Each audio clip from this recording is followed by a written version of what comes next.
right, now it's time to get into WWE Monday Night Raw, May 6, 2002. Yes, the first WWE show ever, really. Because Get the F out right now. Yeah, the name has changed. They can no longer be WWF because the damn animals. Those damn animals. Pandas. The damn pandas won the war. While it had been impending for some time, it is still a shock that the name World Wrestling Federation is no more. The name first used in 1979 when Vince McMahon Jr. convinced his father to shorten it from the previous Worldwide Wrestling Federation. Look how fucking good that did for you. Was the worldwide symbol of pro wrestling ever since Vince McMahon expanded the company nationwide in 1984. The new name, World Wrestling Entertainment, was unveiled on 5/5 with changes in the company's website to WWE.com and all new references in every story on the site. Meltzer says some were hilarious because it wasn't as if stories were edited, but all archives did a program change from all WWF letter patterns to WWE. This does sound hilarious. The company has until 5/15 to remove all references to WWF from all their shows and merchandise. All merchandise with the WWF symbol on it can no longer be sold after that date. All video packages and posters with the references also need to be changed. In court papers a few months ago, the company stated that the rebranding would cost them in excess $50 million. Oh, my. Because that word would cause major stock price drop. The company said it wouldn't be that expensive after announcing the change. Me when I'm lying crazy. Dude, I remember when I was a kid, I was like, this shit doesn't even make fucking sense. Yeah. The World Wrestling Entertainment? Yeah, what the fuck? This is fake? Dude, my dad, I don't know if he knows they changed that shit to WWE. It's still... he probably just stopped watching on TV. WWF? Oh, yeah, man.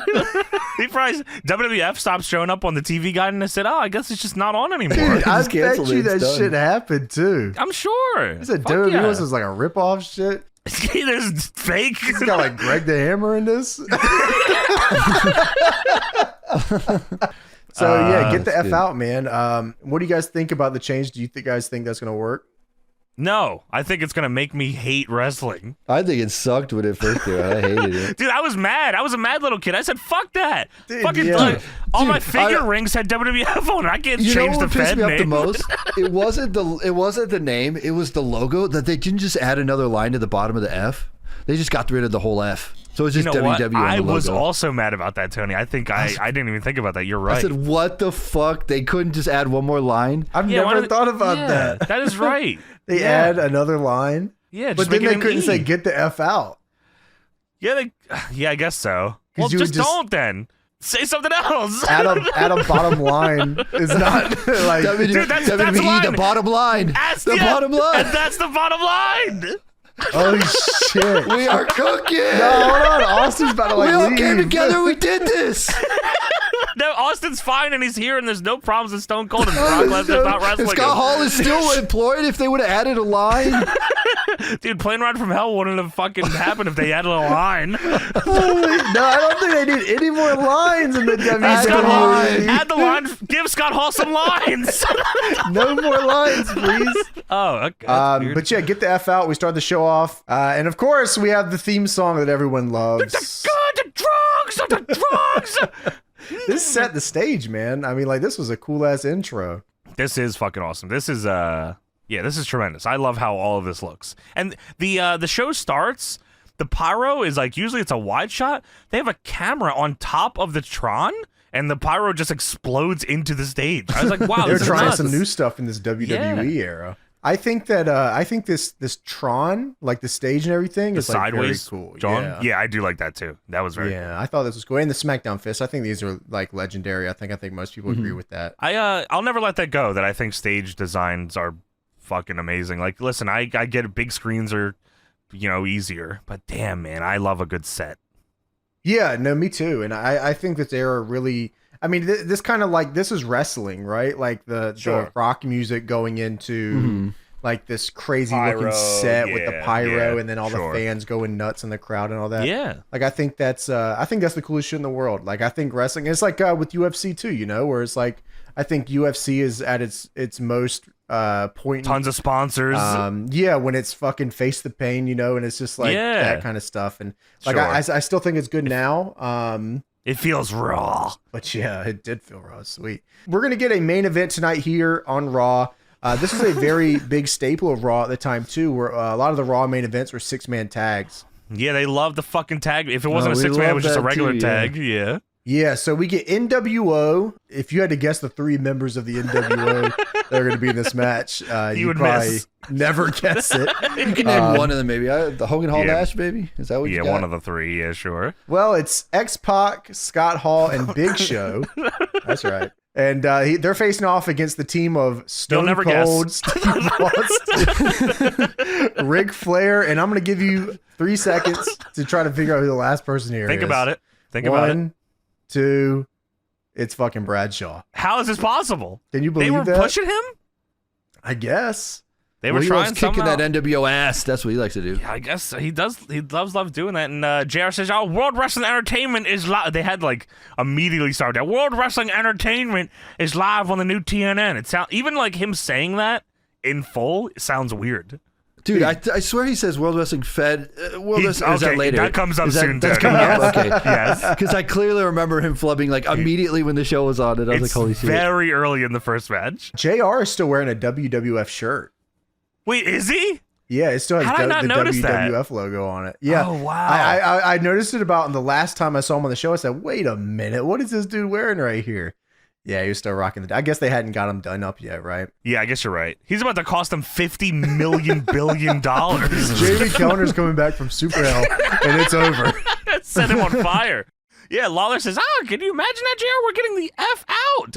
Anyway, what is a way to start? Puppies! Holy fucking shit, He is dude. super annoying in this episode. I hate him in this episode. It's like, it was like, they told him he had to ramp it up even more for this one for some reason. They got more really entertainment. More entertainment tonight, please. Even worse of a bastard. They told him that, like, we have to prove that we're still hardcore WWF, even when the attitude hasn't left. Yeah. So we're going to kick off this. Did they say same attitude, new name or something? That's exactly, like that. That's exactly what it is. Yeah. So we start off with Trish Stratus versus Jazz for the WWE Women's Championship. Now, how far into this match did you realize this was a no DQ match? Because I don't remember them saying that ever. I knew it right away. Did you? They said no DQ. Did they? Okay, I must have missed it. This is no DQ, puppies. maybe that's why I was trying to fucking zone his ass out. Maybe because he said something, and I think after that I zoned out because Trish is coming out, and Lawler says, "Hey, JR, what do you think her measurements are?" I'd say 36, 26, and 36. Ho! Dude, that's why I go, stop! Please! It's just the beginning of the show. You're already annoying. Immediately. Steven Richards is, by the way, with Jazz, who is the hardcore champion. Jazz is the women's champion. This is a no DQ match. I still don't really know why. Steven Richards with hair. With hair and blue pants. Yeah, this is crazy looking. Last week, Bubba went to put Steven Richards through a table in a hardcore title match, but Jazz fucking annihilated Bubba with a pizza spatula. I don't know. Dude, yeah. I don't used a big pizza thing on Bubba. Yeah, okay, Stone oven pizza spatula. Is that what you wrote? Yeah, I wrote stone oven pizza spatula. Okay, because I was coming into the show prepared to ask you, what the fuck is this thing called? I thought it was a shovel. Of the name of it, but I knew what it was. I knew it. I couldn't think of the name of it. Big pizza thing. I also thought it was a shovel. Is pizza spatula correct? Stone oven pizza spatula? That's how you right? take the pizza. Very specific, James. No, those are. He is right though. That is for like stone ovens only though. It's called a pizza peel. No, it's not. It's a pizza spatula. It's called a pizza peel. You're a piece of shit. Yeah! 36, 26. Hike. She fucking annihilates Bubba with the goddamn pizza peel, right? And then get the F out with pizza peel. Sorry, Steven Richards brains Bubba with a guitar and then wins or retains the hardcore title. I forget what one it was. And then Jazz and Steven Richards run away to a car where Steven gets shoved out of the driver's seat because Jazz is driving and Steven Richards is just yelling, "I'm hardcore! I'm hardcore!" Do you remember the pizza guy? Tony Pizza. Oh shit! Yeah, I remember him. Yeah, you know the pizza, like the pizza wrestler. Oh, Luigi Primo. Yeah. Please tell me he used a pizza peel to beat somebody's ass. He must have at least once, Yeah, right? he just flips dough. That's all he did. He just threw dough. What a shitty gimmick, then. He just didn't go to the doctor. He just eats pizza. All right, buddy. Inject me with 20 fucking injections of that pizza sandwich. A big stick of pepperoni. Sir, you need the COVID vaccination. Inject me with some awesome sauce. He gets injected. Wow, that's a baseball. Who are we talking about? Luigi Primo? I don't know. Who the fuck are you talking about? I'm talking about you, pizza guy. Pizza peel? Dude, if he was like the Jeff Jarrett of making pizzas and used it like guitar, that'd be awesome. The Jeff Jarrett of making pizzas? Get a load of that, slap nuts, and hit him with a pizza peel. Oh my god. Oh, fuck. Holy shit. Holy fucking shit. Wow. He's got to put powder. He's got to put like the powder in there, so it's like the What, guitar. like the dough juice? So he hits him with the pizza peel. Dude. Yeah, dude. You're Double jam making pizzas. Jeff Jarrett making pizzas. The summer of no worries, you know? I'm the chosen one. You know? I'm going to stuff your crust. Slap nuts. Dude, so Trish is facing Jazz. Yes. And dude, Jazz is like one of my favorite wrestlers ever, I think. Jazz is awesome, by the way. She was awesome. She had done way more in WWE. I think She had a move called the bitch clamp. Dude, I was just about to say they should have kept that. Yeah, Why what didn't was they? it called here? Jazz Stinger? Jazz Stinger. Oh, I thought, is the Jazz Stinger something else, or is that the Jazz Stinger is double the underhook X Factor, right? Yeah, but the bitch clamp was the hold 'em up. She does that later in the match. It just isn't called anything. Oh, that's corny. Yeah. They should have called it the Mamma Mia pizza move. The crazy bread. I like gave up on that halfway through. I appreciate the thought, though. There was something there. Sorry, man. There was something it's too there. Much. It's too much. No, you're good. You're good. You had some. Yeah, I was cooking for like 3 words.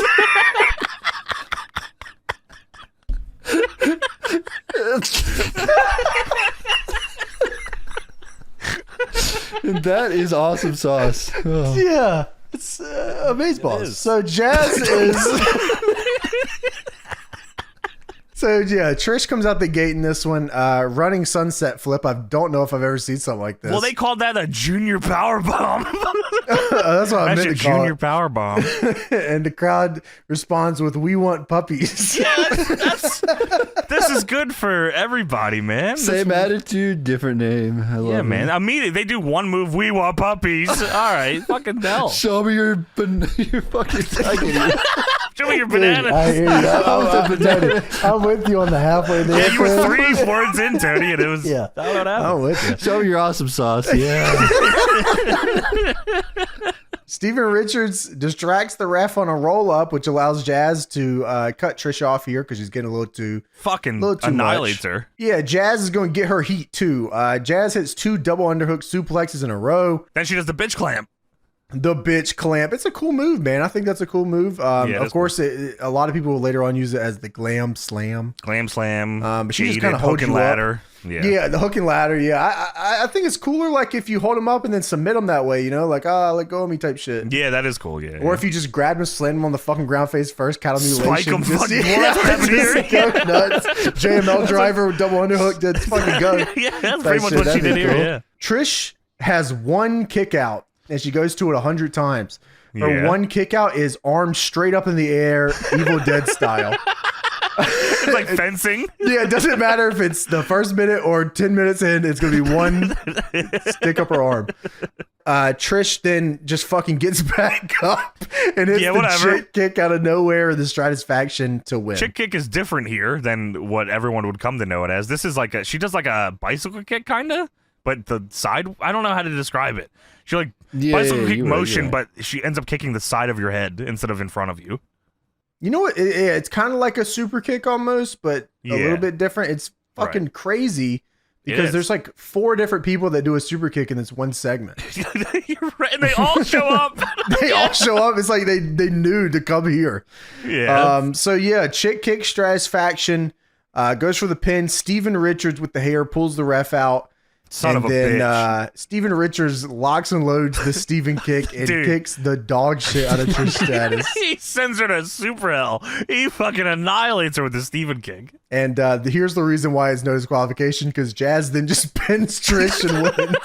Yeah, they don't use any weapons, do any bullshit. Why is the ref caring that Steven Richards was on the apron if it's no DQ? Oh my God, earlier, yeah, you're right. Yeah, who cares? Well, it's probably just like pissed off at this. Do you get the fuck out of here with the hair? Yeah, fuck you, look at your Yeah, so Jazz pins Trish to retain.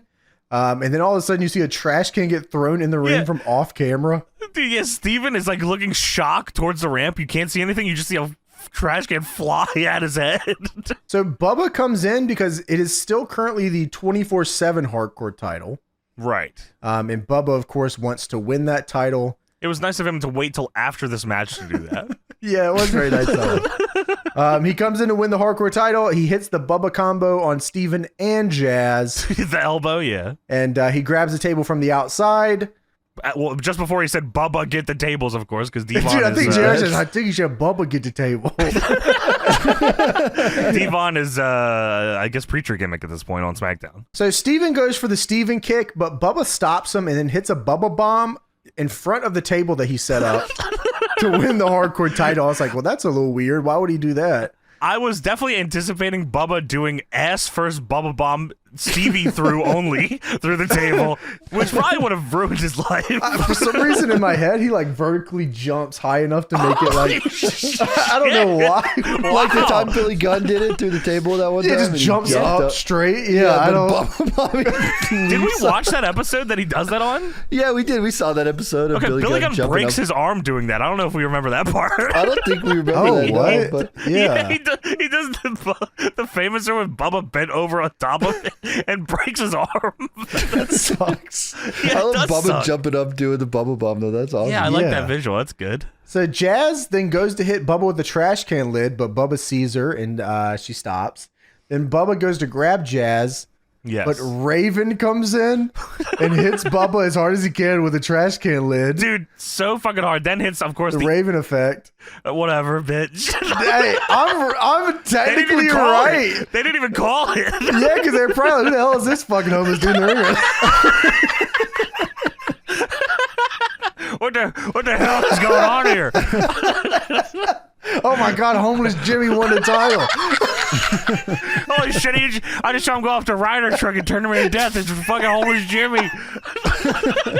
Dude, JR calling a homeless Jimmy anything would be crazy. JR calling one tournament of death would fucking really have changed my life more than He it can already still has. do it. Dude, I think we should do it. Yeah, we will. We'll call it Tournament of Ross. That'd be crazy. Why? Oh, I don't know. Just, you know, it's from a good. man here. So well, he hits Raven the wins the Raven hardcore effect. title. Yeah, and he fucking, he just wins it. But wait a minute. Oh my. Dude, just incredible.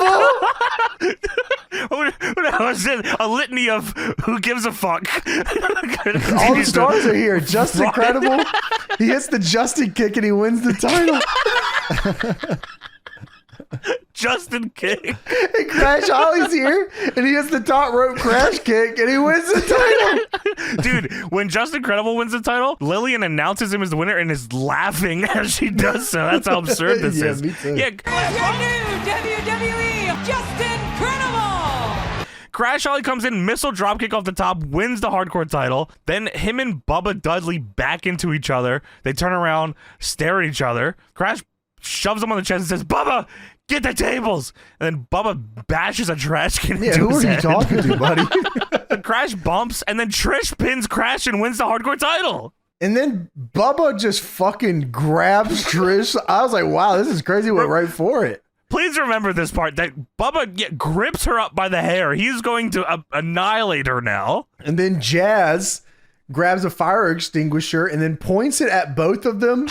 And I was like, please, God, tell me she knows how to use this. I was like, please don't blow this. Yeah, I thought she fucked it up, honestly. I feel like it's a 50-50 shot when wrestlers use a fire extinguisher. Yeah, Not many it people is. have used one in real life like that before, so you got to pull the pin and la la la. Sure, yeah, And anyways, Jazz ends up spraying the fire extinguisher in fucking Bubba's face. Ah. He's blind. He's blinded by the fire extinguisher juice.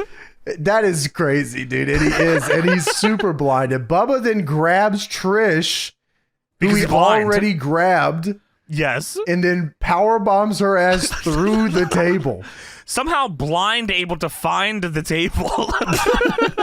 So Steven Richards then very slyly climbs back in and pins Trish on the table to win the Hardcore title back. When he does it, they say on commentary, "Oh, he probably thought that was Jazz." Like, how do you know what's going on here?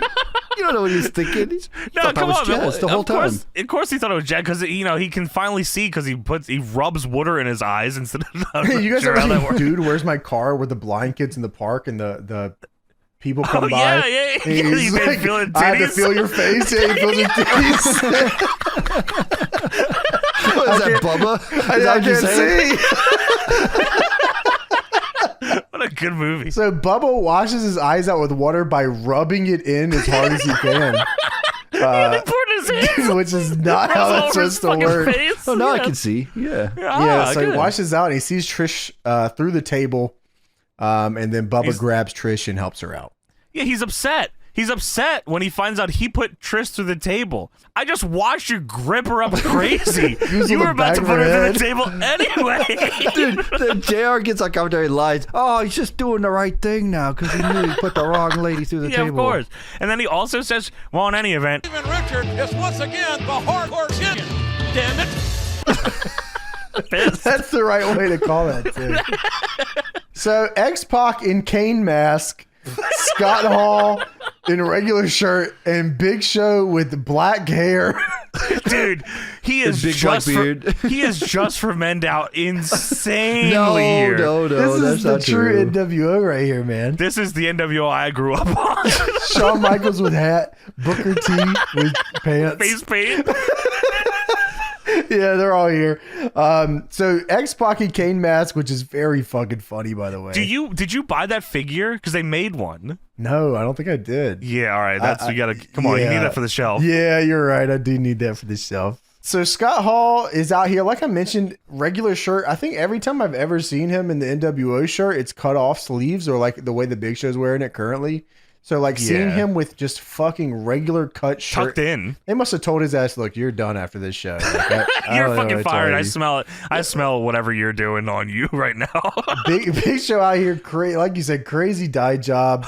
But he had to because he's in the NWO black and white. So am I supposed to think that Big Show is the leader of this group currently? Looks like it to me. It feels like that's what they're trying to make it feel like, but like he just looks like a big ass baby. Well, don't worry, Kevin Nash will come later. Yeah, spoilers. Oh, sorry about that. I guess when did Big Show? Wait, why did that happen? I gotta. All right, never mind. We'll talk about that later. I thought the same thing, Why Johnny. did that happen? I didn't think about that just now. I didn't either. Wow. Yeah, what the fuck? Okay, yeah, I guess we'll talk about that later. I guess Big Show just joined the NWO? Yeah, I think like last. It was week? like 2 weeks ago. 2 weeks ago. Yes, They show a video of it here. Yeah, Yeah, Big he Show chokeslammed Stone Cold, I think. Big Show says, "Listen up. I know you little people out there." Dude, his motive here is that he's big and hungry. Legit is what it is. Like, not even us fucking around. He's big and everyone else is little. Yeah, you small people, your small attention spans. He says, show the footage. And they showed 2 weeks ago, Austin and Big Show are facing X-Pac and Scott Hall. X-Pac and Scott Hall do a beg-off spot, and then Big Show turns around and googles Austin and showstoppers. They're having a mid-off. What you mean? Yeah. So yeah, Big Show joined 2 weeks ago. Big Show says, is there anything more beautiful than that? And since that happened, all you little fans, because you're small and I'm big, have asked me why would I do that to Stone Cold? And then the crowd is giving him the what treatment. And Big Show says, you say what and I'll break every one of you in half. What? Yeah, they just did even louder. No, they didn't give a fuck. Dude, he says, I'll break every one of you in half. And Lawler says, oh, that's going to take a while. Oh, fuck you. Big Show says, 2 years ago, I was in the main event of WrestleMania. And you know what I was doing this year? I was in a restaurant. I was hungry. Oh, my God, I'm so hungry. Let's forget about WrestleMania 2000 main event, can we? Can we forget about that one? Horrible show. Horrible match. Why did you bring that up, Big Show? Why? But we talked about this, where it was like you could win eating with Big Show at a restaurant at WWE New York. Yeah, You're Yeah, right. that was I this, forgot yeah. about that. Wow, that was. I was in a Joey restaurant. Chestnut out eating the shit out of Big Show. Don't let my man in. Joey Chestnut. He was picking WCW winners. Fuck you, man. That's crazy, man. Big Show says, I was picking up your ugly kids trying to pretend to have a good time. And what's the common denominator? Oh, man, what the Well, fuck? 2 years ago, Austin was hurt and I was in the main event. And now Austin's back and where am I? Last pay-per-view, instead of being in the main event, I'm in a preliminary match on Heat. What's Damn, wrong with man. the preliminary matches? Yeah, man, come on, man. I mean, a lot of people watched Heat at that time, I imagine, right? Nah. Oh, all right. Come on, it was That Heat old and then Jack Tough Enough. It was Velocity. The block? Oh, shit. Yeah, I was watching that. Never dude, mind. in the block. Yeah, Yeah, I do that. Well, Big Show says, now there's no stopping me. I am a real-life 7-foot, 500-pound, fire-breathing, walking, talking, pissed-off giant. And I'm hungry. And the dye is seeping out of my fucking pores right Dude, now. how awesome would that be if he just had black dye just seeping down his forehead in the middle of his promo? That'd be hilarious. That would have really tied it together here. Oh, I was gonna say, it would look like Ultimate Warrior with Papa Shango when the black dude With the comes down. juice? His Yeah, just coming out of his head. What is this? Big Show just starts talking. Big Show says, you think this is bad? No, this works out great. The NWO gets a little supercharge. Basically, what I'm trying to say is the NWO just got bigger. Dude, we get it, you big fucking All you freak. small people with your small brains. I am I'm the biggest. big. He should say, you think this is bad? Yeah. We're trying to get a whole lot worse. Please, God, Oh, no. no. Stop.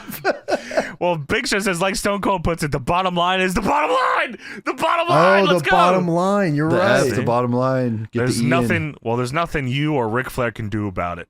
Well, Ric Flair comes out to do something about it. Ric Flair is the owner of Raw, by the way. The consortium. The consortium, yeah, we're partners. X-Pac, by the way, this entire promo is wearing the Kane mask. Dude, there's a fucking fantastic moment where the hard cam shows Big Show talking, and then X-Pac is standing right beside him, and all you can see is his head. It's just the little just Kane looking up mask. at He's like 4 foot tall.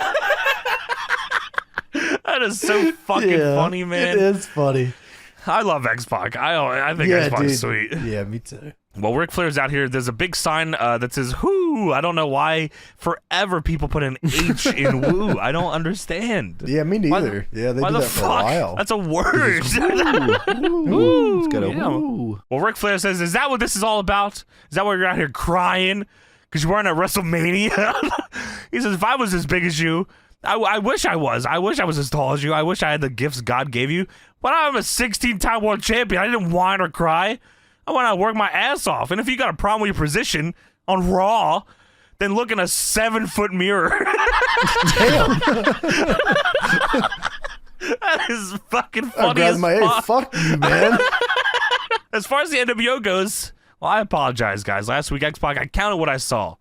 But you know what? If you don't like it, that's tough shit. Oh my, they were cursing a lot on this episode. They were, yeah. Hulk well, Hogan they got had a lot of attitude. curse words to say. Hulk Hogan is unbelievable. I don't even in know this if Hulk Hogan episode. knew he was being recorded. He Filmed, was just yeah. firing off curse He definitely didn't think it was live. Yeah, he thought he was on SmackDown. Flair says, "I like Austin, and I don't like you guys at all." Wow. I don't like you guys. And Big I Show, love Stone Cold. He's Big my Show friend. little. Yeah, Big Show's big, and I hate him, and I hate the NWO, and I love Stone Cold Steve Austin, everybody. The I love motive and writing here is so fucking Yeah. stilted. It's fucking awful. him. And as much as Bradshaw and Austin should have, have you all alone, that's not going to happen. They're going to have the three of you. I don't know why. Flair kept, this whole time kept cutting himself on by going, Because he forgot who was in the match. maybe, is that what it was? Yeah, Bradshaw and Austin, not me. going to happen.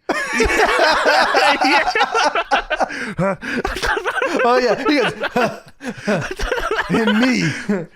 Ric Yeah, Flair. the NWO versus Bradshaw, the Nature Boy, woo, and Stone Cold Steve Austin, woo. And Scott Hall gets on the mic and says, "Hey, yo." Shocking. That's all I need to hear. Yeah, well, he says, "Let me get this right, Flair. That's your big news. That's your surprise? I don't remember him coming out here saying he had a surprise. But No, he didn't. He did not. And also, by the way, not a surprise. It was already announced at the top of the show. It was announced at the very top of the show. TNA style. It was last week. They probably announced it too. Like, yeah, this match is happening next week. It was announced with graphic, and they talked about the whole show. And Ric Flair said, "I do not know what the match is. I'll be honest with you." Who is Brad Shaw? I run the show. I don't know what's going on. And Scott Hall is unbelievably drunk here, so I can't really blame him. He's fine. He just took a nap. He just got up. He's just a little sleepy. That's it. Okay, fair enough. Well, Hall says the NWO has a surprise for you and all of you, and it's going to happen in this very ring, and it's going to change the history of this company forever. Yeah, I don't fucking think so, yeah, that's pal. exactly what happens. Yeah, your history gets changed right after this night. You are history, pal. He shows it in TNA in a stripper shirt. Which is tremendous, by the way, and great theme song. NWO, by the way, they all have their own traits. Oh? Big Show, he's hungry. Scott Hall, he's sleepy. And X-Pac is on fire.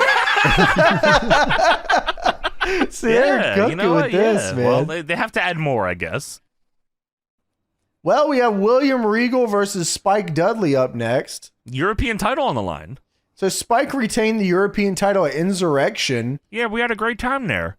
Yeah, nothing bad happened. I bet. Dude, yeah, not at all. Let's not fucking talk about that. And yeah, JR says, we were in Mr. Regal's home country and we had a great time at Insurrection. And I don't know why. I understand that he just is there to be a fucking soundboard, but JR says, oh, we had a great time at Insurrection, and Lawler just out of nowhere goes, ah!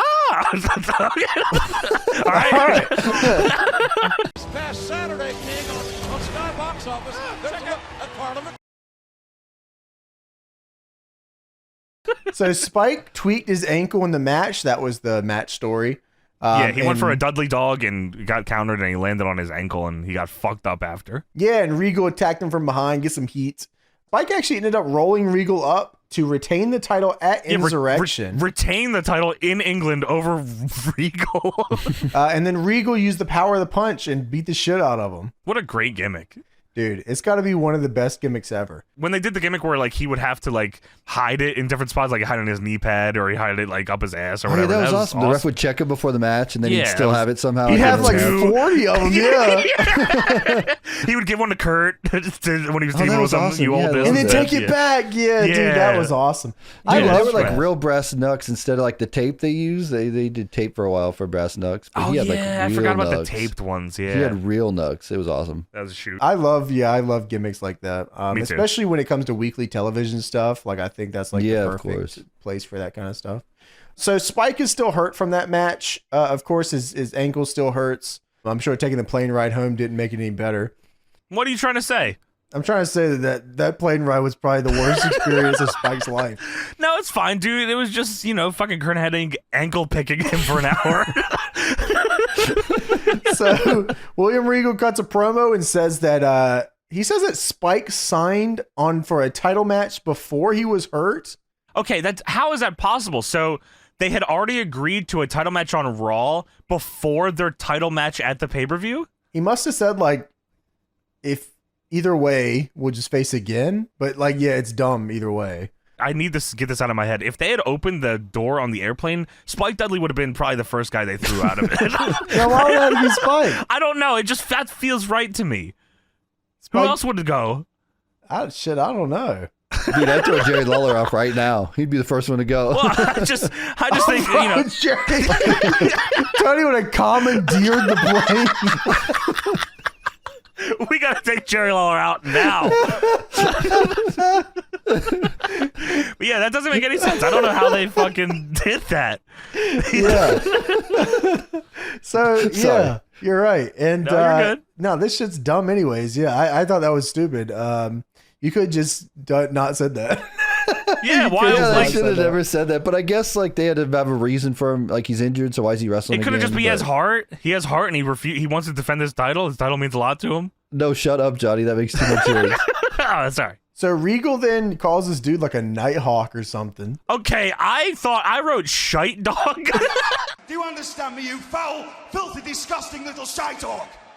I don't know. Yeah, he That's says British slang, of course. He said, if I'm gonna give you a chance to forfeit this match because if you don't, you miserable little toe rag, the thrashing I give to you this past weekend will seem like I walk in the bloody park, sunshine. Do you understand me, you foul, filthy, disgusting little shy dog? So Spike says, maybe I am a Nighthawk. Step forward with your left foot. Spike says, maybe you're right, man. Maybe I should just drop the belt. My ankle hurts. I'm really injured. But then he just punches Regal. Yeah, he punches him in the head. European title on the line.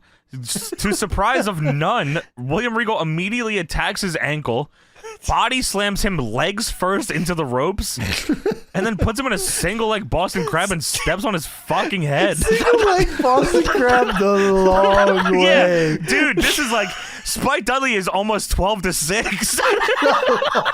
This is crazy looking, and like Spike taps out. Why the fuck didn't you just have William Regal win the title in Europe? Because fucking WWF is always like that. Yeah, I guess so, yeah. But this is WWE. Things are different. Yeah, get the E. Get entertained, pussy. 12-6 single leg. 12-6 is crazy. He was stepping on his head. Yeah, he stepped on his head. Dude, I love wrestling like this where it's like, oh, my leg hurts. And then in 45 seconds, he attacks your leg and then stands on your head. Ah, shucks. Yeah, it's like, damn. Yeah. How the fuck did this happen to me? So, yeah. They threw me out of a plane. Dude, he's going. Get his ass out of here. Yeah, so, man, Regal's a new European champ. He throws up the Nigel McGuinness. That was crazy. Dude, he does. Yeah. Then he waves like Batista. I love you. Goodbye. No. I understand, and I quit. That is all timer. Yeah, it is. Yeah, Regal takes the mic and he says, I would like to take a moment for my victory to declare myself as the greatest European champion of all time. And JR says, oh, my granny used to say, self-brag, half scandal. And Lawler says, what? I still don't know what that fucking means. And what is a shite dog? Dude, give me one of them Nighthawks. Can one of you brovs tell us what the fuck this freak said? So Regal attacks Spike on the ramp after the match and then locks him in the single leg crab the long way. Dude, everything that happens here had me fucking cracking up laughing. Yeah, our favorite match of the show. Dude, it's unbelievable. The refs try to help Spike to the back. Regal gloms him from behind, takes his leg out. Then he drags Spike by his ankle all the way back to the ring. He throws him in the ring and then puts him with a 12-6 single leg. And then all of a sudden, fucking D'Lo Brown shows up. Dude, absolutely no pop at all. I was like, what year are we in that no one gives a fuck about D'Lo? I said, it's only 02. What the fuck? Yeah, wasn't he the king of Europe or something, too? He was, but we're not in Europe anymore, sadly. You're right. Yeah, D'Lo comes out, he make the save, hits fucking Regal with the sky high, and no one cares. No one cares once. Yeah, man. I was surprised at the anti-pop. I said, damn, man. Yeah, it's fucking crazy. That sucks. So we go backstage. Ric Flair is with Arn Anderson. Yeah, Flair's taking his knee pads and his boots out of his gear bag. Arn Anderson in striped shirt as usual. And I thought Arn Anderson looked good here. I always thought he looked good in the WWE. He did look good. He just fucking never wrestled here for some reason because his neck was blown his up. shit was all fucked. Yeah, well, come on now. Spike Dudley just wrestled with a broken ankle. Bryan Danielson wrestled Okada 40 times or something. Yeah, Shibata had his brain taken out. Dude, yeah, live. Yeah, I mean, what? Come on now. Well, Flair says, did I hear the NWO go out there on my show and say they got a surprise? Dude, who has the fucking surprises around here, man? Who? Enough about the surprises. I guess so. Well, Flair says, well, I'm Ric Flair. Ric Flair says, I'm Ric Flair. He's right. He nailed it. And if there's any surprises tonight, I want to know about it. I'm going to the dressing room. And Arn says, you're the boss. And Lawler says, what? Why does he keep saying what? Arn Anderson hits the best Arn Anderson poses ever. We get the arms cross Arn Anderson. Oh, hell yeah. And hands on hips as well. Hands on hips is nuts, dude. He looks so good here, man. He does look good. That's the stripes make him look even bigger. Yeah, he's a wrestler's wrestler, man. Yeah, I like it. And his last match had David Flair in it. I mean, you know, and David Flair could have been a big deal. Arn Anderson should have went to the XWF. Dude, wow. He's Greg Hammer. He should have beat Greg Hammer half to death in the hallway. He should have beaten Greg Hammer with hammers. And then Big wiggled his ass. Yeah. Greg, me and the rest of the 4 Horsemen are going to kill you with hammers. Holy shit. Oh my god. Tully with hammers? Man, that's awesome. Only with hammers? Holy fuck. Tully and Tully. Oh my god, JJ Dillon's got hammers. Oh my god, he's killing Greg Hammer. Holy shit, Tully and Oli got the hammers. The 4 Horsemen are beating Greg Hammer to death with hammers. All right, so we go to a pre-tape. Dude, this is a legendary This is segment. awesome. Yeah. Yeah, this is unbelievable, man. Booker T walks into 7-Eleven and says, "Oh, thank heaven, 7-Eleven." Is that their catchphrase? Because it definitely should be. If it's not. Is it really? This is the cleanest 7-Eleven in America I've ever seen. Dude, I this had is... to classify because in Japan they're awesome. And they had all the cups and all the Slurpee machines were working, and like, yeah, everything was that great never here. happens anywhere. Yeah, No. way. Yeah, Booker says, glad the coast is clear, finally. He goes up to the cashier and says, yo, dog, you seen this gold freak coming here, man? He's been stalking me all week, man. Can't get rid of him. The cashier says, no, I think Cashier's I remember if I... IRS. Dude, okay, I thought No, it was. I think it's IRS, but I fucking- swear it looks Dude, like it. That's what I thought too. I swear I thought the same thing, too. I didn't write it down, but I fucking was like, is this fucking IRS? It looked like him, I'll be honest. Yeah, he says, I think I remember if I saw him. And Booker says, yeah, you would, wouldn't you? Where are your Slurpees at, dog? Yeah, I got to get my good luck pre-ritual Slurpee on. Dude, yeah. he just started coming up with words. I got to get my good luck pre-ritual Slurpee on. Yeah, it's all good. And he walks up to the cup and says, man, what is this? And there's this kid there. He says, yo, what's up, kid? Oh, the Booker T cups. Y'all looking for one? Get out of here. Yeah, this is awesome. Shoos the kids away. He's looking at the cups and he's looking through the cups. He says, Hardee's, RVD, The Rock. You all sold out of the Booker T cups or what? He's yelling at across the store. You must be You sold out of Booker T cups? Dude, all this stuff has WWF branding on it, by the way. Bad Yeah, timing. the Slurpee on that. machine does too. Yeah. Oh, yeah, it did. You're right. Wow. This is the nicest Slurpee machine I have ever fucking seen ever. He gets it the Slurpee in a record time, by the way, this pour. Dude, no extra juice or nothing. It Yeah. just is full Slurpee It's straight to the soup. cup. I said, wow, that's unbelievable. That's some 2002 shit, because that shit, it does not work like that anymore. No, it does not. You're getting a lot of the Rocket League Slurpee. You're getting Drip City, bitch. You're getting half for juice. real. He sees an RVD like standee there. And he starts talking to it. And he says, RVD, you looking real tough right now, huh? Won't be looking real tough when I'm kicking your punk ass. Then he tries to make the RVD standee flinch. And then he says, don't be scared. I love Booker T. And he's the best. He starts drinking the Slurpee. He says, man, that's good. And he walks up in the line. He says, yo, you're in line, dog. And then Goldust wearing, I believe, New York Knicks jersey, backwards visor, a pair of headphones around his neck with gold chain, turns around. He goes, and Booker looks him in the face and says, oh, hell no, man, I'm calling the police. Dude, that's so awesome. And Goldust says, no, please wait, I'm sorry. Listen, I'm sorry for this elaborate disguise, but this is the only way I can talk to you. I followed you from your hotel. Booker says, followed me? And Goldust says, yes, I'm sorry about last week. Says it'll never happen again, and if only you and I remained a team. But tonight you're with Eddie Guerrero. You know, what gives? Booker looks him right in the face and says, hey, man, you're some kind of freak. You're some kind of creep, and I don't like it, man. Dude, Goldust Goldust is standing here with a hot dog in his hand with mustard on it. Yeah, if they're in line. No, they did not get out of line here. Goldust says, I'm not a creep. It's just all about mind games, Book. You know, psychological. That's what makes us undefeated. Now, you know, let's go talk things through. And Booker starts to, you know, he's with it. He says, you know, you might be right, but let's talk about it later. I got to go. And Goldust says, wait, one more thing. He gets real close to him. He says, if you would just allow me to have a drink of your Slurpee, I'll give you a bite of my wiener. Back up off me. It's over. Back the hell up. It's over between us. And Goldust says, Bookway, come on. Dude, and then he takes the biggest bite of this fucking hot dog. Just unbelievable. Dude, no mustard on the lip either. That's hard. No, yeah, that's crazy, dude. And you unhinge the jaw Shaggy style.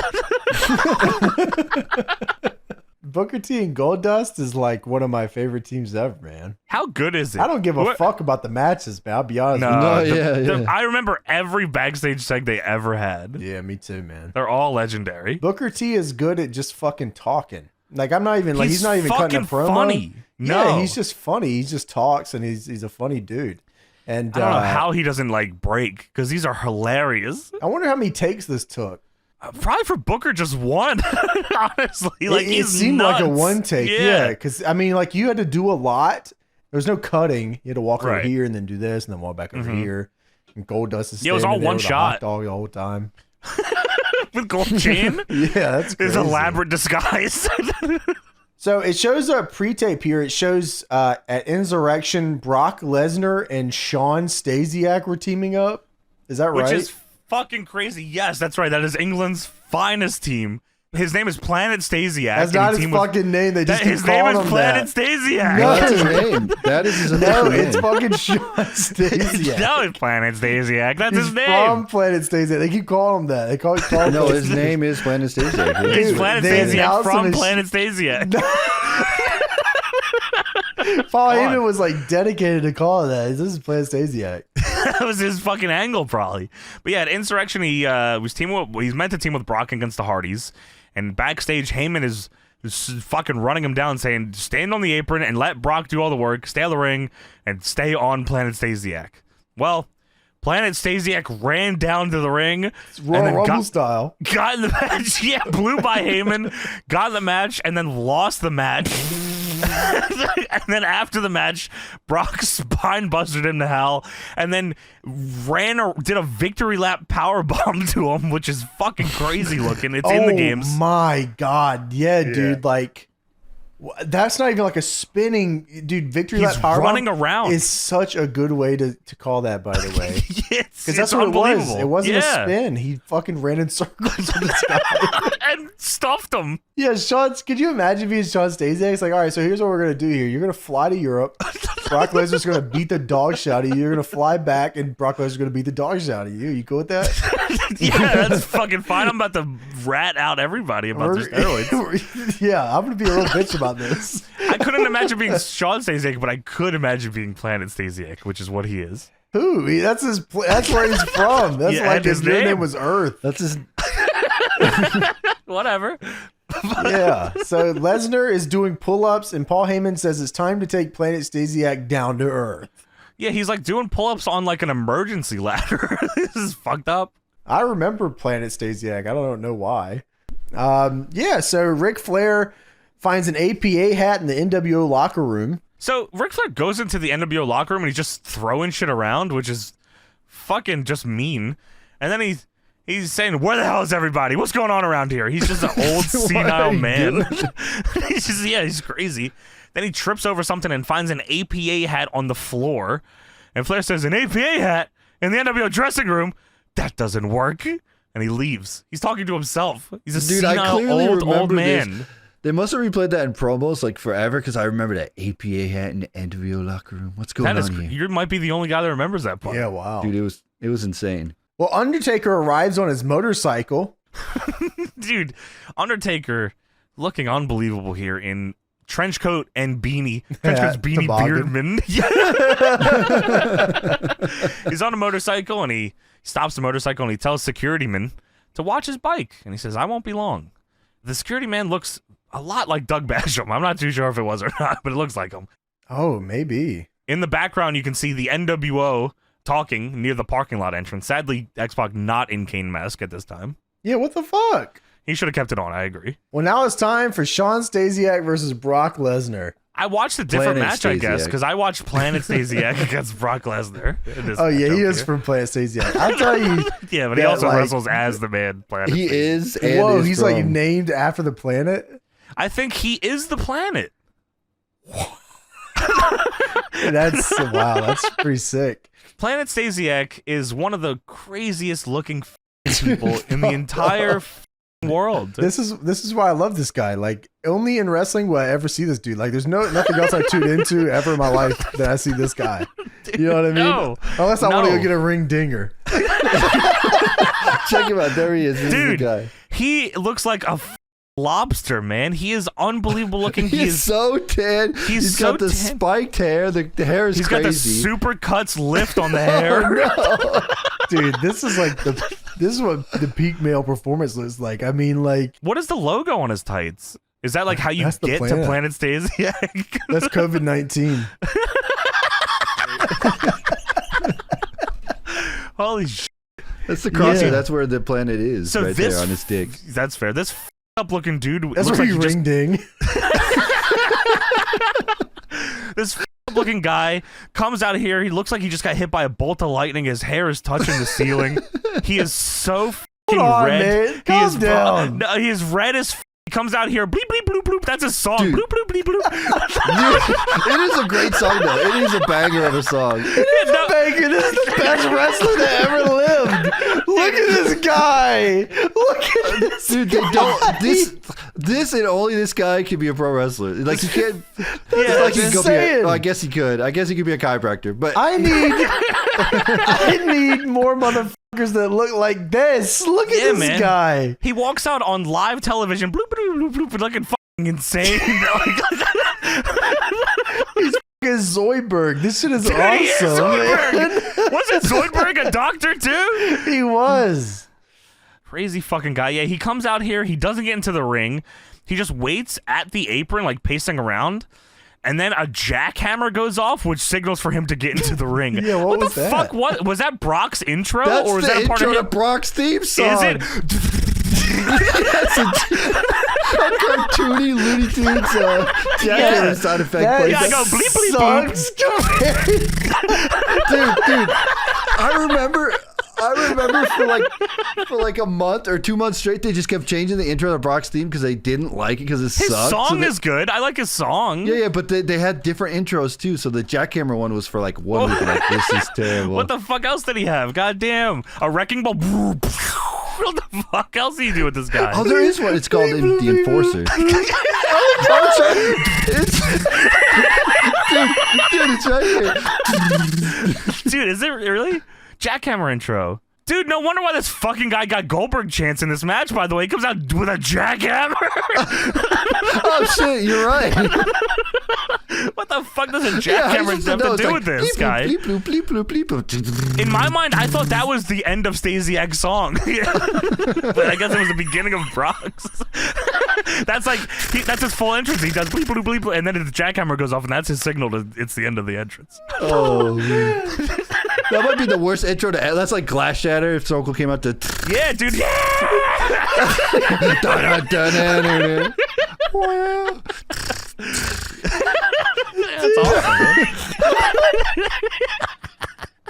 This is like the most fucked up back-to-back things in a row. This is the most fucked up match I've ever seen in my life.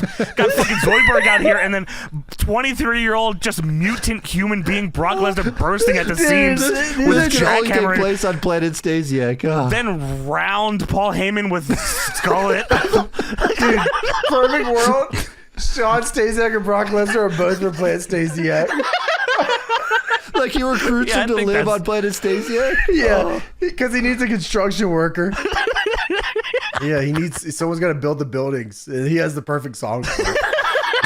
He's building buildings on Planet Stasiak. Yeah. These are awesome. Look, this is like my favorite. I think I like this Lesnar song, bar the construction work at the beginning. No, I think that should have been in the game with the jackhammer intro. Jackhammer intro is crazy. Like scared him into the ring. Yeah, it did. That's the first time I've ever heard this. Yeah, this theme is hard as shit. This Brock one, it makes him look way more intimidating. It is than good. The other It is actually good. It's awesome. Yeah, I like it. Yeah, so Lesnar jumps up on the apron and Shawn Stasiak tries to rush at him, but it doesn't work. It's a good plan. Seeing Stasiak and Brock Lesnar, the most tan man alive, and then the most not tan man at all, is like really fucking me up. Yeah, dude, here. it's crazy. So Brock dog walks this dude, hits his spine buster.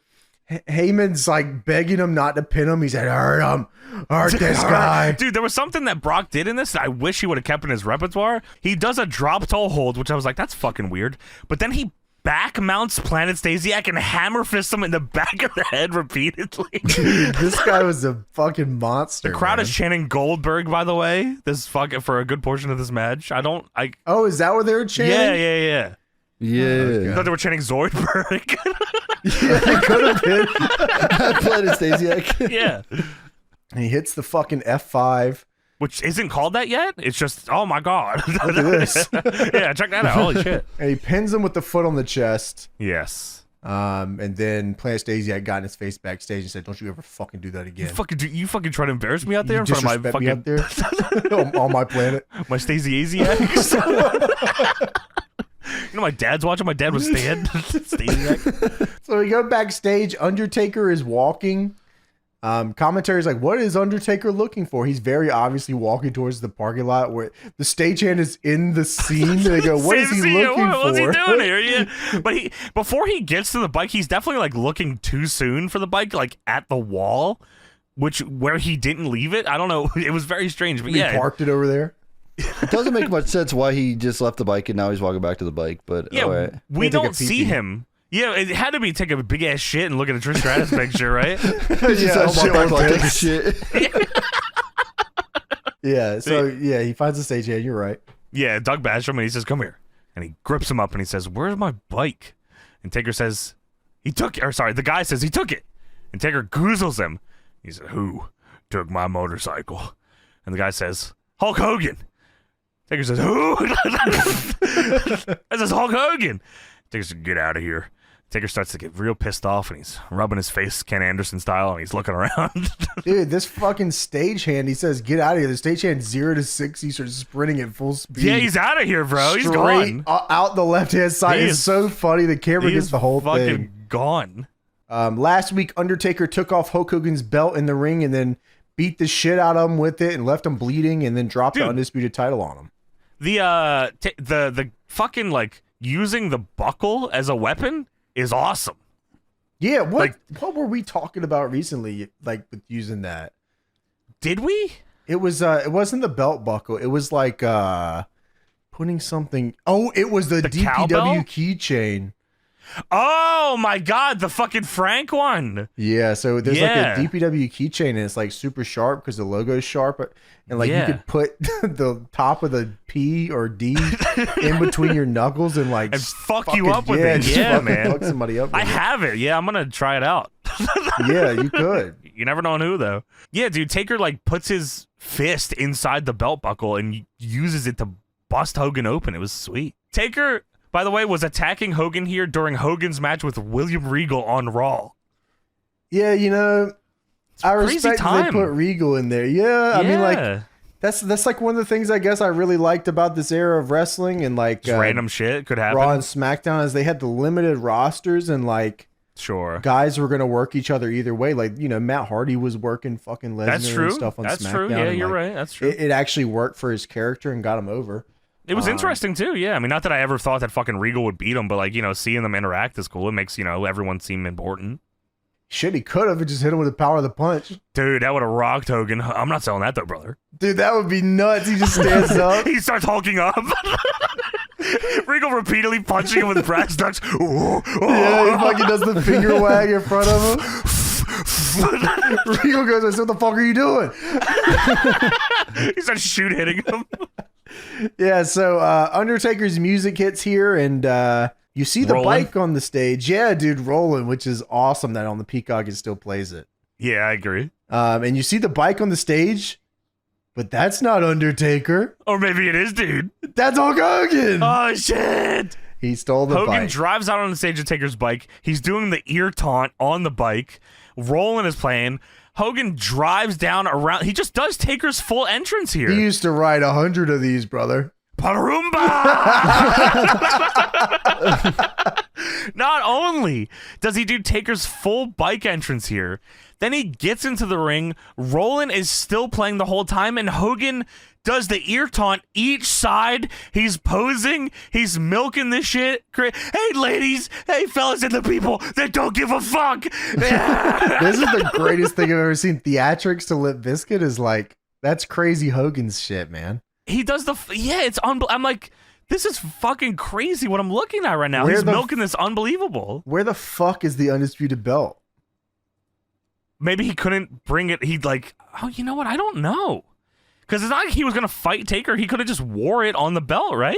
You're the champion. Yeah. Where's the belt? That is fucking weird. I didn't think of that. Maybe they're changing the E to the F to an E, maybe? I don't know.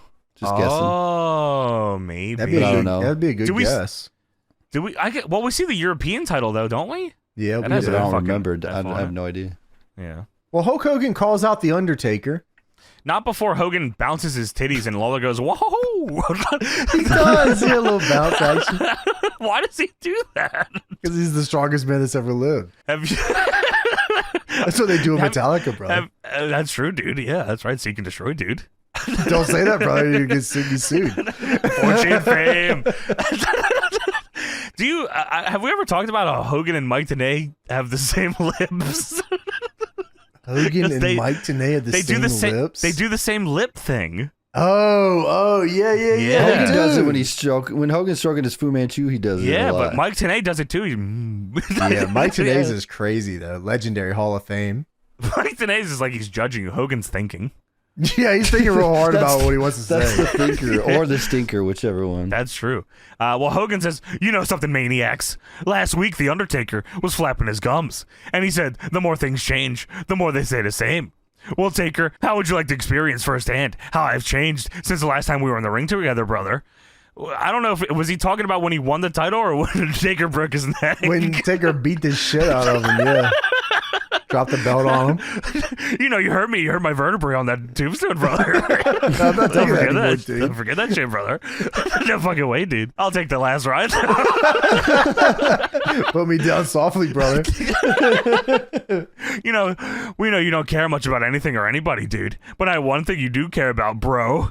And bro Hogan, is crazy. Bro is fucking nuts. Yeah. I was like, what? So Hogan gets out of the ring and he walks towards Taker's bike and he says, well, you know something, maniacs? I got something that belongs to The Undertaker. So the way I see it, Taker, he gets on the bike. If you want this damn bike so bad, well, why don't you bring your bad ass out here and take it from me, dude? He gets on the bike, like I said. He looks at the stage. I dare you, Taker. Well, Taker's music hits, Roland fucking hits again, and fucking trenchcoat beanie shirtman walks out. And Taker angrily, Roland playing, walking back and forth on the stage, rubbing his beard, picking his nose, and the fucking music stops and he says Taker. Oh no, he said Taker, sorry. Taker says Hogan. Taker says Taker. Planet Stasiak from Planet Stasiak. Taker says, Hogan, now I know you ride bikes. I'm going, of course, brother. I've done it all my life, dude. Yeah, no one's got a bigger hog than me, dude. I mean, me and the Hells Angels, brother. I started that fucking group. Taker says, so I know you know better than this. You don't touch another man's motorcycle. Now I'm going to shoot straight with you. I'm already planning on giving you the beating of a lifetime at Judgment Day. So before you do something really stupid, I think there's something you might want to know. I've sent people to the hospital for giving my motorcycle a funny look. I fucked the shit out of this bike. Does Undertaker fuck his bike? Yes, he does. What? So I'm going to tell you what I'm going to do. I know you're probably not in the right state of mind after what happened last week. So I'm going to give you one opportunity to get your ass off my motorcycle. And if you don't, I will walk down that ramp and kick your teeth. And Hogan says, blah, blah, blah, blah, blah. You know something, Taker? Are you actually the guy, the right guy? Fine speech. Are you actually going to do something? Or are you actually going to stand up there like the bitch that you are? Oh, shit. Dude, Hogan dropped bitch and said, damn, I might as well keep going. Yeah, dude. How about I bring the bike up there to you, brother? So Hogan turns the bike on. He starts revving it up. Harumba, harumba. This is crazy because he rides bikes with the Hells Angels. He invented the Hells Angels to this day. Still a cut carrying member. Dude, yeah, he is. This is not stolen valor. So he revs it up. Harumba. and then it stalls out, and you can hear the crowd go, "Oh!" Yeah. So Hogan starts it up again, Parumba, Parumba, and he's driving it up the ramp, and he starts going, and then it stalls out again, and the crowd goes, "Oh, dude, what's going on here?" You gotta give it to the camera crew here. They never cut back to Hogan as long as his bike stalled out. They show Taker. The camera stays on Taker as you can hear Hogan revving up this motorcycle behind. Run, and Taker is just like trying to pretend like he's scared that this bike is coming towards him. And then the bike stalls out one more time in the middle of the ramp. So Hogan gets off the bike and he starts running up the fucking ramp, dude, after Taker. Hobbling crazy, dude, yeah, man. He's struggling to run. He's like, but he had to do something. And then they cut back to commentary. JR and Lawler are staring at the ramp, concerned, not sure what to do. JR said, "Oh, Hogan's coming back to the bike." Then you hear, Lawler verbatim says, "Uh-oh, now what?" And JR says, "I have no idea."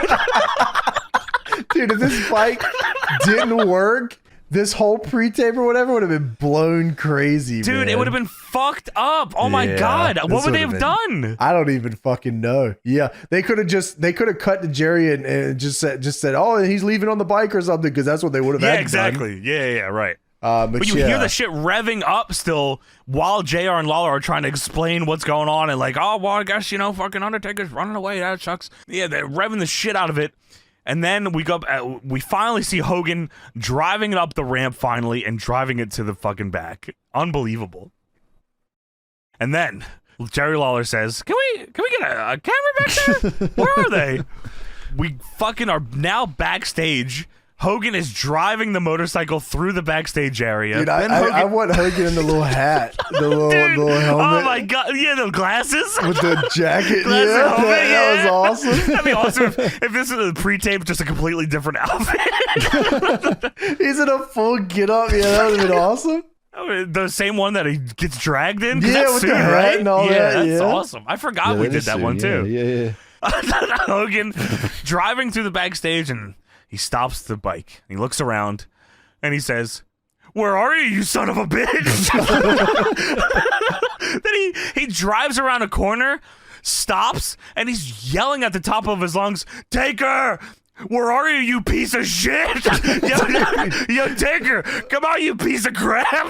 I'm gonna kick your ass, brother. Yeah, dude, what Hogan is this? This is crazy. This is unhinged Hogan, yeah. Then at one point he goes around a corner, stops, he yells about Taker being a piece of shit. Then he starts backing the bike up and almost drives directly into a wall. He has to do a 3-point turn. He drives down the hallway that he came back. Parumba. He's going so fucking quick. Where did Undertaker go so quickly? Yeah, I don't know. Yeah, I guess he just went to take a piss or something. He's probably in the NWO. Another shit. APA locker room, Yeah, maybe you're right. He's hanging out with 𝑥-ᴑᴏᴏ. That's my brother.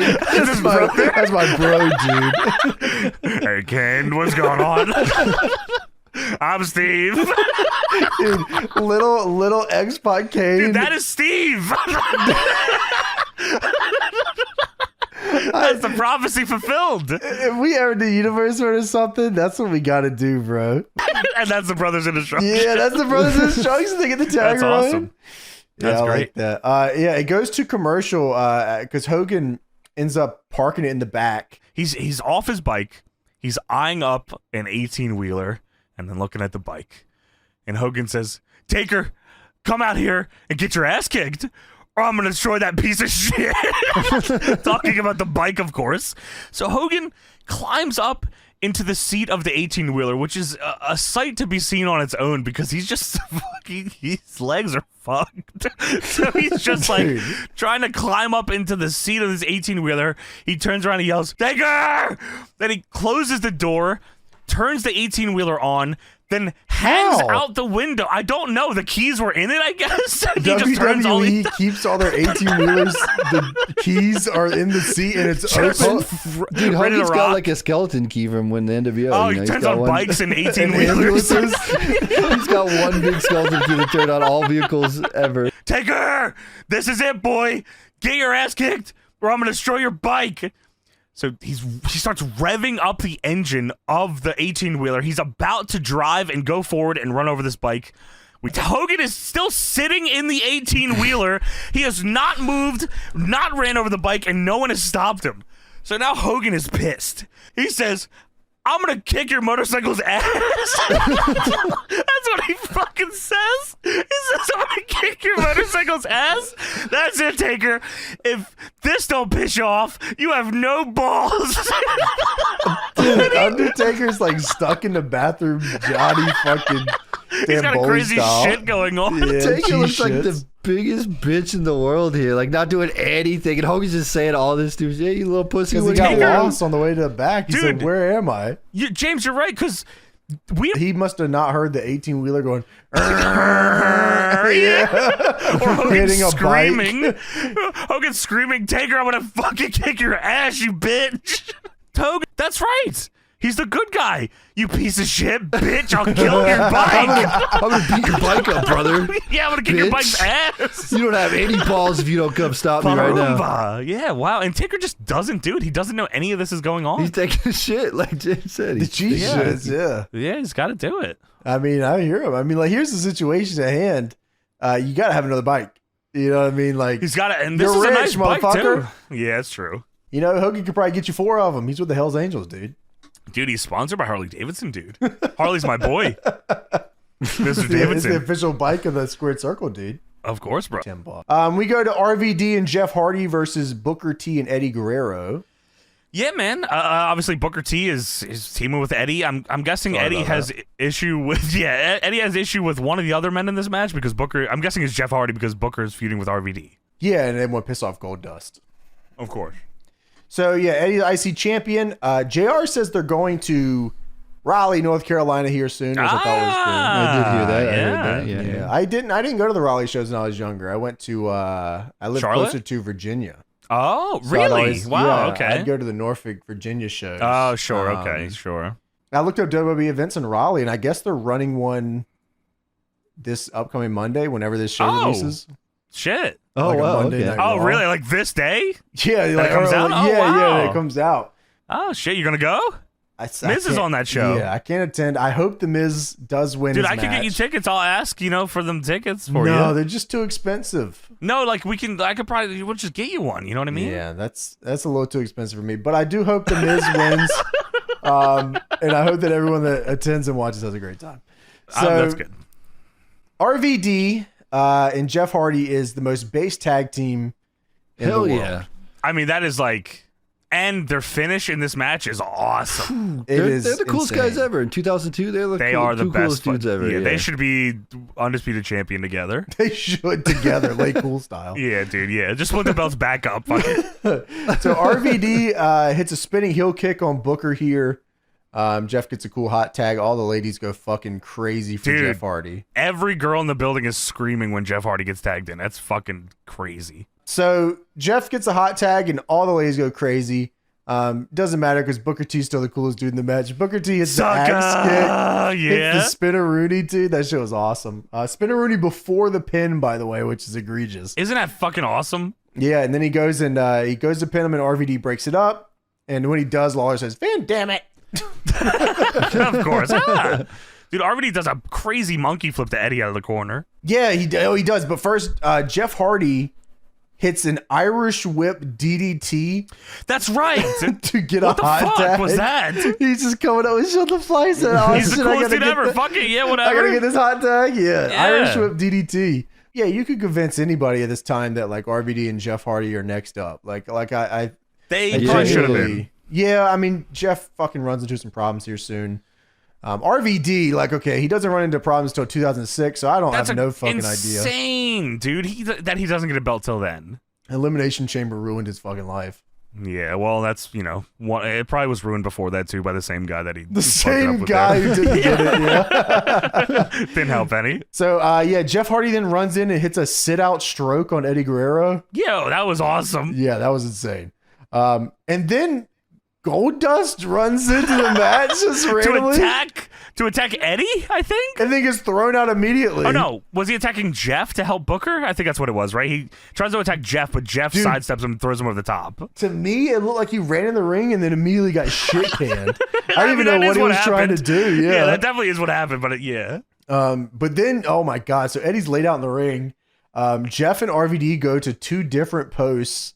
And it's like an earthquake. The crowd almost shook this building to fucking down. How fucking cool this was. This is like a dream spot. This is the shit you do with your action figures, Oh, yes, dude. This was like spots that I was trying to do with my friends and fucking shut your mouth. Yeah, this is the coolest shit ever. So Jeff is on one corner, RVD's on the other. Jeff hits a swanton bomb on Eddie, and I swear to God, they didn't even wait a second. He hits a swanton bomb, and RVD is in the air for the frog splash. Dude, yeah, that is. And he hits it the long way. Dude, this is in so many Bumpmeister videos, the wrestling game videos where they just do spots. Yeah. This spot is especially off of probably 2 ladders. Dude, this is the coolest tag finish. This should be stolen. It's just them doing their moves, but they did it with such quickness and God, this was awesome. And they win. Yeah, it was sweet. They win, yeah. Not many times do you get to see RVD and Jeff Hardy win in a tag like that, so it's cool to see it happen, No, and Goldust is apologizing to Booker here after the match because he fucked it up for them, I guess. I don't know how he fucked it up. He didn't really do anything. Nothing, yeah. He didn't do a goddamn thing. I'm gonna get medieval, man. So we go backstage. Coachman is with Terry Runnels, or just Terry. Yes. Maybe I guess they just say Terry, right? Yeah, I always loved when people have the one name in this era of Raw because the nameplate is massive and it's just this one name huge. Yeah, you're right. No socials, no URLs. No, none of them. Yeah, wow. You think that's ever going to be I imagine at some point, looking back on eras with socials and shit, it's gonna be man, none of these sites really fucking matter anymore. Isn't that weird that they had Twitter? www.hardys.com. Yeah, you're right. So this segment is dedicated to a segment that we get here in a minute, which is the swimsuit competition. Titties! Yeah, Coach says usually on Raw we see you on the my end of the microphone, but that's not the case today. You challenged Molly to a swimsuit competition. Terry says, yeah, Molly's been calling us trashy and sleazy and slutty, and she did it to my face at Insurrection. I prefer to be an interviewer, but since she wants to call herself the most beautiful diva because she's pure and wholesome, and put me down because I'm proud of my body, I decided to challenge her to a swimsuit contest. And we should let the people decide what they like best: pure and wholesome or these. And she takes he undoes her robe to Coach, and then Lawler goes, did she say insurrection or erection? Dude, Molly Holly says that she's a slut, so she challenges Molly Holly to a swimsuit competition. Slutty contest. Dude, what? I will out-slut you right now. Yeah, you awesome. Will. Because I called you a slut. All right. Weird. So we go backstage. Flair shows the APA hat that he found in the NWO locker room to Arn Anderson. Arn says, I have no idea what that is. What is APA? Flair says, Double A, something's not right here. I go in the NWO dressing room and I find an APA hat. All that hoopla 2 weeks ago. What's the deal with that? Nobody saw Bradshaw get attacked. We never saw a visual. How do we know Bradshaw's not doing something? I'm going to Bradshaw's dressing room right now. Dude, you can't just keep fucking leaving Arn here and going to people's dressing rooms. You can't just keep doing this. Arn said, yeah, all right, whatever you want to do, Flair. Dude, that's awesome. Yeah, just please fuck off. That's what I always thought. I was thinking the NWO needs Bradshaw. They're cooking crazy out here. Dude, Big Show, Bradshaw, X-Pac, and Scott Hall. Or hey, you're right. Bradshaw smokes the cigars. NWO loves cigars. Out there. Dude, oh my God, Bradshaw was day drinking and smoking cigarettes. That's awesome. And dude, you're right. He definitely loved hazing the boys. So now it's time for the swimsuit competition town hall.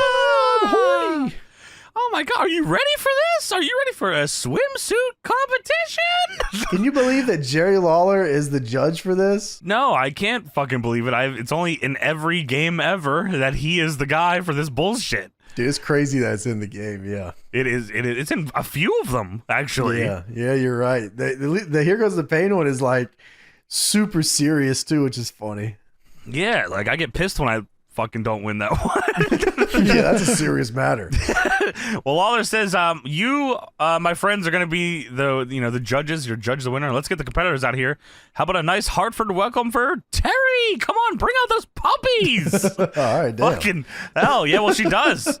Terry gets in the ring and Lawler says, I'm praying at the thong.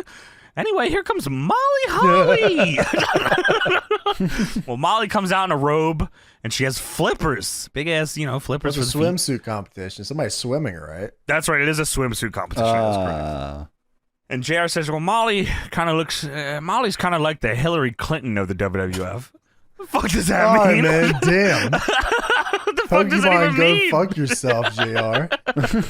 Well, Molly says, now, King, don't get too excited, because when you see what I'm wearing, you won't believe your eyes. And music starts playing, and Molly puts on a swimmer's cap and takes off a robe to reveal a swimsuit. Very modest swimsuit. Looked great, actually. I thought she looked fucking great in this thing. And I guess, but you're supposed to think that this is ugly and stupid looking. And JR gives her the business. Any of this, but... Yeah, no, I didn't either. Yeah, she had a nice outfit and she had a big ass. Boo! Fucking boo! She looked nice. She treated herself with respect, and she was good. Yeah, she was good in the ring. Boo! Sorry to hear that. Fat ass. Jim Ross, you fucking bitch. Fuck you! You show me your fucking shit right now. You look like my grandma, bitch. Yeah, I would never fuck my grandma. Why don't you dress like somebody else that I would fuck? Yeah, you call that a sexy swimsuit? Looks like something my granny would have worn in the 30s. Yeah, and I can't jerk off to that. Take it off. We want puppies. Come on, everybody. We want puppies. I guess smashing at the desk. We want puppies. Until we started doing this show, like I always thought JR was super reserved. Straight-laced, yeah. But he's not in any of these segments. You look like my granny. Take your clothes off.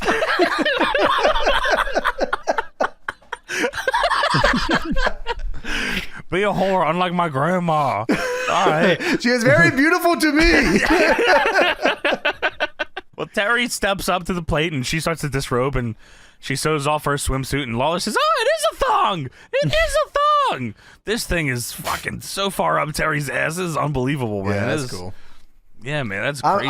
I'm a man of two worlds, and I like both the worlds that are in the ring right now. Dude, so. everything I like everything but Jerry Lawler that's going on here. Yeah, and JR. Everything else is great here.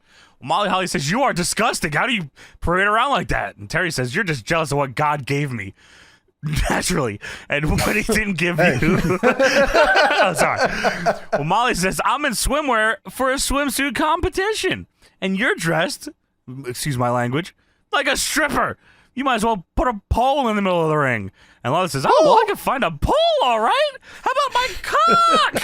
How about you sit on my cock? Oh, yeah, that's a good idea. Take your fucking clothes off." If I wore something like that, I'd look mighty good tonight, bitch. If I wore something like that, I'd have skid marks. Terry says, "Well, these people have a good opinion. Why don't you let them decide?" Well, how about Molly? Boo, fucking bitch. Boo, man, we fucking hate you, man. No, for real, man. Fuck you for this shit. How about Terry? Yeah. Fuck yeah. See that shit right up there. Yeah, that's cool. Well, Molly says, "You people don't deserve to see my..." cheer for both of them. Yeah, man, I'm having a great time. Molly says, "You people don't deserve to see my virgin body in this state of undress." And JR is about to fucking unload on her. He's what? Yeah, your virgin body can just... And then Lawler starts talking and cuts it off. And Lawler says, "How about the winner?" And JR says, "Well, that's quite the little swimsuit. I'll tell you. I've never seen anything like that growing up in Oklahoma. I'll tell you that. It gave me a little fucking fat little pecker down here, if you want to be honest with me." Y'all like me in the crowd cheer for both of them? I'm 10 years old. Jim Ross 40 is pissed off. Guy like me, 10 years old, sees two beautiful women. Oh, this is cool. Yeah, no, well, not JR. Fuck that shit, motherfucker. So fucking Molly Holly starts beating Terry with a flipper. Yeah, that's real. And then she leaves. Yeah. We go backstage. Ric Flair walks into Bradshaw's locker room. He's got his own locker room for some reason. Bradshaw branded door. Flair finds the Kane mask that X-Pac was wearing earlier, or just Kane's mask. I don't know. No. Yeah, dude, Flair walks into, again, another locker room and just starts knocking shit around. The fuck is wrong with you, old man? What are you doing? A lot of things, really. Yeah, that's true. Well, yeah, he finds the Kane mask, and Flair says, Bradshaw's got some splaining to do now. Oh, my. What the fuck are you going to do to Bradshaw? Are you kidding me? You seen this guy? Well, he's the boss. He can fire him, of course. Oh, yeah, that's true. He'll go to SmackDown, brother. Oh, shit, yeah, we can't have that. We need Bradshaw. So Miss Jackie is here, and she knows where Stone Cold Steve Austin's dressing room is. Yeah, it's down there. And she says, are you okay? And Flair is walking away, and he stops and looks at the Kane mask, and he says, no, I'm not. And he walks down the hallway. And JR says, what's going on here? Who's zooming who?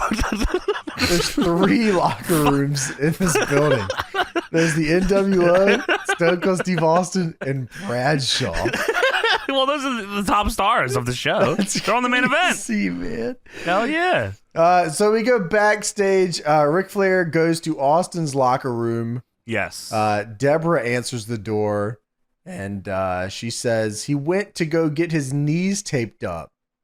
Yeah, that's what he just does. That's a very candid answer. I didn't expect that answer, specific. I guess. Yeah, he's getting his knees taped up for the main event. Oh, okay. Oh, Thank you. Shit. Okay, well, let me. That's what Flair says. Oh, shit. All right. Well, let me know when I can talk to him. Yeah, Flair turns around to leave and runs into Bradshaw. And Bradshaw, you looking for me?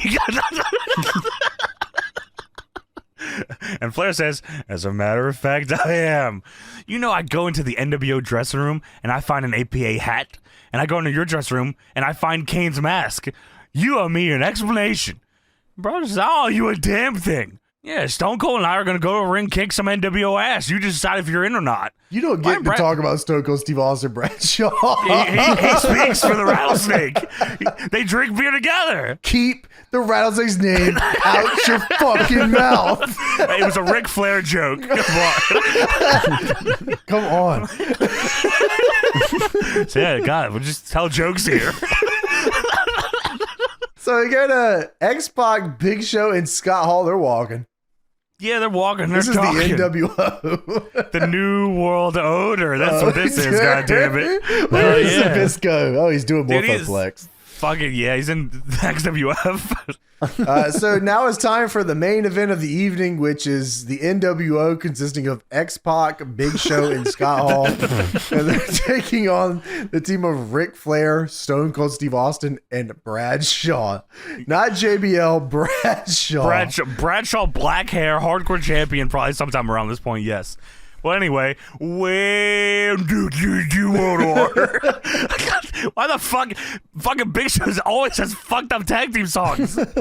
This must be he's the leader. Why the hell else would they come out to this? Yeah, he must be the leader, huh? They're pushing. Well, that doesn't last long. How long does it last? It lasts tonight. Oh, shit. It. Yeah, Ric Flair takes over after this. Spoilers. Oh, yeah, I forgot. What the fuck? You spoiled the shit out of this. Sorry, I apologize. Oh, shit. Yeah, so every single person makes their entrance except for Stone Cold Steve Austin. Okay, this is so weirdly put together, isn't it? It is. I thought this was pretty random. This is so strange. I get why they did it, but it was stupid and didn't make any sense. Okay, so I don't know if I get it. Well, they did it because they wanted, like, if you were watching or if you weren't watching, you know, when you come back, you get the Austin. Okay, sure. You know fair what I mean? enough. So, well, yeah. So Big Show, the NWO come out, Flair comes out, Bradshaw comes out. They fist bump on the ramp. Seem to be on the same page. Then we go backstage. We go backstage, and there's 2 staff members looking at Undertaker's bike, which is underneath the wheels of an 18-wheeler still. Yes, and Undertaker is here. And Undertaker's like, get out of here. And he takes off his trench coat, and he throws it down. He's got toilet paper on his foot. What the hell? Goldberg! Goldberg! Why me? Hey, Sid, where's my car? 22! Oh, man! Jumping up and down. My bike! Goldberg! Dude, so Taker kneels down. He tries to start pulling the bike out from under the 18-wheeler. This is insane. Taker, then, he is so mad that he starts throwing work stomps on the bike. That's awesome, dude. I thought it was sick. Fuck? What the fuck are you doing? He fucking picks up a big-ass pallet and throws it out. Yeah. Chuck's, why are you doing work stomps then? You're not too concerned about it. You just spiked the pallet on it. And Taker then starts yelling, Hogan! Hogan! Hogan! But then, limo arrives. A limo arrives, and the driver opens the door, and inside is Kevin Nash. Kevin Nash comes out in an NWO shirt, and JR says, oh, what the hell? That's Kevin Nash. What's he doing here? Then we go to commercial. Don't know. Okay, we have no fucking idea because spoilers, he is not seen for the rest of the show. We never see him again. He comes and that's it. He doesn't do anything. What the fuck? Was that just a show? Kevin Nash with custom V-neck NWO shirt. NWO shirt? Yeah, dude. What the hell? Like, was he just coming back from injury or was he... The fuck? I don't know. He just showed up. Emotional support. He doesn't even come out. He doesn't come out to do shit. He ain't come out to Sting's retirement match either. That's also, well, fuck that. Fuck that guy. So yeah, man, we go come back from commercial. Stone Cold Steve Austin gets his entrance, of course. So yeah, man, we get of course X-Pac and Stone Cold Steve Austin to start the match. Yeah, well, Austin tells Flair to stand on the apron and for Bradshaw to start the match. Then Austin tags himself in immediately and then starts fucking up X-Pac. X-Pac and Steve Austin's so funny. Hell yeah, that's what I want to see. So it should have been X-Pac as Kane versus Steve Austin. Goozled Austin.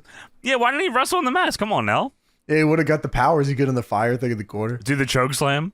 So Austin hits a few spine busters and then hits a Watt combo in the corner. The crowd's going crazy for this. Bradshaw then tags himself in, and I'm sitting here wondering why the fuck am I watching Bradshaw versus Big Show in the NWO? This is crazy. So how is this the main event?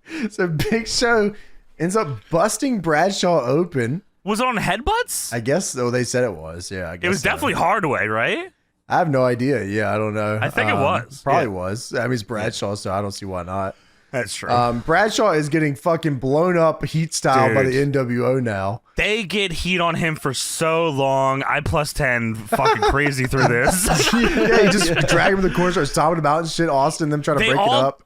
They all take turns just whooping his ass forever. So once the heat's over, X-Pac gives Bradshaw some like insane level chops here, like probably some of X-Pac's best chops ever. It sounds like he was lighting him up. Just rips his chest apart, man. Yeah. Austin comes in and tosses Hall and Flair, tries to put X-Pac in a figure 4 here. Big Show stops him. Yeah, throws him out of the ring. So Bradshaw and X-Pac are left in the ring now. X-Pac hits the corner and fucking walks straight into the clothesline from hell. Dude. Takes his fucking head off. What a tremendous throws spot. it. I love it, man. Yeah, what a move. That's tremendous. That's so beast. Yeah, so Bradshaw pins for a 2. Big Show pulls him out. Dude, Big Show drags him out immediately, goozles him, then turns to the commentary table and yells, "You better move!" And then just picks up Bradshaw and choke slams him through the announce table. I love that he just went for it. Yeah, that was cool. Yeah, it was called, "You better move!" So Austin starts taking it to Big Show, and it's just an all-out brawl out here for now. Austin's the last one standing, and now the NWO are taking it to him in the ring, 2-on-1. I think it was Scott Hall and X-Pac. That's right. Austin double lines them, and then hits a double stunner Texan style. Dude, that was insane. He like they were like standing up, facing away, and he just slipped through the middle of them and stunnered them. I was like, whoa. Yeah, that was nuts. super dope. Yeah, that was awesome. Yeah. Austin and Big Show look at each other, and Austin gives him the double bird. Which enrages the Big Show. It does, because he gets the ring. He says, I'm going to get this heat on you for a couple minutes here. Yeah, I need to lay on you for a minute. There hasn't been enough take heat my in knee this, lift. in this motherfucking match. Big Show gets his heat on Austin until Austin gives him a second rope Thesz press. That was awesome. Yeah, it was cool. Austin goes for the stunner, but Big Show big boots him and knocks the ref out. Dude, Austin ducked a line at one point and tripped over his feet and fucking just fell out of the ring. How is this? We've just seen who did this. We just saw someone do this. Was it The Rock? What, fell out of the ring? Yeah, he like tripped over his feet and fell out of the ring. We legit just watched a retro, and I was like, I've never seen that happen before, where somebody I'm not sure. like tripped over their own feet and fell like out of the ring. I feel like for some reason it was like test or something. I can't remember. Yeah, that couldn't be The Rock. He has Maybe it too was much The Rock. mana. Well, I meant Rocky Maivia is what I was talking about. I think it was Rocky Maivia. You might be right. Was it Shotgun? Yeah, He did it. I feel like it was. Yeah. Yeah, that might be it. You might be But right. I was like, how the fuck do I keep seeing this happen? Yeah, Big Show ends up dropping the straps here after the ref bump. Flair he bumps comes the ref, in with yeah. the chair. Big Show goozles Flair. Austin low blows Big Show and hits the biggest damn stunner we ever saw. Yeah. Austin pins Show, but the ref is out. 1, 2, 3. Holy shit. How could this be? Austin tries to get the ref up, but then Flair out of nowhere hits them with the steel chair. Well, it must have been it wasn't out of nowhere for the fans in attendance, because Austin's trying to get the ref up, and all I hear is boo, and like, the fuck is going on here? I guess Flair was loading up just crazy before, so that it could work on the camera for not showing it. But he must have been just immediately setting Austin up for the chair shot. Yeah, Austin turns around, he gets hit in the head with the chair. Flair starts smashing Austin's knee to smithereens with the chair repeatedly. That's why you tape it up, brother. Yeah, well, you know what? You're right. Fucking goddamn, you're right. Flair calls for the mic, and Flair says, "My next official act on behalf of the Raw brand." He looks at the crowd and says, "Kiss my ass, punk." is to tell you that on Judgment Day, you got me and Big Show in a handicap match. And Jared says, "What the hell? That's not right." So, where the fuck is Kevin Nash? Hello. He's Hello, probably where's Kevin talking Nash? shit with the Undertaker. Him and the Taker are stomping out the bike in the back. So Flair is working over Austin's leg again, puts him in the figure 4, and then for the next 5 minutes, all you hear is Big Show is full fucking belly laughing as Flair has Austin in his figure 4. Hall is holding Flair's hands to give him more leverage for it. Then Big Show grabs Flair's hands. It's the craziest goddamn visual of big baby Big Show with his fucking titties out. Just bouncing Flair around in front of him. Dude, Flair's little head's going, He's about to fucking have a concussion. And then the show ends with Big Show raising Flair's hands, and they celebrate, and they're laughing, and fucking Flair. Why, Flair? Why? Wow, I need a sandwich. That was Big Show's character. Just said that one time. He just even say it one time. Dude, there's gotta be. There's gotta be a line where he says that, right? At least once. Yeah, 2006, 7, 8, 9, 10, 11, 12. So one of those years. Sometime, Big Show's just got to come out there in a fucking like button-down shirt. I'm very hungry. Dude, it had to have happened in the fucking time where Eddie gave him a burrito. That had to have been dude, around he's there. eating the shit out of it, too. Yeah. Yummy. But yeah, there you go, man. That is the first episode of WWE ever. And the last episode of Scott Hall in the WWE also. Yeah, I guess that's also true. Yeah, I guess until the Hall of Fame, I guess, right? He never comes back to do shit, Is that does he? right? I think so. No, right? he comes back for Sting and Triple H. Oh yeah, sorry, I apologize. he does fucking do that. It's true. This is a crazy ass show though, man. I enjoyed it. It went by pretty quick when I was watching it, except for the main event. That dragged on Dude, yeah, wow. for goddamn ever. Yeah. Yeah, I thought this was, a lot of funny shit in there.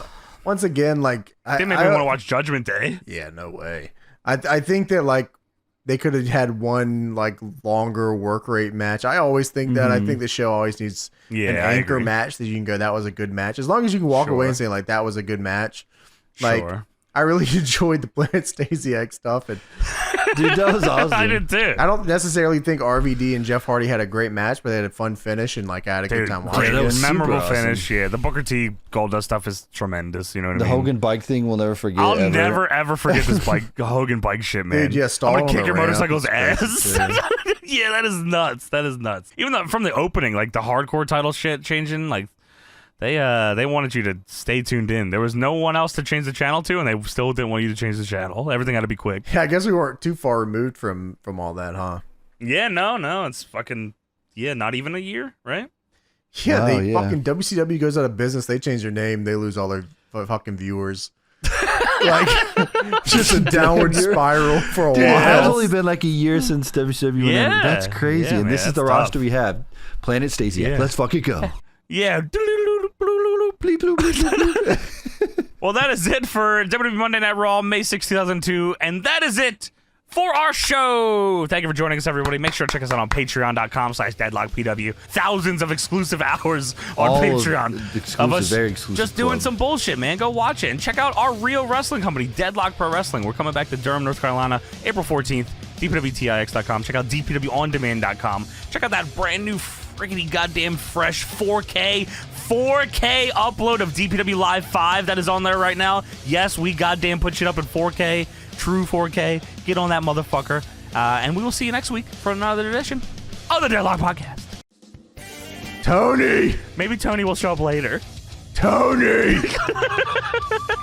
Tony is a baby fish mouth 𝐒𝐔𝐑𝐂𝐔𝐓 omega lol mutated freak fish piece of trash for life. All right, let's get into WWE Raw for May 13th, 2002. I don't think they still were used to saying WWE yet because there was a lot of F references, but there's also a lot of get the F out references. So I think it's the propaganda has just begun. Yeah, really. We're going to talk about some crazy stuff. There was one specifically that I don't really remember, and then I saw it and I was like, oh my God. The propaganda style. Yes, I agree, yeah. But first we have to move to the music. Play that fucking music. To see the change. Does he say fucking? Yes, but it does. Okay. It's censored, but it does play that. Is it music. censored? Yeah, it's just okay. Because as a kid growing up, I just always like I'd never heard it censored. I always just play that fucking music. I think like, even on the games. Sure, it's done in the way. I think it tricks your mind because it's played that like it's it's play that fucking music. It cuts out the F or that's me style. Maybe that's where I got that from subconsciously. Play that fucking music. Yeah, that's exactly what it is. Yeah, that's crazy. Congrats to them. Lot of pyro here, swirly pyro. Damn, that song is so fucking good, man. That's so everything good. about this presentation here is really dope, to be honest with you. I agree. Yeah. If this was still the WWF, it would have been 3 times as cool, just so you know. Yeah, well, it dies soon. Sorry about that. Yeah, wrestling's over. So we're in the after story at this point. This is the Go Home show to Judgment Day 2002, or at least the Go Home Raw. How long did it take you to realize that Judgment was not spelled with an E? I actually still write it with an E no matter what. I think that's not wrong, though. I think they're both right, but I think this is more right. Does that make sense? Is one of these British? I don't know. You want me to do live? At least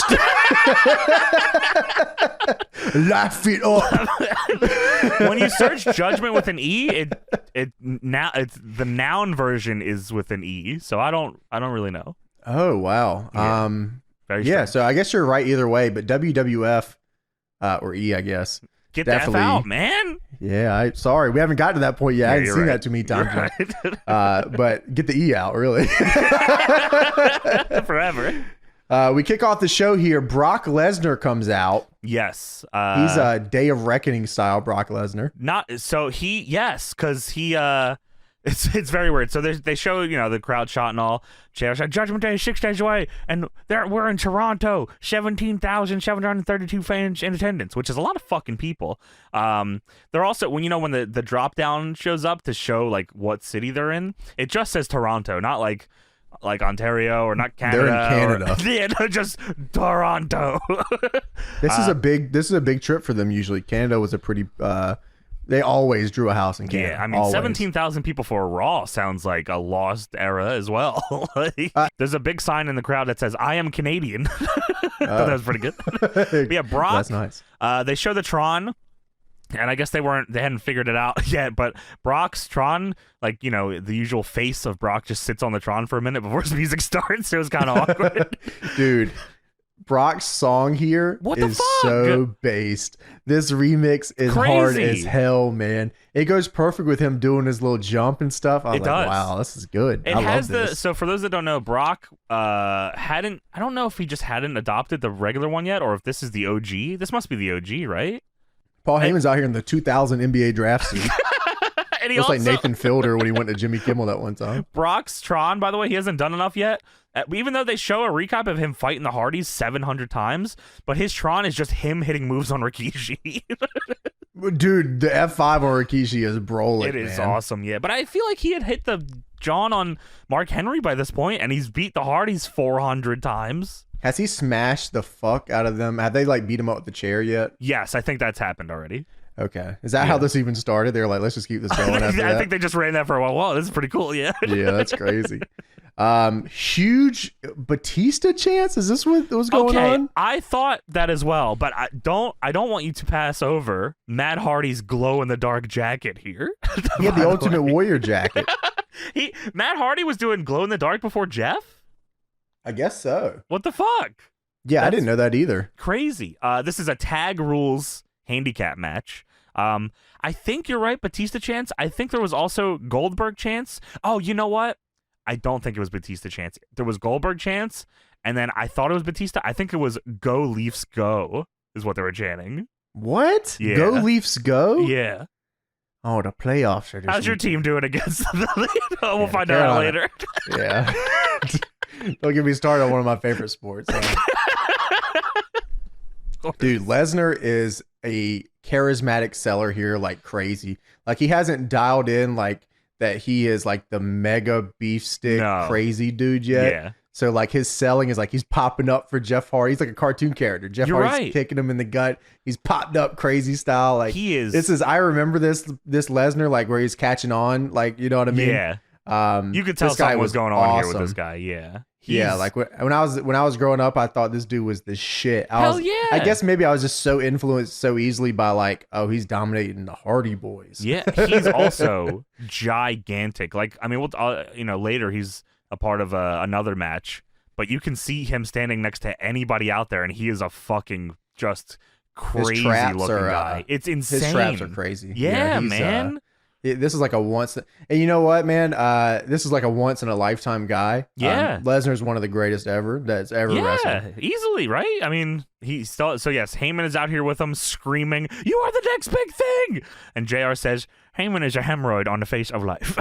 Why do you say it like that? He is a hemorrhoid. Fuck you, Paul. Fuck you and die. Dude, the Lesnar, the next big thing, was the coolest nickname ever.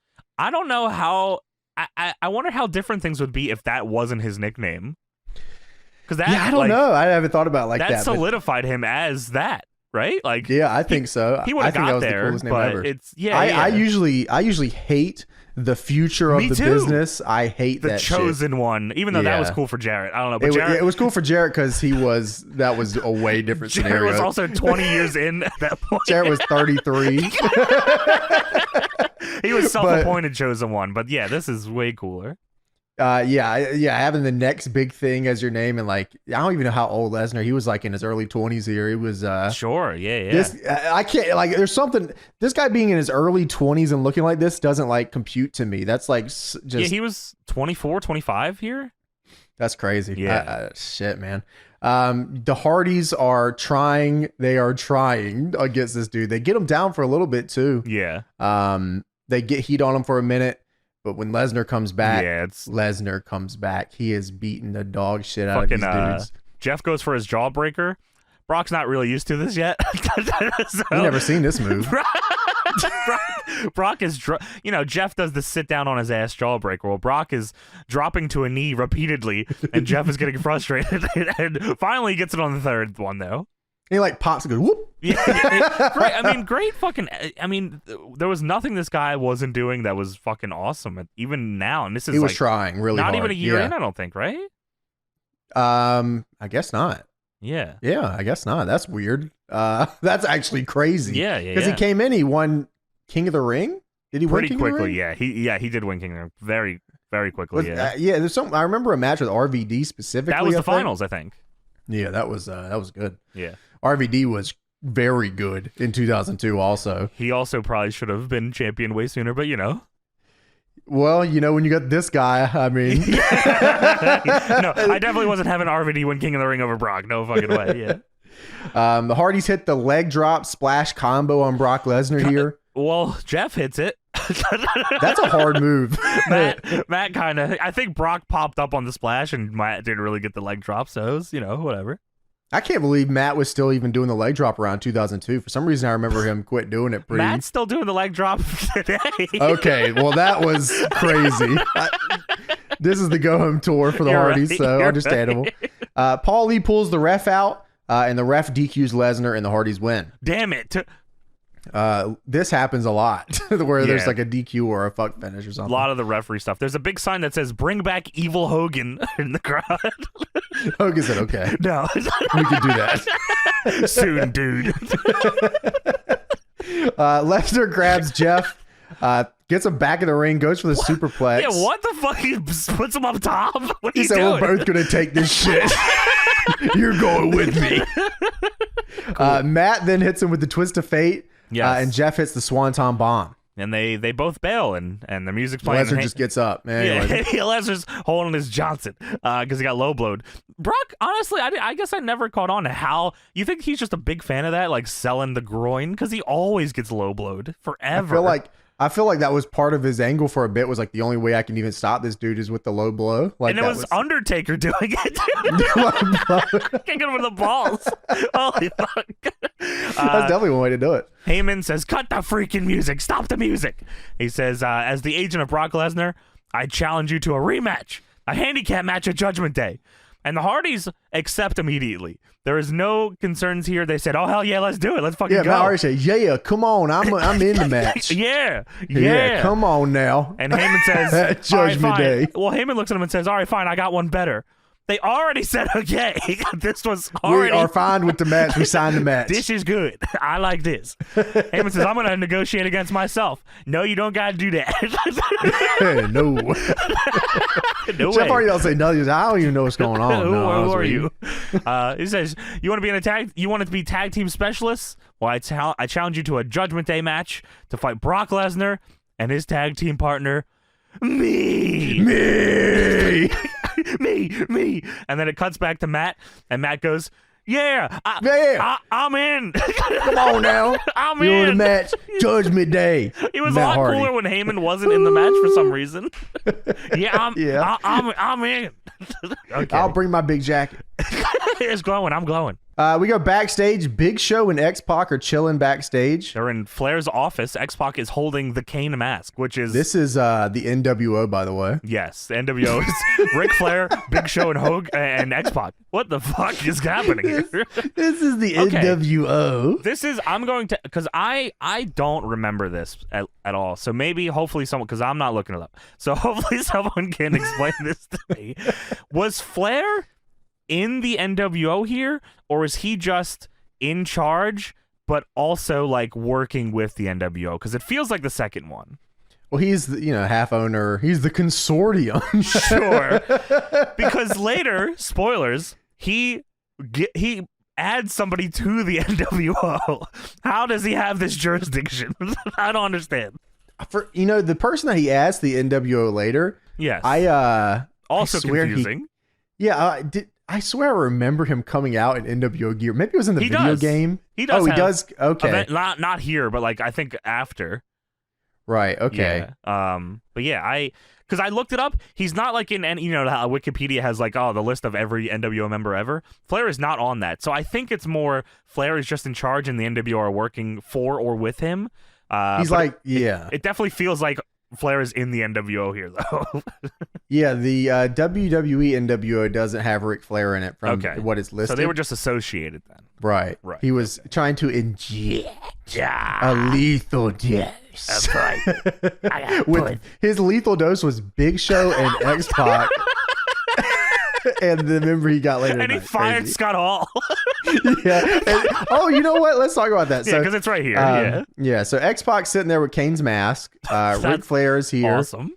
Flair says it's a new era because he is here. Flair says that he fired Scott Hall because he kept losing to Stone Cold Steve Austin. Yeah, that's what happened. Flair, for some reason, he goes, I fired Scott Hall because he kept losing to Steve Austin. And he goes, and you know what? You know, Nash ain't suspended. He's recovering from bicep surgery. Wait. I'll get worked. No, hold on now. He got worked, and he thought he was suspended. Of course. Why did he say that? Yeah, now you know Nash ain't suspended. Of course he's not recovering suspended. from bicep surgery. All right. Flair says that he has an announcement tonight about a new member in the NWO. So, just to note here, X-Pac and Big Show both don't know who the member is, and also the member joining the NWO doesn't know who the member is.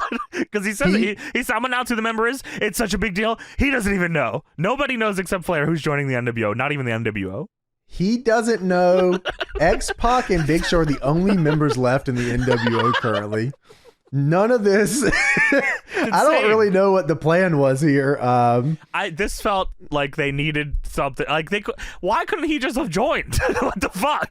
We're in May right now on this show? Yes. Okay, so the NWO is over on July 15th. Well, that's when Nash blows his shit out, isn't it? Or the week after he blows his shit out? And then he's done. Wow. Yeah. I actually don't know. I'm pretty sure there's like a 6 or 8 man match and Nash tears his quad, and I'm pretty sure like the week after, Vince comes out and says the NWO is fucking done, man. Why? You had X-Pac and Big Show. They came up on him, man. I don't know. Nash is done. Fuck this, man. Was Kyle Petty, the NASCAR driver, still in the NWO at this point? X-Pac, Big Show, and Kyle Petty. Dude, Horace Hogan was right there in the waiting. He was right there. He was waiting. Come on, guys. Damn. So then we get a video package. Sorry, just before that ends, by the way, Flair looks at Big Show and says, we're going to walk out that door right now, Big Show, and we're going to launch it big time. What does that mean? Big time style. Hell launch yeah, it big time. That's what we're doing this weekend at DPW. We got a propaganda video for Get the F Out. Dude, this one I think I remember. I remember this one the most. Okay, so it's a woman trimming the hedges into a WWF logo, but then she cuts the F off and then sets the bush on fire. Lights it on fire. Yeah, fire. Vince folded so quick. We don't want you to use WWF. Okay. Sorry about that. Yeah. All right. Crazy. Okay. Yeah. So we get a Flair and Big Show town hall. Forever. We get a forever town hall. This is so long. Flair had so much to say and nothing to say at all. It felt like they were trying to like tie together 14 different angles that they just made up 6 days before the pay-per-view. So Flair starts it off and says, "Are we all in agreement that I am Ric Flair?" Yes. No, this can't be true. JR says, with what Ric Flair did to Stone Cold last week, I wouldn't mind if Ric Flair got the F out. But that's another story. I will never get enough of JR loving Steve Austin, no matter what. Great. It's so good, especially even when on this Steve show. Austin turned heel. It's just he's still like it can't be like this. There's got to be another way. Not you, Rattlesnake. So Flair says, "I'm a 16-time world champion," and Flair says that makes him 15 times better than the Toronto Maple Leafs. No. I can't believe it. Not the Maple Leafs. This is big in 2002. This is nuclear. This is the crowd that goes nuts. It's 5 minutes of them booing him. Like he says, before that he goes to say the 16-time thing. He says 16-time, and the fans start chanting asshole, and JR says 16-time asshole. That's you. And then he does the Maple Leafs line. They are booing the shit out of him. Flair says, unlike the Maple Leafs, I don't have little bitty Ty Gomi. I have a real enforcer. Unbelievable he would talk about Ty Gomi like that, James. Ty Gomi? The player on the team? On the Leafs. Fuck, man. Fuck. I like the Chicago Blackhawks. I'm an Islanders guy, if you ask me. The crowd chants asshole, and then Flair just sits there and then singles out someone in the crowd. Some girl. Just some girl in the front row, and he just goes, "They're talking about your mother, sweetheart." What the fuck? She probably wasn't even doing anything. Flair is crazy, Fuck dude. you. Fuck you. Flair at this point is so fired up. He's like, I can't believe I get to work here again. This is so sick. His hair is crazy here too. He looks like he got electrocuted. The way that they're standing with Big Show behind him, and they have this pan shot of where like he's standing in front of Big Show like 2 feet smaller than him too. It's great. It's fucking awesome. Flair is pissed because he drafted Steve Austin, and Steve Austin also gave him a Stone Cold Stunner in the same night. Now, how are you expecting, bro? I mean, you know you're getting. I mean, that's how it is. I trusted Austin. What does he do? He stuns me. I try to be his friend and to tell him I like him and to give him carte blanche on Raw. And what does he do? He screws me. I think Stone Cold, just like all of you, is trash. And he says, I can sympathize with what Vince went through trying to deal with that son of a bitch. Austin is a pain in the ass. He's a Fed sympathizer. Eat your own bitch. Get fucked. Flair says, to hell with Stone Cold. Damn. To hell with you all, and to hell with the Maple Leafs. All in the same order. Flair says Austin should have gotten on his knees and kissed his ass and been his best friend. Now, why do you think that was going to happen? Stone Cold should have got on his knees and kissed my ass and kissed my balls. Suck my cock and also like me. And now, if you don't do that, I will kill you. Okay, man. Kiss my ass and kiss my balls just like the Toronto Maple Leafs would do. Like John Tavares, so that's a different team. Ty Cummy would fucking kiss my balls. Kiss my nature boy asshole, Stone Cold, and also you like me now. And while this is the longer this goes on, the more Big Show is gritting his teeth and doing strange things with his hands. Big Show is, is funny looking back on it now because they try to play him as like this big fucking bastard. They're trying to reheat him here. Dude. They're always trying to reheat him. He's the nicest dude in the world. So it's like funny sitting here. He's like, how do I be evil? Kiss my balls. Oh, yeah. Flair says Austin will bleed and he will come all in one night, pro wrestling style. Can kiss my ass as well. Kiss my Flair balls, Toronto. They also have the same hair as I do. And a robe. Flair announces... as he is the booker, he will book Hulk Hogan versus Ric Flair for the undisputed title. And it cuts to a side of Hogan in the crowd. That's crazy. He's like, I could just do this. I'm gonna book myself in a fucking undisputed title match. Fuck you, man. That's actually, yeah. Well, that's nuts. This was Eric Bischoff's shit. Like Flair was the consortium here. But when Bischoff comes in, his reign on, and maybe this is why people got so fucking sick of the heel. commissioner heel guy. Yeah. Because it's like handicap match, DQ, booking myself. It's like it was fun the first time around. You gotta take a break. There's only a certain amount of time you can do that for before somebody needs to say, "Well, hey man, stop doing that." Yeah, fuck. How do you have this job? You suck, man. It shows Hogan arriving to the arena on his little motorcycle. He has a red and yellow Harley, and he comes in wearing a gigantic leather jacket as well as a helmet. And of course, the hat is crazy. Underneath the helmet is, of course, a Hollywood or a Hulk Hogan bandana. This is the craziest look I've ever seen in my life. Gigantic jacket, man. He is protected. Hulk Hogan, I'm driving safe, dude. No points on this Click license, it or brother. kick it, brother. We have Shawn Stasiak versus Eddie Guerrero for the Intercontinental title. Shawn Stasiak's music hits, and I felt like I had an outer body experience. This is the most base man alive. I could not believe it. He's over here. He has signs. He has signs. The Planet Stasiak thing is super fun. It's a very fun gimmick. He's like talking to his people on Planet Stasiak. He's talking to himself in the with sky. the glasses on. JR says, cool. JR said, this boy is crazier than a raccoon. Yeah, well. So they go backstage. Shawn Stasiak is in the locker room with the glasses on, talking to the Planet Stasiaks or whatever you call them there. And Eddie Guerrero walks in with the Intercontinental title and he says, who are you talking the to? Stasiaks, dude. No way. No way. Let me tell you something. No 20% discount for these Stasiaks, brother. Full price for Sean, dude. He's a snitch. So Eddie said, who are you talking to, bro? He said, oh, you're on Planet Stasiak, aren't you? I've been wanting to ask you, oh, what kind of vegetation they got out there? And Stasiak looks at him, and Eddie goes, weed. No, brother. Hogan is not here. Not on my Stasiak planet, dude. That's his planet Stasiak. Hulk Hogan has conquered Planet Stasiak. They were cowards. They should have had Hulk Hogan be like the leader of Planet Stasiak or something. Second in command. All my Stasiaks, all my Hulkamaniacs, my Pasta Maniacs. Stand up. We will habitat this land, dude. We're smoking weed, dude. Cowards. Ticket. They were ready for that. Click this motorcycle, click it or ticket. Wear a helmet or die, brother. He says, are you saying that Planet Stasiak functions in an altered state of reality? And Eddie says, well, it seems like you're on something. And Stasiak takes that personally. He says, you want to fucking fight, bitch? Are you on drugs? Don't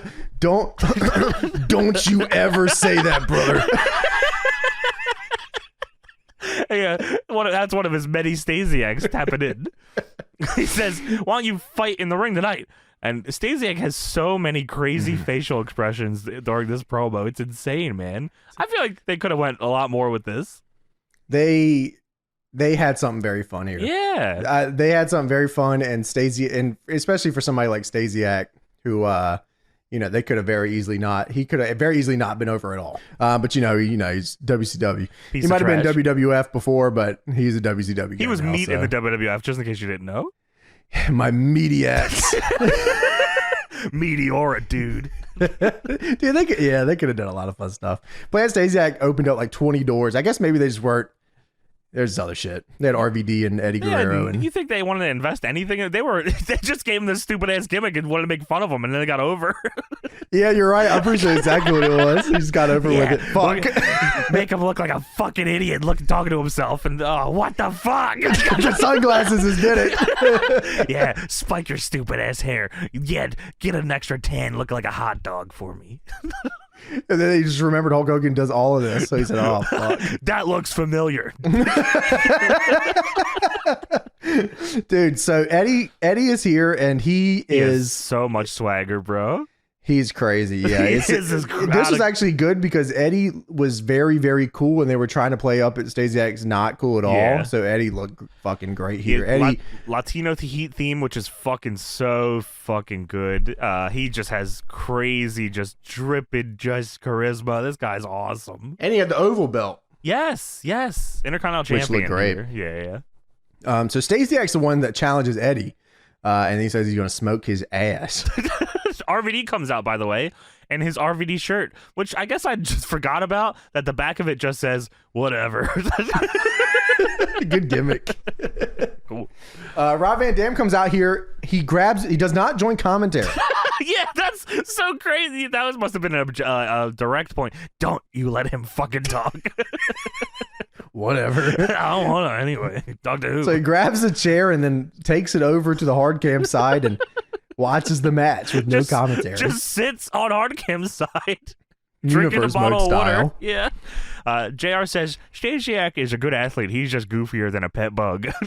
Whatever that. They were just like, just call him dumb. Just call him dumb. If Sean Stasiak got hit by the Hulkamaniac truck, that'd be fucking fantastic. Run him over with that motorcycle right now. So Stasiak die, die, Sean Stasiak. Why don't you come back and kiss Ric Flair's balls in his ass? If you're so cool.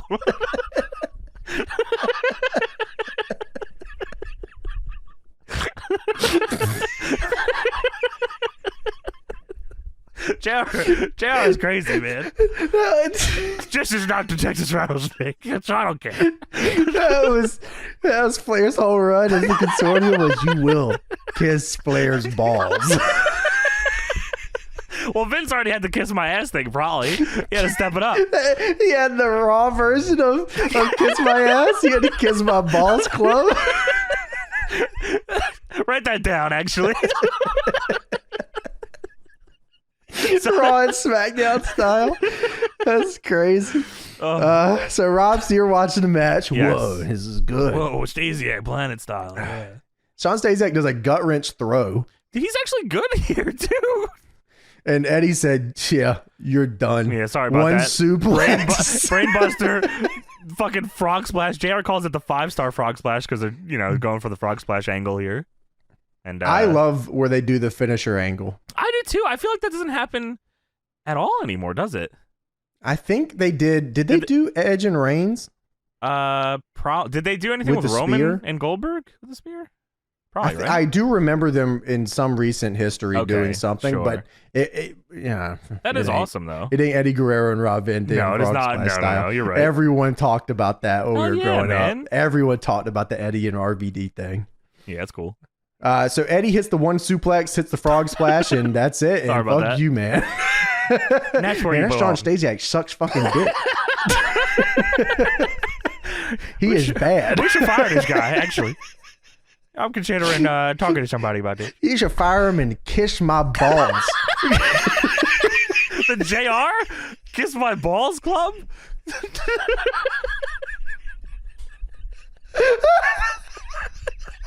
I think he's crazy enough to do it.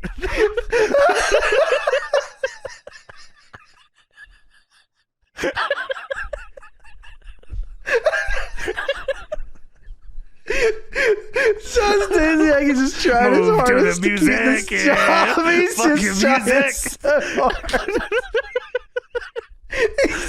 I really need this job. I really need this money. Yeah. I do. I need this money Yeah, I'm right. to John, pay my bills. electric bill. All right, this is real weird. First off, So Eddie Guerrero- wins, and RVD Yeah. just gets in and starts whooping his ass. RVD starts kicking the shit out of him, Spin whooping his kick? ass. Yeah, The crowd's not reacting at all to this. that's the whole show. Yeah, that was really weird. There were 17,000 people here, and just nothing. Well, if you're for not the whole Hogan show. or Austin, they don't give a fuck, man. Go home. Yeah, that was an indicator, I think, of what's happening here. I don't think anyone wanted to call it the WWE either. I They were know on for a protest. fact my dad and his friends still do not call it the WWE. My dad hated that shit too, I think, actually. He will never, ever. I think to this day, my dad still says that's bullshit. I remember specifically, I think because they just maybe didn't, either they didn't pay attention because whenever they watch wrestling, they were just drinking. Yeah. Or they just stopped watching. But yeah, he said, "You still doing that WWF stuff?" I said, "Yeah, you damn right I am." WWF. We're taking it to another level too. Dad. So RVD's here. He kicks him. Crowd doesn't care. Guerrero cares though. He's fucking pissed. He's super pissed. He's RVD. Get your ass back in here. Who do you think you are? I am. Oh, that was a pretty good line right there. I'm going to show you whose Frog Splash is better and who is the better wrestler here in the WWF. Yeah, that's right. Let me ask you a question. Who do you think you are, RVD? What forgot the D. fuck is happening here? And Rob's like, "Who am I? Who am I? Oh, He's not on the mic, by the way, doing this. Who am I?" he's real stretching out. Yeah, you. Who are you? Who are you? Me. Who am I? Me. You That's talking to me? funny. Are you? I think he's talking to me, guys. I think, look at me. I'm Rob Van Dam. And finally, the crowd fucking wakes up. I was Yes. like, "Oh, thank God." Eddie didn't know the name of the company or the guy that he's wrestling. RVD. Cool. We go backstage. Coach been trying to get an interview with Stone Cold Steve Austin. What a dumb idea. This never works out, Coachman, ever. For any of them in the history of pro wrestling. Especially not The Rock, or just No, stop, man. Especially if you're the coach. Like, what the fuck? You are fucked, man. Deborah says, "Ain't no way. I can try to get Stone Cold for you if you Yeah. like." He, no, actually, she's like, oh, he wants to talk. I'll go get him. You just stay right here. Which really, coach should have realized this was a fucking bad idea. This is a setup. It's a really. setup. Yeah. Every time it plays the Raw theme backstage during this stuff, Oh, yeah, it's not dated. Yeah. I feel like I'm playing like a game. I feel like I'm playing like a video game or something. Well, I think was it one of the games where you would go through the backstage and it would play the music, or is that just? I don't know. That's what I was. Is that Here Comes the Pain, maybe. I might be Here Comes the Pain, because I was thinking to myself as I'm watching this, I got like mad flashbacks. Yeah, I was like, yeah. This feels like a video game scene or something. Like Coachman has to get Stone Cold, so it loads Stone Cold into the screen, and then they start the promo. I'm pretty sure it is Here Comes the Pain, because the cutscenes would play the song of your brand. Like you would do, you know what? It would be like the POV thing, and you're fucking Been a like long time. Eddie Guerrero is gonna punch you in the face because you or something, or Austin, Austin is offering you, or Deborah offers you cookies, and Stone Cold shows up and says, "What? I'm pretty there's sure one time where I was doing one where like is playing during that. There's one where Trish comes up to you or something backstage. And for some reason, it like loaded Taz. I think I had just something fucked up. So Taz was like being all sexy towards me. It's crazy. Or you play like the definitive edition without like the memory card or something. Yeah, I had like the wrong memory card in or something. So Taz came up to me and said, "Hey, brother, you want to kiss my balls?" Some Stratus? No, man, stop, bro. But yeah, no, that was Here Comes the Pain. That's true. Yeah, that does feel like this too. And Coach, we come back from commercial. Coach does get to interview Stone Cold outside his locker room, and Coach says, "We heard from Ric Flair tonight." And Austin says, "What about Ric Flair? What about Ric Flair, dude? What about Ric Flair?" This was holy fuck, crazy. Man. He dresses him down for 5 minutes. This was full. We are very full into Stone Cold what now. Oh, this my is God. The what era. Yeah, this is crazy, it's man. Austin says, did he say something important? He's out there running his mouth like a jackass. What? Why? What? Because he is a jackass. What? He says he's my friend. What? He tried to be my friend. What? I'm supposed to like him. What? We're supposed to be buddies. What? He's a jackass. What? You understand me? What? I said he's a jackass. What? You think I trust Ric Flair? What? No, I don't. What? Are you understanding me? Because you're not saying a damn thing. What? Coach says, you had a lot to say about your match this Sunday. And Austin says, what about Judgment Day? What? You got a problem with Stone Cold Steve Austin facing Ric Flair in the Big Show? I ain't got a problem with that at all. You got a tall son bitch, and you got a bleach blonde, blue-haired son of a bitch. Blue-haired son of a bitch is what he said. Blue bleach, Blair hair. You got blue bitch. hair, blue pubes on that son of a bitch. What? What? That calls himself the dirtiest player in the game? Big deal. He makes a title match with Hulk Hogan. What? Does he deserve a title match? No, he does not. You think I'm going to watch that match? You damn right I am. I didn't expect that. I thought he was going to say no. Yeah, I watch all the matches on this show. I love this show. I give advice. What? I'm watching all the matches from Crash Holly. What? Just incredible. What? Sean, no. Hey, what's in that? I don't think so. That's all I gotta say about that. You make me sick. With your carcass. Holy fuck! This promo felt like I was like. It definitely felt like a I was being cutscene. That's a good tortured. I felt like I was being tortured. What? It does not stop. It's not Austin's best. No way. He says Ric Flair will find out you do not screw with Stone Cold Steve Austin, because Stone Cold Steve Austin said so. I'm gonna whoop his ass and the Big Show's ass. Thank you. He ends with thank you. What the fuck is going on? Holy fuck, man. Rough. It's rough. It's not as good as we just made it sound. So it goes to a pre-tape where they buried Tommy Dreamer. Oh my God. No recollection of this. Not a single one. I remember weird Tommy Dreamer gimmick era. I don't remember this at all. I felt like that was I always thought this was like a website only blog thing. Yeah. I didn't know they did videos about it. This is weird. It says the actions you are about to witness are those of Tommy Dreamer and not World Wrestling Entertainment. Yeah, I bet. Yeah. A day in the life of Tommy Dreamer.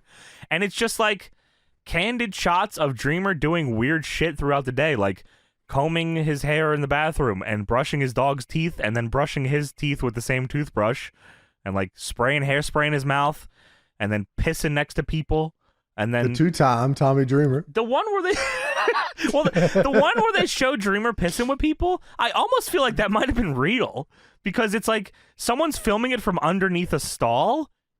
And that's like, a Twitch stream. Sounds hardcore. And he like reaches over with a cup and gets some urinal water and drinks it. And he's like, this is good. And that's the end of the segment. Yeah, it's cold. That's not hot. That's not hot. Dude. Okay. So that's yeah, true. his gimmick is he's a weird bastard, and that happens for the rest of his life somehow. How about that? Yeah, that sticks. Sorry about that. We get Terry versus Molly Holly up next. I'd love to know how many matches Terry Runnels has had at this point. I'm gonna, while you talk about that, I'm gonna try to take a look at her cage match, see if I get an idea here, because they imply on commentary that she only is just starting to wrestle now, which I don't think is right, but maybe it is. Yeah, maybe, because they say that she only just started training because Molly whooped her ass. Regal is out here, by the way, on commentary with Regal's out here, comes to commentary. He's got the Europeans Championship. Yes. Regal puts the mic on, and King says, "Regal, you never drink toilet water." Regal says, "No, don't think so." Piss. Maybe that doesn't happen. That had to have happened already, right? That's like 01. He says, "I've had some bad tea." That's what he said. Okay, yeah. there you go. Okay, Terry. But the way that he reacted to that was great. No, don't think so. It's like he didn't even see the video package before. He has no idea what he's talking about. So the Molly and Terry match here is not her first match. She's had a bunch of matches from 99 to 2000 up to that point, but 5 matches after that she never wrestles again. So this is her retirement tour here. Oh, great. Yeah. Okay. It shows footage of Terry beating Molly Holly in a bikini contest. There's random balloons falling from the sky as well. I don't know what's going on here. I think they were supposed to drop those when the bikini contest winner won. I see. That makes sense. But Molly attacked Terry before the celebration with a flipper. This happened so often that this was in the video game of Jerry Lawler. This is Here Comes the Pain of Jerry Lawler picking the bikini contest winner. This happened so often. I don't think there's a single path in that game where you don't get Jerry Lawler bikini contest. Yeah. It's also one in No Mercy, but that's for the women's title, of course. So the gimmick here is that Molly Holly is a prude. She is not sexy. That is incorrect. Wrong. Stay wrong. This was nuts to me. The whole time on commentary, they're trying to tell me that Molly Holly is not beautiful, and I'm just there looking at Molly Holly. What the fuck, man? She's got a big ass. What the fuck? She was Molly fucked up Holly back then, man. Is like crazy. Yeah, Molly Holly is fucking bro, like fucking Holly era of Molly Holly. You know, when she was a Holly cousin. Yeah. Holy fuck, man. Yeah, no, for real. I don't know how the hell they her even in pulled this off. WCW is crazy too, bro. Yeah, these guys are fucking jerk offs. The crowd chants, "We want puppies." Of course they do. JR says Terry is not a trained grappler like Molly Holly. I don't know if I've ever heard JR say grappler in my whole fucking life. JR had some crazy lines in this one. Oh no, you're right. Terry does a body slam, and Jerry goes, "Wow, she did a body slam." Oh, great wrestling attire, might I add. Oh, yeah. Whoa, come over here and slam me. Fuck off. Oh, my God. By the way, oh my God, I fucking forgot about this. So they're doing this match, body slam, all that shit. Someone is playing a trumpet. The whole match. I thought someone was on the stage, like, I thought, like, oh, they're making fun of, like, Molly or something. Yeah, she's like you shitting know what I mean? and farting or something. Yeah, I thought they were making fun of her. And then, like, no, there was just a tuba or something. Just, they don't acknowledge it. It's just constantly this whole match. They had to find this guy playing the fucking instrument in the crowd. How do you not find him, man? It can't be that fucking hard. Holy shit. I was dying, though. It just wouldn't stop. I was like, this has got to be an angle. And I'm waiting, and there's no angle. I was like, okay. Molly hits a lariat here. Look great. Molly's good. She's very good. JR, for some reason, says Terry is not a virgin, by the way. Okay, great. I can tell you that. For sure. He did. He said, Terry's not a virgin, by the way. I know. I fucked her. What do you mean by that? I fucked her, gang. Terry hits a Frankensteiner in the corner. Molly kicks out at 2. Fucking JR, man. Does he say something else here? He says something crazy after this. This is the run off the top, right? Yeah, right. Because Molly goes for the Molly go around and Terry catches her, and then Rana. Yeah. JR says, very descriptively, she wrapped her legs around Molly's face and squeezed her thighs and came off the top of the Hurricane Rana. I swear that's how he said it. I swear. Terry wrapped her legs right around Molly's face and he squeezed those thighs, and there she came with that Hurricane Rana, for goodness sakes.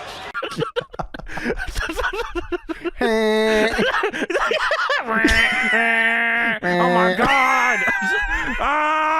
That was JR's side, actually. He had the trumpet I'm too. spanking my trumpet. Oh!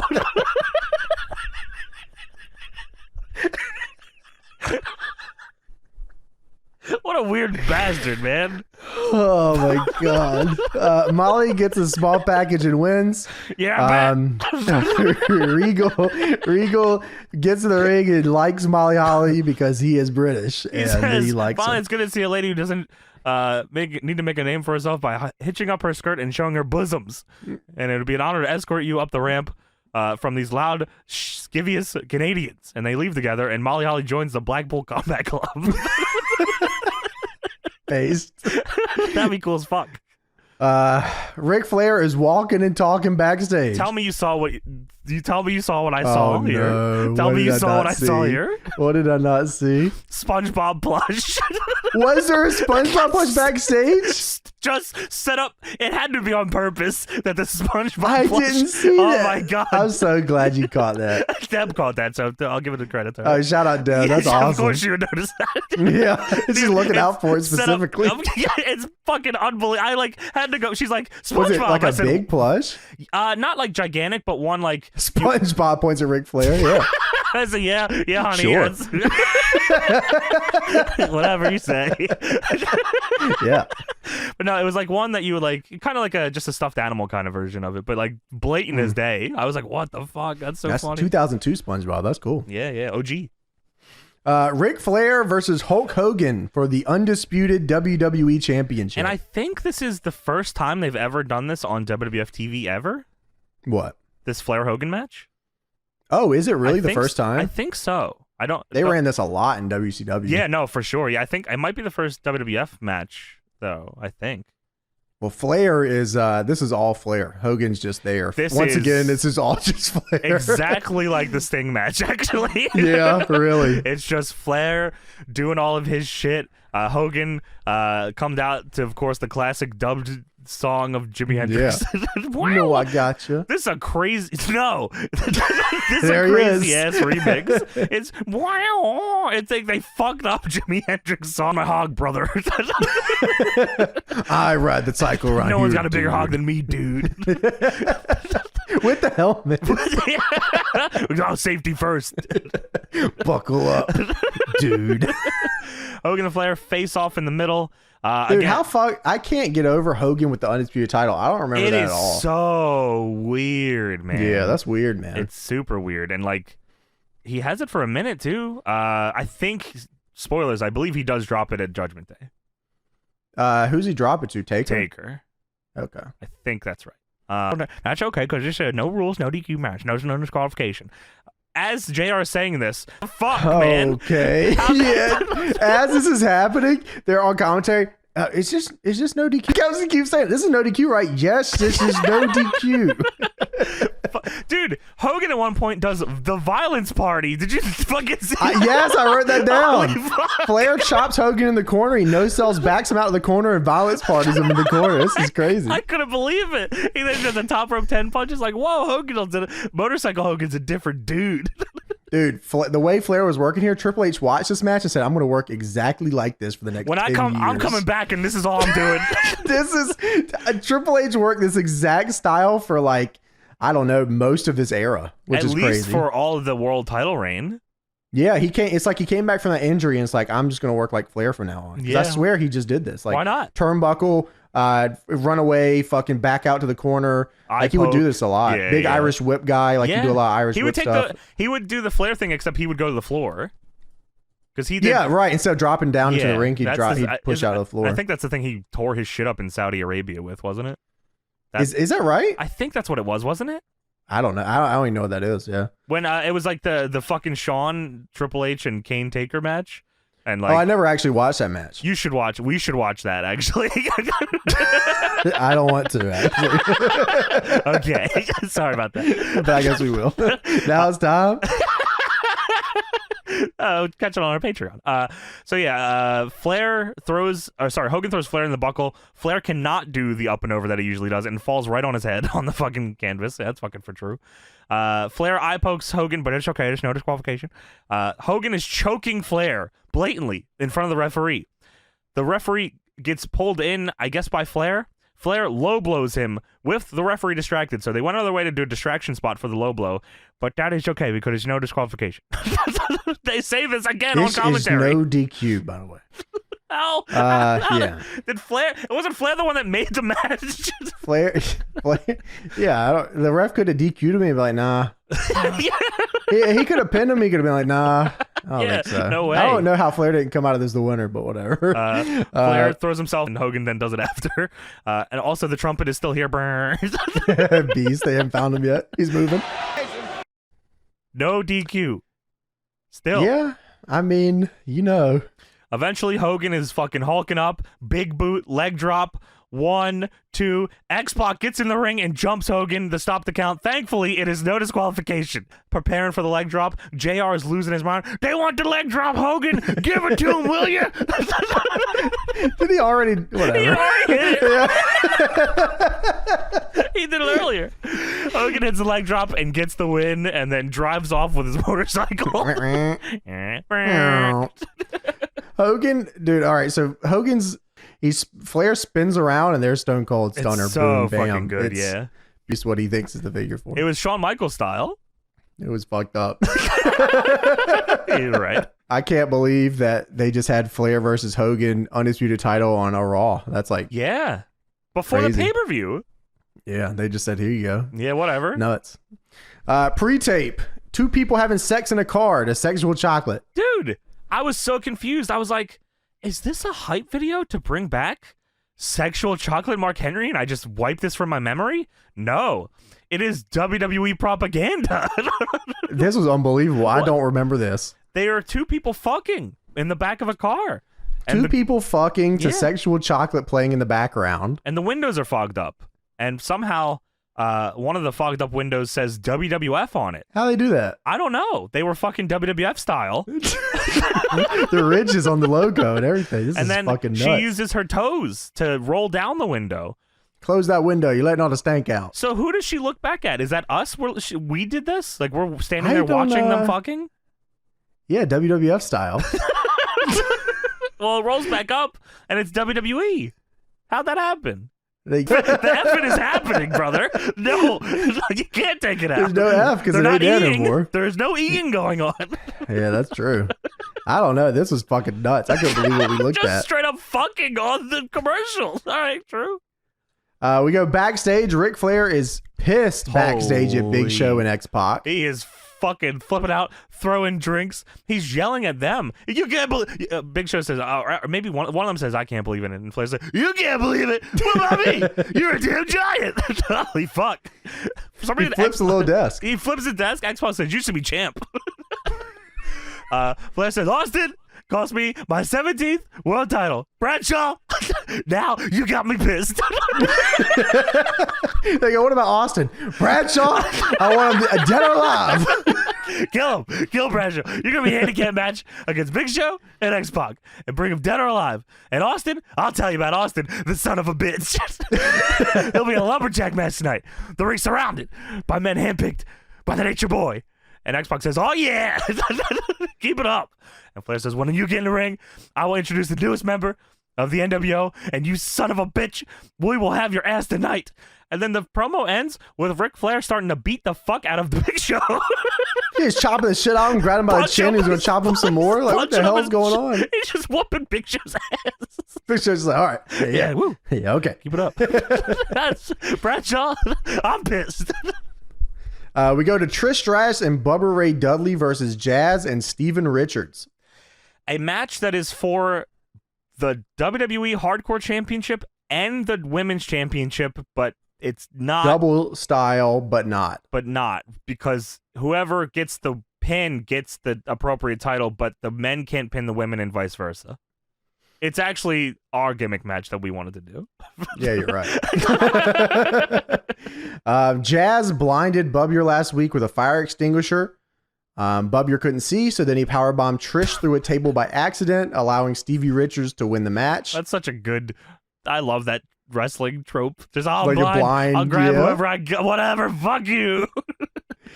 Stevie Richards is shredded. He looks fucking great. Super good shape. Very strange pants. UFOs, but great shape. Yeah, this is awesome. This is very 2002. Bubba is in glasses and a bandana. Crazy. Stevie Richards looked like he could be in Alien Ant Farm, that band. Oh my God, yes. Annie, are you okay? Yeah. That had a great the whole album was great. The Anthology album. That one album, did they do anything after that? They had to have, but I feel feel like they I were still remember a band the movies. That song was the awesome movies too. Was solid. Yeah, that was that crazy one. That's like that. By the way, that music video is like that time in like a nutshell. If you go back and watch that movie's music video, oh my God, that feels very that era. I get very nostalgic when I watch it. Listen to Alien Ant Farm if you haven't. It's crazy they got popular for the Smooth Criminal cover. Yeah, that's true. If for anyone, I'm pretty sure Wish is in a Tony Hawk game. For anyone that might know that more from that. Very solid album. That band was they were fun. Honestly, pretty underrated. Yeah, I think so too. Shouts out Alien Ant Farm. Yeah, come out. Yeah, come on. You gotta, if you come out, you gotta have that same haircut where you had a big line shaped in the middle of your fucking head. Yeah, oh my God, you're awesome. right. That was so sick. They did the Smooth Criminal thing in like a ring. I remember the music video being in a ring. Was it a ring in a pool? It was a ring like, or was it in both? the yard? Oh, maybe I'm thinking of some 41 that did the pool one. Yeah, that was the ring. I do Fat remember. Lip. Yeah, that's sick. Yeah. Yeah. So sorry about that. Yeah. No problem. 2002 style, you know. How it is out here. You gotta do what you gotta do. Stevie Richards out here. His lat spread is nuts. He looks fantastic. Yeah, he's great here, man. And he's always getting his ass whooped. Is really what's happening. Yeah, big here. style. Yeah. Bubbier picks up Trish and gorilla presses her over the fucking whole ring from the apron to the floor on Steve and Jazz. Yeah, it's been funny if it's just to the floor, but sorry about that. and Jazz were there. Bubba's whooping Stevie's ass as well. But yes, they explained that Bubba can't win the women's title here because Trish has to be in the ring when Jazz is and vice versa. But that also gets thrown out the window because it's also a hardcore match. This is no DQ, by the way. Yeah, it's a hardcore match or not. I don't fucking know, man. I don't know what's going on. But they're just like, look, we got to have more titles on the show. I don't know. Yeah, fuck it. Whatever.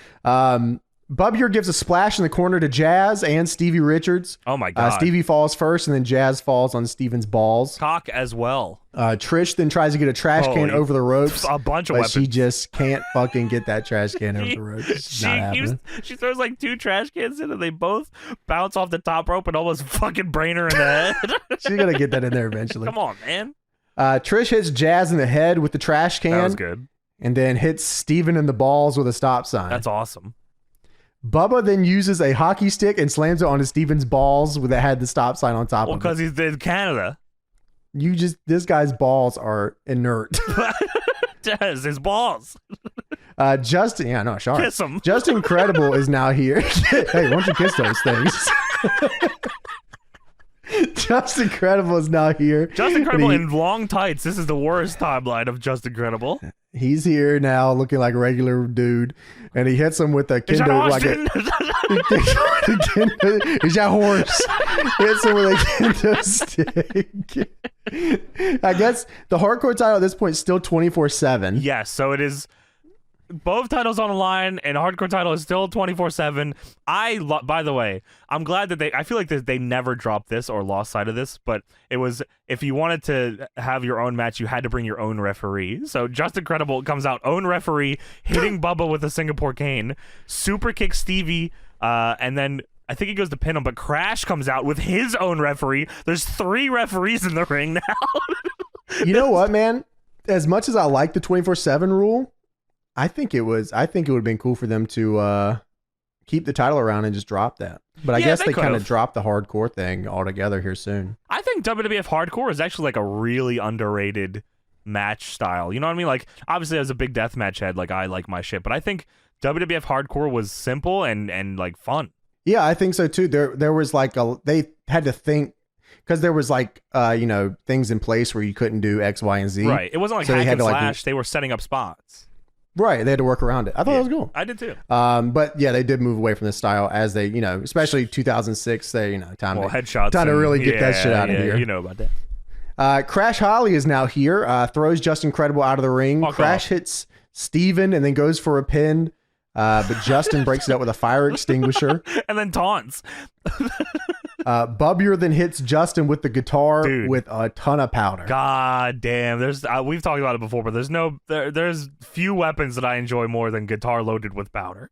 This felt weird here at the end of this match here. Yeah, Stevie tags in Jazz and then kind of runs away. He just leaves. I'm done. I don't want to be here. And then Jazz and Trish are like working, but I was like, is Jazz hurt here? Because I feel like this match like slows down significantly. I don't know. I think maybe they were probably a little blown from the shit before. It could have been because it was like I was like Jazz was kind of like, I don't know, maybe she was just selling or something. I don't even know what fucking happened to her for her to sell like this, but I was like, what happened here? So yeah, Jazz and Trish kind of do duck under spots a couple times. Trish eventually catches her with the Stratisfaction and wins the women's title. Bubba does not win the hardcore title. Bubba can go I thought Bubba won the hardcore title too. No, just Trish. All right. If I'm in that match, if I'm Bubba, I would have picked her ass. I ain't leaving this ring. I'm winning the hardcore title. In theory, he could have still won the hardcore title. It's 24/7. Yeah, why didn't he do it on the ramp? I think Stevie ran away. He got away. Okay. Yeah. Right. Well, that makes more sense. Yeah. Okay. I'm pretty sure I saw him at the top of the ramp. He was taunting. Trish smacks Bubba and breaks the mic. Yeah, breaks the mic and then it works again. Get the tables. So Bubba sets up a table. Trish loads Jazz up in the corner on Bubba's shoulders, and Bubba fucking sit out powerbomb through the fucking table, and Jazz is fucking dead. Oh, this is the Dixie Carter shit. You remember that? It's exactly like that. That Dixie Carter one got a gigantic, like that's maybe an all-time TNA pop for her getting put through a table. People were waiting for 20 years for that shit. She wasn't even there, and they were still they were still waiting for it. That was in New York too, which was a cool like venue. Yeah, what venue was that? I don't think it was Hammerstein, or I don't think it was Manhattan Center either. Like, but it looked similar. Yeah, it looked cool. Yeah, well, I remember that was a big. They did a big selling tour point there, for them. right? They were like, yeah, we're running fucking in New York. Yeah, that was cool as fuck. And that series of shows was really good too. Like that was a good era. I don't think anyone was watching though. Was that Destination America? I could have been. Think it might have been. Yeah, sadly. It shows a graphic of Stone Cold Steve Austin versus NWO guy. So this is fucking like Bubble Boy, not Bubble Boy. What was the bubble in SpongeBob called? Like the big fucking bubble. It was like a bubble. Fuck! Now you made me think it's Bubble Boy. It might be Bubble Boy. Fuck! I don't remember. Either way, it's that with an NWO shirt on. That's just what this graphic is. It's vacant. Bubble Buddy. Yes, that's what it is. Bubble Buddy. It's Bubble Buddy in the NWO taking on Austin. They had him moving and shit too. That was crazy. I know. We go backstage. Undertaker is in the hallway with Coachman. Undertaker's smashing the back of his head against the wall repeatedly. Concrete wall. Yeah. Really Coachman good. said, what about the bike? What did Hogan do to the bike? You know, what can we get your thoughts on what Hogan did to your bike? And Taker doesn't answer. And Coach says, well, any reaction to what Hogan did to your bike on the show? And Taker looks at him and gets in Coach's face and he walks off. I feel like he was walking forever. He walks down a long hallway to get out of here. I thought they were I was like, he's going to go into the darkness of the hallway. No, he opens the exit door and leaves. Yeah, he just leaves through the door. Okay, cool. Dude, JR says there's a Taker is sheathing. Lawler said copium Taker. Omega Law Taker. Pot friend Taker. Lawler says Taker's bike was $40,000 and Hogan flattened it. Oh, sorry about that. Yeah, whoops. Yeah, Vince has never paid anyone $40,000. Not now. It shows the Judgment Day card. Goes down the list here. 12 Stones Broken is the theme song of Judgment Day. I don't remember. JR goes, the hit song. Now, I feel like 12 Stones is 12 Stones. 12 Stones does the Nexus theme. Like the group? Yeah, you remember the Nexus? We walk alone. They do that song.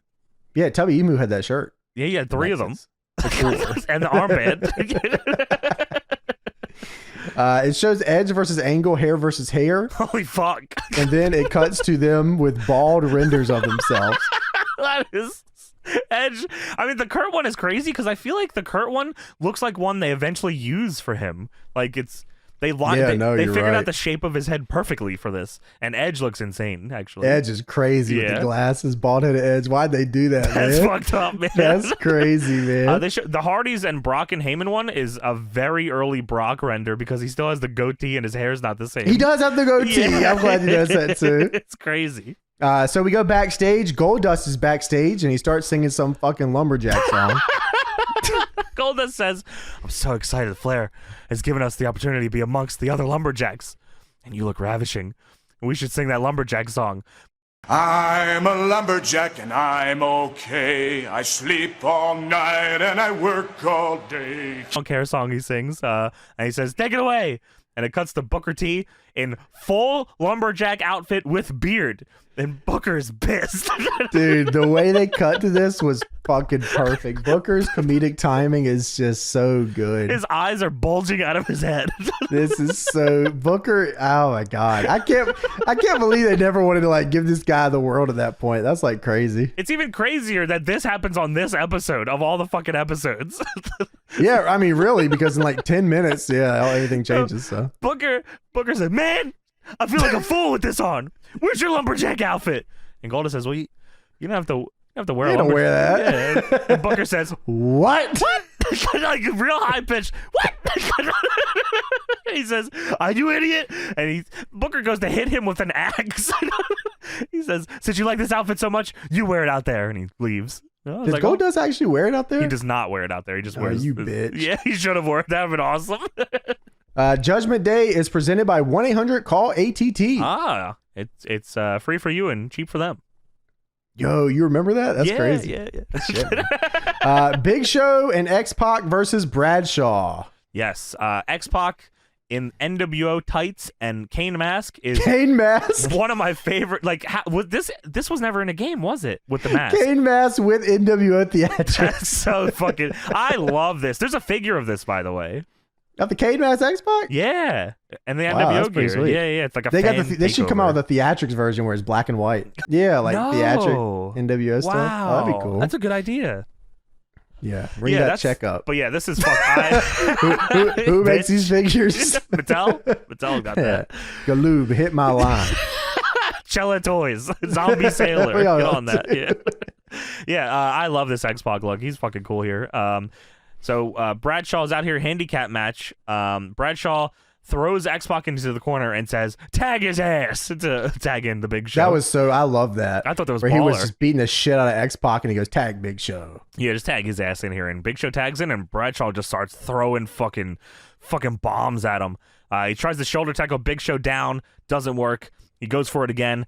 X-Pac hits a knee in the back, and then Big Show hits him with a fucking fuck you clothesline and just puts him on his shit. Oh my god. Yeah, that was awesome, dude. Yeah. The whole beginning of this match was awesome. It kind of goes, they start getting heat on him or whatever. It's a lot of heat. I mean, but again, it's a fucking handicap match. This is the second handicap match on the show. I just realized. I forgot there was one at the top. Very Eric Bischoff Raw style here for sure. Eventually, Bradshaw tries to hit your finish.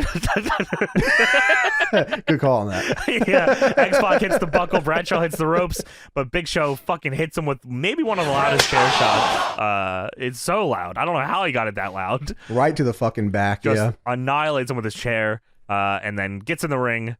2 choke slams to Bradshaw, and the NWO get the win. Lillian announces them just as NWO at the end, by the way, not Big Show and That's X-Pac. insane.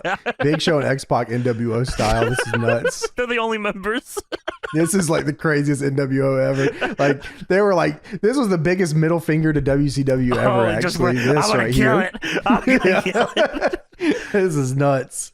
It then shows you can watch Judgment Day on your computer at home with the live webcast. Did you ever do this? No. I feel like there is no fucking way that I could have watched anything on my computer back then. I feel like I maybe wanted to, but I didn't have the testicular fortitude to ask my parents to buy that. Plus, we were also watching it in very mischievous ways on television. I was watching Sunday Night Heat, and then I was looking up the results afterwards, and then I would go on the bus and be like, yo, did you guys see when Bradshaw defeated Big Show in 5 minutes and 49 seconds at Judgment Day? Yeah, we saw that. Yeah, that was just how it happened, too. Yeah, me too. Me too, I saw it. So it's weird because it says, they're advertising you can watch it at home on your computer.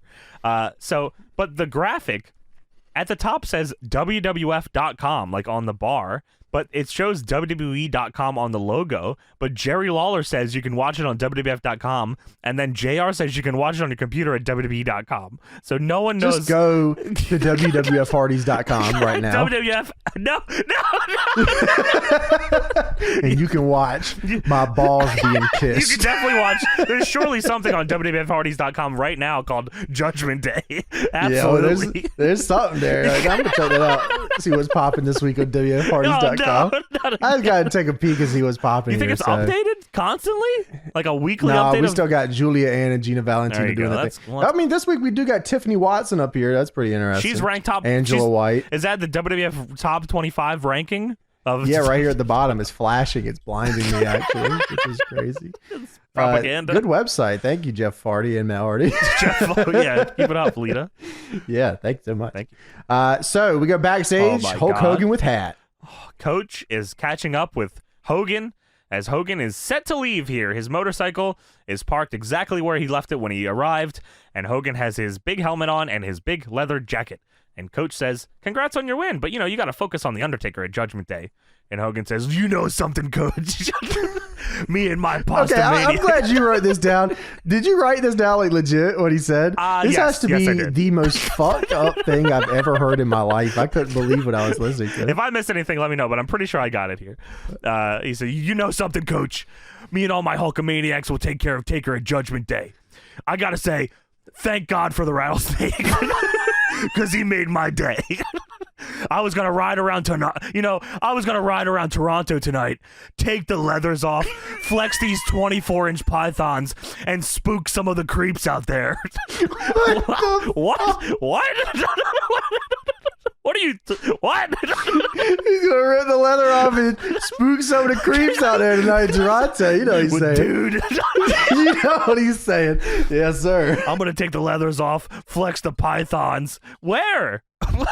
What is in Toronto tonight, spooking all the creeps out there. But I think I'm gonna ride my Harley out there, dude, and be one of the lumberjacks in his match and watch his back. And and then out of nowhere, Undertaker brains him in the head with a crowbar. Shut up!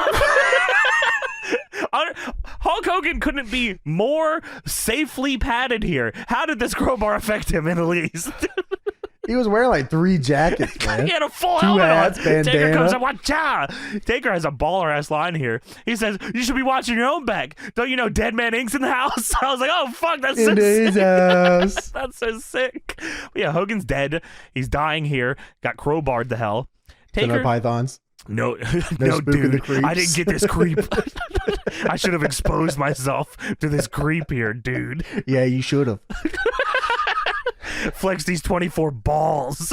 You can kiss them, dude. So Taker starts hog-tying Hogan's ankles to the back of Hogan's motorcycle. Takes a while. Hogan. Wow. In my head, I thought you just said he started hog-tying his balls to the motorcycle. And then it took a second. I was like, you didn't say that. Tell me. You didn't just say that. Let me try that one more time. His ankles. To the back of this. It took a long time. It's a hog-tie his balls. Well, it's, a droopy sack, dude. Not working. Down to my ankles. I'm gonna flex these 24-inch balls. I gotta spook the creeps. Take the leathers off. Thank God for my rattlesnake, dude. Holy fuck.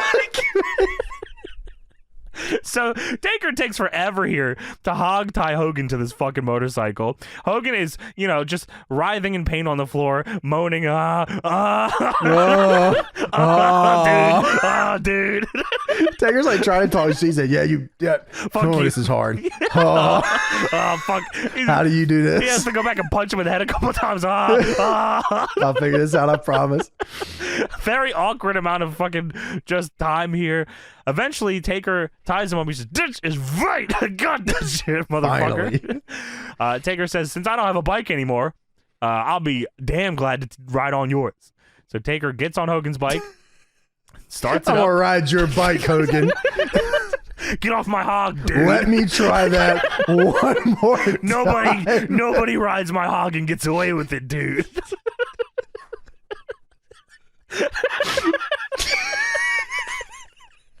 Get off. Hey. So Hogan starts the motorcycle. He looks back. He looks forward. And he begins to drive. He begins to drag Hulk Hogan. Hogan is getting dragged on that concrete. Hogan, full leather jacket. That's fucking the craziest visual ever. He's sliding. It's like a Jackass scene. Like, it's fucking crazy. So they drive out of frame, but you still hear the motorcycle. Then it shows her. Oh, look at what the Undertaker just did to Hulk Hogan. This is unbelievable. This shit.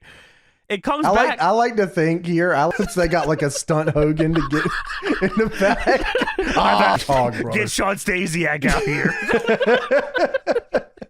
That'd be crazy. That'd be stunt Hogan. I need stunt Hogan on the ground. My brother Horace. Oh my God! What if that was right? Holy shit! Horace in the helmet. That'd be crazy. Get my dude here. So it comes back. Taker is driving back. It's not a new hallway. It's the same hallway. He's coming back. So Taker had to turn around and tie up. So he does. He's like, I don't know how they do this. Nah, no way. I think they flipped it horizontally. They took the video and then flipped it to the other side. That's so sick. He's coming back. Taker drives back down with Hogan fucking smashing into the walls. Holy shit, he drives man. back into the fucking parking lot area, kinda, and Hogan slides across the floor, hits a bunch of boxes with a bunch of fucking pipes and water containers. What the fuck is this setup here? Dude, I thought, I back in the day, I didn't know what pipe and drape looked like, so I always just assumed they just had a bunch of pipes hanging around. I did too. That's fucking pipe and drape pipe. That's now that crazy. makes a lot more sense. Yeah. I never explained that, though. No way. So Hogan, a bunch of boxes and pipe and fucking water containers drop on Hogan. Oh, brother. And Hogan is I'm leathered out, dude. Taker walks up and says, "Welcome to my world, Hogan." What does that mean? Taker, yeah, you heard him. Taker's getting dragged around on the back of a motorcycle. Yeah, you heard this motherfucker. So Sergeant Slaughter and the paramedics, which is the top of the line medical team we have here. EMTs and Sergeant Slaughter. Equally. Well, you know, Sergeant Slaughter was in the war. He knows what he's doing. What war? The world one. You know damn well which one. All of them. All of them. They take off Hogan's helmet to put on a neck brace. I don't know if that was necessary. And Hogan is just laying there moaning. Oh, fuck. God. The fucking scene. I mean, him dragging Hogan initially is funny as hell. Them coming back and them Taker driving back down the hallway and Hogan just sliding across the carpet is... I was laughing so goddamn hard, man. Yeah, the camera shot was impeccable here. It's like a bottom down shot. It's not like a regular camera shot. It's like, you know, meant to be like a movie look. Yeah, that's crazy. So after that, it's time for the main event. Yeah, then we go from Hogan. Fuck the Hogan thing. Murdered. We're moving on. Lumberjack time, baby. Yeah, Steve Austin lumberjack match. All the stars are here.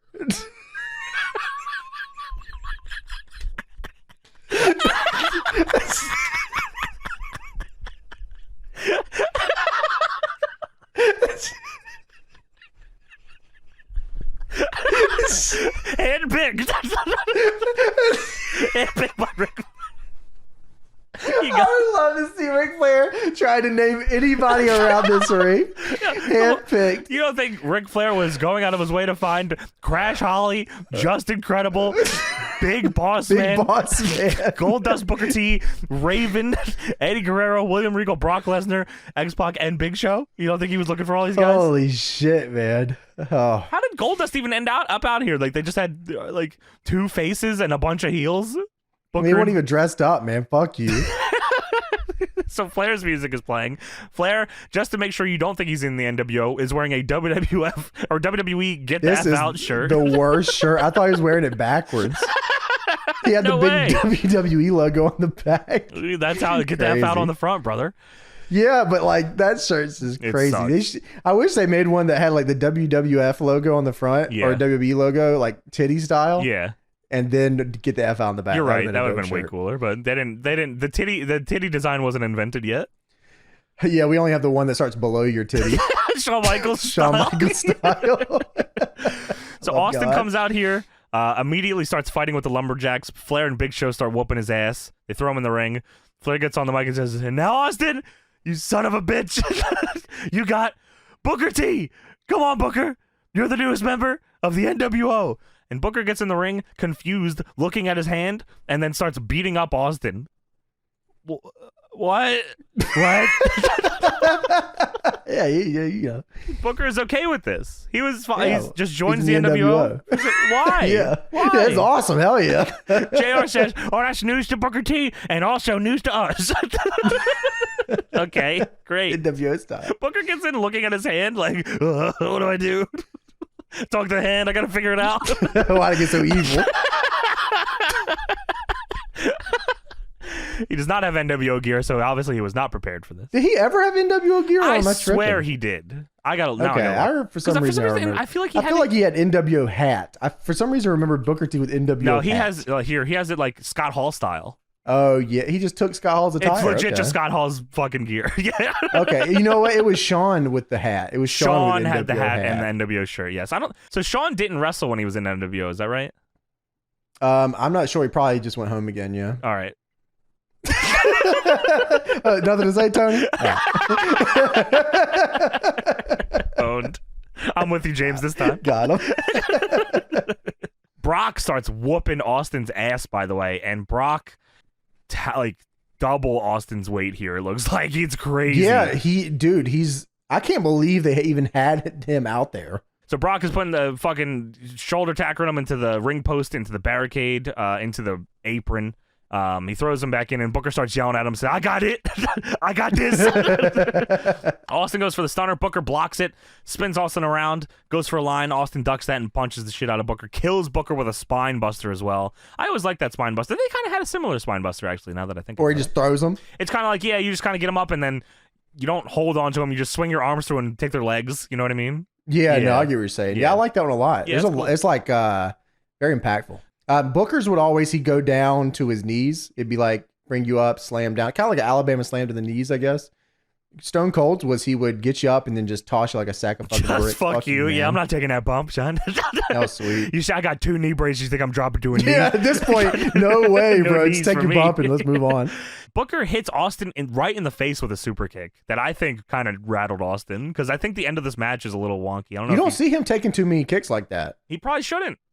Yeah, probably. Because I feel like he's fucked up for the rest of this match, because he takes the kick, and then we're not too far from the finish here. Like, Big Show gloms him a little more. Austin's just a good seller, really. Yeah, maybe you're right. Austin low blows Booker. It's disqualification here, though. The Lumberjacks all start getting up on the apron. Austin's bumping all of them. Austin ducks a couple missed clotheslines, weird-ass clotheslines from Booker. I don't know what happened to this finish here. But Austin rolls him up and gets the win. That's what made me think that something was weird, because Austin kind of just rolled them up and won. I thought it was... Right, yeah. But it was a... against all odds thing, like a quick win. Yeah, I think I get it. Yeah. Raven tries attacking Austin on the way out, but Austin's having none of that. Immediately kicks his ass. Sorry, bitch. You better get out of here, you damn Texas rattlesnake. Austin's flipping him off on the stage. He just won, flipping Flair off, who's in the ring flipping out. And then all of a sudden, Arn Anderson jumps Austin from behind. Holy shit. I couldn't believe it. That was crazy. With the fucking tan shirt on, crazy looking dude. And the loafers, he's just whooping his ass. This is the enforcer real talk right here. He throws Austin back in the ring. Big Show loads him up for a choke slam, holds him in the air forever, kills him, drops like 4-5 elbow drops on him, drops a bunch of knees on him. Austin's bleeding out of his mouth, takes another choke slam. Flair is punching the way at him. He's just getting his ass whooped. No one is wanting to save Austin. Not even Goldust is out here. So no friends? Where was Goldust? Probably trying to find the lumberjack seat. I forgot, I'm sorry. And JR ends the show by saying, Judgment Day came early for the Rattlesnake, but will he be executed this Sunday on pay-per-view? Holy fuck, man. Holy shit. Will he die? That was crazy. What a cool line, though. He was great at that. He was great at the, big go moment. home. It's time to get out of here. Yeah. Yeah. Nowadays, yeah. Yeah. We got a... What show? The playoffs are this What week. show's coming up here, son? Auburn versus Alabama. All the shows are here. Roll Tide. I thought this was a fun show. I don't think the crowd liked it, though. Yeah, I think the crowd was like, what the fuck is this? I liked it. I had fun with this fucking show. Yeah, there's a lot going on here. I like this a lot. Yeah, it was cool, man. I think the matches could have been a little, like, if you were looking at it, they could have done a little better spreading the matches out. Because I guess it was more so because we've seen the future, so we know what the future is. Yeah, you're right. Maybe at the time it wasn't tired yet, but I remember that Eric Bischoff Raw shit being like always handicap, fucking triple threat. You're right. I remember that a lot. It was a very interesting show. A lot of crazy shit. The Taker Hogan stuff is so fucking funny, man. I feel like it's the funniest shit ever. I haven't seen that in forever, so it was like I was dying. Fucking Stone Cold's he's just Stone Cold. It doesn't get any better, really. Yeah, for sure. So there you go. That was Raw from May 13th, 2002. All right, now it's time to get into Raw, July 1st, 2002. Oh, yeah. It's my life in a boxing. No. That's not even right. No.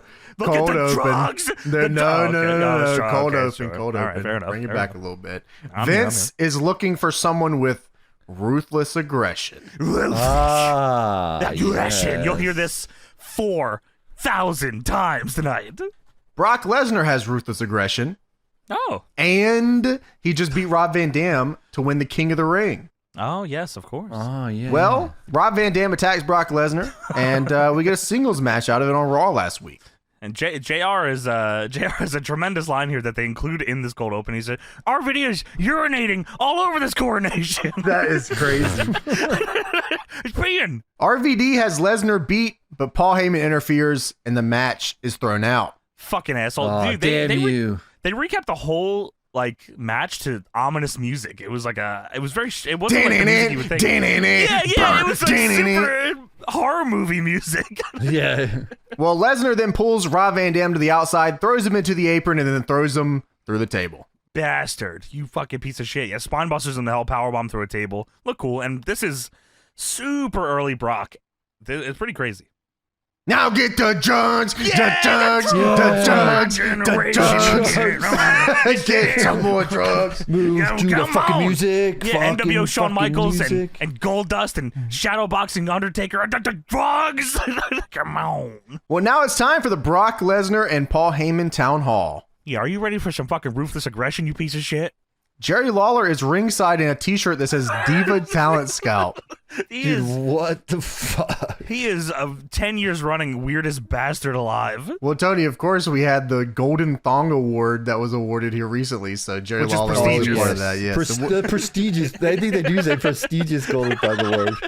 Which was won by Tori Wilson, but we'll get into that a little bit later. Sure. For now, we have to hear Paul Heyman talk about the summer of Brock Lesnar. Yeah, we love the summer of whatever runs. Tony loves the summer runs of top guys. The summers are awesome, man. You got the boys, the beers, the Tony, beaches, the and the Brocks. Summer is like historically one of the lowest ticketed wrestling parts of the year. I just hold on. Where are you getting that information? Where are you getting that information from the police Did he put reports? that in a police report? Yeah, where you getting that? Yeah, you're right. I did. I don't believe that. I believe the ratings are through the roof. Well, Tony, Paul Heyman says he confirms this. Really, Tony, this is not the summer of Rob Van Dam. Oh, okay. And, what is the summer of Brock Lesnar? Because that's the problem there. It's not the summer of Rob Van Dam. It's the summer of Brock. It should have been. The summer of Rob Van Dam. Yeah, it would have been different. He pretty much entirely calls the shot. Hey, Brock's gonna fuck everyone up through summer until SummerSlam, and he's gonna win the title. That's right. Yeah, that happened. He He called the shot. does. And He read the police report. Can't trust those all the time. Brock Lesnar has intelligence, which was inspired by Kurt Angle. And by the way, Brock can beat Kurt Angle. That was awesome. And Heyman says Lesnar wants to face a veteran tonight, which Yes. is very specific. Well, because on SmackDown, Kurt did the thing, the Olympic Gold fucking open challenge where John Cena, it was a rookie. Any rookie could come out and face Kurt. Any rookie. So John Cena, so Brock's doing the opposite. He wants an old son of a bitch. I was hoping Brock would do the 5-minute white boy challenge. That's what I was hoping for. But Oh, sadly, that it's would not have what we been got. sick, yeah. That would have, dude. If there's any white boy to host a 5-minute white boy challenge, it's Brock Lesnar. Well, they love doing this around this time, as this would last for a little bit. Brock would kill the veterans, and then Randy Orton would kill the veterans. Basically, if you were a veteran in WWE, your ass was getting smashed. I'm gonna tell you that. You're right, dude. Like when he said the challenge was going to be a veteran, I was like, all right, here comes fucking Jim Duggan or Sergeant Slaughter, because it's always one of them. It is always one of them. It's Sergeant Slaughter a lot, really. It's Sergeant Slaughter a lot. He's bald. Don't take the head off. Yeah, Jim Duggan always got ran through. Oh, He's he always got did. their Fuck. asses whooped. Well, no one answers at first, but then you hear on the loudspeaker, "Woo!" Oh, that could be anybody. It could be, but it's Ric Flair. David, all right, fair enough. He's in gear too. David could be here, but he's in like Heartland Wrestling or whatever. He's not even here. He's in OVW. He's stinking his fucking place up. Get he's this not making it out. Get him on here. He's killing the class average. Killing the class average. Not enough burpees out of this kid. Well, Rob Van Dam is he's not here. He's not here yet. No, he didn't. He didn't get the. He didn't arrive yet because he had an autograph session, brother. He's smoking fucking pot with Sabu. He's Oh, like, true. Terry Brunk. So Lesnar gets right up in Flair's face as he comes out here, literally inches from his fucking mouth and eyes, and he says, "Yabba dabba doo, old man." And Flair says, "You got yourself a match." he's in wrong place, wrong year, with the wrong guy. And I wrote very breathy Brock Lesnar because that's how wrong place, wrong year, with the wrong guy. Very fucking stinky breath, I'm sure. There's not a lot of people that look like Brock Lesnar in the history of humanity. Life. Yeah. This is a caveman that was sent to the future, and then all he ate was fucking testicles and balls. And drank steroids and injected heroin. He is living proof that steroids rock. He had like a special mix, man. He had some fucking. He put some had weed the in Space there. Jam juice. Had some meth in there. Had some HGH. I mean, there's not a lot of people that could like survive that. He's like Captain America. Like he put his ass in the thing and said, "Your ass ain't fucking living, bro." And Brock Lesnar said, "I am," and I did. So Brock Lesnar versus Ric Flair is the first match of the evening. Which is a crazy, I mean, that's a crazy sentence on its own. Ric Flair versus Brock opening Raw. Yeah, I mean, they were all in on this youth movement, I guess you could say. They had all their chips on Brock Lesnar. Yeah, you're right. I mean, the not a bad call. NWO was fucking trying to destroy this shit. They're trying to push these John Cena's and Brock Lesnar's. Yeah, I guess in the end, the new blood won, boys. New Blood Rising. Until they didn't, and they left. They were rising until Brock left, and then they said, fuck, never again. Triple H is up, boys. It happens every time. Forever. So we start with the match. Flair does the Aries ear claps, which I thought was pretty cool here. He does do that. What does that actually do? Claps his ears. Crazy. It rings your cauliflower equilibrium. It does. Oh, Brock's ears are all fucked up too. Oh shit. Okay. No, that was that's what JR said. It mess up your equilibrium. I get to clap constantly. I got the clap. It's like a really delayed one. I didn't know you were gonna say that. Have you seen my keys? So very short match here to start off the show. Lesnar hits a fucking Alabama slam spine buster on Ric Flair. He's trying to figure out his fucking moves here. He does a jumping elbow drop. well, that's hot. You know, that's heat right there, bro. Yeah, that's LA Knight's trying move. things Yeah, I like that guy. He'd make it back here, yeah. Shoes of a champion. He was probably in the 2002 OVW class, yeah. You're right. Did you say shoes, Johnny? Shoes. Did I just say shoes of a champion? Yeah! So Flair hits 2 low blows. One very much in front of the referee. Right in front of him. Second one, not so much. No. So Flair is now on top. Heyman distracts. Lesnar hits the F5. Lesnar wins. He at least got the figure 4 on him, but Heyman was on the apron fucking That don't flipping out even, that ain't even, Lesnar literally got back up and just, like, it didn't even affect him. It was right after he's in the figure 4. Flair gets out of it, punches Heyman in the face, and Brock is up hitting him with an F5 right away. Yeah, they really did put a lot behind Brock Lesnar, and I remember being a kid and I was like, yeah, this guy's crazy, man. He's a fucking freak of nature for real. So the WWE Rewind brought to you by 1-800-CALL-ATT. Ah, good deal. Dude, this sounded super weird. I thought they were gonna say the WWF Rewind. It's like a pause. It was like the WWE Rewind. Dude, I wrote WWF. I feel like in my head I heard WWF. Yeah, it's like they like it's maybe it was, you know, they had to fix it, and they fucking like dubbed it over like badly or something, or maybe I just misheard it. Yeah. And now the WWE Rewind is brought to you by one. I mean, like I said, I heard it. I wrote WWF because that's what I heard. So I think you're onto something. So Trish Stratus says this is a crazy feud. Trish Stratus says Molly Holly has a big fat ass. And it's bad. And it's so bad in 2002 of her big anyway, fat ass. The Golden Thong Award for the biggest, nicest ass is available now. And it's available now. Come and get it while you can. Come collect. Don't miss out. Come 1-800-CALL-ATT. Get your Golden Thong Award. WWF style. So Trish Stratus says Molly Holly has a big fat ass and then wins a tag match. And that's it. Who was Trish's tag partner? Who did they say? Linda Miles? Linder Miles. Linder Miles is here? Yes, of course. And she won. Tough Enough's own Linder Miles. So we go backstage after this. Coach goes up to Jackie Gata, who is here. Yes. And he says that he was a part of the Divas Undress special. And Jackie Gata looked real good. He was there. I don't know if you saw that or not. He was there. You look pretty damn good between me and you. I thought you were going to win. Damn. Which I was like, win what? I was like, what is she winning? And then Jackie says, of course, the Golden Thong Award. I said, damn, I don't know how I forgot that one. How many years did they do the Golden Thong Award? I feel like Stacy wins it at some point, but maybe was it only Tori? I remember Stacy holding some golden leg thing. Okay, me too. I do too. At some point. Yeah. The Golden Thong was Stacy, wasn't What the fuck did I just find here? Is this a WWE card? Oh, What? you can get the Tori Wilson Golden Thong WWE Fortitude card. And is it of the thong? It's like her ass. Tony, maybe you're right. Maybe the Golden Thong was modeled after Stacy's ass. Because I remember seeing like a Confidential or something. They showed like how they made it, where they molded her ass or something. That's crazy. Here's a thread on Squared Circle. Who would win this year's WWE Golden Thong Award? This was in 2020, and the top one is Big E. Oh, okay. Yeah, all right, sorry. He wins again. Drew McIntyre was on top in 2020, wasn't he? I feel like. Yeah, Tony, I have no idea who was on top in 2020. Yeah, I don't know. I think Drew won the title that was at Mania, pandemic. right? Yeah, that was pandemic. Yeah. So Big show. The Divas Undress Special with Jackie Gata. I was like Jackie Gata, one of the underrated goats. I'm a big fan of Jackie Gata. I thought she was she should have won the Golden Thong Award. She was definitely up there. Well, she said she didn't lose, she just didn't win. Which okay. Dude, okay.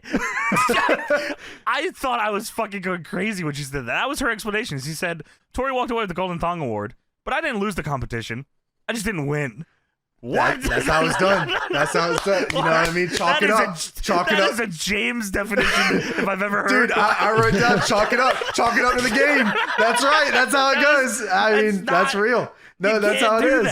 She didn't lose. She just didn't win, which is a real shit. That's right. She lost. No, wrong. She just didn't win. Chalk it up to the game.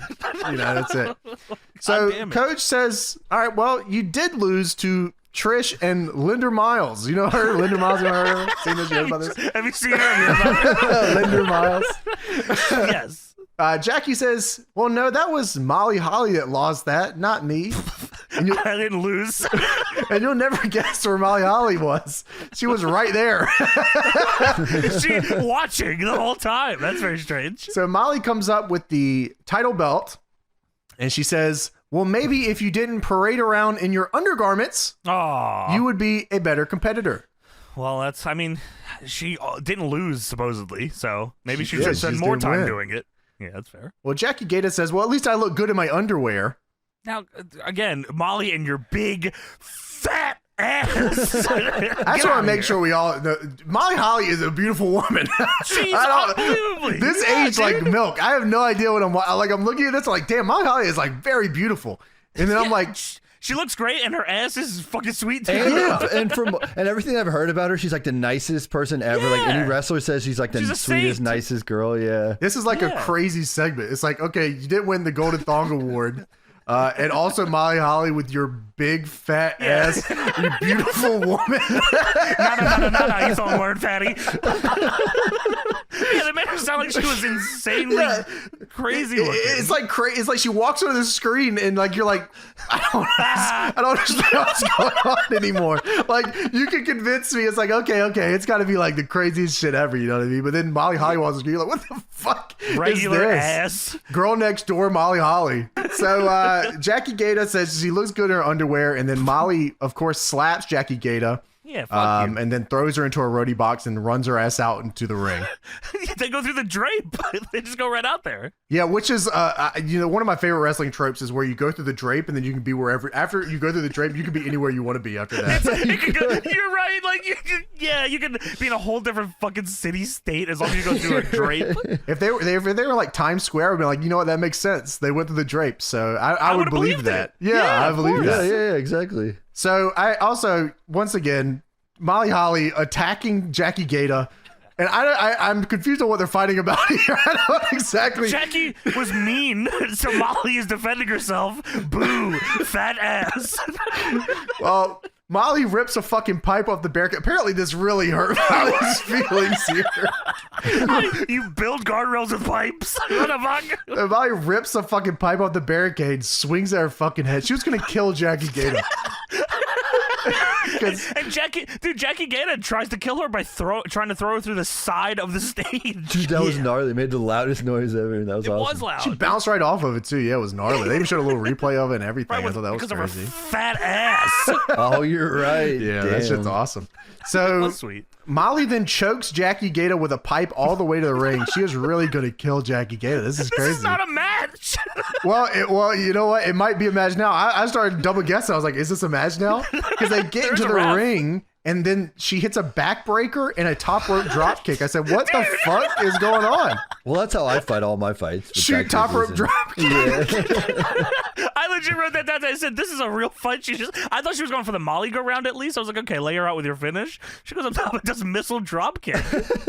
Well, Trish makes the save and then rips Molly Holly's pants down, which reveal her granny panties. Granny panties! Oh, that's a lot of cotton. I haven't seen those undergarments since the 8th grade. What? I genuinely am like, with all of you? Yeah, man, this is crazy as fuck. Like, like, you know what I mean? Like, that's so nuts. Like, what do they expect her to wear? Is she gotta be wearing the thong piece out here? Yeah, she's golden thong. Yeah. Like, what the fuck? Like, that's crazy. Like, like, if you come out here, you're not wearing a thong piece. Crazy. JR and fucking King are like, what the fuck? Holy shit! Look at that fucking. That is a shitty ass. I don't get that shit out of here, bro. That is so fucking nuts, man. Wow. I'm gonna go to start looking for your keys if they don't get Molly Holly out of here.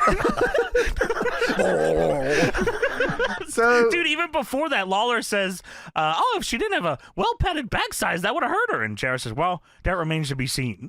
Dude, what? Fuck. What the fuck is going on? Totally normal ass. It's so funny looking back on this because it's ridiculous. Like, it's fucking ridiculous. I think that's probably what it's funny because I look back at it, I'm like, this has got to be what they're shooting for. It's got to be like, you guys are in on the joke because like she is actually beautiful and she fucking has a nice ass. So. You know what I mean? Yeah. Like I don't understand what's going on. They genuinely thought that. Like that was. But I think beauty standards, right? Sure, absolutely, yeah. Beauty standards were different. Vic was not in, sadly. Yeah, which is crazy. She looked fucking fantastic. She looked great. Yeah, they had JR out there talking shit about Molly.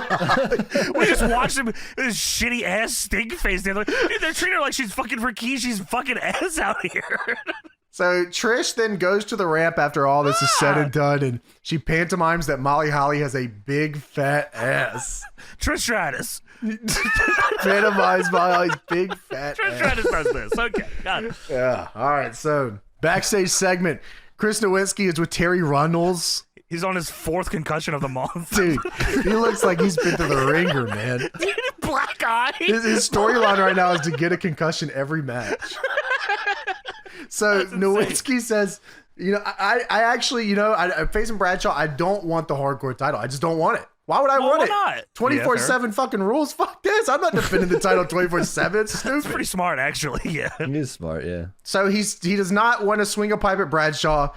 He wants to lay the pipe. Educationally, with all due respect, Chris Nowinski's looking to put something. He's looking for it, Johnny. He needs it. He said his most dangerous weapon isn't a table or chair. It's intelligence. And JR says, well, and then it goes to commercial. He had something to say. It was something about Molly Holly again. Exactly. You see that fucking shitter? So we got a Chris Nowinski versus Bradshaw non-title hardcore match or regular rules. Regular rules, non-title. The front office said to have fuck regular them for rules. Real. Fuck them for real. I hate the fucking front office. They made me fucking sick. Yeah, fuck them. DQs are on in this match, I think, right? Yeah. So there's count outs. Well, how the fuck did they do that? How did they change the game options, Tony? There's no options to change for me. I don't know. You ain't playing Fight Forever, Tony. I know that fucking much. Come on, no way, no how. No way. Come on. So Nowinski, like you mentioned before, beat chest, black eye. Jesus. I was like, I wonder how this happened. It did show a replay of him rolling up Bradshaw, and I was like, never mind. I know exactly how this fucking happened. He got to the back and got APA'd big style. Bob Holly was waiting for him. Dude, I can't even imagine like being Chris Nowinski back there, man. He's fucking back there. He's got Bob Holly and Bradshaw and fucking all these dudes back there, man. It's probably a rough time. I can't imagine. Chris Nowinski walking into a building and being told, you're beating Bradshaw tonight. No. That's got to be my worst fear ever. Please. 2002 me, worst fear is being told I'm beating Bob Holly or Bradshaw tonight. Especially if you're straight off tough enough, dude. There ain't no way I'm winning. There's shit, no way. You're right. Holy fuck. So Bradshaw is the hardcore champion. He's got cowboy hat. Yeah. This is non-title with DQ. They show a close-up shot of Chris Nowinski's Harvard ring that for some reason Jerry Lawler has. He has it. Dude, yeah, he has it ringside with the Why? case. I think he had the case. He was like wearing it. He's look at the helmet. I stole this from Chris Nowinski. I'm broke. I'm going through my fourth divorce. The cat doesn't want me anymore. I left the XWF for her. Anyway, Molly Holly. Panties. I ain't seen panties like that since goddamn I was 7 years old. I haven't seen that since the Civil War. So Chris Nowinski versus Men died for those. Back in my goddamn day, men used to be men, they goddamn would die for that panty. I tell you that. I know more though. You fucking show a pair of granny panties and it was all I wore. I promise you that. He starts going on a tirade ringside. Jerry Lawler's just Jerry Lawler's just looking at him. Yeah, you're right. Yeah, well, and just fucking don't get me this started country. on a goddamn college football, man. 'Cause you won't get me started. I'll tell you right now. You fucking put that ring away. It fucking reminds you of a bad fucking time, you piece of shit. Okay, sorry. So Bradshaw and Chris Nowinski. Bradshaw immediately gets a bunch of weapons here. Yeah, what the fuck? Well, Doesn't listen to the I don't rules. think anyone fucking told him. I think Chris Nowinski made the rules and then Bradshaw said fuck it. And then the ref grabbed the fucking chair from Bradshaw, which allows Chris Nowinski to get the cowbell that Bradshaw brought to the ring. Yes. And then he uses it behind the ref's back. And Chris Nowinski beats fucking Bradshaw again. No. Which is someone's got to save Chris Nowinski. Oh fuck. Dude, yeah. I can imagine the wall of pain waiting for him in the back. He's not getting out of Gorilla alive. I like to imagine he goes up the ramp, he looks at the pipe and drape, and Bob Holly's standing right there. He's not even peeking through. He's just looking at his little head. He's got it just going right. His head is right to the curtain. Yeah, holy shit. Him, Farouk, Benoit. All the boys backstage. Oh, no. Dude, Chris Nowinski's run in WWE was everybody that kicks his ass backstage gets to feud with him on TV because he's about to go into the feud with Scott Steiner soon. You're right. Anybody that's going to bully him and make him a bitch backstage will be feuding. Vince thought it was hilarious to make him beat them all. Vince is very confused on why Nowinski keeps coming to the ring with a black eye, a beaten chest. None of your matches, his name. None of your matches even went longer than 20 seconds and had anything to do with a chop or a punch. Fucking hell, man. Yeah. God damn. Rough time, man. Rough time for Chris Nowinski. I mean, it was hard. It was a fucking horrible time, James. Yeah, I hear you. And an unprecedented, horrific time for this young man. And he'll spend the rest of his fucking life making sure that it never happens fucking again, which I respect. Good for him, man. For real.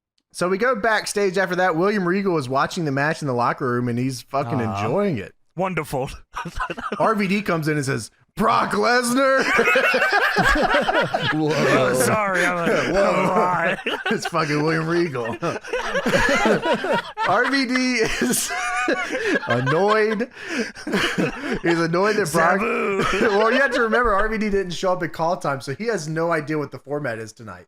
He just fucking showed up. Well, that's what happens when you show up fucking late. Yeah, which is incredible, and maybe you should show up on time. RVD is annoyed that Lesnar. So RVD is annoyed that Lesnar already had a match, and Regal doesn't fucking care. I don't care. No, fuck you. Yeah, I don't got time for you. If you got here on time, you might know these things. He says that. Regal says that to him. Oh, wow. Well, RVD's response to this, James, is, "Oh, dude, don't mess with me today." And Regal flips the fuck out. "Don't you mess with me, Sunshine! I'll fucking kill you!" You won't show up fucking call time when I tell you to fucking show up. We have things to do. How much this show costs? You fucking idiot! It's a fucking production. It's not just a fucking show.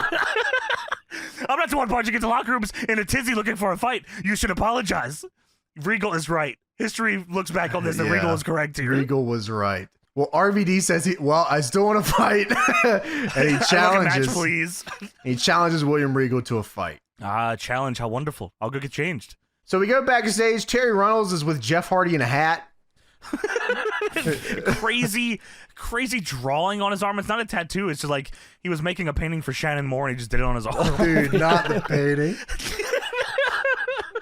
This is the most. This is a very unhinged Jeff Hardy. I like it. I like how insane this is. Terry says that Hardy is an underdog going into this. Whoa. Well, that's steep. Yeah, Is it steep? Yeah, Jeff says underdog. It's a ladder match. Oh, shit. He gets right in her face and says that. It's a ladder match. He starts climbing out. He says, it's all about climbing. And he goes, ah! And starts running around the backstage area. He's slapping shit. He climbs the interview set truss. And then he runs back and starts climbing up the ladder. And I'm like, what the fuck is going on with this guy? Absolutely unhinged Jeff Hardy, bro. Absolutely unhinged. He says, I've been in tons of ladder matches. Taker has been in none. That's fair. Taker can't climb. You know what, man? He's spitting. I don't know what to tell you. I mean, the facts are the facts, you know? He said, there's a saying here in New Hampshire, live free or die, and I'm not dying tonight. I'm living for the moment. That is a phrase that they still use to this day, by the way, in New Hampshire. If you go into New Hampshire, there's signs everywhere when you go in, and it says, live free or die. Live or die, your choice is the New Hampshire motto. Always has been. They're cooking over there. Why the fuck is that for the state? The whole state? Yeah, dude, it says it on their license plates. Yeah, I don't want to just go by that. That's fucking ridiculous. Good. Yeah, I just want to go by that. That's fucking live crazy. Free or die. Who the fuck? What is in New Hampshire? I mean, I believe it's called the South of the North. So. Oh wow, okay. They got Bojangles out there? Sadly, no, they do not have. So y'all ain't really about that then. Okay, like this is like the motto of America, pretty much. Yeah, well, they got it first. Simpsons did it. Yeah, it's a dibs. And we have the dog on the wall. That's our flag. That's not. I saw it on the internet. It's got to be true, right? All right, fair enough. Tony, you've been just like Jeff Hardy was in this. So we go backstage. Booker T is getting ready for his tag match tonight. Holy shit. Booker looks off camera and he says, "Tell me you are not just like that. Put that thing away before you put someone's eye out with it." You'll never guess who walks through the fucking door. I could have guessed until I didn't. I was wrong because I was like, okay, here comes Goldust. Little did I know it was going to be Darth Vader walking out of the shower. He was in the shower. Full costume. Full costume in the shower. And Goldust says, "Booker, the Force is strong with you, but you are not a Jedi yet." Booker says, "I don't know what the fuck you're talking about. I'm no Star Wars geek. I never watched a movie, and I never will." Yeah, that's me and Chris constantly. This is me and Chris constantly, because Chris was never in the Star Wars. He doesn't know it like that, you know what I mean? But he defends it with his life like he was in the Star Wars. Goldust might have been in the Star Wars. He had it pretty down pat. He's Darth fucking Vader, I guess. Yeah, that's true, man. He was at the top of the ring of the ladder. Steve Sniff's climbing that bitch all the way to the top. You know what I mean? He's not the Vader, though. He's fucking beating people with rocks. Yeah, he's not. Yeah, he's Darth Vader, which is like right below Vader, Big Vader. Van Vader. First name Big, last name Vader. First, middle, and last, yeah, Big Van Vader. From Colorado. Yeah, That's what the police report said. Yeah. well, I can't always believe those, Tony. Oh, Well, I ain't never watched a damn movie, and I never will, which is a crazy statement. I wonder if Booker has ever seen any of those movies. I hope for the gimmick he just still has not. He didn't want this to look back badly on him. He probably didn't watch it until he went to TNA. He said, "Now I have to fucking watch it. Fuck WWE." Yeah, they got a Star Wars ride out here. I gotta fucking know what's going on. So Darth Vader takes the helmet off, and it's fucking Goldust. In paint. He's still in full gimmick here. He has mouthpiece in, crazy style, man. Dude, as a kid, I was probably like, I have to get the mouthpiece. Like, I have to get the mouthpiece for the Vader voice. Oh, that's fun. Dude, the lightsaber is actually fucking cool, too. I feel like I never even fucked with Star Wars, and I had one of those. Yeah, I talked to Chris about it before. Did you know that you can, like, actually make your own at, like, Disney World or some shit? Like, not even like that, not like the Walmart version, but like you can make like you can make like a huge, like a real one. It looks like a real one. Yeah, tell me what's that's got to be $300 or something. Yeah, you can build like custom parts and shit and make it like your own. It's crazy. Maybe I'm an asshole, but that doesn't sound too bad. 300, yeah, for a custom one, I guess. Yeah, right. I mean, especially at, what was it, Disney? You said? Yeah, I think it's, or is it Universal? Which one owns Star Wars? No, Disney. Yeah, Disney. Yeah, owns Star Wars. yeah. I mean, I imagine everything there would be upcharged anyway, and I mean, a fucking custom one sounds kind of fucking sweet. I don't even fuck with Star Wars like that, and that sounds fucking cool. Yeah, you would get one with the penis on the handle. I know you. No, that's fucking crazy to fucking say. Why the fuck we do? We're just talking here. Tony, don't you agree? No, hold Tony, on. don't you Don't agree? talk to Tony. Yeah, Don't talk to Tony. We're just hanging I'm out looking here at it talking right about now. I the see the Star penis Wars. handle for one John Blood. Fucking penis handle, Tony. They charge a little more for that one, Tony. We're looking Wait, how at much 400. is it? Yeah, I don't 400 want for it, but that how one. much is it? Yeah, well, I see, you know. I see 219 per lightsaber plus tax. Penis handle is an extra $200 for Well, John I don't Blood. want it. It's 420. 420 for penis handle. $419.99. Got a minute or something? Oh, God. 420, you know. What? No, he's right. Yes, He's okay, right, yeah, man. he's- So Goldust concocted a plan tonight because it's Booker and Goldust versus X-Pac and Big Show. The New World Order. We are going to talk about that later, and that is something that will be We'll write talked that down. about. We'll revisit that a little bit later. Yeah. We'll pencil that one in one. I know it's a lot to take in, segment. so yeah, it's got to be talked about. Yeah. So Booker, of course, is not interested about this plan because he trusts Goldust. He knows he's got something. Booker instead grabs the lightsaber Let me see that. and immediately goes into form. Dude. Zoop, zoop.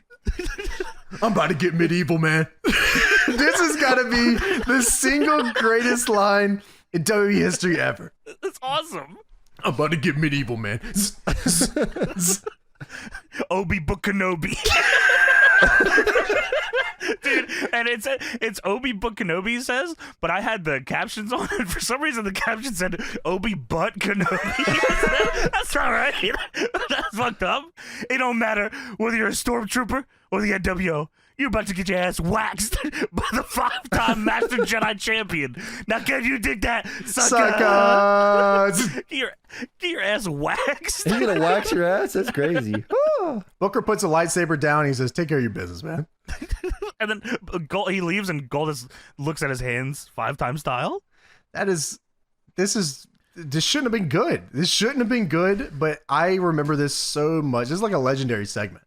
I feel like that's a lot we talk about of things Booker was able to do just because he was very fucking good. His entire career, man. It shouldn't have been good. He's like a legitimately funny guy.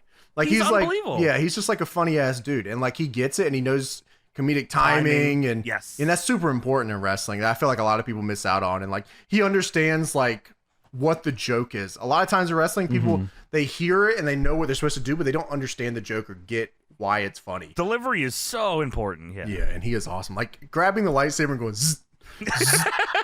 I'm about to get medieval, man. That is crazy. He's so committed too. He's not afraid of like making a joke of himself. No, that's awesome. And he still gets his catchphrases in. And calling himself the 5-time Master Jedi champion. I mean, what else can you really ask for? It's unbelievable, really, that he's like kind of in the mid-card right now and not doing anything at the top. So we go backstage. Eddie Guerrero and Vince McMahon are talking backstage. Yeah, Eddie is like bouncing. They're shaking hands, and Eddie is bouncing around. I don't know if he's just fired up or he's nervous. Well, he's with the Vince McMahon, which is a big deal. He said that Vince made an exception for Eddie to be here tonight because there is a brand split. Please remember this. There's competition. I like it, but Vince is the boss, so all right. Yeah, anyway, he just make the rules. Yeah, I guess fuck the rules.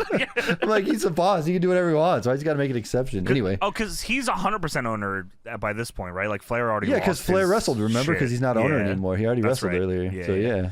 And Vince says, you know what ruthless aggression is all about. So tell me in Spanish, ruthless aggression. What is that? And Eddie looks at him. He says, "You're asking me what the translation is?" Hey, it's Eddie Guerrero. That's what it is. Vince says, "Of course it is."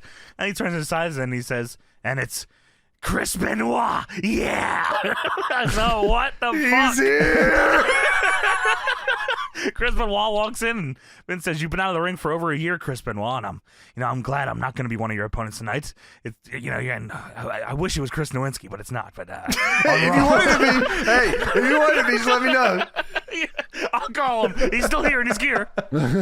He's like, "I got to make another SmackDown, guys. You realize you do owe me, right?" And Benoit says, "I will." And he slaps Eddie on the chest and a little too hard, and Eddie's like, "What the fuck?" He says, "We will pay you back tonight, tenfold out in the ring." And Vince says, "Well, let me see some ruthless aggression out there." Ruthless aggression count 14 at this point. 20 minutes in. Well, it's a ruthless aggression era, right, boys? So. It's all good. I'm stunned they didn't call any of the games that, actually. It was never, like, I'm surprised Here Comes the Pain wasn't SmackDown Ruthless or Aggression. Raw on the Xbox. Oh, yeah, you're right. So it's RVD versus William Regal. Non-title, by the way. IC champion RVD, we find out, and European champion William Regal, we find out. Dude, RVD with oval IC title on the shoulder, circled up. Yeah, this is the best. RVD with this title and the hardcore title this way, the GOAT. My favorite dude ever. Yeah, I mean, it looks like I remember those belts with him in this look. Regal with the European title, which, at this point, you might as well, it's just his fucking title. It's just his European title. He is European, of course. It's his fucking that title. is D'Lo's title, though, let's be honest. Yeah, I guess so. We did watch the one time he was Carnage. there, yeah. He wasn't champion, though. He wasn't even champion. We forced James to watch Capital Carnage 1998, and the whole show is people air horning. He has to watch Val Venus and Al Snow. Oh, my God, bro. Yeah, crazy year for them. So they did the Jacqueline spot. That was pretty gnarly. Oh yeah, that was crazy. Yeah, Jacqueline was awesome. So she was sweet. So RVD gets his shit in here, and then as he's getting his shit in, I go, "Damn, this is a champion versus champion ass match right now." Yeah. Like there's no way this has a finish to it. Well, but it does. It does. But then Regal, this is crazy. RVD gets his shine, and then Regal cuts him off with a half and half Uranagi that literally lands RVD on his head. Dude, yeah, RVD misses the Dragon Whip. Regal counters and dumps him on his fucking neck, right? That's like right on his neck. Yeah, dude, it was brutal. That's a hell of a cutoff. They were told they got like 4, and they said, "All right, bet. Like that's really what it's about. Like if you just went for it. Yeah, you gotta fucking just go for it. If you got 4, they maximize their minutes. Just fucking go for it. Yeah. Regal hits a knee trembler for a 2. Looked awesome. Was cool. He hit the fucking SVR cheese double knees. Oh my god, he does do it, doesn't he? Holy shit. And that has returned in Fight Forever. Except for in Fight Forever, they bump fucking crazy off the double knees. They like jump in the air. They like You're right. They like fly backwards. Yeah, it's like Rio hits it ragdoll. and they ragdoll the corner. It's just crazy, man. It's annoying as shit. It is fucked up. I get so fucking tilted when someone does that shit. Rico tries to hit a butterfly suplex. RVD Northern lights him out of it, which was awesome. RVD then hits the 5-star frog splash for the 3. It was, I don't know, I was like, wow, I thought like he was going to get knees up or someone's going to run in or something, but RVD just reverses a big move, hits his finisher, and then he wins. They gotta have RVD strong for the Brock win, right? Yeah, why not? Yeah, so it makes sense to me. So yeah, you were right, man. They made the most out of their minutes here. Fun ass match, champion versus champion. A lot of stakes here. I don't know if the crowd was like excited for this one or not, but maybe because they knew non-title, so they're like, who gives a shit? There's gonna be a run-in. Why wouldn't they be a title? Yeah, on the but line? you know, I thought the same thing. But like, I feel like every match in the WWE is run-in or thrown out or DQ. It is. Why are they looking forward to anything? You know? You're right. But yeah, so very interesting to have this here. Rob Van Dam then calls out Brock Lesnar after the match. And so why don't we set our differences tonight? You know, you got to win, I got to win. Why don't you come on out here? Come on. That is a crazy way to do that. So you got to win, I got to win. Let's have another match tonight, right now. Who's the most winner? So he tells Brock to come out. Paul comes out with Brock, and he said that, you know, he likes Rob Van Dam. He has guts, not brains, but he has guts. Yes. Paul then says he advised Brock Lesnar to not take the match tonight. Oh, what's up with that? Why not? He advised him very quickly. Yeah, immediately when they walked out of the curtain. Hey, don't do that. Yeah, because Rob was not here at call. We already established that. That's right. And he just made the challenge, so that's pretty crazy. Yeah, they couldn't find Brock and Heyman in the back either. Yeah, you're right. He was looking for him. What the fuck? You should not do that. That's Rob Van Dam. He's going to get suspended soon. His ass is not fucking making it. He will be late again. So Paul says, you know what? We won't do it tonight, but we will do RVD versus Brock Lesnar at Vengeance. If you got the guts. And then Rob Van Dam, this is the craziest guy of all time. He says, you're the next big thing, but me, I'm Rob Van Dam. And me as a kid, I said, fuck yeah, he is, man. That's what I'm saying. But watching it back, I said, what? Yeah. I'm Rob Van Dam. I said, fuck, that's it. I'm paying $75 for Vengeance. It's not a nickname, though. It's just his name. It's a regular name. Whole effing show, I think you were supposed to say. Whoa. Yeah. Well, maybe if I showed up, I would have known my line. I just want to call, so I'm Rob Van Dam. What the fuck, man? Yeah, it's great. I know as a kid, I was probably like, that fucking sold me on this match so crazy. He's fucking right. Dude, look at you're right, because he's cool as fuck. IC title is cool as fuck. But going back and watching RVD promos from this time, I guess I didn't realize how like nothing all of the things he said were. Because he, you know, I think on like interviews and stuff, he'll talk about, you know, they only want me to say cool and whatever and all. I was like, but I feel like I remember RVD making sense. He said that at One Night Stand also, I think. Didn't he? That was the promo. You're right, that's when he said it. Yeah. And then he cut the craziest promo ever. That promo was fucked up. And he just wanted me to say cool. He wasn't even doing RVD voice. They just want to send me cool and whatever. I'm like, no, what? No, hold on. No, I'm gonna... You're about to win the title. Can you chill though? Yeah, so RVD versus Brock Lesnar, Vengeance. I mean, they have a hell of a... I don't exactly say this is mid-card. I mean, I guess they're like... Lesnar's getting up there in terms of like upper card. Yeah. He's beating main event guys, but he's not had a main event match, I don't think. Mm-hmm. And it's kind of cool to see... Yeah, I guess Brock doesn't... like until he beats Hogan. Like, the Hogan one was like... The Hogan thing propels him, absolutely, yeah. But Rob Van Dam, like seeing, like being, every time we watch Rob, I feel like he's kind of just aimlessly there. Like he's a good wrestler there, but like, yeah, he's never in like a heated. He's never getting like crazy pushed. It never feels like he's getting pushed. Sure. So like seeing him come out and then just beat William Regal as the IC champion and then challenge Brock Lesnar, I was like, damn, this is kind of cool. And he's right. That was cool. He is RVD. You know what? I can't fucking say his line. That's for true and true. And you know what's next? Benoit is back. Dude, No. the Benoit is back graphic comes up, and I thought my eyes were going to pop out of my head. I said, oh my God. I thought this was like a fake thing that I've seen online. Dude, it's the fucking 1-2. He first puts the fucking the arms. He does the head thing too. Benoit is back. I said, Oh, no, man. it can't be. Here he is. He's back, man. Dude, the moment I saw this, I texted Johnny and said, when you see it, let me know. Let me know that you saw this. I need you to know that you saw this. Tony did message me that, and while I was watching the show, I was like, okay, I was like, maybe he's talking about the Goldust Booker thing, and then all of a sudden I see Benoit's back, and I immediately text him all caps, Benoit is back. I'm pretty sure when I saw it, I posted the Discord too. The picture, the picture. Yeah, It's crazy to see like the memes or whatever. Like you just see it online, but then when you see it on the actual show, you're like, holy shit, that's from that thing I saw online. It's like it feels incredible. like like outer body experience. It's like, how does this really exist? Dude, Benoit is back, man. Legendary. It's just, all it is this is coming up next, like just a pink graphic. shirt. Yeah, it is legendary. Graphic, Oh, by the way, just before this, they're talking about Goldust and Booker against Big Show and X-Pac, and Lawler on commentary says, "Oh, I can't wait to say Goldar tonight." And Jared said Goldar, which I guess is fucking the Darth Vader Goldust name for him. Goldar. No, that's a Power Goldar. Rangers Power character. Rangers. Yeah. Come Power on, Ranger, bro. yeah. That was the dude that beat up Chris when he was a kid. At the party. At the party. We've never told that story. That's Chris's story to tell. Yeah, we'll let it tell. So we have Bubba Ray Dudley. Okay, Benoit is back, by the way. And we have Bubba Ray Dudley and Spike Dudley versus Chris Benoit and Eddie Guerrero. This is his 1 year gone return match against Raw's Bubba Ray Dudley while Devon's doing the Reverend gimmick on SmackDown. So last week, Bubba Ray Dudley powerbombed Eddie Guerrero through a table. Table. And then Benoit returns to put the nastiest crippler crossface on him ever. Dude, he tried to rip his head off with a crossface. Bubba definitely couldn't see either. I can't see, man. What do you want me to do? I cannot see.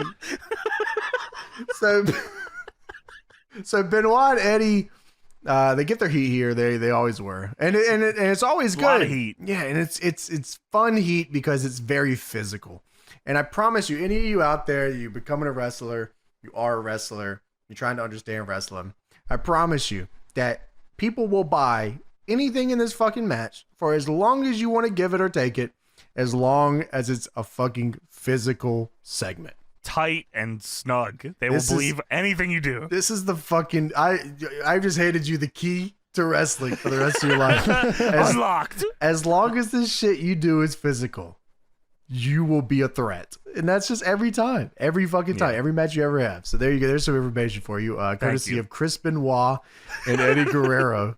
They're back. It's time to think about. The boys are back. Speaking of that, Benoit fucking German suplexes Bubba Ray Dudley as hard as he can. Fucking Takayama style on the top of his fucking skull. It's crazy. I wrote good night for suplexes. Yeah, well, Benoit has all of them up his ass. Yeah, You're man, right. It's crazy. Dumps him on his fucking shit. By the way, a little bit before this, which I feel like maybe why he did this is because Bubba Ray earlier in the match with Eddie invented the one-legged monkey flip, which he did out of the corner and landed Eddie so fucked up that Bubba walks over to him and you can hear him say something to Eddie, and Eddie says, "Oh, it's all right." And then Benoit dumps him on his fucking head. How crazy is that, man? They were really like, this is just some, like, we're like 40 minutes into the show. And I'm telling you, it's the key to it is being physical. It's really what it's all about, man. Bubba Ray Dudley is the hot tag in this team. So double line power bomb gets broken up by Benoit. Yes. Bubba then returns the favor because Benoit has been fucking him up all fucking night. They keep replaying this German too.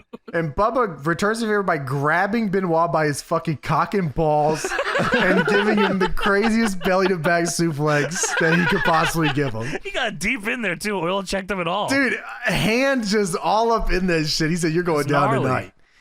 Bubba and Spike do the what's up.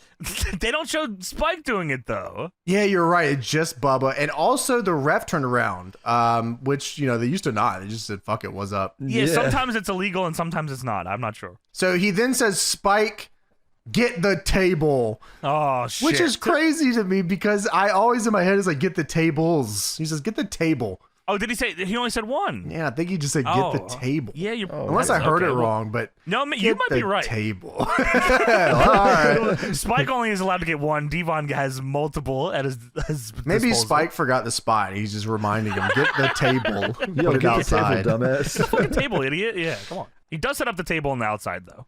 Yeah, which I think either I questioned it internally in my head or commentary questioned it. I can't remember. It was probably both. Why is he setting the table up on the outside ring for the 3D through the table? Well, he set it up the long way. That's true. He did. You're right. Well, maybe he is setting it up in the ring is illegal. Have they ever done that, Johnny? The 3D the long way? No, I don't think so. But they should. Kill somebody. They'd be dead. Though. I never even considered that. 3D the long way. You think the table would the legs just go out? I have no idea. I don't even know shit. Physics-wise what would happen to the table. Yeah, that's what I mean. I feel like the legs would like just split outwards and they would flatten, like it wouldn't even go through it. We need detectives on the case. Dude, you can 3D... We need boner donor students. Okay, so if you wanted to do it, you could do it off the apron. Oh, you mean on the floor especially? Or are you just saying no, long I'm way just in general? saying if you were going to do it the long way. Because like to set it up, you would have to, something would have to happen. It would have to be, they go off the top rope. Sure. Right? Because like, unless he's on the table and he... They just 3D on top of a table is also something. They're both standing. All three of them are on the all table. Three. It's like, a tag move, double grapple 3D. That's how you do it in the video games. For the sure. double stack tables. Yeah. Okay, so I mean, unless it's like if it was Big Show helping with it, he could just lift you up and fall backwards. Yeah. And but all right, let's say it's the 3D. If it's just Bubba, okay. Yeah, let's say it's the team that is like does it. So sure. Bubba. Well, that's fucked up then. Okay. Yeah, the long way 3D. They would Bubba would have to do. You go with 3D the long way. You think? You think that sentence has ever been said? Who's doing the lift part? Is it Bubba or is it Spike here? Well, I guess it would have to be Bubba. Bubba usually does the cutter, right? Yeah, well, it had to be Bubba. Right. Because there's no way. If it's off the apron, Bubba does the flapjack and jumps off, and Spike has to jump off the apron and catch him. Right. That sounds awesome. Yeah, and I think it would work. I also think I also think that Bubba would and everybody involved would smack their fucking head off the fucking floor. What if the table doesn't break in that situation too? Oh, then someone in the crowd, then it's probably gonna jettison the table. I imagine it's like a pendulum at that point. Sure, okay. There's too much weight on the bottom half because Spike is like at the top. Okay. So then it pendulums the table into the air. Which then, or it's so much pressure that the legs go through the table and impale them. Oh my god! Yeah, I'm fascinated at this. Unless it's on the announce table, because I feel like you could do it on the announce table, right? No, but the announce table, well, they would both be standing on it. Don't the announce table legs just break away or whatever? They don't. The long way, it would have to be I don't know. We need someone to open up endorphin and do this. What is that like a physics program? Yeah, remember you've probably seen the endorphin ragdoll compilation. Stuff, yeah. It was like the oh my god, yes I do. I have seen the endorphin wrestling thing on YouTube back in the day. Wow, you're right. Yeah, okay. Yeah, dude. But that's the perfect thing for it. Yeah, but there's variables. It's like the Super McDougal from you know what I'm talking about? From Rocket Power. Yeah, dude, what the fuck? It's like the Super McDougal. Crazy. It's like Super McDougal, and it's which was impossible, by the way. Which it was impossible, you know. And it was due to the tennis ball, which you could say, I mean, we could get a tennis ball. We could figure it out. Where the fuck? You ain't getting this anywhere other than the Deadlock goddamn podcast. Dude, I'm going to tell you right now, if I did the Super McDougal and like one dude looked at the sun while I was doing it, I'm unleashing hell up on someone's head. You ain't making it out of my yard, I'll tell you that. Yeah, someone help us out with this if you don't mind. Yeah, we need to know. Thank you. Anyway, that doesn't happen. That doesn't fucking happen. Yeah. No way. Benoit cuts Spike off here as he gets the table set up on the outside, and holy shit. Eddie gets Bubba down with an old school Rana. Yes. And he goes for the frog splash, but he misses. Yes. And then Bubba hits Eddie Guerrero. Bubba Ray Dudley hits Eddie Guerrero with the Bubba Bomb and just wins. He beats him with the Bubba Bomb, which is, for those that might not know, because why would you know? It's the fucking the double. It's like the full Nelson. He throws you up and lands you on your ass, and he lands on his ass too. And he also lands on his ass at the same time. He lands more on his ass than you do. And he wins. He bumps before you, and then he lands you on his cock. He rams you crazy style. The bump your bomb. That might be the only time he's won with the bump your bomb, right? I don't remember him ever winning with it. No, probably. I mean, maybe on Heat against Stevie maybe. Richards. But other than that, no. But yeah, Bubba wins. He's not beating Stevie Eddie, Richards bro. on Stevie Richards' show. Come on, let's have some respect. Sorry, you're right.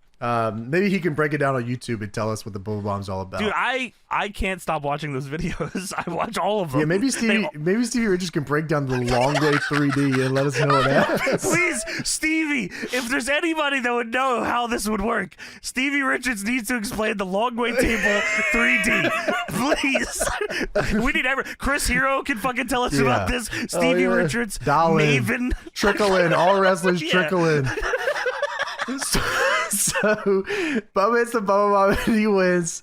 Benoit is back and he comes in and he decided He's getting Dudley dogged. He decided, well, first off, Benoit comes in, he decided that what he did to Bubba during the match wasn't fucking enough. Holy and he shit. Germans Bubba one more time on the top of his head. Well, he's back. He's got to fucking show that he's back. Yeah, Spike then goes for the Dudley dog. Probably this is, out of all of Spike's offense, the one where he gets thrown through a table outside of the ring is my favorite one. It's my favorite move that Spike Dudley does. The one where he dies. It's his greatest offense. Yeah, Spike goes for the Dudley dog, and Benoit throws him out of the ring through the table on the outside. The long way. He does, and he fucks him up, butt cheeks all through the ground. Dude, he annihilates this table too. It doesn't. I feel like the legs were fine. He's just a hole in the middle of the table. No one has ever understood wrestling more than Spike Dudley. He's the best. He legit is awesome. What a great guy. Benoit then locks the crossface on Bubba. Dude, we're not fucking done with you, man. Benoit is back.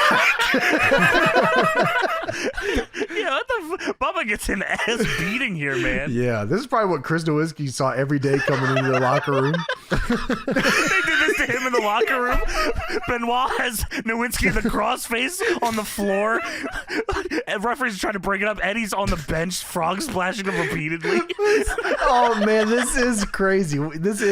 So I don't know if anyone's ever seen this. This might be an unlocked. This doesn't exist outside of this podcast. This moment right here. This legit this happened, and it's I swear it never happened. It as time went on, 20 years later, at the 20-year mark, it unlocked. It unlocked this moment so people can see it now. They put it back in. Benoit locks a crossface in on Bubba, and he's fucking tapping out. Eddie gets on the top rope, and I'm like, is he gonna move? Is Benoit gonna move and he's gonna frog I thought for splash sure him? he was gonna move. Yeah, I thought for sure. I thought he was gonna move too. There's so many refs around them, by the way, and Eddie is doing the Eddie taunt, and I said, well, he's gonna either crush Benoit or crush a referee. Maybe he's just being a dick.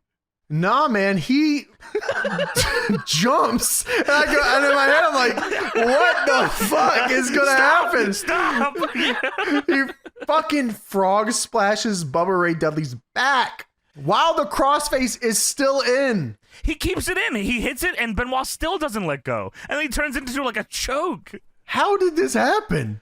It was awesome. How have I never crazy. seen this? How was this not their fucking permanent tag finish from then you're on? right. That would have been gnarly. That would have been awesome. This was awesome. Yeah, wow, what an interesting match this was. Dude, Benoit's back. So now we get to the moment that changed Macho T's life. If you can believe it, there is a wrestler coming. There is a wrestler coming to Raw that is going to change everything. Wow, you're right. Does he even come to fucking Raw? No, He goes to he's on SmackDown. SmackDown. Yeah, So he's why on the? SmackDown. Anyways, They played on Raw. Yeah, I guess you're right, because if they're competing, why would they show this on Raw? Or maybe the idea was you don't know where he's going to be. Oh, maybe. Yeah, and he made a crazy play to get him. Yeah. So Rey Mysterio is coming. He's coming. It says it on it. He's coming. Malvina style. Which is it's a pretty big game changer. I mean, Rey, for whatever it's worth, was treated pretty well throughout his tenure in WWE, which is not the case with a ton of other like luchadors. And he comes in and he is huge. He is so big. Him and Eddie have been. Oh my god! Yeah, they got that good Mexican shit. Bro. Yeah, man. Hell yeah! God damn, man. So we go backstage. Darth Vader is walking when Roy from The Office stops him in the hallway. Why does he look like this? Who? Big Show. I'm fine with Darth Vader. That makes total sense to me. The Big Show looks insane here. Yeah, he's got hair, and he just dyed it. I mean, like that day. An NWO black tank top. Is black. Yeah. Up. I cannot believe that I'm looking at the NWO right now. The New World Order. This is New World Odor. You could say. Yeah, so one man would say that. Did I just say New World Order? Yeah.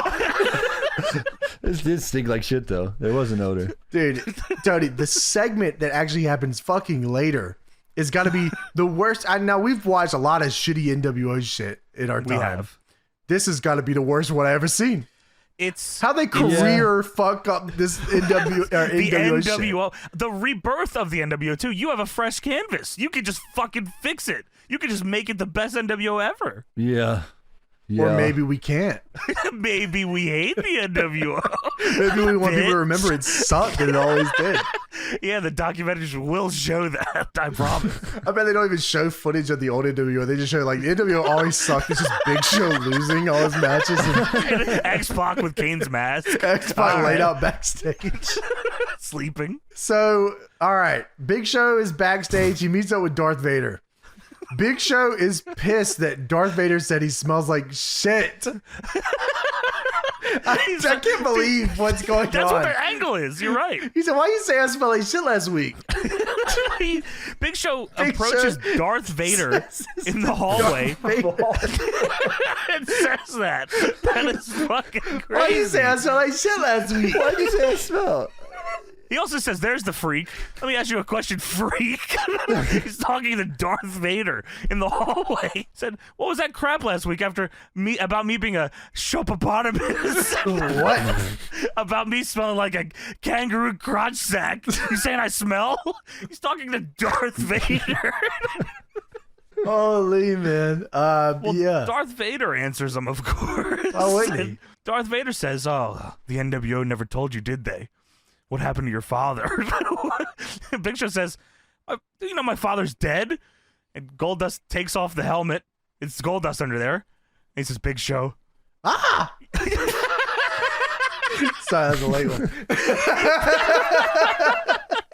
Big Show, I am your father. And then he breaks the lightsaber over Big Show's fucking head. I know from fucking experience how much that hurts, man. Like as a kid, he like hit him hard. Slamming that bitch. Yeah, man, that's some real shit. That shit probably hurt like a fucking motherfucker.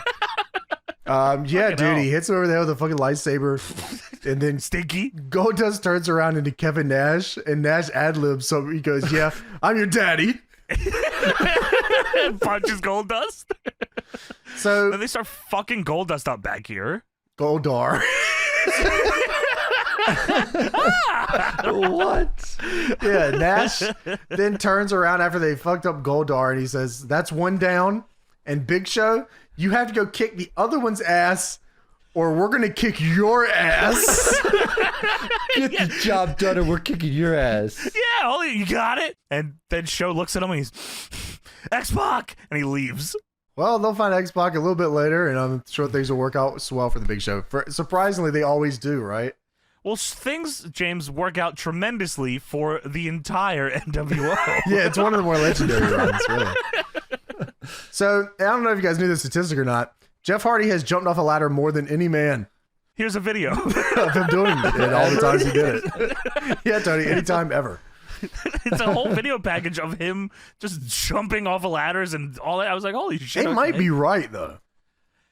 Maybe, I mean, they say more than any man in the WWE, but I might even take it a step further and say there's not many people that have jumped off a ladder more than, I mean, just in general. Like, I can't imagine someone's real life. The history of humans. My backyard run was crazy, bro. I don't know. You were jumping off shit like that? Not a ladder, no. But Yeah, they used to call.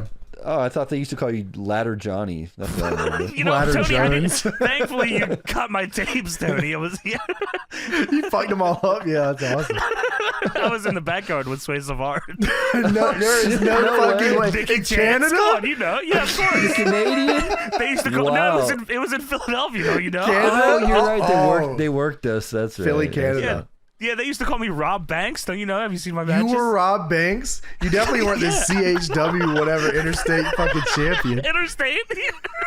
He was With the- Nicky Chance for sure. Nicky Chance was the GOAT, man. I mean, that. Nicky Chance had potential. Your luck's out. Your luck's was- ran out or whatever. Yeah, dude, he was the last Don't interstate fucking champ call it that. ever. Shouts out to CHF. They sell vending machines now. That's awesome. Oh, you're right. They changed the whole channel, didn't they? Yeah, they did a video saying, "Hey, we don't do this anymore. We sell vending machines, and we're happier doing this." I was Yeah, like, we "Oh, have okay, more fun cool." selling vending machines. And like, if you guys would like to buy one or anything, or let us set it up. near you. Sure. Yes, And I was like, well, if incredible. Nicky Chance is selling vending machines, it's got to be a good business. it might be, man. It's probably making some money. What was that girl's name?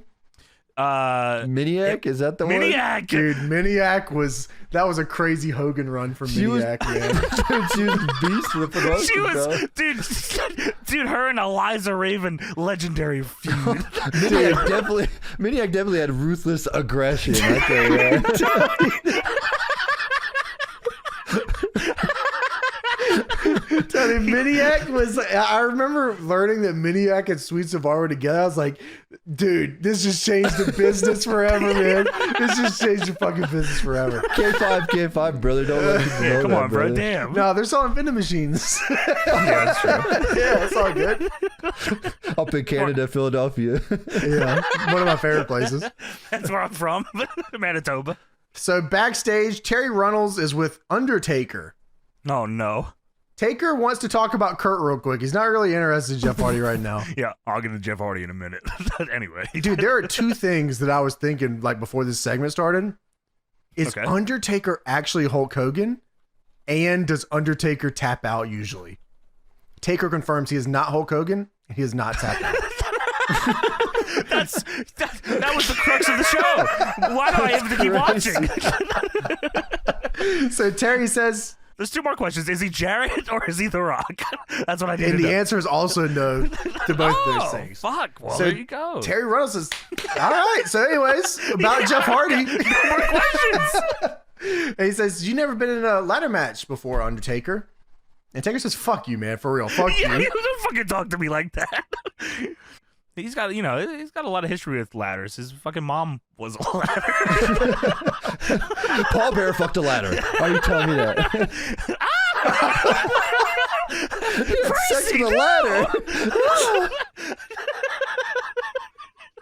So backstage, Big Show has found X-Pac fucking dead backstage. Dude, X-Pac took a 3D the long way through the table. No, why is there no footage? Damn it. Dude, they did this shit on purpose. They did this shit on purpose. You're right. Well, Tony, the long way 3D only works if you put him through the table that X-Pac was through, which was a dining room coffee Yeah, table. dude, what the fuck is this? You telling me Booker T did this? It was really nice table.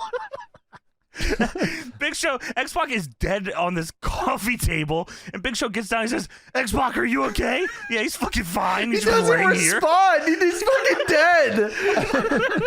Oh, it's Lawler says, oh, it's got to be that damn Booker T. Based on what? What? Yeah, what evidence? Booker T. Yeah, what the hell? Because he ran in, put a coffee table in the locker room, and put him through it. He ran with the coffee table, attacked him, put it down, and then slammed it through it. There's no footage. Yeah, Show has the same sentiment as me. He looks down at the ground, runs out of the room, and says, God damn it! Me every time X-Pac shows up late. Which is every fucking time. God damn it. So Vengeance is brought to you by... Oh no. shit. Got the goddamn Subway sandwich. Tony gonna get that. Damn it. Tony wants Tuna. vengeance on Subway. Tuna ham sandwich. Get that. I'll take the Double egg. long way through a table before I eat a Subway tuna melt. Double egg pizza sandwich. And can't forget the marinara donair. So what happens here is way bigger than the match, James. Yeah, what happened? This Big Show entrance. Holy shit. This is a legendary theme song. This song, like you were talking about earlier, how the fucking the Frog Splash crossface was on, like something no one knew about. Yeah. It's unlocked here. I think this was also put in at the same time they put that back in. You might be right. Like it unlocked after 20 years. Yeah, that makes sense to me. So Big Show comes out here. He's of course in the NWO. Of course. As you know. So the song goes as follows.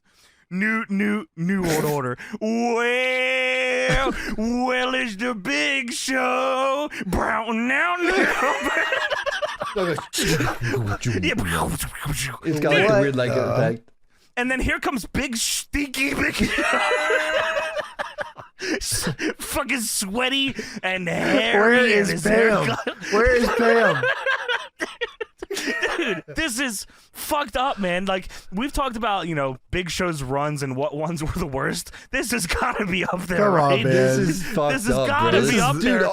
NWO Big Show was the biggest, shittiest ballinger. Come on, the come on. shitty haircut, the shitty music. Come on, always. Especially what happens later. All right, well, yeah, we'll talk about that. We don't have to Dude, do that. also, the fucking entrance, the fucking entrance with the black and white pisses me off because they never had black and white in WCW.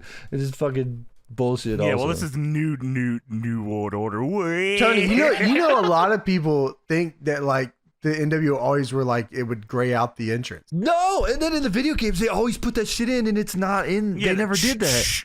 Yeah, that too. The fucking That's not screen in there. stat. It's funny that WWE like missed the point of the NWO altogether. They did. They just like missed it completely. Well, from day one, we're not here to hurt the WWE. We're here to help it. What? Day one. Yeah, it's just a group. No, That's not right. God damn it. Yeah, they were a promotion, buddy. They had signed wrestlers. Yeah, whatever.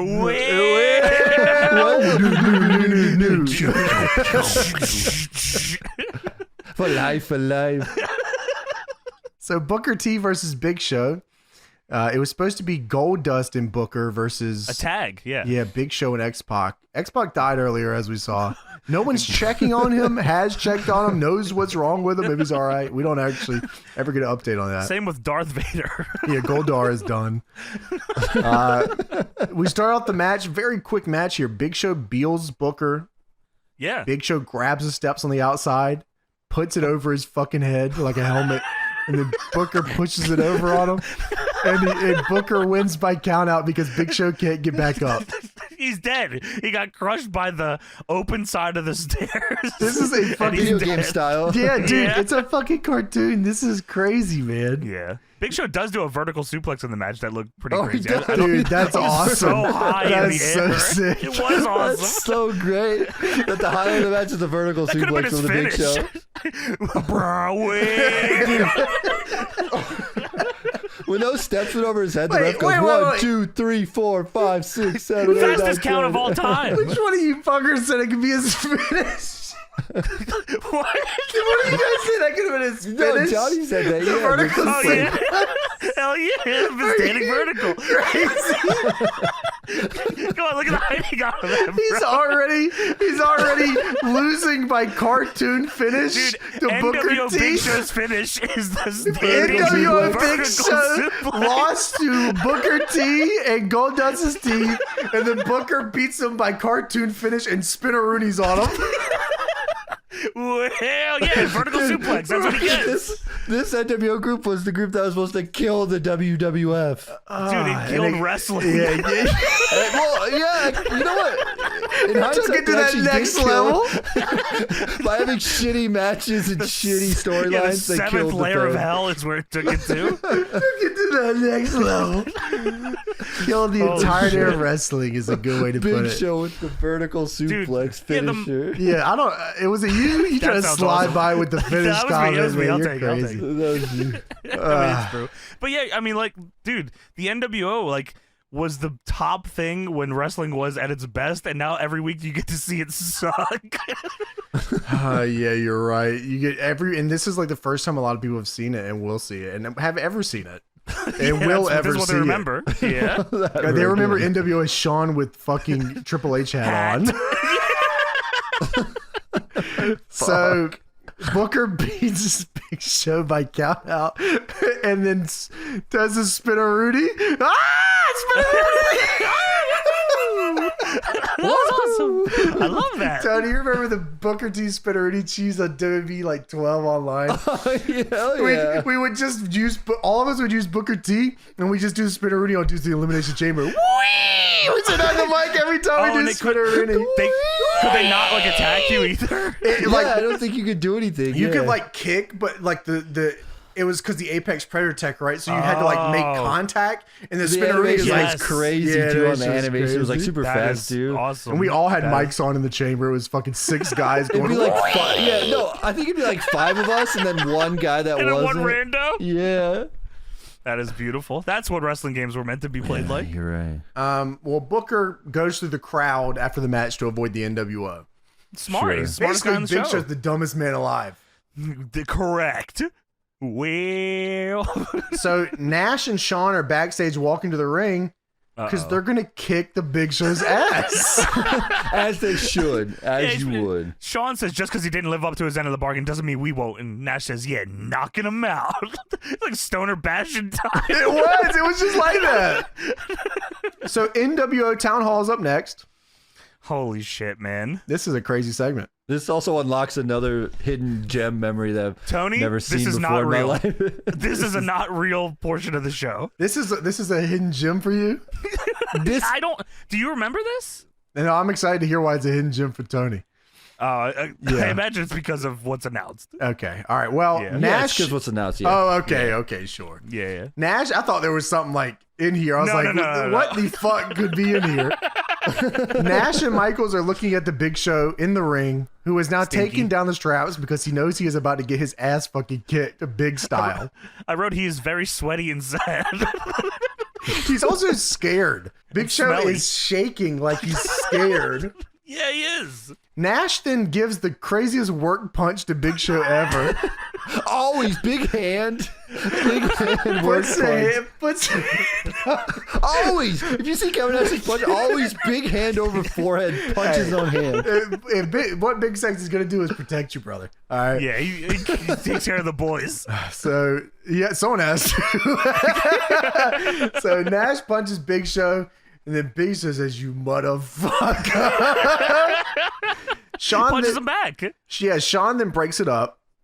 And then Shawn says, come on, guys. We are a family. Oh, and I'm like, dude, I can't believe we're doing this NWO shit like this right now.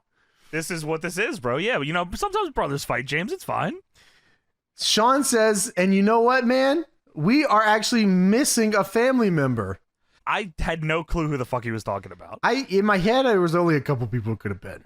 Sure. Shawn only knows a few people that don't, only friends. That don't hate his fucking guts. That is fair. I thought it was Scott Hall. Okay, sure. They already let him go, though. Sure. But I was like, again, I don't know. I don't remember any of this. So I was like, maybe they were like, he was going to tease him come back. Because I'll explain that. I'll say now. Kevin Nash gets hurt in like 2 weeks. So the NWO is done very soon. Yeah, it's over. It's over. I thought it was... Which is nuts, by the way. It's just over. Yeah, it's just done. Yeah. Oh, I was saying I was confused because I know Booker T had joined the NWO at one point and then he was kicked out or whatever. So the timeline for me was kind of skewed. I was like, who? Is he already kicked out? I swear he joined. I swear it happened on out. the same night. I think he joined it and his ass was out. And they kicked him out immediately. It was that quick. It was like a fucking flash in the pan. Oh no, yeah, because I remember Flair comes out and says newest member of the NWO, Booker T, and then Booker T runs down and then he wins the match and then he loses and then they kick him out. I think immediately. I swear I can't remember if it happens in the same night, but it's pretty fucking quick. Yeah, sure, that's funny. He at least has enough time to get NWO gear because I remember him having it, right? Yeah, he does have NWO gear. Look. Right here. Is that Scott Hall's tights? Dude, Scott Hall's trunks. Scott Hall's shit. Wow. He's wearing Scott Hall's trunks after Scott Hall probably got fired and Booker's just wearing his trunks. Yeah. So Sean says we are missing a family member, and that family member is at home recuperating. Who could this be? Scott Hall. It's got to be Scott Hall. It's got to be Scott Hall. Scott Norton. Oh, Virgil. Yeah. Oh, Virgil. Ted DiBiase. Scott Steiner. Horace Hogan. All these are good picks, but I guess Sean will let us know who he is picking out of anybody that it could possibly be. Dude, he extended for so long. It's like he forgot and he has to like drum up who it actually was supposed to be. Line. And he finally gets it. He's like waiting for the teleprompter. And it is who it's supposed to be. Triple H. Big pop for the Triple H thing. I didn't remember this at all. No, me neither. I don't remember Triple H being teased being in the NWO. I don't remember any reference to this. I was just assuming the idea was they announced him so he can turn on him. Right. That's probably what was going to happen. And like I said, Nash gets hurt on July 25th. So like before the end of the month, Nash is gone. The group, I'm pretty sure, is fucking done. And then Triple H does not this. They were making crazy strides as a group. Well, Triple H can't be joining the NWO. He just can't be. Why? Triple H is a devious fucking little bastard. He's friends with all these dudes. What is that shirt, Tony? I found this picture. Okay, so this is at King of the Ring. They try to recruit Triple H. King of 2002. Oh, so just before. So the pay-per-view that just happened. Oh, we just unlocked this image after 20 years. Dude, what is the 4? Drippy Cum 4 shirt? Yeah, what is this? Kevin Nash used to wear the 4 shirt. That was a Drippy Cum 4 shirt. Oh, for life? Is that what it's supposed to be? I don't know if on the back it says life, which would be kind of crazy. Fortune 4. They should have made that shit. That would have been awesome. So he announces Triple H is joining the NWO. He tells Show and Nash to kiss and make up. Well, I would just settle for a handshake. All right. Well, they do. I would settle for a fucking sloppy blowjob. Why don't you fuck him in there? Fuck him for me. What is granny babies? Don't you fucking say that shit. So they handshake, and then Sean super kicks Big Show. Yeah, Nash pulls Big Show down, and Big Show goes, and gets super kicked in his face. So Big Show lost by count out cartoon style, and then was also super kicked by Sean. And then he's still in the group. Yeah, he's fine. Just figure it out. We'll see you next week. They just had to whoop his ass. All right, Big Show. See you later.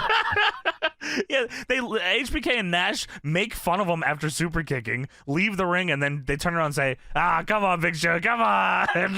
Crazy gaslighting in the NWO.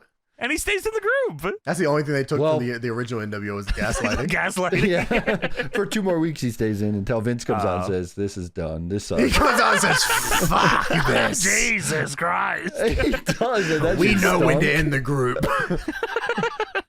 Jesus. So we go backstage. Taker is shadowboxing, and Vince is saying, yeah.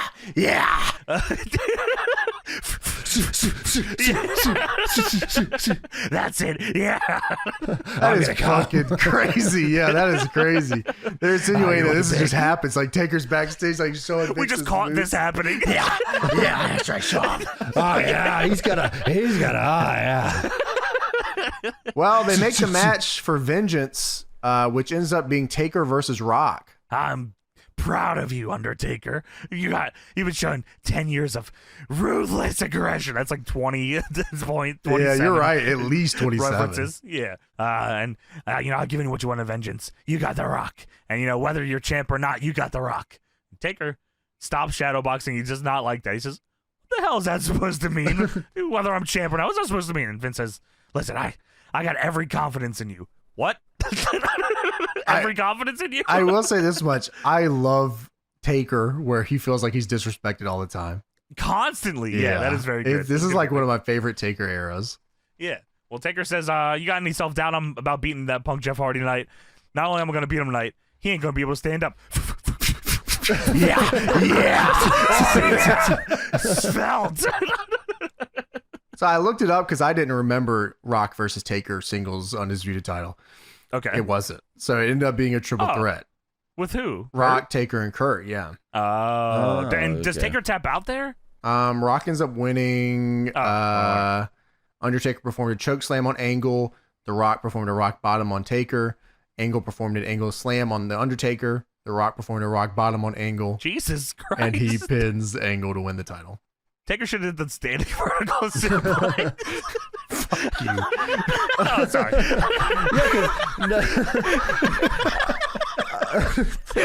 Yeah. Anytime anyone does he does a standing vertical suplex, he does like, yeah. Oh, yeah. Look at how tall he is. That's a reverse overdrive for him, is the vertical suplex. Yeah. I love it.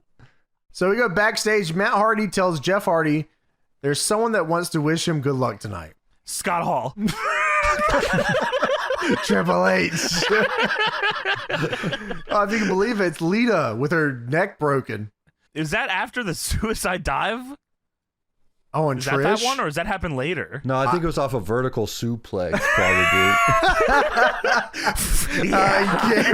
Cameron, North Carolina, vertical suplex. Champagne gave it to her a little tough. Champagne. Fuck yeah, it did.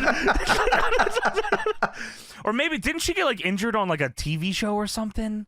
Or was that? I swear that was her. Yeah, Walker, Texas Ranger, maybe. Dude, that show was crazy. That was like a steady in my house. What was it? Dude, yeah, my dad was a big Walker. You had like that show was. I guess it died out in like the early 2000s. Sure, like at least it started to. The history and legend of Chuck Norris did not. It was after Raw or before Raw or whatever, right? The lead into Raw. Okay, I was going to say, I swear I always caught the tail end of it. It was the lead into Raw, I swear, yeah. The eyes of Ranger are upon you. I fucking remember that. Yeah. All right. I love the last minute of that show. It's just hot. Lita got injured on April 6th, 2002, when she was filming a fight scene on Dark Angel, the TV show. Oh. So that's what happened there. Like Chris Angel. Do they reference that? Mind Freak. What, Chris Angel or Dark Angel? Huh? Oh, whatever. Yeah, it don't matter.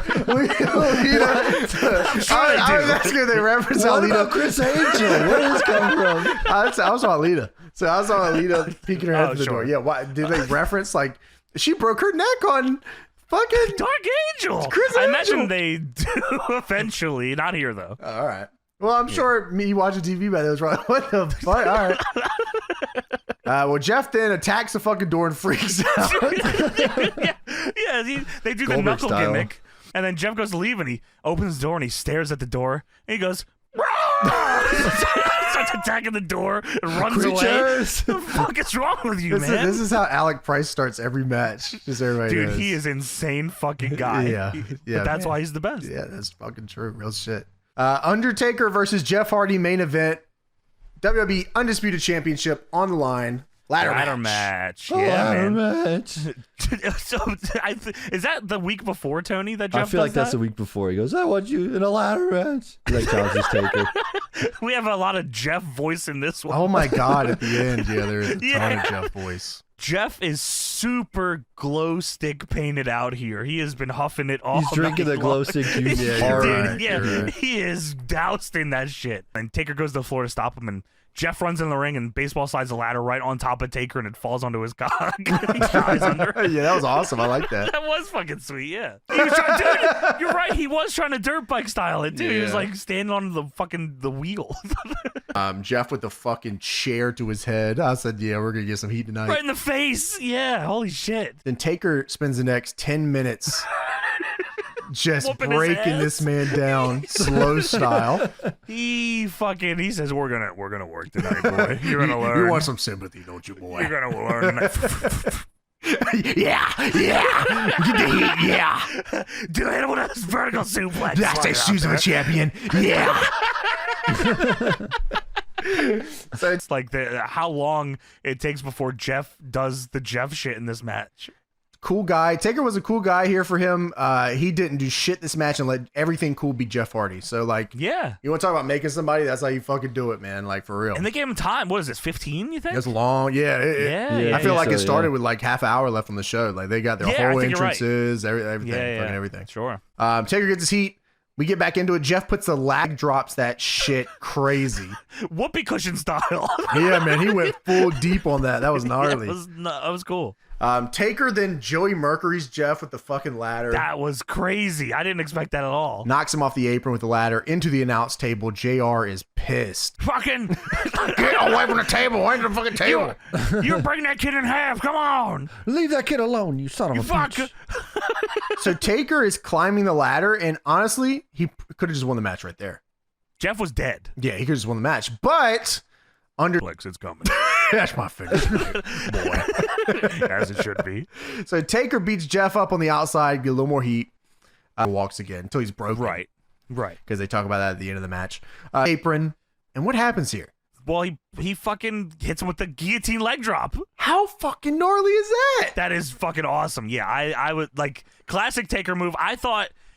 I was like, okay, because at first he puts him in the ladder and then runs and boots him in the head. I said, oh, okay, that's probably enough. Then he does the guillotine leg drop with Jeff in the ladder. I said, wow, that is way more than he needs to do. Very creative, and it fit with his shit. So many times you'll see guys do shit that like makes no sense because they've never ever done it, and like it doesn't fit their character or whatever.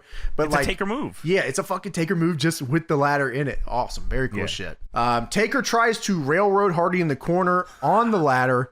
Hardy moves out of the way. Taker fucks himself big way here. Annihilates the ladder in the corner.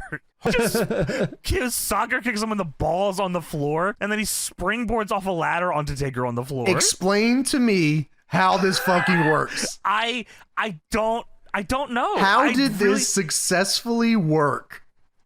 The fact that he was able to actually get spring off of the ladder is unbelievably impressive. These are video game physics being applied in real life. I watched this like 4 times over trying to see how this fucking worked. In no way should this ladder be able to get him anywhere. No, if anything, way. It should have just fucking, you know what I mean? And he should have went through it. Yeah. He should have went through the fucking thing. Yeah, I don't know, but it was cool as fuck. Yeah, somebody said this match is going good tonight. I promise you. Maybe it was because it was so on. Bad. It could, dude. I mean, we were talking earlier. You know, Jeff is out of his goddamn mind. He's still not like, you know, he's. I mean, I guess he's still doing crazy shit now, but like this Jeff Hardy is out of his fucking mind. I guess maybe because the ladder was propped on the rope that it was. The rope popped it back up so it didn't crumble. But it was very low, so I don't know. It was super low. Yeah. Like I feel like if it was second rope, it would have made more sense. But he did on the first rope, like the bottom one, and then. It's one of the craziest, like, I don't remember this spot from the match, and then watching it, I couldn't stop thinking about it. That's like the one thing from this match that I'm taking away is that Jeff Hardy used a ladder as a springboard device, like a video game, like he's in Fortnite or something. Like a video game is a perfect way to put it. So Jeff Hardy gets the biggest ladder he can, and he puts it in the ring. Huge. Taker's down. JR is going ape shit. Go! Come on, kid, go! Taker grabs Hardy for the last ride off the ladder. R is going nuts. He's flipping it. The crowd is fucking on their feet. JR, fucking climb, you fucking kid, goddamn. Yeah, dude, he is JR is cursing. Climb your ass off. Climb your ass off. New champion. He said he's a step or two away from history. I was like, wow, he is going like nuts right now, putting this guy over, man. That's sweet. Determined to make this kid tonight. And Taker hits him with a chair in the back. He pulls Jeff back down off the ladder. Taker goes for the last ride again. Hardy holds on his way down, grabs a chair off the ground. Taker pulls him back up, and he hits Taker in the head with the chair while he's in the last ride. Fuck. Dude, brains him with the chair. JR is jumping out of his seat at the chair. Oh, good God almighty. A knockout shot. Jeff starts to fucking climb the ladder again. Climb the ladder, kid. Make yourself famous. He's inches away from immortality. I said, this is the fucking coolest shit ever. What a feeling. Yeah, that's... I can't imagine... Goosebumps. I can't imagine being in the arena like 20,000, however many people are in there, you know what I mean? Like just going crazy, and like you're like watching it too, and like it, you know, a match is a match, but like, this is a pretty dangerous. Not only is it a dangerous match, but it's like it's a draw match. It's like a match that doesn't happen very often. Like especially at this level with guys like this for the title. Like so it's like it's easy. Lawler like bowed out and like because he knew like this is JR's time to get this over, and he did a good job here. JR made it great, like you said, and the crowd like it was.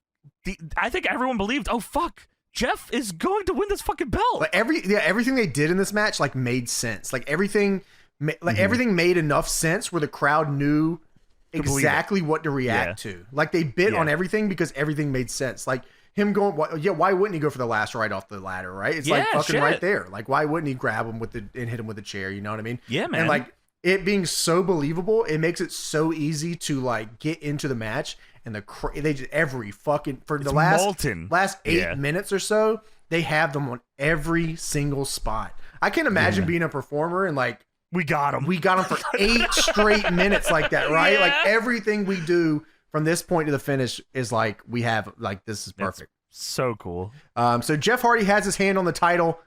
Taker gets up there with him. Taker then choke slams Hardy off the biggest ladder in the match. And you can feel like he literally touches it. He touches the belt, which was they did it on purpose. He touched it. So and you can feel the crowd go, oh, like the fucking air gets sucked out of the arena, and Taker fucking grabs the belt and wins. Yeah, that was awesome. What a cool match. Perfect. And they don't spend any time. Taker fucking grabs the belt, see ya. Gets on the bike, and he's about to leave. But then he comes back in the ring because he promised Jeff Hardy he was going to break his ass tonight. What the fuck? I'm still standing. I said, holy shit. That was, I don't remember the hey part at all where his voice is insane. Crack is crazy. I'm still standing. You broke me. You broke me. It's crazy, man.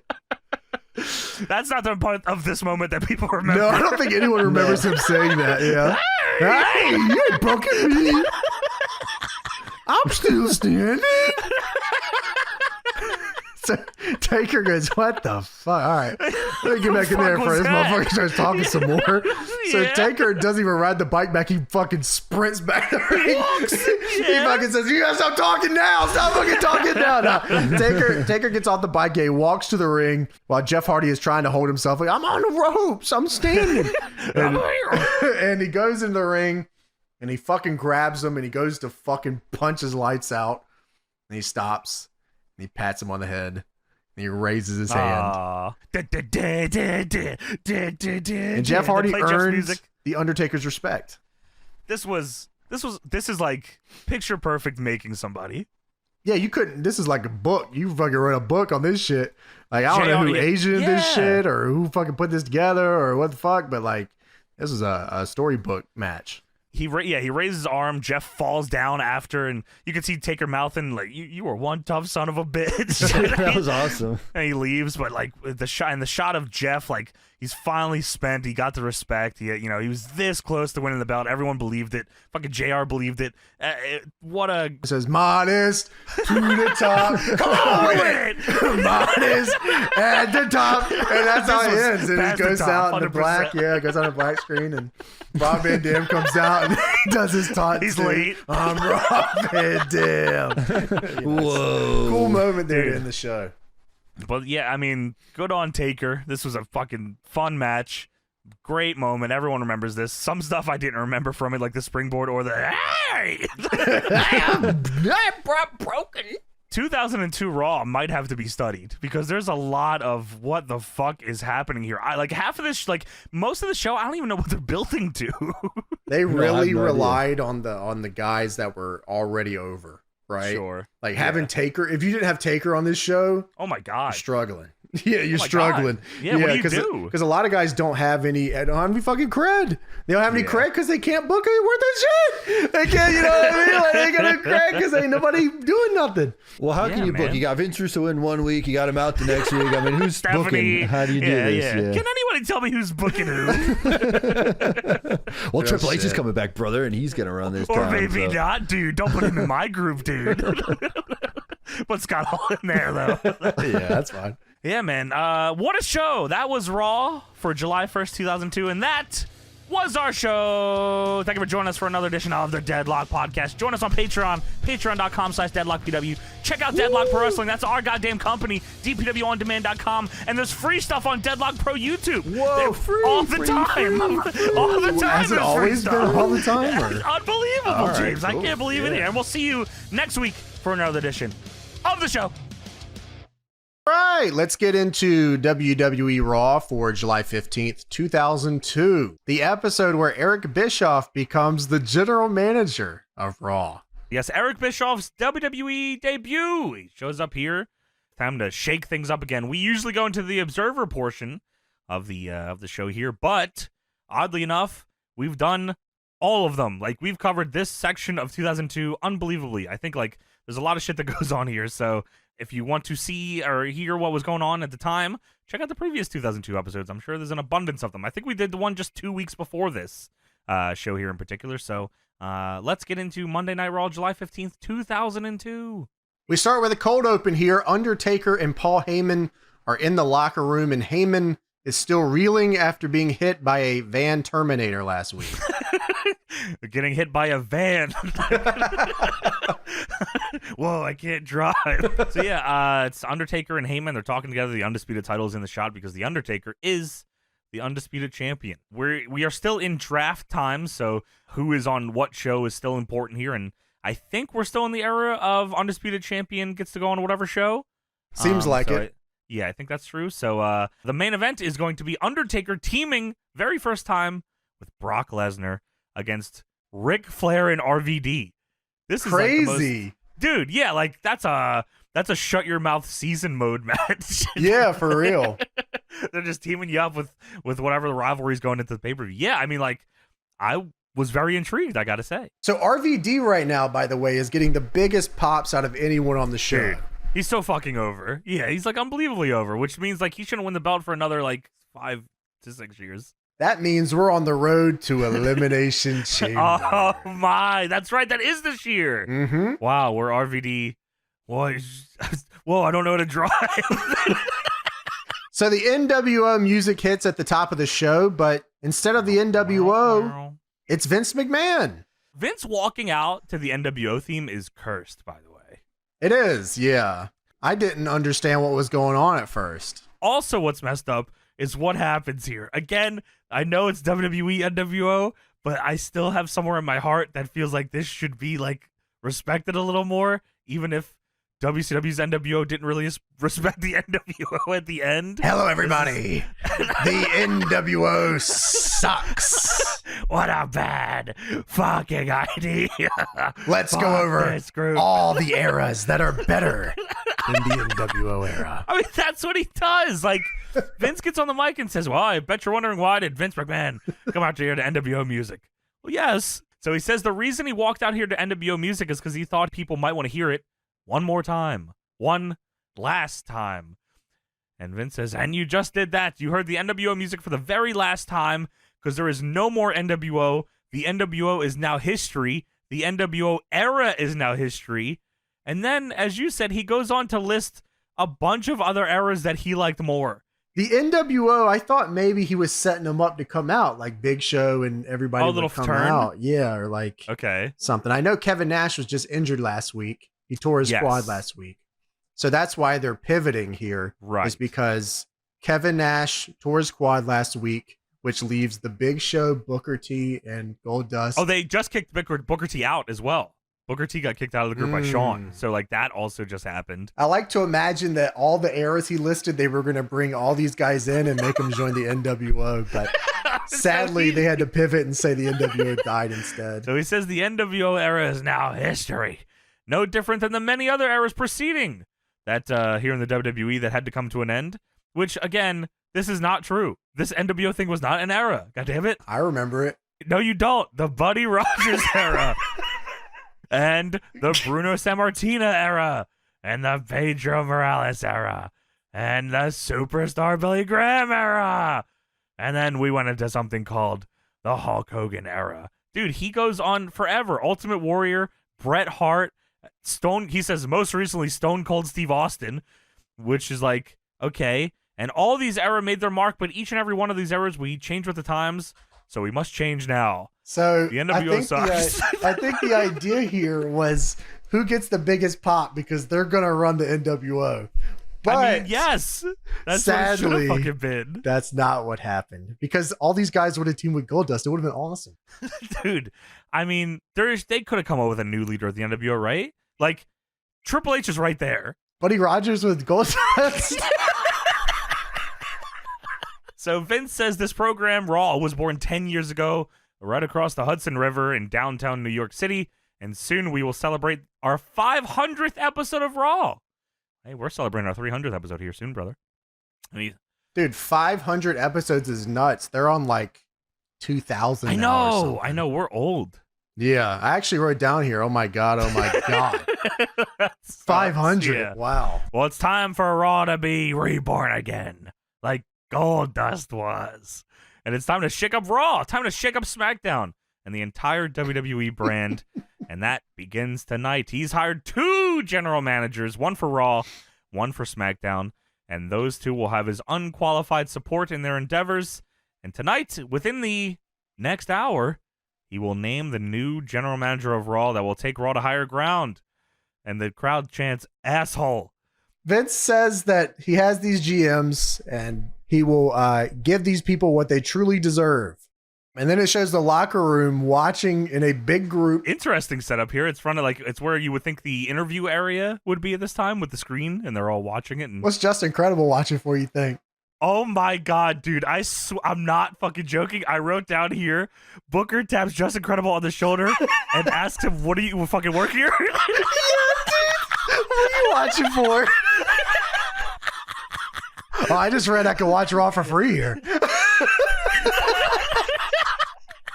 I just wanted to watch. I live here. I don't have cable.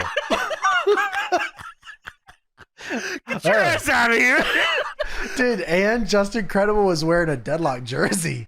Holy shit, he was. Yeah, that's awesome. You're dude. right. Shout out. Yeah, that's so funny. We both had Justin Credible digs here. That's tremendous. I mean, that's the only thing I saw when it panned. Yeah. Booker T tapping him on the shoulder, get his attention. What the fuck you doing here? So cold?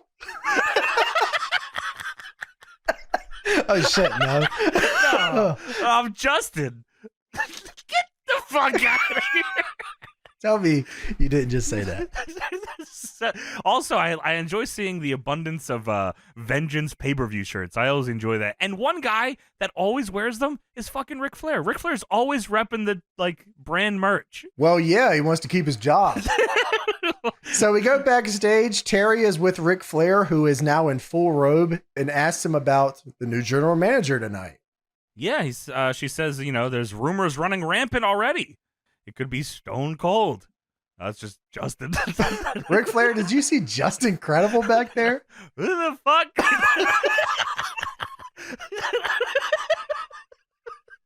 Just walks away. She says, as a former co-owner of this company, do you care to speculate? Do you dare? Who the fuck you think it is? Do you care to speculate on who it may be?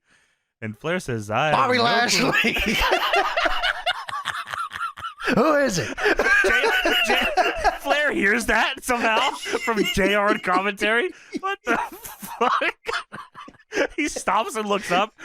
Owen Hart, Arn Anderson, Eddie Guerrero. Oh, just how come nobody's saying Pedro Morales? I just set that up.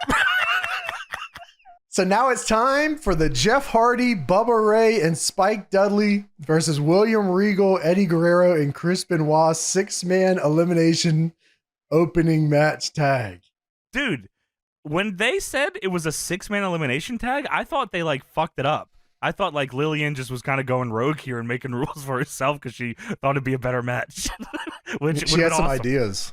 Yeah, but elimination tag opening on Raw, I mean, this is pretty interesting stuff. So last week, Jeff Hardy won the European title from William Regal with a Swanton Bomb. After the match, Regal cried because it meant a lot to him. Jeff is just coming also off of facing Undertaker for the Undisputed title in the ladder match 2 weeks ago. So Jeff's pretty hot right now. Jeff is red hot. Yeah, he's he's awesome. He's super over, and he's doing a lot of great work here. Then they show us a motion graphic, you could say, of a match just announced earlier today. And JR says, Well, this was announced earlier today. It was announced that Spike and Bubba, you can see it on the screen. It's Spike and Bubba and Eddie and Benoit, and there's a table behind them. And JR says, earlier today it was announced that Spike and Bubba will face Eddie and Benoit in a ladder match. Jerry says, huh? No, it's a tables match, isn't it? Or a tables match. Hey, fuck your mom. Come here. I gotta say, though, Bubba and Spike versus Guerrero and Benoit in a pay-per-view non-title tag team table match is kind of insane. And it made me realize, because this is right as the draft is happening, that you can tell that everyone in this match, except for Jeff Hardy, is absolutely spinning their wheels right now. Dude, they have no... I mean, like, how the fuck is Eddie and Benoit in this match? I mean, let's get real here. I know, especially because they go to SmackDown and... Top guys. Yeah, almost instantly. Yeah. It starts with Spike Dudley. He puts in the work here on Eddie Guerrero to get things started. Spike has a little bit of quick pace offense here. Headbutt cheese. Tries to sunset flip Eddie. But Eddie rolls back through and eliminates him. Get the fuck out of here. Dude, sunset flip Eddie rolls through inside cradle and Spike's eliminated. See ya, buddy. Oh, I was like, wow, okay. I thought that was going to be the pace of the rest of the match. Like, I thought we were going to fire off like waterfall. Okay, so did I. I definitely thought that. But it actually set up pretty well, so the heels have the numbers game on the baby faces right now. Here, Bubba comes in, hits the Bubba bomb on Eddie. You mentioned that. That's where I thought, oh, wow, so Eddie's going to get eliminated right here. Yes! Which I thought too, and I was like, no way. Like, because they G'd up the Bubba bomb crazy. Oh, fuck, no, Bubba bomb. And the crowd popped for it. I said, oh, Eddie's gone. Maybe the crowd thought he was too, just because they also expected it to go quick. But Regal breaks it up, so the match rolls on. Regal drags Eddie to the corner. Benoit tags himself in. Bubba spear tackles Benoit, and it sounds like the ring exploded. Yeah, it looked awesome. They called there's multiple spears on the show that they call a running shoulder tackle. So I don't know if there was like word to not call spears that from guys that don't do spears or what it was, but running shoulder tackle. Oh my God. So Benoit takes over with a suplex and tags in Regal. Bubba hits the hook, line, and sinker on Regal. Hits a belly to back on Benoit. And then fucking, I swear to God, tosses Eddie into space all the way over the ropes to the floor. It's a hip toss, right? Like, but it all goes the way over. Yeah, like I was stunned at how much air he fucking got there. And then I thought it was cool that Bubba and Jeff then do the poetry in motion together. I always love when guys that don't team like that do each other's moves, especially a team that's this historied. Yeah, they were mentioning that like on comments, like I don't know if they've ever teamed up together. Yeah, that's really cool. I think the word I was looking for is storied, but history works too. I mean, that's yours sounds better. I like yours. Eddie takes Hardy to the corner and just starts unloading on him. I mean, he is pissed. Beats the shit out of him. Like Benoit also Germaned Bubba almost on his head, so that was fun. Dude, Eddie's kicks in the corner, there's such a intensity. Eddie and Benoit, both of them, they just have like this super intense lock-in that they do. And like, it really looks like Eddie's giving it to him bad. Yeah, like, when you're doing heat like this, it has to be intense or I'm not fucking buying it at all. No, I'm zoning out, especially nowadays. I got ADHD. Like, if you're not kicking the dude's ass, I'm fucking whatever. And Eddie flips a switch. Like, when he gets angry in the ring or like he flips to like he's getting in control for his control seg, dude, he is just intense. Yeah, it's awesome. It helps that he like puts his whole body into it too, because when he's stomping Jeff out, like his veins are popping out of his fucking head. Like he's into it. So Regal tags in and hits the jumping double knees. Such a Regal move. That's like a shut your mouth staple. The grapple double it's annoying as fuck. I don't know why. There's some animations that move. that I hate being hit by, and that's one of them.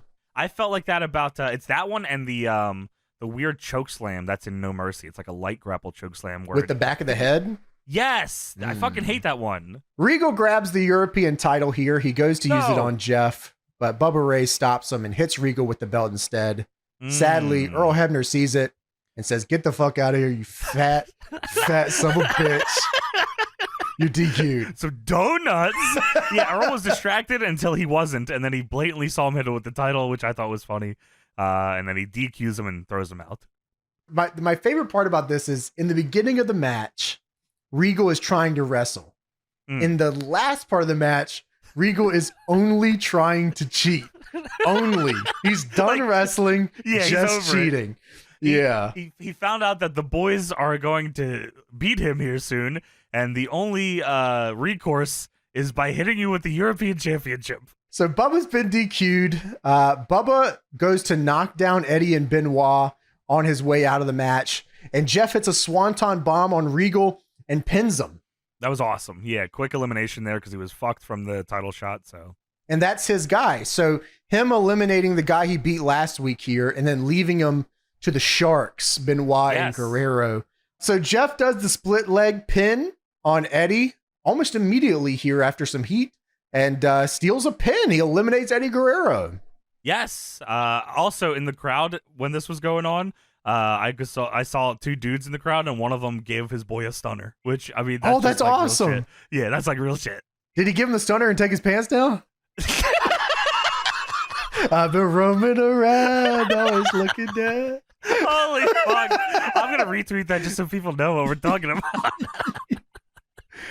So Eddie gets up immediately after being eliminated, and him and Benoit just start kicking Jeff's ass. I mean, they kick the shit out of him. Eddie's not in the match anymore, and he's fucking murking this dude. I love JR here because he wants Eddie out of this match so bad. Come on, ref. What are you doing, ref? He's not even in the match. Come on. Oh, wait. That's one way to get Guerrero's. Get him out of the damn ring. Pissed. He loves baby faces. It's hard to have somebody that puts over baby faces as much as JR does. He's one of the best ever at it. I don't know why or what move Jeff hits here. But he does something. Maybe it was a spinning heel kick. The one on Eddie where Eddie powders afterwards. It was like an Irish whip into something. So it's I legit wrote down Jeff ducks and takes out Eddie. I didn't know what it was either. I couldn't tell. It was either a flying line or a spinning heel kick. I don't know. Yeah, I didn't know either. Maybe somebody does, or maybe somebody can slow it down and check it out. The angle was fucked up. That's what it was. They were zoomed in and then he took him out. So it's down to Benoit and Jeff Hardy here, and Jeff hits Whisper in the Wind, and when he does, a dude in the front row starts flexing crazy. Yeah. Well, that's his. Jeff doing the Whisper in the Wind gives him full meter, so he's fired up. Yes, it's dope. Eddie comes back into the match, but Earl stops him by going to confront him and tells him to fuck off on the ramp. Not only just goes out to confront him, he's shoving Eddie Guerrero physically. He's pushing him and saying, "Get the fuck out of here." But as this is going on, Regal is now back here to cheat, and he hits Jeff Hardy with brass knucks. So Benoit then locks in the crossface after Jeff Hardy has been hit by the brass knuckles, and Jeff passes out. So Eddie comes back down, and I said, damn, cheating again, I see. Eddie comes back down, and he grabs a table, and Benoit and Eddie go to set it up because they have a tables non-title tag team match with Bubba and Spike. We should put out a ladder. So Benoit and Eddie set it up. Bubba and Spike then come back down here to make the save. Good. Dude, who are the tag champions? Edge and Hulk Hogan. No fucking way. Is that right? Well, they're SmackDown guys. Okay, so that makes sense. Edge and Hulk Hogan beat Billy and Chuck on July 2nd, and they lose them next week. Or I'm sorry, this upcoming weekend at Vengeance against Christian and Lance Storm. Wow. So that's where we're at with the titles, and we only have the one right now. I think Benoit and Angle win the SmackDown titles. That's right. When they split them. Who wins the Raw ones, though? So Christian and Lance Storm go to Raw. So they're the first champions. So they're the Raw tag champions, and then SmackDown gets tag titles in October. Yeah, because they do the little tournament. Yes, right. Right. Coach is back here in front of Mr. McMahon's office speculating who could be the new general manager. So Coach says there's been rumors as to who the new GM might be. Names like Mick Foley, who lives close to this building. Also, Vince McMahon has a brother who lives in Texas named Rod McMahon. He's been mentioned. Rod. What? Dude's name is Rod. Dick McMahon. Johnson. And then Paul Heyman walks up. Coach says, whoa, hey, what are you doing? And Heyman says, well, Vince wants to see me. And Coach says, well, there's been speculation that you could be the new general manager. And Heyman says, well, I'm about to find out. And let's be honest, who is more qualified to be the GM of Raw than Paul Heyman? And Coach says, well, if it is Paul Heyman, I'm going to wait right here until Paul comes out to confirm it. But we don't have to wait too long there because a stagehand runs by Coach and runs into the office and says, excuse me, Mr. McMahon, what the fuck is wrong with you? You all right? Calm down. What is it? And she says, you told me to interrupt you the second he arrived. And Vince says, he? I don't know why he said it like that. Gives him a real exaggerated step back, too. He? And she says, yes, the new general manager, he's arrived. And Vince says, the new general manager's here? Well, would you be so kind to bring him in? This is going to be a monumentous occasion. Vince tells the stagehand to let the new general manager in. Ah, come in. And in walks Shane McMahon. What the hell? Who's that? Huge pop, by the way. Hey, Rod. Yeah, dude. Huge pop. I mean, Shane's always been over, huh? Yeah. Well, I mean, Like, he earned his cred. That's one of the craziest humans ever to live, right? Like, he didn't have to do anything. Just wanted to do cool shit. He just wanted to be one of the boys, which I fucking respect a ton. So, yeah, Vince's eyes go wide as Shane walks in, and they go face to face, and Vince says, what the hell are you doing here? You're not my new general manager. You're also not my brother, Rod McMahon. Shane says, no, I'm not. I'm here to stop you from making the single biggest mistake in our family's history. This goes back to your father and your grandfather. What do you know about them? And Vince says, spare me, okay? You, my son, you tried to put me out of business. Yeah, you have a family concern? I mean, that's for true. Give this man a true. He did try to do that. Well, Shane says, at least it was family trying to do it. No, that's not a good argument. You tried to kill this company. Well, at least try to take it over, I guess. I don't know if you tried to kill it. He says, when we were battling for control of this company, at least you knew who you were dealing with. Your new choice for general manager. And yes, I do know who it is. He's a parasite. How does he know? Can you tell us? Yeah, like, can you just spoil it? Why are you waiting? What are you waiting for? What am I waiting for? Fuck you! I'm glad we were on the same page. Shane says the first chance he gets, he's going to screw you and this company and our family over royally. And Vince says, oh, well, I appreciate your concern. I'm not going to change my mind. And Shane says, it's your decision, one that affects you and everybody else. So we go backstage. Tommy Dreamer walks into the locker room. And wait a minute. Holy shit. There's Goldust. Goldust! Goldust with wig on in the corner. I don't know what he was doing. He ain't got no match. Why the fuck does he have his gear on, actually? I guess he had a dark match. Oh, yeah, he beat Lance Cade. So Tommy Dreamer walks in here, and Rob Van Dam is right there. Hey, Tommy. Whoa, you work here. I saw Stone Cold earlier. Rob, that was just incredible. Okay. I think he's just fine.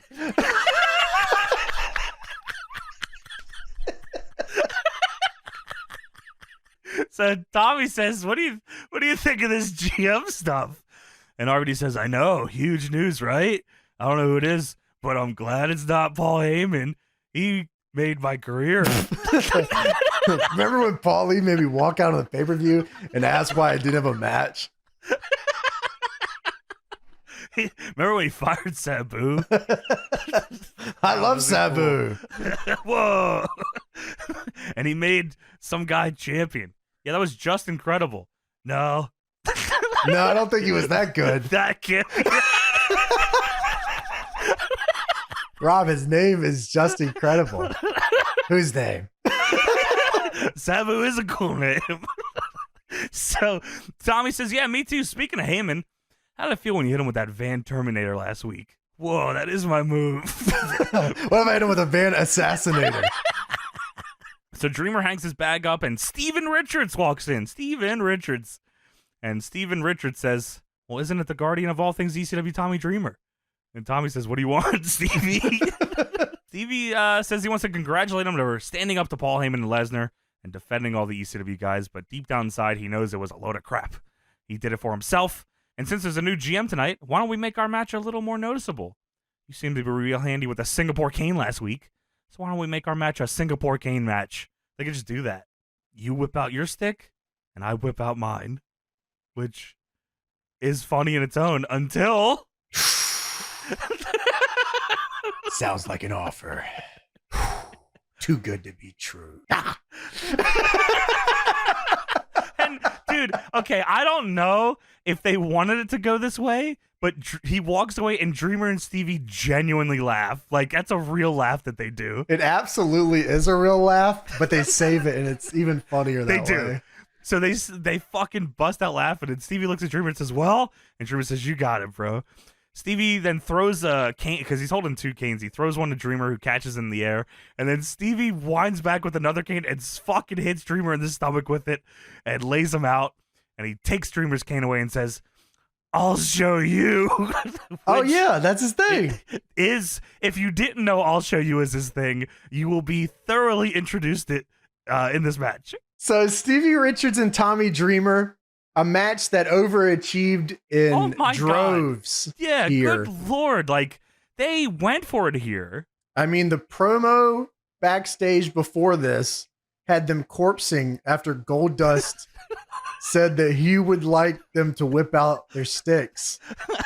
So in return, Stevie Richards and Tommy Dreamer walk out, and Tommy bleeds crazy. Dude. I don't know if he meant to bleed this much, but it was unbelievable how good this match was. It was this is one of, I mean, this has got to be one of the better 5-minute matches that I've seen in a while. This is like one of the best WWF hardcore matches ever. Like, it's got to be top 5. Yeah, this is like a sleeper hit. I was surprised at how good this was. Me too. I was like, they're going for it, dude. Yeah, this is awesome. So Tommy Dreamer comes out here in a WWE Psych Ward shirt. As he does. EC Dup. Steven Richards comes out here to show you, and he comes out here and he holds the canes up into an X for WXO. What's that stand for? I don't know. Whatever you want. I'll show you. You'll see. If you didn't know, that's his thing. He says that. That's his thing. He'll show you. So we start this one quick here. Tommy Dreamer, he hits him with the Singapore cane. Can you believe that? Dude, unbelievable. Singapore cane match. What is the Singapore cane match? Because you would think it's Singapore canes are legal only, but I don't know if that was the case here. Well, they're there. Right. So is a lot of other stuff, I imagine. No? There was a table earlier. Right, but Steven Richards is going to show you. You'll see. I guess you know what? You're right. I should just enjoy the ride. So Tommy Dreamer jumps off the stairs and hits a double axe Singapore cane hit here to Steven Richards. All right. This almost killed the match for me. Come on, man. He's just getting innovative. Listen. Because there's an ECW chant already in this match. Mm-hmm. And they're outside, and Dreamer is standing on the stairs. And he hears the CCW chant, but he's riding for a new company. So he looks out and yells, Your boy Ric Flair and RVD to meet the undisputed and jumps off and hits Stevie in the back with the cane. And I was like, wow, I fucking hate you. Like, well, I was to pay penance, he gets a gusher. He makes up for it in droves, which I appreciate, but I gotta say, like, I was ready to rail this match. I was fucking so fired up. I was like, wow, I can't wait to make fun of this. So Tommy Dreamer grabs the stairs, but Stevie hits him in the head with the Singapore cane. Well, that's good because the stairs would have been illegal. No, they're fine. No, that can't be. I guess I'll see. You'll see. So Tommy Dreamer is now bleeding fucking unbelievable here. Like, I don't know. Is there a chance that it was like a gusher? Like, he just got him good for real? Maybe Tommy Dreamer had a point to prove. You can't shout WWE to the crowd and then not have a good match, right?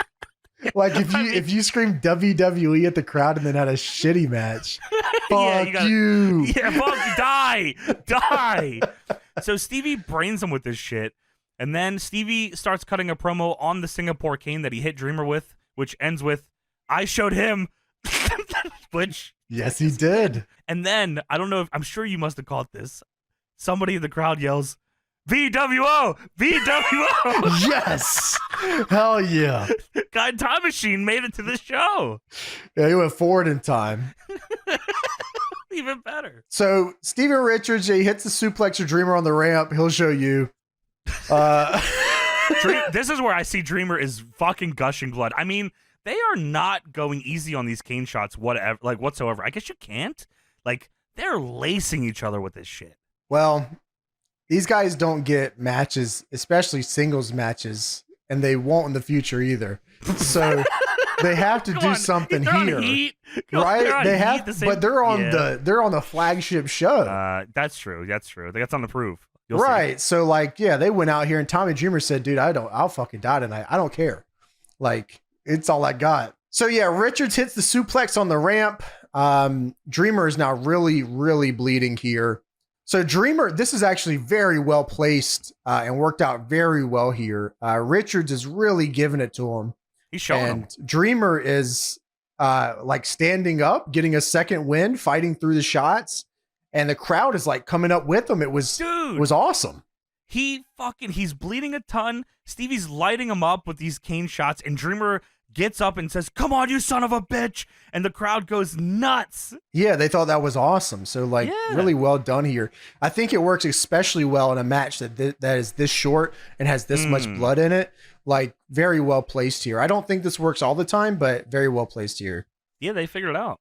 Dreamer hits a side Russian and a Raven effect for a 2. Yo, that's my finish. So Dreamer comes off the top, looking for that double axe he did earlier, but this time off the second. And Stevie kicks him in midair for a 2. I couldn't believe it. He really actually hits it, and it looked great. It looked fucking awesome. Yeah, I was like, wow, that's sick as fuck. Fantastic finish here, too. Richards goes to hit Dreamer one last time, and Dreamer stands up as he's running at him and unloads the most ridiculous headshot. I mean, there should be like a GTA cutscene, like, boom. Dude, wasted. Yeah, like Sandman on acid is not hitting somebody as hard as Dreamer hits Stevie here with this cane. Like, he hits, it's fucking disgusting. It's so sick. Yeah, he unloads his headshot and falls on top of him for the 3. And he wins the match. Tommy Dreamer has beaten Steven Richards on Raw. Great match. Dude, I mean, yeah, this over-delivered on every level. One of the better 5-minute and under matches that I can remember really in my head right now, period. Sure. Super well done. Everything made a ton of sense. And damn, the last shot. I love the I'm going to kill you. And then you hit him with one thing and fall on top of him. Yes. That is so good. Yeah, this had to be lightning in a bottle. You could run this match 100 times in a row, and like, I don't think it would ever be as good as this one right here. Yeah, dude. So we go backstage. Booker T is looking at his hand as Coach walks up and says, "What about the Big Show?" Dude, that's seriously what happens. It's not like Coach was waiting to interview him. Booker T is back there looking at his hand, like going, "Oh." Like, that's his idol stance. He's G'ing up for, like, that's like where he gets his power from, his hand, and he's staring at it. And Coach just happens to walk up and say, "Hey, Booker." Booker, that is taken off from his hand and says, "What?" That's the power of the 5. Coach says, keep it in mind with, everybody's talking about the new GM. You have to focus on your match with the Big Show. The NWO is dead, and Booker says, "Coach, when Shawn Michaels came back, he put one right here, dog. Right on my grill." The NWO just stood there and celebrated. Booyah! 1 month later, NWO dead and buried. Hoffa style, baby. You know what I feel? I feel like celebrating. You feel like celebrating with me, dog? And Coach says, "Normally I wouldn't." And Booker, I guess answering for Coach instead, says, "You damn skippy hippie." You know what? Why don't you give me one of them Coach-a-roonies? And Coach says, "Well, Booker, I don't think this is time." And Booker snatches the mic from him and says, "Oh, it's like that, huh, dog? The Rock is the only one who can mess with announcers around here. Newsflash! Rock's on another program, so make with the spinning, Jack." I'm glad he brought that up. I know. That's fucking real shit. Like, everyone else is cool with The Rock busting their balls. I mean, I love Booker T. This shit's awesome. Yeah, no, that's cool. So Coach sets up for the ꞊ᴄᴅᴅᴄ, and he's fucking G'ing up for it, shaking his hand in his face, his head's bobbling around, and he does the ꞊ᴄᴅᴅᴄ, which looks like shit. The crowd boos. Dude, they hate this fucking thing. And Booker looks at him in disbelief, and he calls him over, and Jerry Lawler on commentary says, "Is Coach Caucasian?" Booker says, "What the hell was that? You sure you're black, dog?" And Lawler says, "That's what I'm wondering." And Booker says, "The fact of the matter is this big show, I'm about to come out there and pull an Allen Iverson on your punk ass." Now can you dig that, sucker? Ooh.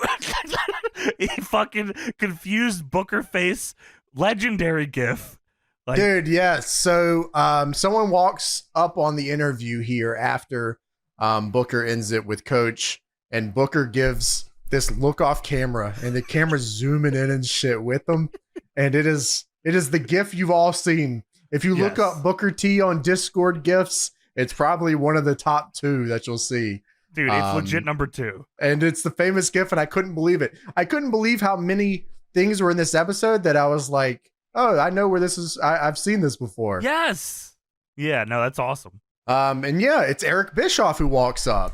Dude, which is like, how crazy is that that's how they fired this off? I wonder if it's like they knew that like hour 2 was about to hit, and they figured, fuck it, let's pop off Bischoff, have a commercial break, then everyone will have time to tune in and see this angle. Yes, I think that's exactly what it was. I mean, Bischoff walks in the frame and the crowd goes, like, it takes a second for it to register because they haven't seen him in forever, you know what I mean? So like he comes on the screen, it's quiet for a second, and then they go, "Oh shit," and JR says, "Oh God."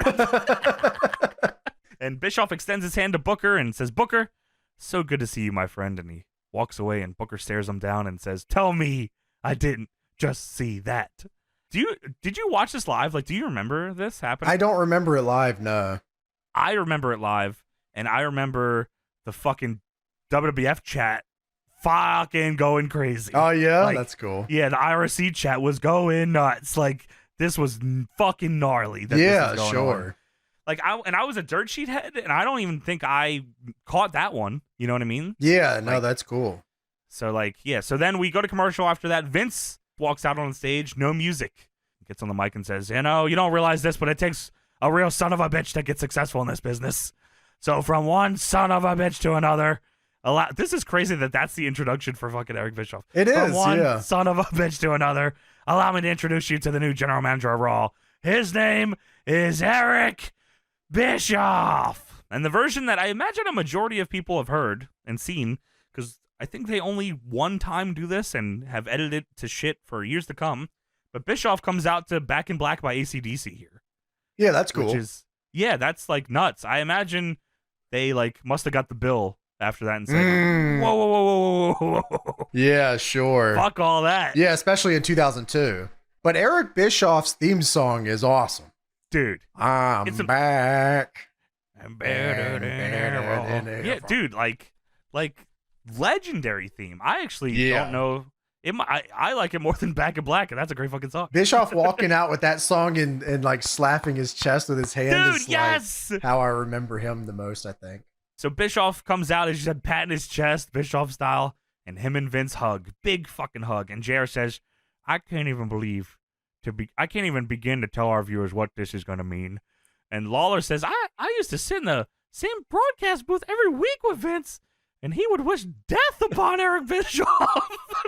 Dude, I loved how they shook hands here. Yeah. And it looked like they had never shaken hands before. It was their very first time. It could have been. They've never shaken hands with any human ever. Like Vince goes in for the handshake. Bischoff comes down 12-6.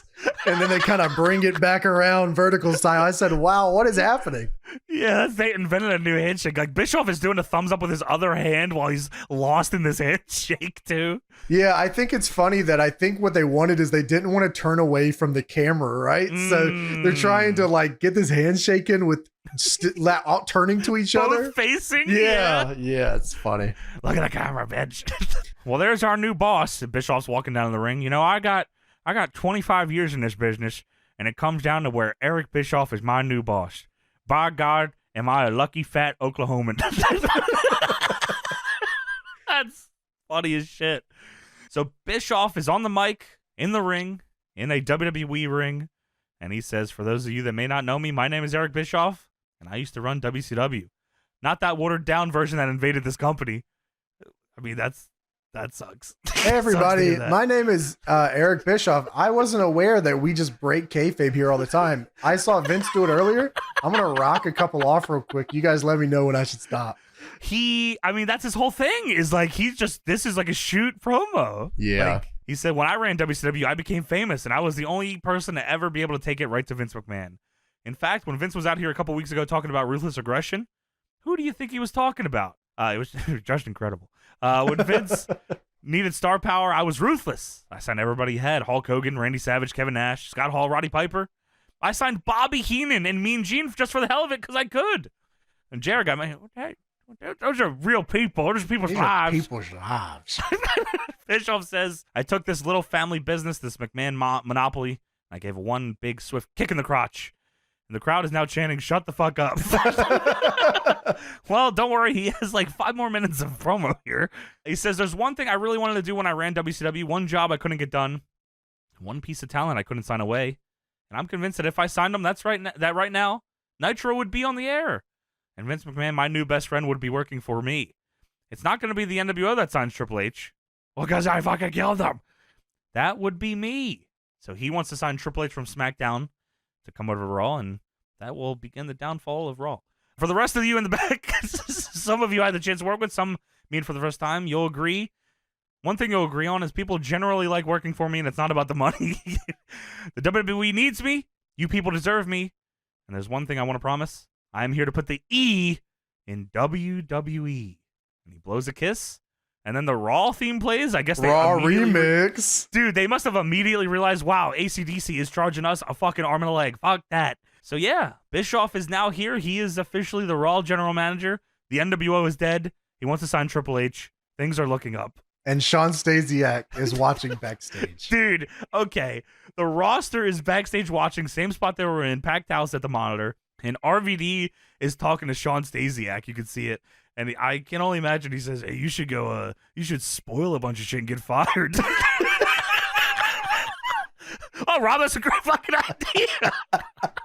And it goes over a little bit, and Flair is talking to Finley. And I imagine Flair saying, why are you bald? Hey.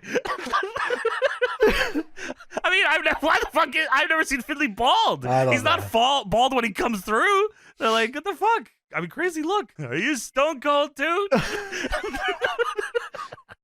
So we go backstage. Bradshaw is talking to Undertaker, and he says that Eric Bischoff can't be worse than Vince, can he? Dude, we come into the segment, and the first word you can, like, they're talking already, and the first word you can hear Taker say is jag off.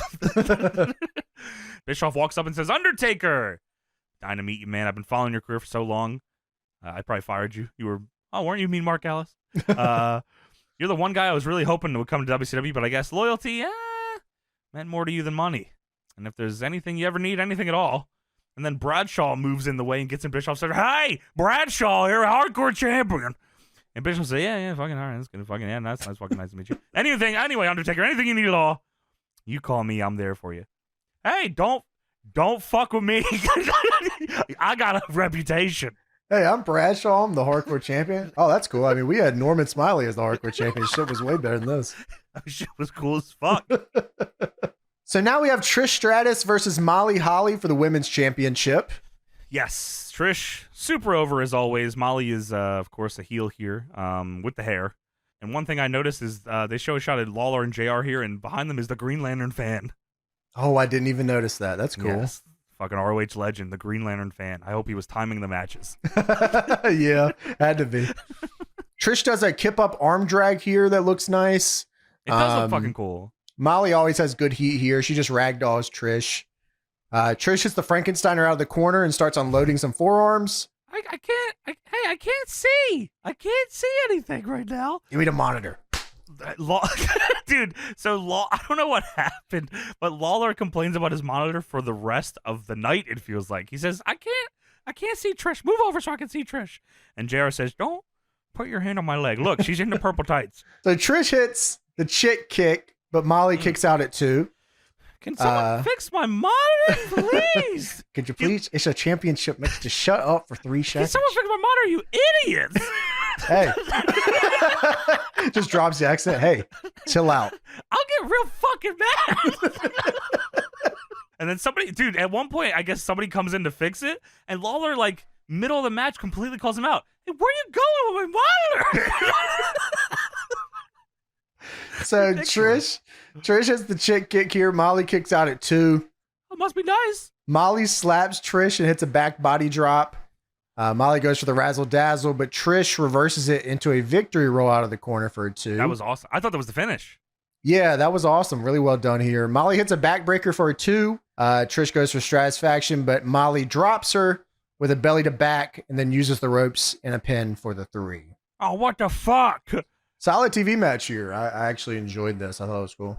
I always enjoy Molly's work, especially in Trish's, Trish is over as fuck. She's about to take over the goddamn world here. Nothing to complain about here. This is all solid stuff, except for Jerry Lawler being mad about his fucking monitor. Also, at one point, JR says, well, Trish looking splendid here in her purple attire tonight. Molly looking like a domino. Black and white. Well, I can't see, so I don't fucking know, JR. Fucking stupid monitor. Would somebody get this guy a monitor? Or someone get this guy a Happy Meal. So we go backstage. Ric Flair is walking, and Eric Bischoff comes up to him. Bischoff says, Flair, bet you were surprised as hell when you found out I was going to be the new GM. And Flair says, surprise isn't the word I was thinking of, but if you don't mind, I got a big match coming up. Flair walks away, and Bischoff stares him down. Well, I'm the GM now. How about I just cancel that match and you're fired? Fucking bitch. And you're wrestling Bradshaw. That'd be fucking odd. Like, big main event, and Bischoff just has grudges immediately. Flair, you're wrestling in a fucking 6-on-1 handicap match against the new NWO. Bring in Pedro Morales. And bring a guy in that looks like Stone Cold.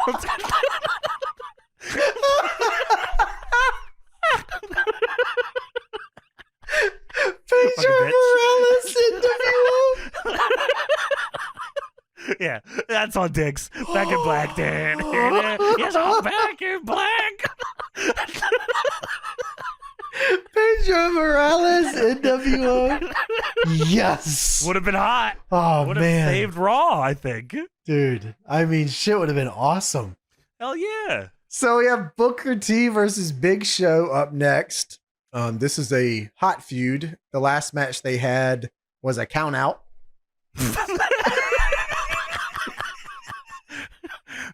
You got a fucking problem?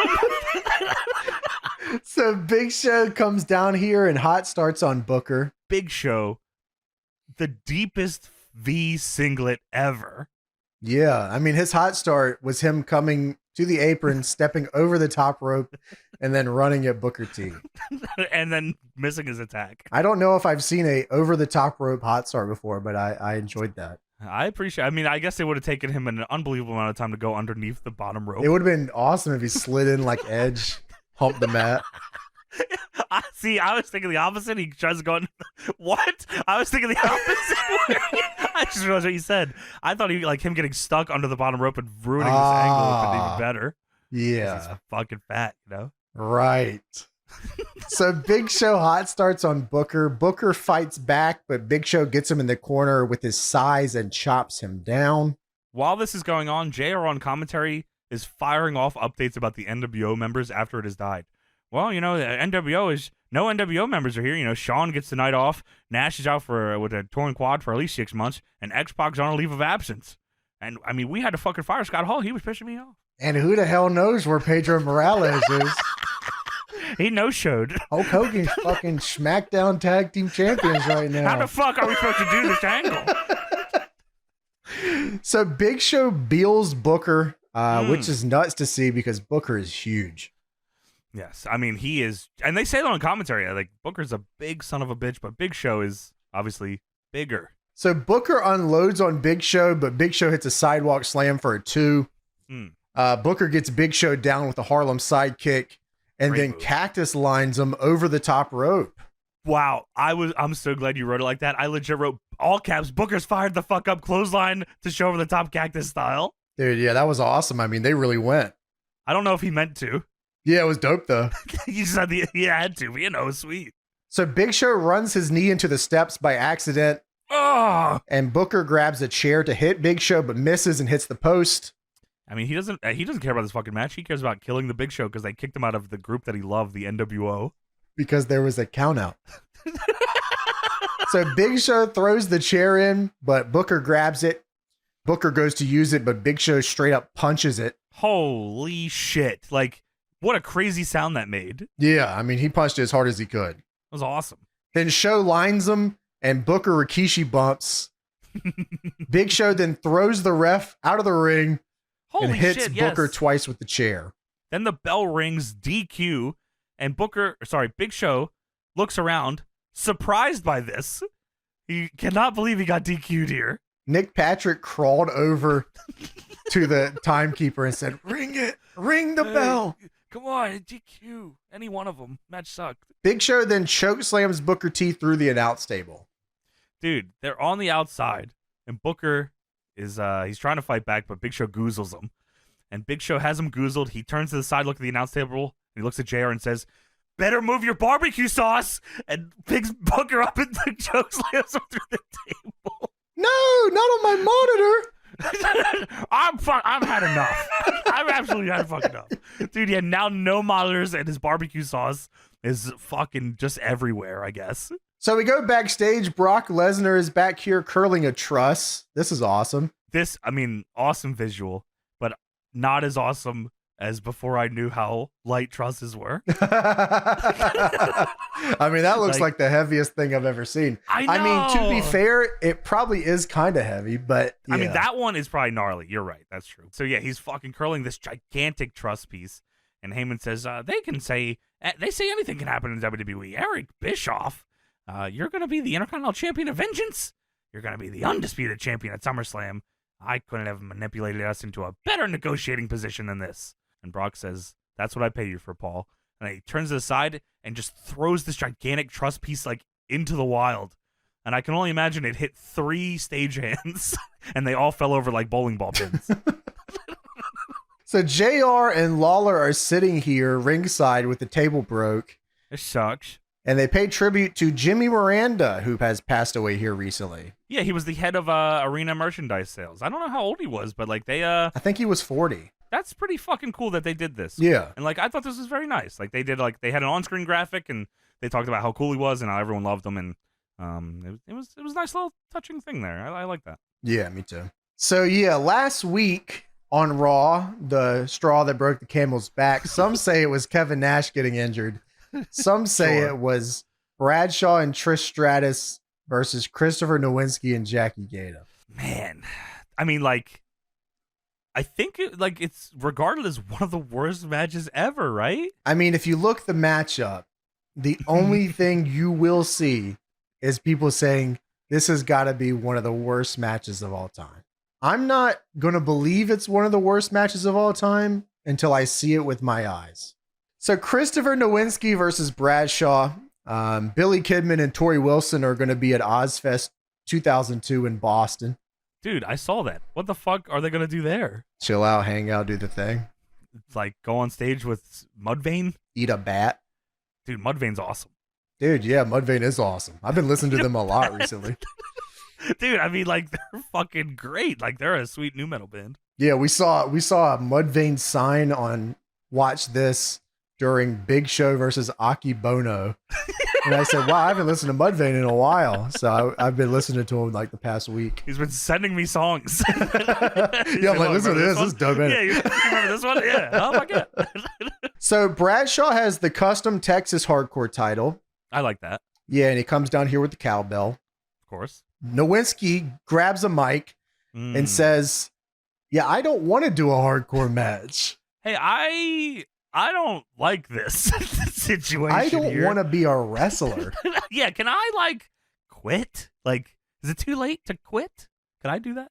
Yep, but I mean, he pretty much says, listen, I don't want a hardcore match. These people don't want a hardcore match. And they crowd like, he says, these people don't want to see a Harvard graduate get pummeled with trash cans and street signs, and they cheer. And Chris says, yeah, they're cheering. Yeah, Chris, we don't want to see that. I thought that was awesome. It was good. He says, I have a proposition for you. So simple that you can even understand it. I'll allow you to beat me. I'll lay down for the 1, 2, 3. That simple. You retain your title. I don't get hurt. What do you say? So he lays down, the bell rings.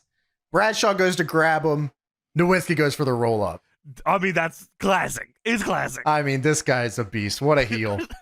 He gets a 2. So Bradshaw spear tackles him as hard as he can. He goes right through him. So Bradshaw spear tackles Nowinski, and the second he does, the Hardcore Championship graphic comes up at the same time. So it sounds like he tackled him through the ring because there's the crunch of the graphic. Yeah. It was cool. So Bradshaw boots him, sends him to the outside, grabs the steps, and then hits him with the steps. After he does that, he grabs a chair, and I'm like, oh my God, this is going to be bad. He's going to brain him. He's dead. So in retaliation, Chris Nowinski jumps the guardrail and runs away. Bradshaw. That's the smartest thing he could have fucking done. I mean, I'm sure it was planned, but in my brain, he sees Bradshaw with a chair. Fuck that. I'm out of here. Chris Nowinski is the realest character on this show. He is. He doesn't want to get hurt. He doesn't really want to be a wrestler. It just pays well. So he jumps the guardrail and Bradshaw chases him down. He hits him with a garbage can, chases him into the back. He hits Nowinski with a cookie sheet. And then decapitates him. Dude, okay. He does decapitate him. Why the fuck was there a cookie sheet there? It was on a forklift. This is the WWF. Why would there not be a cookie sheet? I guess that's true. He does decapitate him. I legit didn't know this thing, this spot existed outside of video games. I mean, this was one of the more brutal things I've ever seen. He legit slams a case, the lid of a case, a roadie box. Yes. As hard as he can on the top of his fucking neck. Nowinski was leaning inside of it, and he slams this thing down legit video game style, but it was disgusting. It was brutal. I mean, the way that he is heavy. Yeah, the way that he's hanging on to the box afterwards, it looks like he legit just killed this guy. Yeah, gnarly shit. I mean, I guess they were you gotta give him something. So what naturally would happen after a man gets decapitated? Right. Well, he would be attacked by Johnny the Bull Stamboli, of course. Of course. Yeah. Johnny the Bull runs in and brains Bradshaw with a 2x4. Breaks it over his head. I mean, swings it as hard as he possibly can here. I bet the boys all day were all taking turns coming up to Johnny the Bull and telling him, you got to give it to Bradshaw. If you don't do it, you're fucked. He'll kill you. Yeah, you have to hit him as hard as you possibly can. And he believed it. And he did it. He brought his own ref, and he pinned Bradshaw to win the hardcore title. Yes. And JR says, champ. Oh my God, Johnny the Bull Stamboli, he won the title. And Jerry Lawler says, who? Dude, JR definitely the first time he says it says, that's that Johnny the Bull Stamboli. Who is that? That's Johnny the Bull Stamboli. We got a new hardcore champion. His response to Lawler saying who is just repeating his name. Oh, it's Johnny the Bull Stamboli. So we go backstage. Big Show comes into Bischoff's office and hugs him. He's very happy. He's very sweaty as well, which Bischoff sells. And Bischoff says, hey, Giant, what's going on? Hey. Big Show says, what a surprise. What are you doing? How? Why? When? And Bischoff says, I don't know, and I'm here. And Show says, listen, man, Kevin's hurt, and everything happened with Scott. We don't got to talk about it. Everything that's going on with the NWO. NWO's not here. I thought I was screwed and on my own. But now, Miracle, you're here. I know it's your first night, but I got a favor to ask. I got this huge pain in my ass. And Bischoff looks at his ass and says, well, that's a pretty huge pain. I got him. You're so fat. Jesus. Show says, you know what my pain is. It's Booker T. First time it was a count out. Oh my God. Now a DQ. Well, that was, I mean, I imagine both of these were your fucking fault. Yeah, it seems like it. Well, that's why he's thinking of vengeance. Booker T versus Big Show, no countouts, no DQs. And that way he can sell it for good. And Bischoff says, you just put him through a table. What you think he'll make it to Sunday? And Joe says, well, if he can, I want to be the last. I want to be the one that puts the nail in his coffin. Well, Vampiro doesn't work here yet, so I don't. And Bischoff has, well, if you had a count out and a DQ, sounds like this feud sucks. Bischoff says, you know what? We got history. We're kind of like blood. We'll do it. I'll talk to Vince. And Show's very happy. Thank you so much. Woo! Booker T! And Bischoff wipes sweat off of himself because there's fucking just so much sweat. I mean, this guy is just ginormous. What a fat man. And he wipes himself off, and then he picks up the cover of the Triple H DVD that's on his side table, and he starts, I guess it was already in the DVD player. He turns it on, and he watches Triple H's Madison Square Garden return, which I don't think was too far before this. Or maybe it was. I don't remember. I guess it was long enough that they put it on a DVD, but we reviewed that episode. We did. Triple H MSG return, so you can go check that out as well. And he was watching the retro sync. Holy fuck! Now these guys are funny. We got to get them in the NWO. I like. Call them now. They've won what 3 years in a row? Company of the Year. Holy shit! Now these guys can book. That would be fucking awesome. That would be awesome. And that's, I guess, Deadlock in a Time Machine. Would have just chanted BWO at Steven Richards and called it a fucking day. Maybe got a big ass sandwich. We're at Ozfest. Actually, fuck this show. Yeah, we actually see the graphic for Ozfest and just go there instead. We're looking at each other with V-cut Subway sandwiches. Weren't we supposed to do something? Dude. Fuck it. Anyways, Mudvay's playing on the main stage. Deadlock and Time Machine going back and stopping watching wrestling.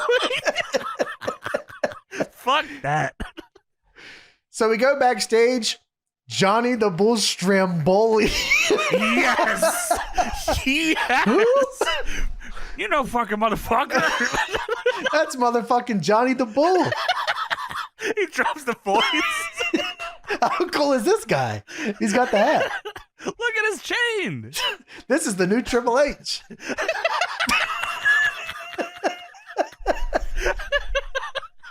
Johnny the Bull Stramboli. Give that man an invite to the NWO right now. This is the new Triple H. If Bischoff would have said that in this promo, that would have been the best fucking thing ever. Wow. Bischoff coming to WWE and instantly getting everyone's roles incorrect would be so fucking funny. He doesn't watch, so he does. Oh, Johnny Stramboli. You're like Triple H. Johnny the Bull Stramboli. We're putting you with Just Incredible. We got our new Stone Cold and Triple H power trip. Wow, power trip. That's fucking awesome. That's even better because Johnny Stramboli worked for him before. He knows this guy.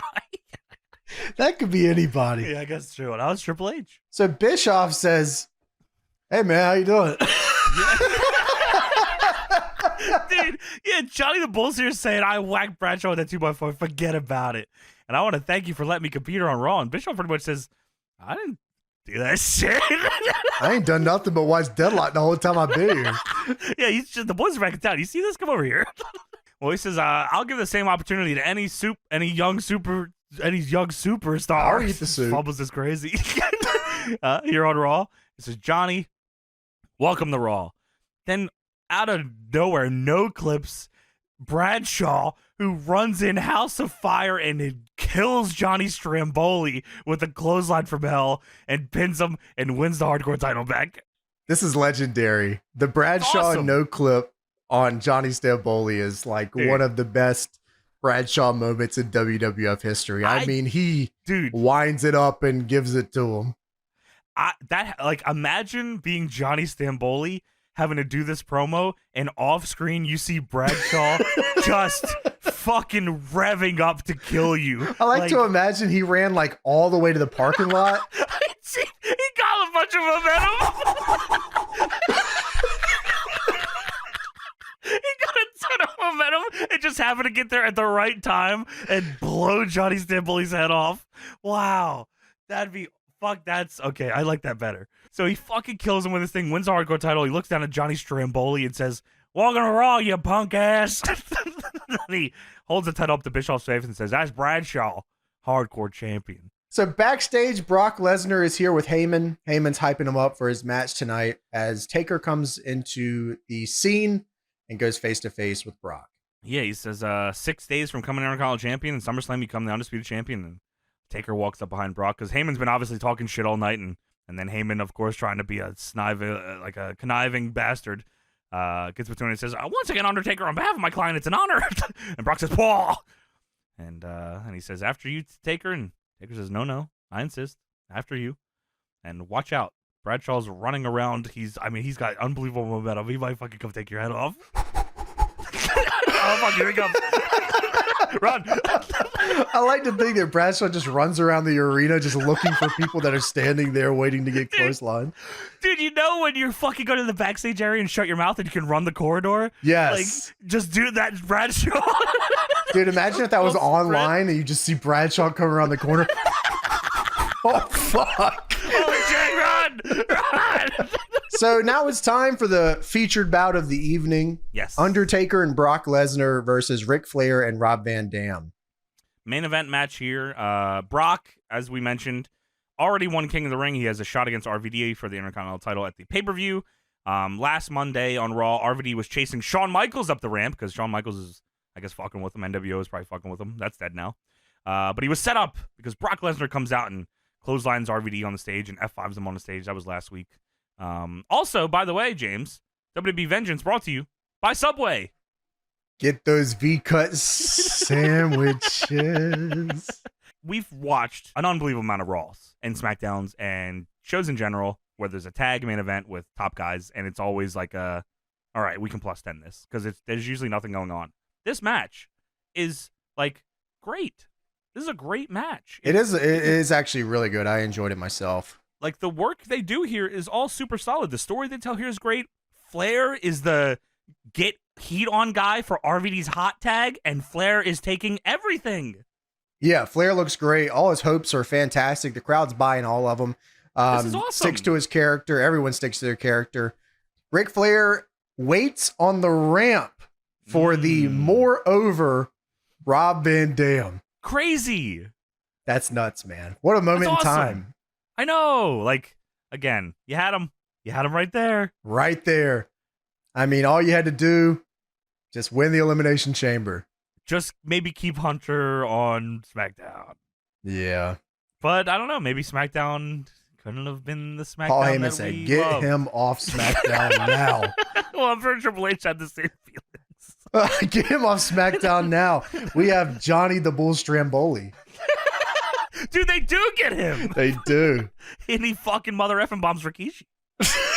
Rikishi was one of the best mid-card acts in SmackDown history. I know. Here. Shakes his ass, comes out, goes to the ramp, dances with the hat, pyro. Bumps. Dude, wow. Yeah, that's nuts. So RVD, yeah, one of the most over guys on the show. Very awesome to see. I believe over the legendary Ric Flair. Taker goes to take Flair to the corner for Old School, but Flair bites his arm and then chops him down. Just good work, man. Yeah, just awesome. Bites his arm and Taker goes, ah! Yeah, that hurt, didn't it? Taker selling big for all of Flair's chops and shit even made them even better too. Yeah, it did. RVD hits a crossbody on Taker for a 2, and now he's in huge RVD chance here. And he's in the ring with Undertaker and Brock Lesnar. Huge RVD chance. Yeah, even more than like Flair, he's getting pops. Bunch of foam fingers in the crowd. That shit was awesome. Dude, this guy in the front row with the fucking both the double foam fingers doing the taunt. RVD kicks Taker down, and he tags in Flair, who locks in the figure 4. Woo! I couldn't believe that was done so early, but I guess with the way the match was structured, they decided to go ahead and get that out here. But yeah, because Flair doesn't really get much back until like the back end when he's firing off shit. But I thought that was awesome, especially because they do the gimmick where Taker goes down, his shoulders down, they count 2, and he does the Undertaker sit up. And then sit up Goozle. Yes, dude, that was awesome. That feels like end of the match stretch spot. Yes, but super cool to see regardless. Flair low blows Taker as the ref is looking up at Taker because Undertaker is so tall that the ref has to look up, and then fucking low blows him and punches him down. That shit was so funny. He's piecing him up. Taker's on his knees and Flair's piecing him up. So Flair hits the rope and Taker goozles him and chokeslams him for a 2 that RVD has to break up. Nice. See, this is all good because like Flair's taking all these fucking shortcuts and he's biting them and he's low blowing them. He's punching them down. But then when Taker finally gets him, he's never kicking out. RVD is always breaking it up. Right. Yes. So just like I said, super good work here. Lesnar comes in and hits some corner spears on Flair, and Flair is selling it like he just got like shot in the midsection. Yeah, they're killing him here. Also, Lesnar is cheesing these corner spears. Okay. That's his whole damn moveset at this point. They do look gnarly. They probably saw him do it once and said, "You keep them coming do that all the time." Yeah. So Lesnar hits 2 backbreakers on Flair. Flair rolls to the apron, and Taker hits a leg drop on him. Like, I was awesome, dude. Wow, what the fuck? This is good. Yeah, wow, that's so natural. Like, I know, like the crowd even booed him because, like, they want to fuck with Taker, but he's fucking with Flair, and the ref was distracted, so he didn't get to see Taker hit the leg drop. And that's Taker's move. So Taker throws Flair back in from the outside, and Lesnar goes for the pin, but it's a 2. Flair tries to fight back, but Undertaker's got them soup bones. I mean, Flair's chops, like I said, Taker's selling them like fucking death, but, Taker's Taker, and he's punching the shit out of him. There was one here that happens where Flair sends Taker into the ropes and then throws a chop that Taker ducks, which I was like, he throws it high too. Yeah, he does, and then like Taker hits the diving lariat, which is like, okay, that's dude. I mean, this is awesome. So Taker line, Flair rolls over towards the ropes. Taker misses the elbow drop. Flair rolls over under the bottom rope to the apron, stands up, and then eye pokes Undertaker, and then runs over to the top rope to try to hit that cross body. If I could just hit this cross body, I could win. It's coming, and the crowd's there for it. And then Taker cuts him off, and Taker hits a superplex for a 2 that RVD has to break up. All this shit is going to beat Flair. Like, all of it's beating him. I was like, okay, he's taking Deadly Driver. Like, Taker's just throwing him off. Yeah, sure. Taker then goes to the top and superplexes Flair. I said, wow. Like, unbelievable. So Lesnar comes in and continues the heat on Flair. It's a great power slam. I mean, he just gets him up there. Dude, he does. He fucking nails him. And then fucking Brock rushes Flair in the corner. Flair moves. Brock takes the post. Flair back suplex to Brock. Dude, and Brock was going way back for him. I know. He was gone. Like, I mean, I was like, wow, Flair back suplex to Brock Lesnar is a crazy visual. Like, I don't even know if Flair even knew how to do it. It seems so odd. Dude, he hits it, goes for the pin. Lesnar launches him off of him. Over the ref. That was awesome. Cool shit. Yeah. Lesnar tags Taker. Flair tags RVD. Huge RVD, pop. Yeah, I mean, RVD's been waiting to get in this match for a minute. RVD hits a spinning heel kick on Taker. Shotgun drop kicks Lesnar off. Holy. Monkey flips Taker. Hits Rolling Thunder for a 2, but Lesnar stops him. RVD then hits the Sid kick off the top on Brock. A split-legged moonsault, but Taker breaks it up with the leg drop. Dude, Taker taking a monkey flip is just crazy in its own, I think. Like, he was down with RVD, said this shit's cool. He was! Like, get your shit off, bro. Like, goddamn. I don't think Lesnar was the legal man here either, but it's all right. Maybe not. I think JR says, that is not the legal man. I can't see anyway. I don't know. So Taker goes for the last ride, but Flair lines him out of the ring. Fucking yeah. That's Lesnar awesome. then F5s Ric Flair, but RVD super kicks him, and the crowd goes nuts. Dude, because they know. Yes, they know it's coming. Yeah, RVD goes over to the corner. He jumps up for the 5-star, hits it flush, but Taker is the legal man. No. So Taker comes in, and he hits the last ride on RVD and gets the win. I mean, tremendous work here. Fantastic. Fantastic. What a great TV main event. Like, this hits all cylinders. Everyone gets over, all their shit in. Brock looks like a monster. RVD is the fucking guy. Taker still, I mean, he's the champ, so he's getting his shit in. And Flair took so much heat. He's like, the old vet, and he's getting beat down, and everyone wants to see him persevere, but also tag out to RVD, who's cool as shit. Yeah, I mean, just great stuff here. I enjoyed it. Very simple, but very good. Earl fucking it up and counting when he wasn't a legal man was funny, but I guess they had to make the crowd believe for the stretch.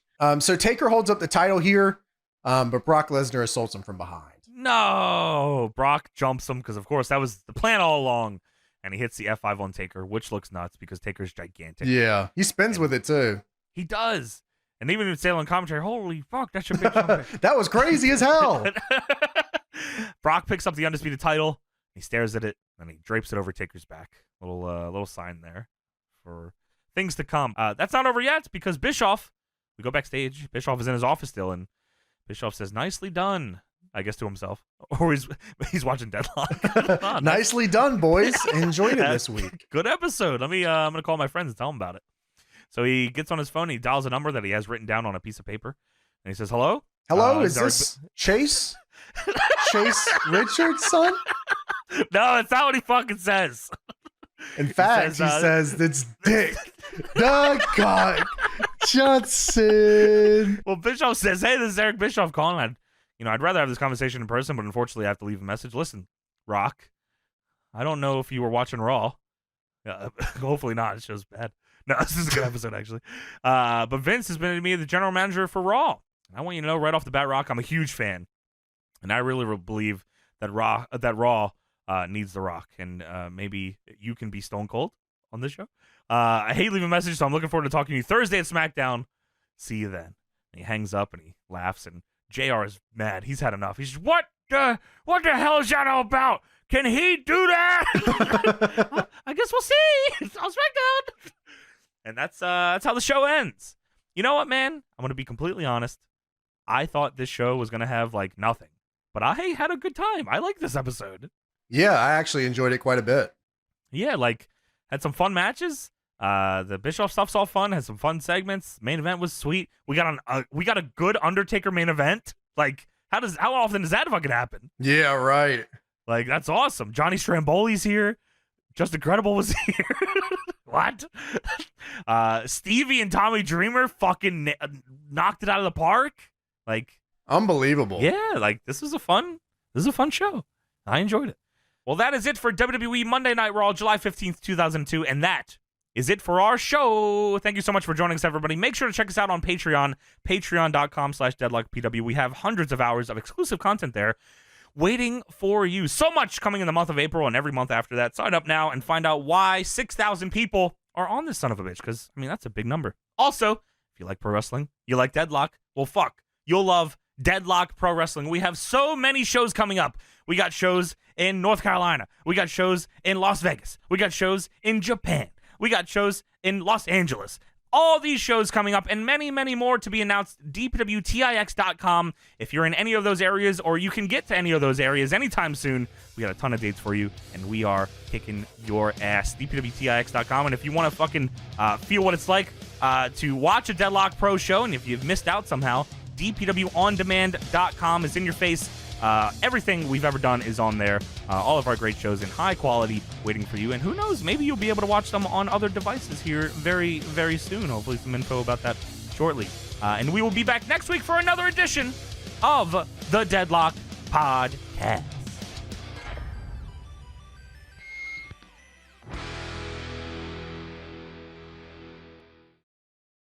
Cuts the fucking cameras. Let's go! Let's do it like that. Are you kidding? Are you fucking kidding me? Wow, tap the fuck Holy in. man. Yeah, welcome everybody to the Deadlock Podcast. We are going to be talking about WWE SmackDown for July 25th, 2002. We are on Stephanie McMahon's SmackDown. Yes, a change of an era, a company reset. Very, very fun. Bischoff appeared on Raw after him and McMahon had struck a secret deal about 10 days earlier. The two sides had talked last summer. I don't know if I knew about this. If I did, I forgot. The two sides had talked last summer during the original Invasion angle. At the time, WWE only wanted to bring Bischoff for a 1-month program in July for a singles match with Vince McMahon at the Invasion pay-per-view, which McMahon would win. Bischoff turned down the deal since it wasn't to build his character, but just an ego-driven blow-off, and also because Bischoff wasn't in enough shape to do a match that quickly, which I respect, but it was probably more the fucking first part. Yeah. I love Bischoff as a GM.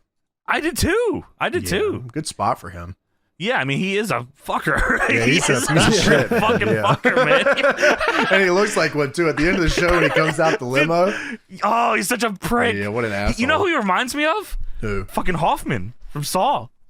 Oh, yeah, because he's got the dyed black hair and the jawline for some reason. Yeah, you're right. It's something about his face structure. Epic bad luck. Dude, if Bischoff was as built as Hoffman, that'd be crazy. Wow. Yeah. You're right. That doesn't happen often where like the owner is a guy that can kick everyone's ass. Does that ever happen?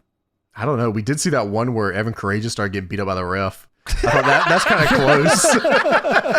A Fed where all the staff are actually like stronger and more powerful than the talent. Yeah, I like that. You have to stay under check. Yeah. We'll fuck you up. Wow, that's actually awesome. What happened was also similar in ways to the proposed scenario Vince Russo came up with on June 20th when he had his ill-fated meeting with McMahon, I'm guessing getting fired. Russo suggested a Raw versus SmackDown feud, which eventually would be remaking the WCW brand versus WWE with Bischoff leading WCW.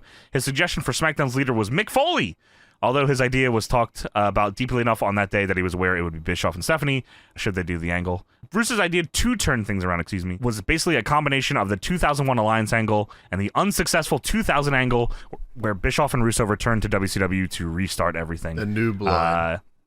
Yeah, he wanted to start everything from scratch where Bischoff would strip everyone of their WWE titles, as well as getting the Raw crew, which would become the new WCW, to invade SmackDown. And Russo also wanted to bring in people like Bret Hart and Bill Goldberg for this angle.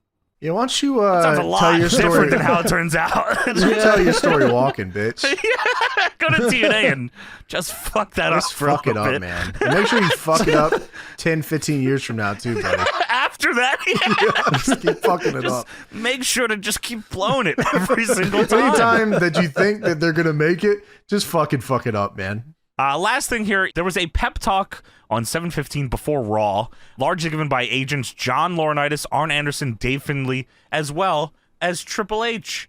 Meltzer says it is no secret that even though the Raw team is ahead in attendance, that management believes the SmackDown crew overall is doing a better job. Laurinaitis talked about work ethic and motivation problems. Triple H then gave a speech. And Meltzer says he probably... You guys aren't making me look good enough. He probably shouldn't have been the one that was giving it. Triple H said that too many people think they deserve more of a push because of tenure in the company, and too many people are sitting back waiting for someone to give them a push. Triple H is saying this. He said, you make your break and force the push. Triple H is saying this. And then he really said something stupid, Meltzer says, talking about how he got on top when management was trying to hold him down and punish him for the curtain call in 1996 because he forced his break. He said some guys need to look at themselves for why they aren't being pushed, saying some guys are lazy and playing Nintendo games or cards backstage instead of watching the matches and learning. He said because you have Triple H did say this. He said because you have an occasional good match on TV or even a few good matches on TV, that many in the locker room don't know how to work and don't even realize it. Oh my. He also said that the guys have to work harder at the house shows because crowds are down, so the people who are going will tell their friends that they missed a good show. He claimed to have been part of the crew that rebuilt the company by working so hard at the house shows, and that is needed again. Yeah, Mick Foley, stop playing Nintendo games back here. Yeah, how dare the Undertaker plays cards? No, not him. He's fine. Oh yeah. Oh, what did you say? His tenure, he's been sitting on his ass. No, not you, cards. Mr. Deadman. Sorry. What'd you say? I was talking about your friend Midian. He's sitting on his pans ass over to naked. Midian, he's naked. Playing Nintendo. Naked Midian playing Donkey Kong. All right, well, that is it for the Observer. Now it's time to talk about SmackDown, July 25th, 2002. All right, so let's get into this SmackDown here. We start off with Dude, James, I'm so excited, James, that you finally tapped into the intro talk of the show. It took me a minute, but I'm here with you on it. You gotta get the bumper. The bumper's very important. It is, yeah.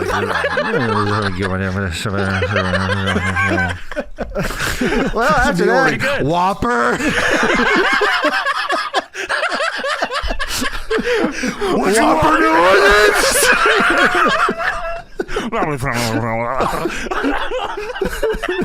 That's all I thought it was.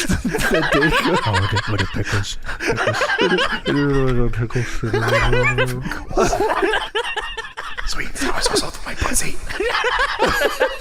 So we get a cold open here. The beautiful people. Dude, oh yeah. Well, we get the demo version of Stephanie's fucking theme song too for some reason. I'm all grown up now. All right. So yeah, we're coming up on the SmackDown 6 era.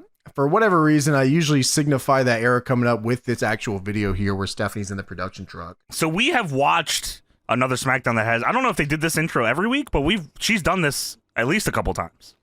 Yeah, I have watched, we were watching this era just free balling. We weren't even we were just chilling watching this. Yeah, we weren't even like doing up for the pod. We just were watching every week of this. Yeah, you're right. So and I never get tired of watching it again and seeing it again. And it's just a fun, easy to watch, easily digestible. That's probably the biggest thing. Is so easy to digest. I'm like, oh shit, man, like that felt like this one's over already. Passed. Yeah. You know, this is the brand split era, and Stephanie runs the show, and she's running down the card for tonight.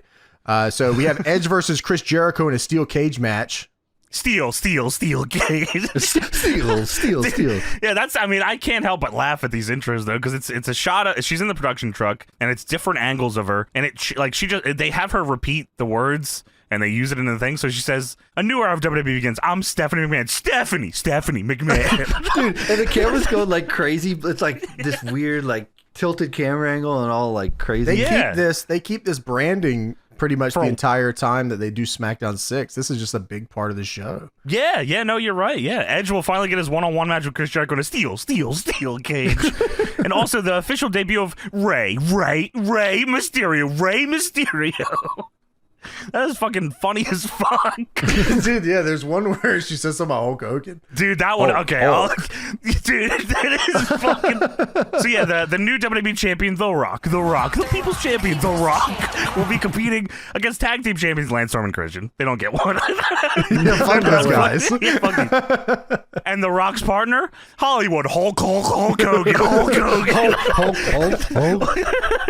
And she says, and Bischoff, I hope you're watching, because tonight marks the SmackDown debut of the next big thing, Brock Lesnar. Brock Lesnar.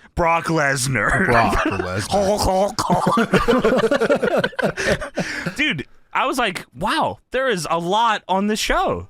Yeah, stacked show here. Yeah, goddamn. Well, it's time for the beautiful people intro. Oh. Dude, I love this intro.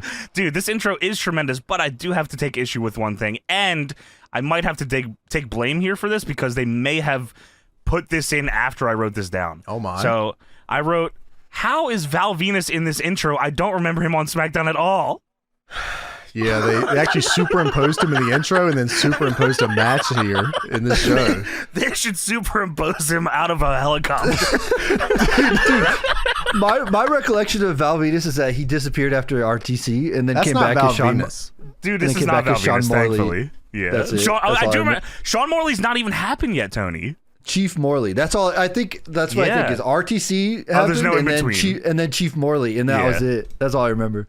Well, you forgot about the middle part. Yeah, that's true. They should. This is the worst middle part is, dude. The middle part. I don't even know how long this goes on for that he exists here, but I guess I should have known because he's in SmackDown Shut Your Mouth as this.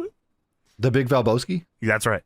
So I'm going to tell you right now, the Big Valboski has a match tonight, and this is the most like everyone in this match is done and not going to be here soon. Match I've ever gotta seen. Get the fuck out. Dude, that's what Triple H was talking about. The Big Valboski. You're sitting out your ass. You think you can get a push because you've been around. Play Nintendo him cards. And Reverend Devon. They should superimpose a vehicle on top of him. So we kick off the show here. We have Kurt Angle versus Mark Henry in a singles match. Immediately. They don't do the SmackDown pyro. We just go right into Kurt Angle pyro, and he comes out in the camouflage USA gear, which is awesome. Yeah, I think that was like they're trying to they do that a lot actually. Like we're starting with a match. Like that was so anti WWE at the time. We're starting with a match. Yeah, the crowd even seemed to be like, "What the fuck? Where's the fucking pyro?" Where's the 15-minute promo we're supposed to get? Come on, what's going on here? Yeah, well, what we do get is the beat kicks in, and I start rocking. Oh shit, Mark Henry, this song is fucking awesome. I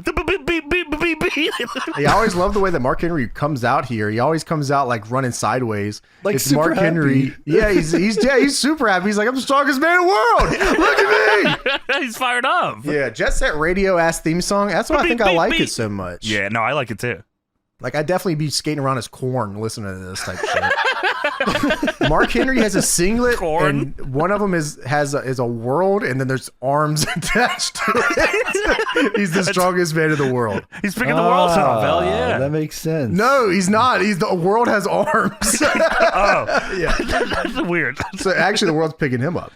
Kurt Angle actually in this match, it's a good indicator of what they thought of Kurt Angle in this situation, and it was that he's going to be like a big focal point of this show because they almost immediately put Brock Lesnar with him. It's the first thing you see Brock Lesnar do on the show. I was actually blown away. I was like, this is like, it feels like if it didn't feel weird because I'm so used to seeing Brock and Kurt like, you know, with each other, but I was like, wow, I didn't know that this is how Brock starts on SmackDown. So we start the match off here. They decide to go with the big guy, little guy thing, which, by the way, awesome, perfect. Always works. Always and works. is good. Kurt Angle tries to German suplex Mark Henry to start in the shine here. Can't do it. Henry body slams him. The crowd laughs at him for trying. Because he's fucking giving him the fucking thrust. That's not weight detection in fucking 2K. Oh, yeah, you're right. Oh, I hate that shit. Oh, my God. So Mark Henry ends up picking up Kurt Angle, puts him on the top rope, and pats him on his little bald head. Just thinking of the weight detection thing. The one when you try to pick them up from the front is even worse because you just dry fuck their leg.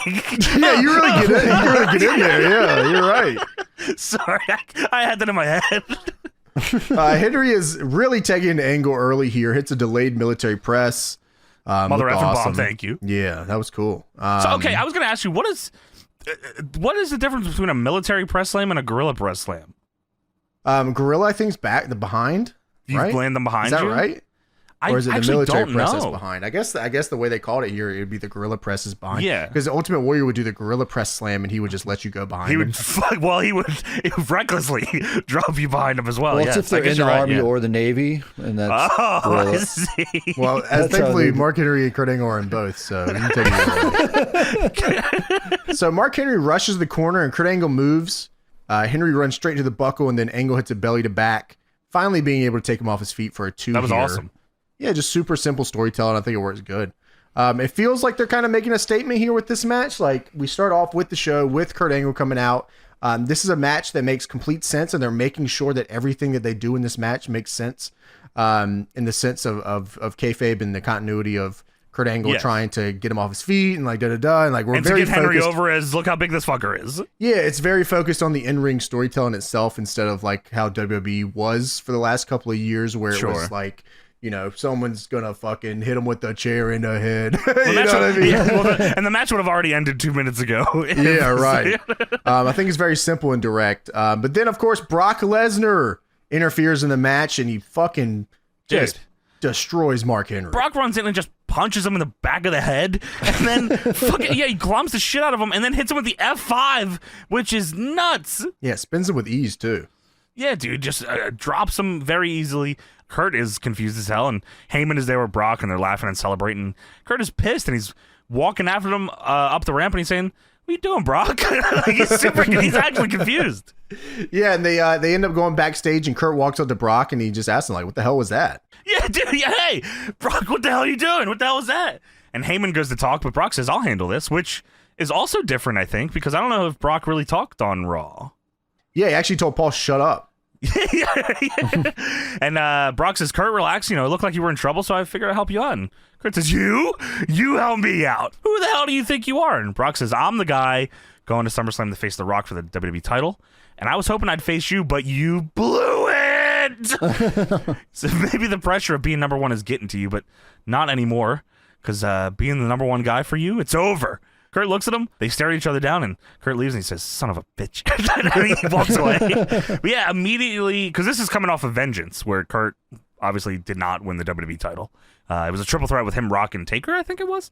Yeah, I think so, yeah.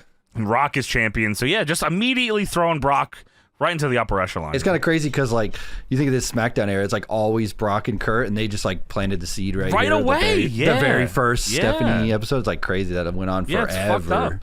Well, we go backstage. Stacy Keibler walks into Stephanie McMahon's office, and Philadelphia's own Stacy was Mr. McMahon's secretary at the time, but not anymore. No, not anymore, because Vince is off TV, or just out of this. He became the full boss again, and he made Stephanie and Bischoff the GM, so he won't be around. And Stacey says, last week, Mr. McMahon was left. When he left, he informed me that he wouldn't be needing my services anymore. And Stacey says, Steph says, that's too bad, but if I know Mr. McMahon, then I'm sure he's already being serviced elsewhere. Wah, wah, wah, wah. That is your dad.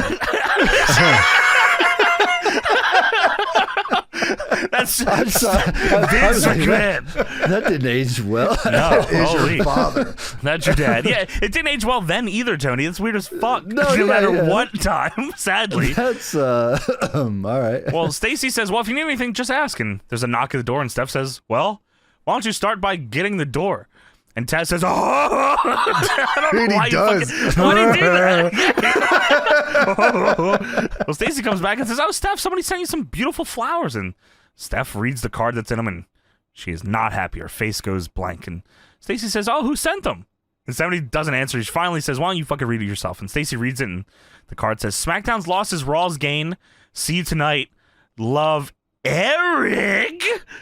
And Stephanie is fucking pissed. So pissed that she chucks the vase of this nice set of flowers at the wall, and it shatters. And then her and Stacy just stare at each other.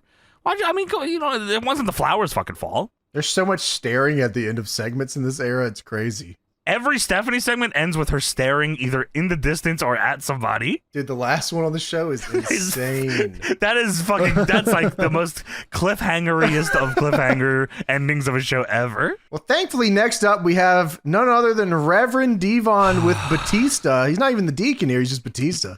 I don't know if he's been denounced as deacon or if he still has to be made deacon still. I don't know how that works. No, this gimmick is like over. Yeah, this gimmick is done. No, come on. No, let's have right here. This is like the ass end of this gimmick. We are done with this. No, come on.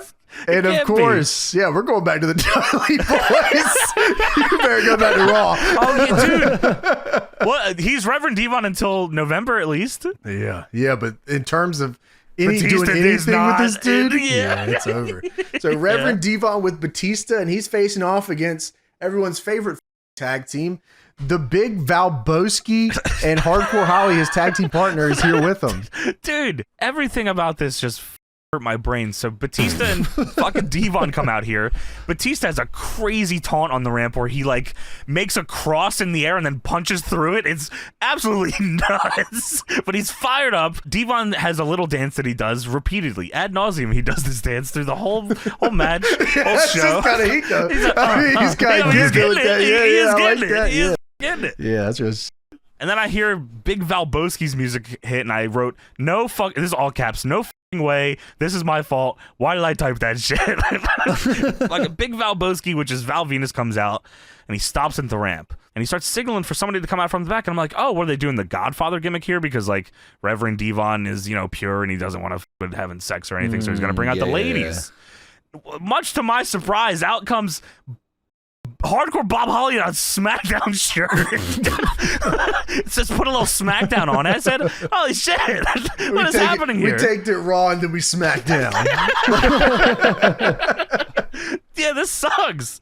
This sucks. Wow. This is, it's crazy because like in a few months, the undercard gets like real different here. All these guys get fired. Yeah, the undercard gets real different here.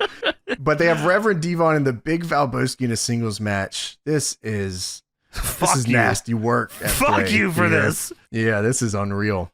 Falbowski's like doing babyface fire in this. He does a scoop slam and goes, yeah, I said, fuck this guy. Dude, big Falbowski with the V-Lone trunks on, dude. Yeah, we see it. Now get out of here, dude.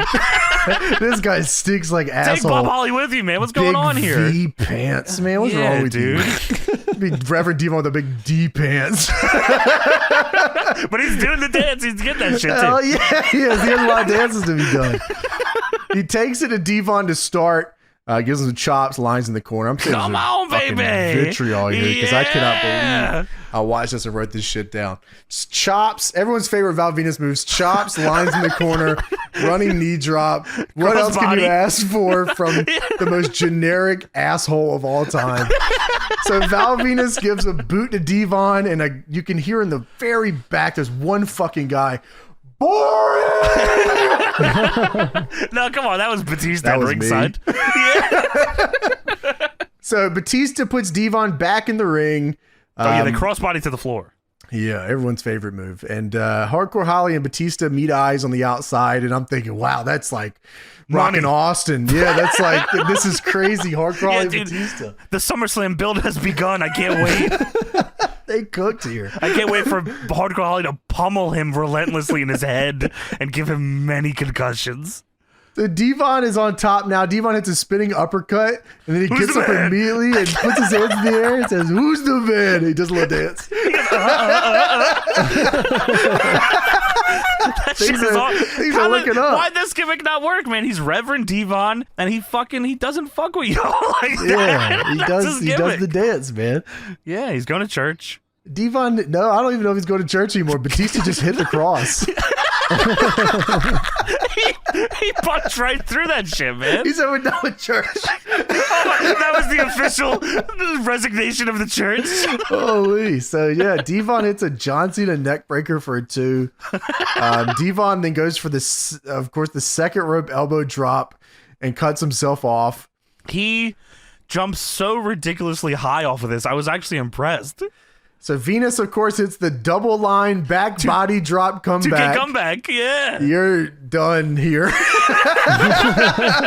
Yeah, we're about to get Jamie Noble and shit. You're out of here. Cruiserweights are coming, bitch. He hits, of course, that fisherman suplex. That's his finish. And I thought it was the money shot. Well, it's one of them. This is The Rock's finish, I think. Oh, yeah, that's also true. That's true. He hits the fisherman suplex, but Batista pulls Venus's leg, so it's only a 2. Wow, there's so many layers, like an onion to peel back. Dude, he was bridged, and then Batista took the leg, and then Hardcore Holly fucking gloms Batista because I hit him for real. He's been waiting to hurt this rookie as much as possible. He said, "You're not going to shit on my god." It's practically taking food off my family. So, of course, Val Venus stacks up Devon, hits him with the Blue Thunder Bomb. Yeah! Come on! And he wins the match. Dude, yeah, that is crazy, man. He wins the match, and then Hardcore Holly gets in, and I'm not sure Hardcore Holly has ever celebrated anything in his life, because he goes up to Val Venus, and he starts just spamming, pointing with his index finger in many different directions. He points at Val Venus, he points around the arena, then he points to the corners. He's lost. He's just lost. happy. He's never won, I think, is what happened. They hit the double post celebration for some reason. They just beat Reverend Devon. They're doing the WWF No Mercy tag title wins the season celebration. This is unreal. Batista then comes in and gives Venus a clothesline, and then Hardcore Holly and Batista start fighting, and then Batista gives Hardcore Holly the meanest spine buster he could. Dude, okay, what? Do you know what he said after this? I couldn't figure it out. No, I have no idea what he said. Dude, I went back and tried to listen to it 400 times, and all I can figure is he said, "I like tough enough." But dude, yeah, he rocked him with that spine buster because he knew he was getting a receipt soon, and I like tough enough. Dude, then Devon and Batista stand tall, and Devon does the dance. Devon is shimmying crazy. He's adding a little extra. I said, "What the hell? I don't remember him doing this." Oh shit, he's getting it. Crazy, because he like adds more as it goes on. He's spamming taunts. He just lost to Val Venus. What the fuck is going to be happy about? Fucked up by the big Bluesky and Hardcore Holly. Get it? Oh my God! Wow, that felt like a fever dream of a match. I'll be honest. I was like, wow, Yeah. I don't know what you were thinking here. That was the last remnants of a shitty SmackDown. Yeah, you're right. It was the last stand. He's like, go out there and show me what you got. Yeah, let's see if you can earn your spot, Valboski. He did not. Oh, I think maybe we should trade you to Raw. We'll trade you to eat. He does. He fucking probably. Velocity is probably what he was on. So we go backstage. Stacy Keibler is talking to the building security. Yeah, who also wears blue shirts. They have I like themed that, man. security. Yeah. Yeah, it's adorable. Stacy says, now listen, this isn't coming from me. This is coming from Stephanie McMahon's office. There's a lot going on back here, and I'm not at liberty to speak about it to you, security. But if you see anything suspicious going on, you have to contact Stephanie's office immediately. I imagine this was also already their job description. They probably were already assigned to do exactly this. But I digress. And then all of a sudden you see Edge walking by in the background, and Stacy starts flipping the fuck out. Hey, stop him! Security, go after him! And then security does go after him. They chase his ass down like they're gonna fucking kick his ass. If Stacy wasn't here and I was working that shift and Edge walked by, I would not think this was suspicious in any way. Like, oh, there's Edge. It's because he's Canadian. It's always suspicious when you're Canadian. you're you know? right. If Well, when it was an tortured American, souls it'd be like that fine. are around, maybe you gotta look at him. Yeah, he's probably trying to go find his seat. He's probably storming out of the building because he just was forced to watch the big Valboski against Devon. That's it. I fucking quit. I'm going to Raw. I don't give a shit. I'm out of here. That's what he's trying to find Stephanie for. Heyman sold me a bill of goods. I'm fucking gone. And then Stacy gets on her flip phone, which is a big theme of this show, the flip phone. God, I love it. Yeah, and she calls Stephanie and says, Stephanie, I don't know how to tell you this, but I think Eric Bischoff might have Edge. Now, what the fuck made her... Eric Bischoff is edging. Edge Buick. Eric Bischoff is edging in the parking lot. He's choking his peanuts. Hell, what made her think that Edge was going to Raw just because he was leaving? Because he walked by. That's why. He was I going don't to the know, parking man. lot? Maybe he was going to go fucking smoke a joint with Van Dam. So we go backstage. Lance Storm and Christian are the WWE Tag Team Champions. And Lance Storm is going on and on about how, one, they won the titles at Vengeance, the past pay-per-view here, and two, everyone is against them. Yeah, Lance Storm says, you know, the biased refs and the hateful fans, and they still are the tag champs. And Christian says, and the best part about it is we did it in a totally un-American way. He says, we worked hard and actually earned it. And Storm says, we got to make a statement tonight by defeating those two so-called American icons, Hogan and Rock. And Christian says, how fitting is it that Hogan used to come out to that music, Real American? Because he is a real American. He's lazy, stupid, ignorant, and he thinks the whole world revolves around him. And yeah, they're getting ready to fuck up The Rock and Hogan tonight, and then they end the segment with a very, very firm handshake. Isn't that insane? Lance Storm and Christian are going to fight The Rock and Hulk Hogan. And they're confident about it, and they're going to kick his ass. Both their American asses. So we go backstage again here. We got security going up to Edge, and they tell him, hey, man, you cannot leave this fucking building. Yeah, how long did they have him here for? Because they're just security stopping him in place, and he's just staying there. Dude, what kind of rules that too? You can't leave the building. Why can't I? What if I want to go like get food or something? I can't Fuck leave the building. No. Well, You're fuck gonna yeah, go you Raw. go stay here. We got to do pre-tapes. You tell me after call time I can't leave and go get food? What the fuck is wrong with you? No, I man, want to take go the get picture. Call food. time's 3 p.m., then your ass should have ate lunch already. Yeah, I was there at 3, and then I went and got food at 4. What the fuck's wrong We'll with get that? food at 2. The show's at 6. Dude, I ain't doing nothing. I'm going to get food. Do these pre-tapes. Anyway, Sorry. Edge says, hey, what's the deal here? Stephanie's yelling. Sorry. Do the pre-tapes, Edge. Get him. Do not let him leave. Dude, don't let him stop that man. You take your new SmackDown pictures, Edge? Come on, get over Kick here. his fucking ass. Blue SmackDown security stomp out Edge because he's not doing his promo pictures. Finally, someone stands up to these dudes. We only have your old ass pictures. No, you can't leave at 5 o'clock. Doors are at 6.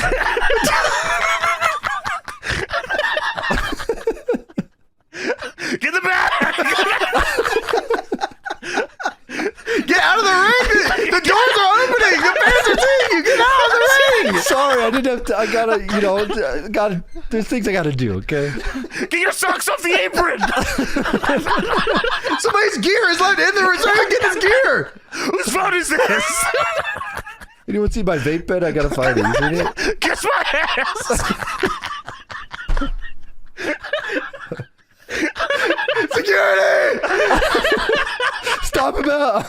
Yeah, well, Edge says, hey, what's the deal here, guys? You're looking good in your blue shirts. And Security says, sorry, can't have anyone leaving the building. It's 5 o'clock. The show's at 6. Dude, we're The on show the is air on right now. We're filming SmackDown. You can't leave. We're fucking live, pal. Stephanie walks up and says, sorry about the Security, but Edge, what's going on? Why are you trying to leave the building? This show started, motherfucker. Hey, so I got this copy of MacGruber. I was gonna go watch this. In my car. You can't watch MacGruber. The show is live.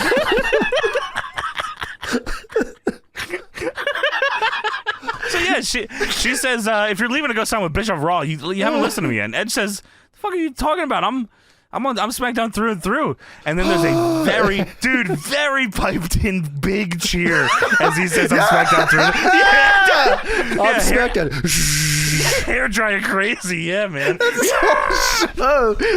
whole show, man. We love SmackDown. SmackDown's the greatest. Well, Edge says, listen, I trust you and your vision for SmackDown, and I think your vision's gonna rock, but you need to come with me. I want to show you something in the production truck. Somebody says, why are you going to the production truck? She says that in the way, like, why are you, as a man, going to the production truck? So Edge has a tape, and he goes into the production truck. First of all, who the fuck is this guy? You can't just make production calls on the fly. The show is on! Dude, that's so... It's even crazier because he's like, yeah, put this fucking tape in. We're live on air. Just go ahead and put this tape in. I don't know what it is. Yeah. Edge says, who's in charge of doing the Chris Jericho beep boop beep boop beep boop? Me. And girl says, that's me.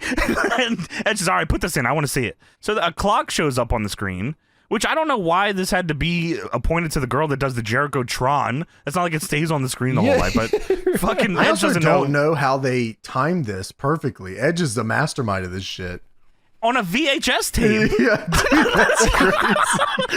He perfectly rewound the tape to the exact moment where he'd walk right in. And is that how graphics worked in 2002? You could have a VHS tape with a clock on it, and it would just fit on your current production screen. I actually have no fucking idea.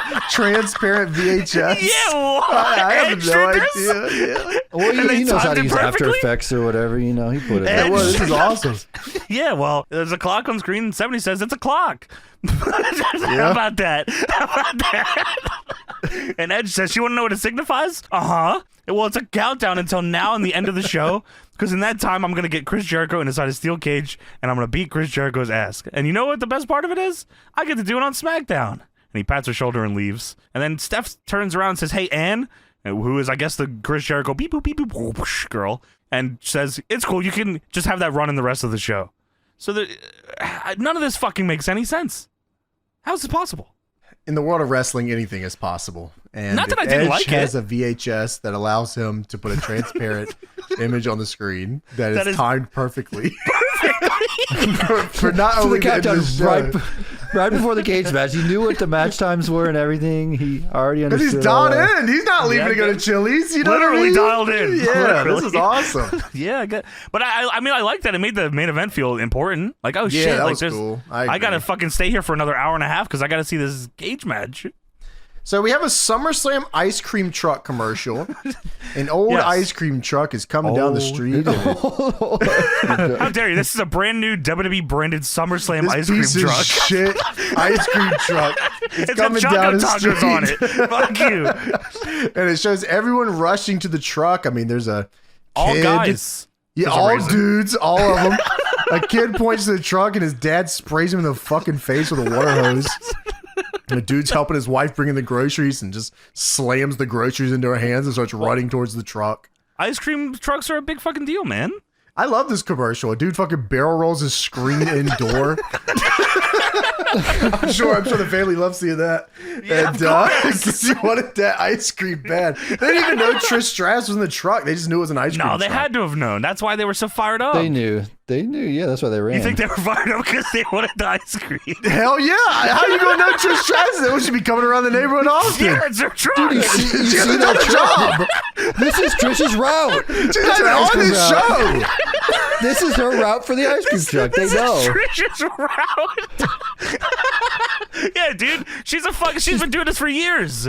A dude runs through the hedges. A dude kicks a kid off of a scooter, and then Trish Stratus opens up this ice cream truck. Does anybody want some sweet Stratisfaction? No, I want a Choco Taco. Come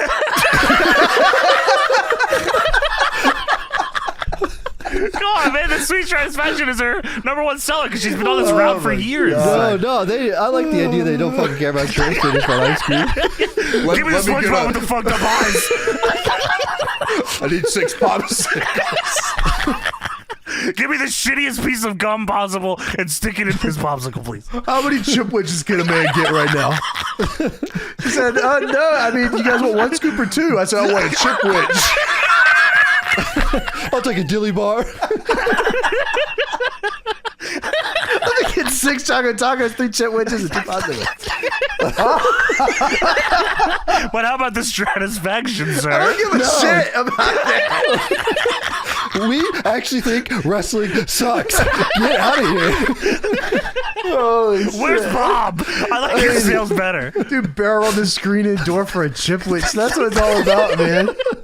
If I go back to my wife without a popsicle, she's gonna kill me. I just go back to my wife. Yeah, I just got some Stratisfaction. I just fucked your Stratus. Yeah, we're getting a divorce. Oh, Pack him shit now. I got 2 scoops of Stratus. I thought you were watching SmackDown.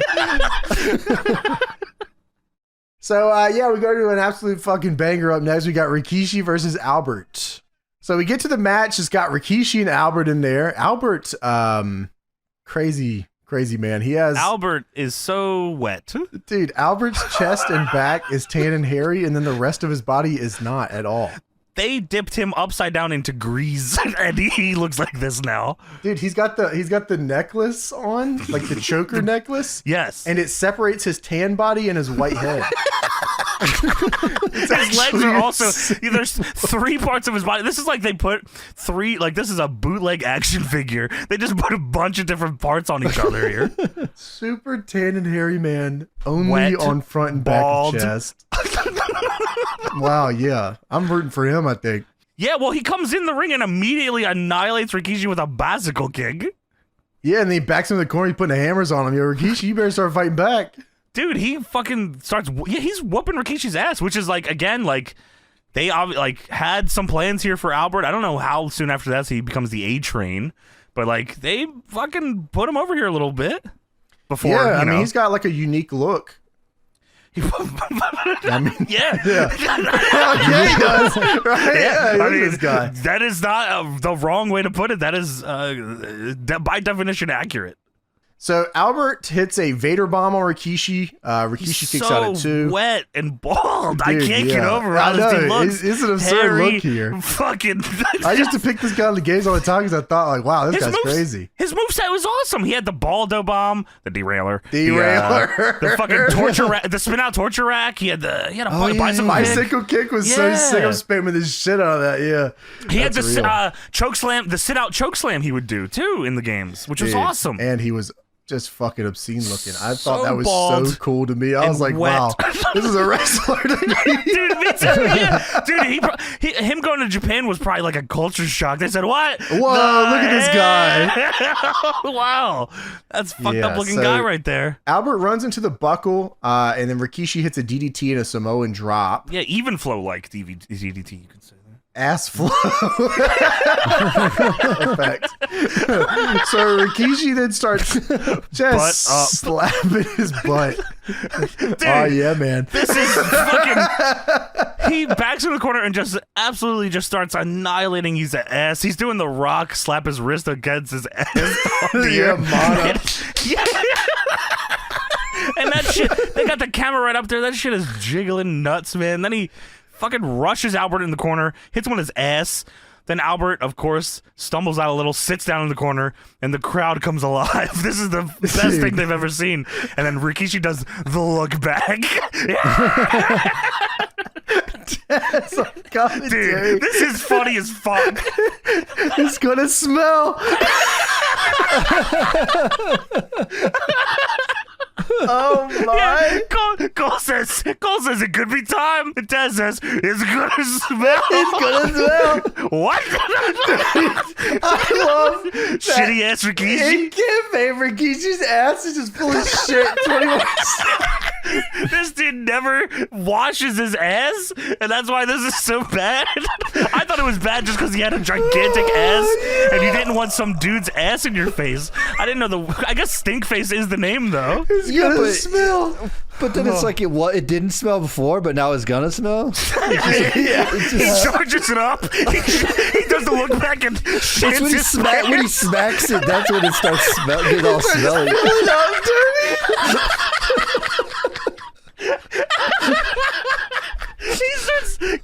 He starts slapping his ass to get him churning, and he shits his pants. He just kind of shakes the shit free. Got a little dry in there. It's like when James busts out his Snickers. Oh, it's gonna smell. That is fucked up. Dude, they should have had like a product tie-in where he eats a Snickers before the match, and he gives the gnarliest stink face of all time. And a Snickers bar falls out of his gear. Dude, I'm so... Then he eats it. Dude, with the veins. Dude, I never thought of this. Snickers bars have veins. Why not? That's how you get the caramel through the nougat you know, or like whatever, the bar. Tootsie Pop, you're supposed to lick those until you get to the inside. You're eating them wrong. You lick the veins till they're gone. That's what you do. Duh. Holy shit. The fuck are you doing? That's so Dude, that funny. should have been the line, though. That should have been the line like, here comes the pain, it's gonna smell. It's gonna smell. I don't like that every time we watch Rikishi matches, there's new lore to his ass. Dude, come on. Well, Taz is always doing crazy. something crazy, so. Dude, I think that, did they never do a storyline where Rikishi didn't take a shower for a long time? I don't think so. I think he was just by default stinky assman. He was always stinky in that one moment. Well, he cheated up, like Tony said. I guarantee there was a story. There was no storyline where he like would make his ass extra shitty for like a stink Tony, face. I feel like I'm having the Mandela effect myself. I know, like me too. Dude, there definitely had to have been a Pat storyline. Patterson did that. All right, well, I don't want to talk about that. Maybe it's just like from on the TV. On TV.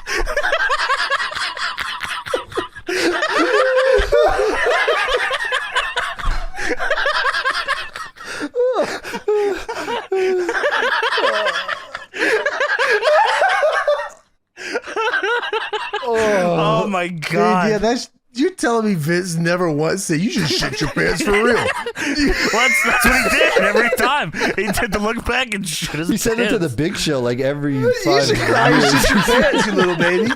Why you big bitch? Shit your pants. Look at you. You shit your pants regularly, don't you? Yeah, well, Rikishi stink faces him, and then Savant kicks Albert, Albert. yeah. Yeah. And then Rikishi hits the rump shaker. Sadly, not Yokozuna style. Nah, man. Was there shit in his ass on the rump shaker, or does it like dissipate after the stick No, face? it's there. It's Oh, there. good. Okay. Yeah, he's got a little extra for you just in case you missed it. This is also the fucking funniest thing I've ever seen in my life. So this is. Do you think this is insane. the first time he did this? This was like a SmackDown statement here that he does this? I don't know. This is crazy. I remember when we were watching back this era that he does this a lot. He does it so much that I feel like someone attacks him eventually when he puts the hat on up there. So Rikishi walks up the ramp after winning with the rump shaker. Oh yeah, of man. course, which And is the Rikishi- bonsai. Yeah, bonsai drop. And you know what? Cool, man. That's like cool with me. You know, I think Yeah, why the not? Rikishi driver is way cooler, but the rump shaker works for me too. Rikishi then walks up the ramp, and Rikishi sees the hat, and he has a moment. And then he looks at the crowd, and they have a moment. They know what's coming next. Rikishi has the hat on the ramp, and he walks over the hat, and he turns around and looks at the crowd, and it is the most insane shot of Rikishi's ass I have ever seen. Why? Why did they do? Dad says, "Oh my God!" He's hell no. Why did they Andre shot his ass? Oh my God! It's like he turns around and it's like perfect lighting where the up lights on the stage are they just got the fill lights on his ass. Yeah, all over his ass, and they Andre shot it. That It's like, scared the look, shit out dude, of that's me. Rikishi's ass. Rikishi puts the hat on, and then he starts hitting the fucking dance. Oh my God, here he goes with lighting theatrics and pyro. Dude, yeah, they shut the lights down. He's doing his too cool dance just on the ramp, and then he's the pyro goes off. What the fuck, Devon? Hey, forget about it, man. That's crazy, dude. man. I expected somebody to jump him, but he does entire dance with lights, theatrics, and pyro, and then that's the end of the seg. Dude, that's awesome. That is fucking nuts. Rikishi's got to be just top 5 fucking most talked about wrestlers in my life, I think. Yeah, well, I mean, look at this dude. How do you not talk about this fucking specimen? Yeah, and like he was cool with all this. He's like, I was the Sultan or whatever. I don't want to be that anymore. I want to be the assman. I have an ass. I want to be a thong-wearing fatty. And I'm working that.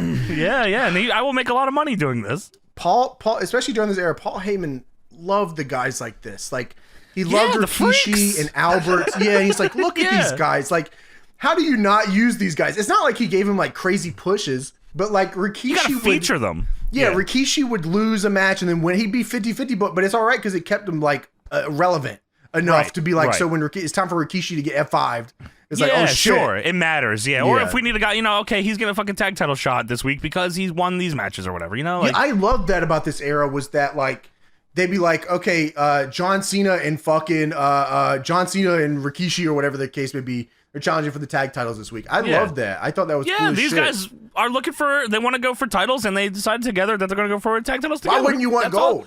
Why not? Yeah, who cares? Why would you not want gold? Yeah, like exactly. I like that a lot. So yeah, it cuts to Kurt Angle in the parking lot and a dude runs up on him and he asks him about Brock Lesnar. How fucking dare you, James? How fucking dare you? That is Mark Lloyd. That's what I meant to say, Mark Lloyd. Thank you. Well, Mark Lloyd is here, of course. Who? Mark Lloyd. He's the interviewer. So Kurt Angle says, Mark Lloyd runs up on him and Kurt Angle says, hold on a second, Eric. I'm on the phone. Buzz off. Oh, come on now. Which I thought was going to be the end of that segment. Then Mark Lloyd starts talking directly into the camera. And Mark Lloyd says, well, folks, obviously Kurt's not too happy with what happened tonight. I don't know if you could hear, but he was talking to someone named Eric. Now, rumors are swirling that Eric Bischoff was spotted earlier at the airport. And if that's true, you can draw your own conclusions.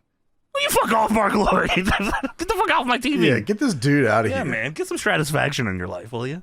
So we go backstage. Stephanie is talking to Mark Lloyd. Oh! Yeah, that's right. And Stephanie says, Kurt was talking to a guy named Eric. There's got to be more to this. Come on. Yeah, I think that Stephanie McMahon is going nuts over this for all the wrong reasons. You should be worried about if Rikishi was talking to a guy named Eric. Did you just see what he did up there? Dude, yeah, you're going to lose your whole show if you let him go. What the fuck? So Stephanie breaks out the flip phone, dude. So was the flip phone that Stacy has the same phone, you think? They're on a family plan. Stephanie? Oh, Stacy was on the McMahon family plan. Right, I see, right. Respectable or not. Where you at, dog? Stephanie calls Kurt, allegedly, and says, Kurt, I hate leaving this on a voicemail, but I was just informed you were talking to someone named Eric, and if you were talking to Eric Bischoff, I strongly advise against you listening to him. You haven't heard my side yet. I have a lot to offer you on SmackDown. You're the leader of the locker room here. Please give me a call back. If this was real 2002, she would have said, if you were talking to Eric Bischoff, fuck you! Fuck you! Fuck you! Suck my balls, Kurt! Suck my balls! If it was 2002, it'd be like, hey, it's me, Kurt. Just kidding, it's my voicemail. Yeah, you're right. It's just my voicemail. Yeah, they'd be playing like Hold on for a second while you get your callback tone. Hey, Kurt, fuck you! Dude, hey, it's me, Kurt. I'm talking to Eric. Just kidding. Move voicemail. Dude, phone completely away from ear, like right in front of them. She told it right in front of them. Fuck you, bitch. You go to Raw, you die. Liar style. Stop breaking the law, asshole. So we have a Rey Mysterio hype pack. It is an awesome show. I love this show so much. Yeah. Rey Mysterio hype package up next, boys. Yeah. They also showed moving grab. By the way, I don't know when they introduced that either. It was definitely before the brand split, right? The moving graphics. Maybe. Yeah, I don't know the timeline. Yeah, but like, God, I love those. I love those so much. Yeah, it's awesome. I always liked when they were in the games too. I thought that was cool. The games one was like top tier. What a fucking baller move that was. Yeah, that's awesome. Yeah, that was inspired. Yeah, they don't have those for even the old arenas, do they? Like when you select an arena. I guess there's not really a matchup screen like that. Yeah, I mean you got the loading. When one. the loads, yeah, I guess and it's one. just I just look at a PNG of fucking Dexter Loomis. That's crazy. That's what I'm playing as. Oh, I hear you. What about ૗ᴄ Yeah, he's a bang. He's up there with his moves. Yeah, you can't do that. You can't do that one. So Lance Storm and Christian are tag champs with Test. Of course, Test is out here. I want you to just hear these names. Lance Storm and Christian are here with Test. They're the tag champions. They're facing off against WWE Undisputed Champion The Rock and Hulk Hogan. Hollywood Hulk Hogan. This is Hollywood. Yeah. That's Hollywood, brother. This is fucking crazy. This is just on SmackDown. Yeah, I was surprised to see this match. And especially I was surprised to see this match halfway through the show. I also was like, wow, how is this not the main? But again, this is just what they were fucking... The cage match is the main, brother. Fuck you. Well, I guess they saw Storm and Christian were probably going to leave here soon. Yeah, you're right. And Rock and Hogan, like, we already know the deal with that. Sure. But I knew that some shenanigans were going to happen.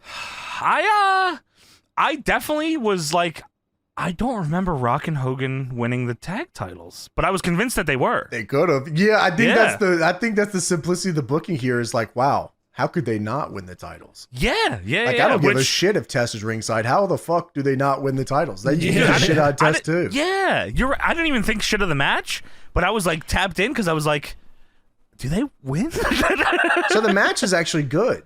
It's fine. Yeah. The match is good. The match hinges on the crowd. But that's pretty much The Rock and Hogan all together. I was going to say that's all their shit. And really what they were trying to do with the Un-Americans because all their thing was, boo, you're not American. And putting them here with The Rock and Hogan made them look like megastars. Sure. Yeah. You know, like, and especially they gave them like 60-40. I said, oh my God. They didn't kill them. Yeah, you're right. This? Yeah, wow, I couldn't believe that. Like that's definitely a new era. Yeah, sure. But maybe I imagine it was only one guy in that match that had to be convinced of that. But he said, "As long as you have Test out there, brother." Lance Storm said that. Yeah. So Hulk Hogan comes out to his famous song. Wow! Dude, it is so funny to see Hogan do all his theatrics and shit, and it's a dub crowd and nothing's lining up and none of this is making any sense at all. He's singing the song. Playing the guitar, there's nothing playing. It is crazy. Why did they ever license that song? Come on. Probably cost $1 bajillion and they don't care. No way, bro. It can't be that expensive. I mean, especially for a guy, Tony, you're right. You really want to look at it. I mean, WWE could do whatever they want whenever they want. That's also true, yeah. But yeah, like it is definitely weird for a guy that was supposed to be the center stone of their business. They're like, yeah, we just can't license your music. Well, maybe at the time they were dubbing this, they didn't fuck with Hogan. They said, fuck that. Fucking put this shitty ass song over the top of it. Yeah, you're probably right. He was in TNA. We're not fucking dubbing your music with Jimi you, Hendrix. Bitch. Fucking motherfucker. Stupid ass immortal. Big ass tattoo. You look like a fucking freak. Look at you, man. Bow for glory. Kiss my ass.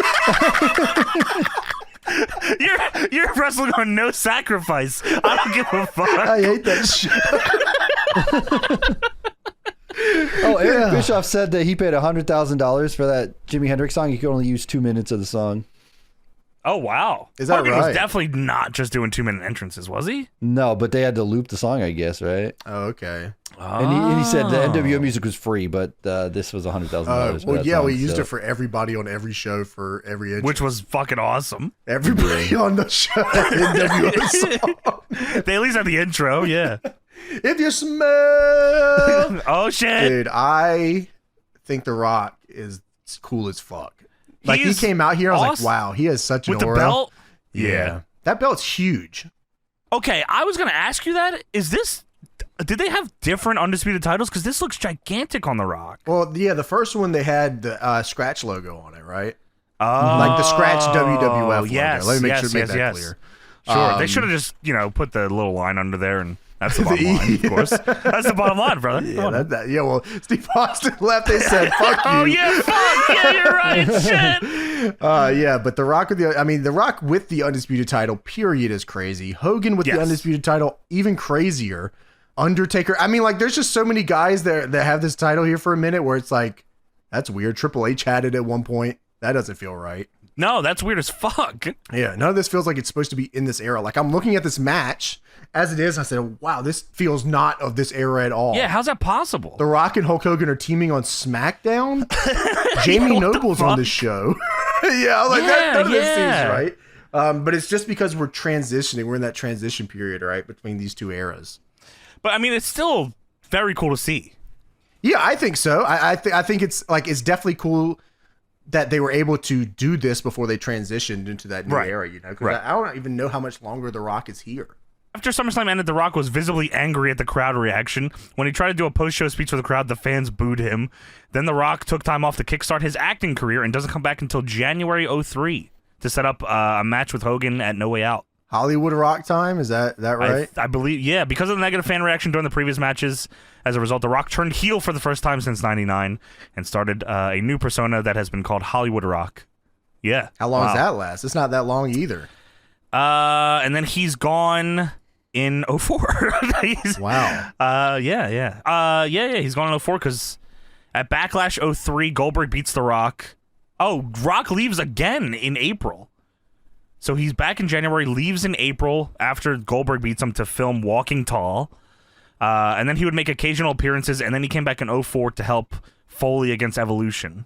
Yes, I do remember that. So, like, yeah, he loses to Brock, and he's kind of like, he does the Hollywood Rock thing, and he's like, kind of sporadic. Yeah, Hollywood Rock it wasn't long at all, but I remember it was 3 so months. Well. Yeah, it's a It was 3-month such a run crazy- somehow. Yeah, Really? I think that Rock was like, I still think he had. I mean, obviously, like sometimes you're just not gonna win the crowd over. I think they were ready for the new era. I think really was what it was, and yeah, it was just gonna be tough no matter what. But Hollywood Rock, I mean, big ass belt buckle. I love Hollywood Rock. I mean, the stuff he's doing right now, also, by the way, on the record, fucking tremendous. Yeah, I've seen clips of it, man, and like that. Yeah, I'm putting the belt on that guy. He is nuts. He is out of his fucking mind, and he's doing whatever he wants, and there ain't shit anyone can do about it. He It started is the crazy. news story. Yeah, Dude, that's what it's he's all doing about. it, dude. He's on a night one tag match. He said, "This is my fucking feud." Yeah, it's just not even about Roman Reigns no more. It's about The Rock. Yeah. Hey, if you don't like that, you can go home and smoke crack. Correct. Wow, yeah, what a beast, man. So, yeah, Rock and Hogan versus the not Americans. Anti-Americans. Anti-Americans now. Anti-Americans. All right. Well, yeah, no official name, but But yeah, we start off. We get some USA chants to start this one. No way. Lance Storm locks up with Hulk Hogan. Yeah. And then Hogan pushes him off and flexes big style. Storm called that. It was the opposite, but Hogan took liberties here. Hogan bumping for Lance Storm is insane to me. It's crazy. So Lance Storm gives him a line. He's got WCW cred. Yeah, that's probably what he's saying. You know Major Guns, right? You remember Major Guns? Oh shit, I saw you 3 titles in WCW, dude. You must have been good. They were all Storm came up and said FUNB, and Hogan was like, hell yeah, brother. Yeah, oh, hell yeah, brother. Yeah, so Lance Storm lines Hogan. He bumps for him, but he gets right back up. But it's still crazy, regardless. It is. Hogan also axe bombers Lance, too. Which is he awesome. comes back with one. Yeah, that was cool. Yeah, but no, you're right. Yeah, I mean, Hogan was a team player, at least for this match. They're probably paying him so much money. Wow, yeah, you're right. They had Jimi Hendrix on his fucking shit. Yeah, I could imagine. I love this spot. Hogan punches Storm. He falls back into The Rock's corner. The Rock punches him. He punches him. Yeah, they're ping-ponging him back and forth. This is awesome. Yeah, I love this that. This is exactly what I wanted out of this match, was the two shitty little heels getting their ass spelunked by The Rock and Hulk Hogan until like Test interferes and like turns the table on it. Like that's exactly what I wanted, and they gave it to us like pretty much verbatim. Yeah, no, that's exactly what they did. So Christian gets tagged in, and The Rock hits him with a belly-to-belly suplex. Ooh. I remember Andrew Everett was doing that for a minute. I don't know if he's still doing it right now, but it was awesome. I think he might be. That's awesome. Yeah, that's dude, Rock's belly-to-belly is awesome. He barely even touches him. Yeah, it's like overhead. He just launches you via your armpits. It's fucking awesome. So Lance Storm fake tags The Rock in the back. Okay, I was very confused by this. I thought this was funny as shit. So Lance Storm fake tags The Rock in the back. He hits him, and then he gives him a shrug, and then The Rock turns around, and he gives him a shrug back and punches the shit out of him. In the face, yeah. The fucking shrug and hitting him back is like, wow, that's awesome. Just a small little thing that I was like, that was so fucking funny. It was funny as fuck. Yeah, Lance Storm sold it perfect to punch him in the face, and then Rock turns around to a spinning wheel kick from Christian to start their heat there. It's so important, I think, to have guys like Lance Storm and Christian that are willing to take just an ass whooping like that. Like, you have to have shitty little heels like this. I think that's super important. And I think Kurt that's was the same way. Kurt was like that, but then like he's gear 2. Oh my god, yeah. Which is also awesome. That like watching that, like, oh, make fun, and then like pretty much, I guess they probably would have went there in the Mark Henry match earlier, but yeah, he gets fucked up, get laughed at, and now he's gonna fucking punch you in the head and throw you around. So The Rock, he goes for the people's elbow here. Tess holds down the top rope. And The Rock just eats shit to the outside, slams into the announce table, pushes it literally backwards. Dude, that was awesome. A huge pop just for Rock's spinebuster on Lance Storm because they knew the people's elbow was coming and they were so excited for it. Test attacks Rock on the outside with the ref distracted. When Test is outside fucking The Rock up on the announce table, someone in the crowd just yells, "You're a pussy, Test!" Hey, fuck you, man. I hope John Cena doesn't insult my teeth later. He better not make fun of me for a while. So Lance Storm stops the Rock bottom, hits a super kick on the Rock, and Hogan has to break it up. Yeah, because he's going to lose to the super kick. Lance Storm was about to beat the undisputed champion, The Rock. Like, that's just a small thing where you're like, wow, I cannot believe that. That's like, especially during, like, this is definitely a new era what they're doing here, because motherfucking The Rock earlier would have beat the shit out of these two dudes. Guy. Probably said, I'm winning the titles too. Now take your ass to Raw. And it would have been fine. No one would have batted an eye at it. Yeah, they would have been like, oh, okay, cool. Yeah, so Rock, he goes for the hot tag here, but Tess pulls Hogan off the apron.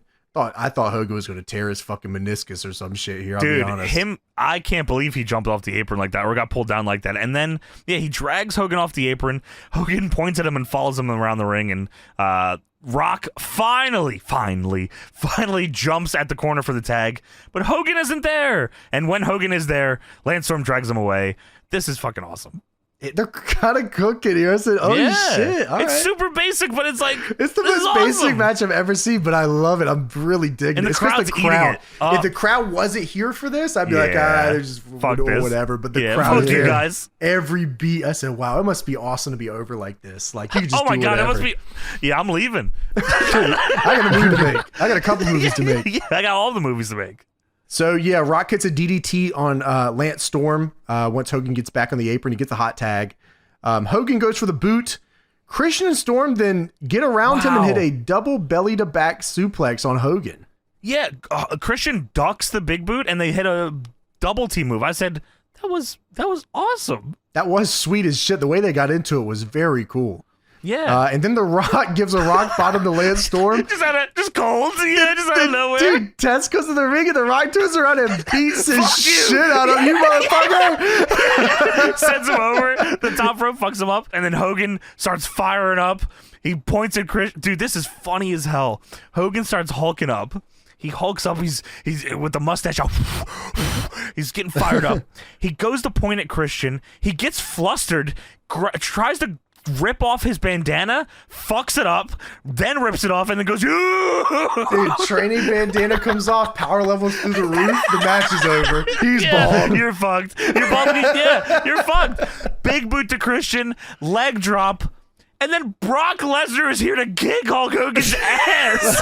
What? This is awesome. What the fuck? Brock Lesnar targeting every big name on the show is crazy. Dude, he attacks Hogan and hits him with the F5 and then leaves.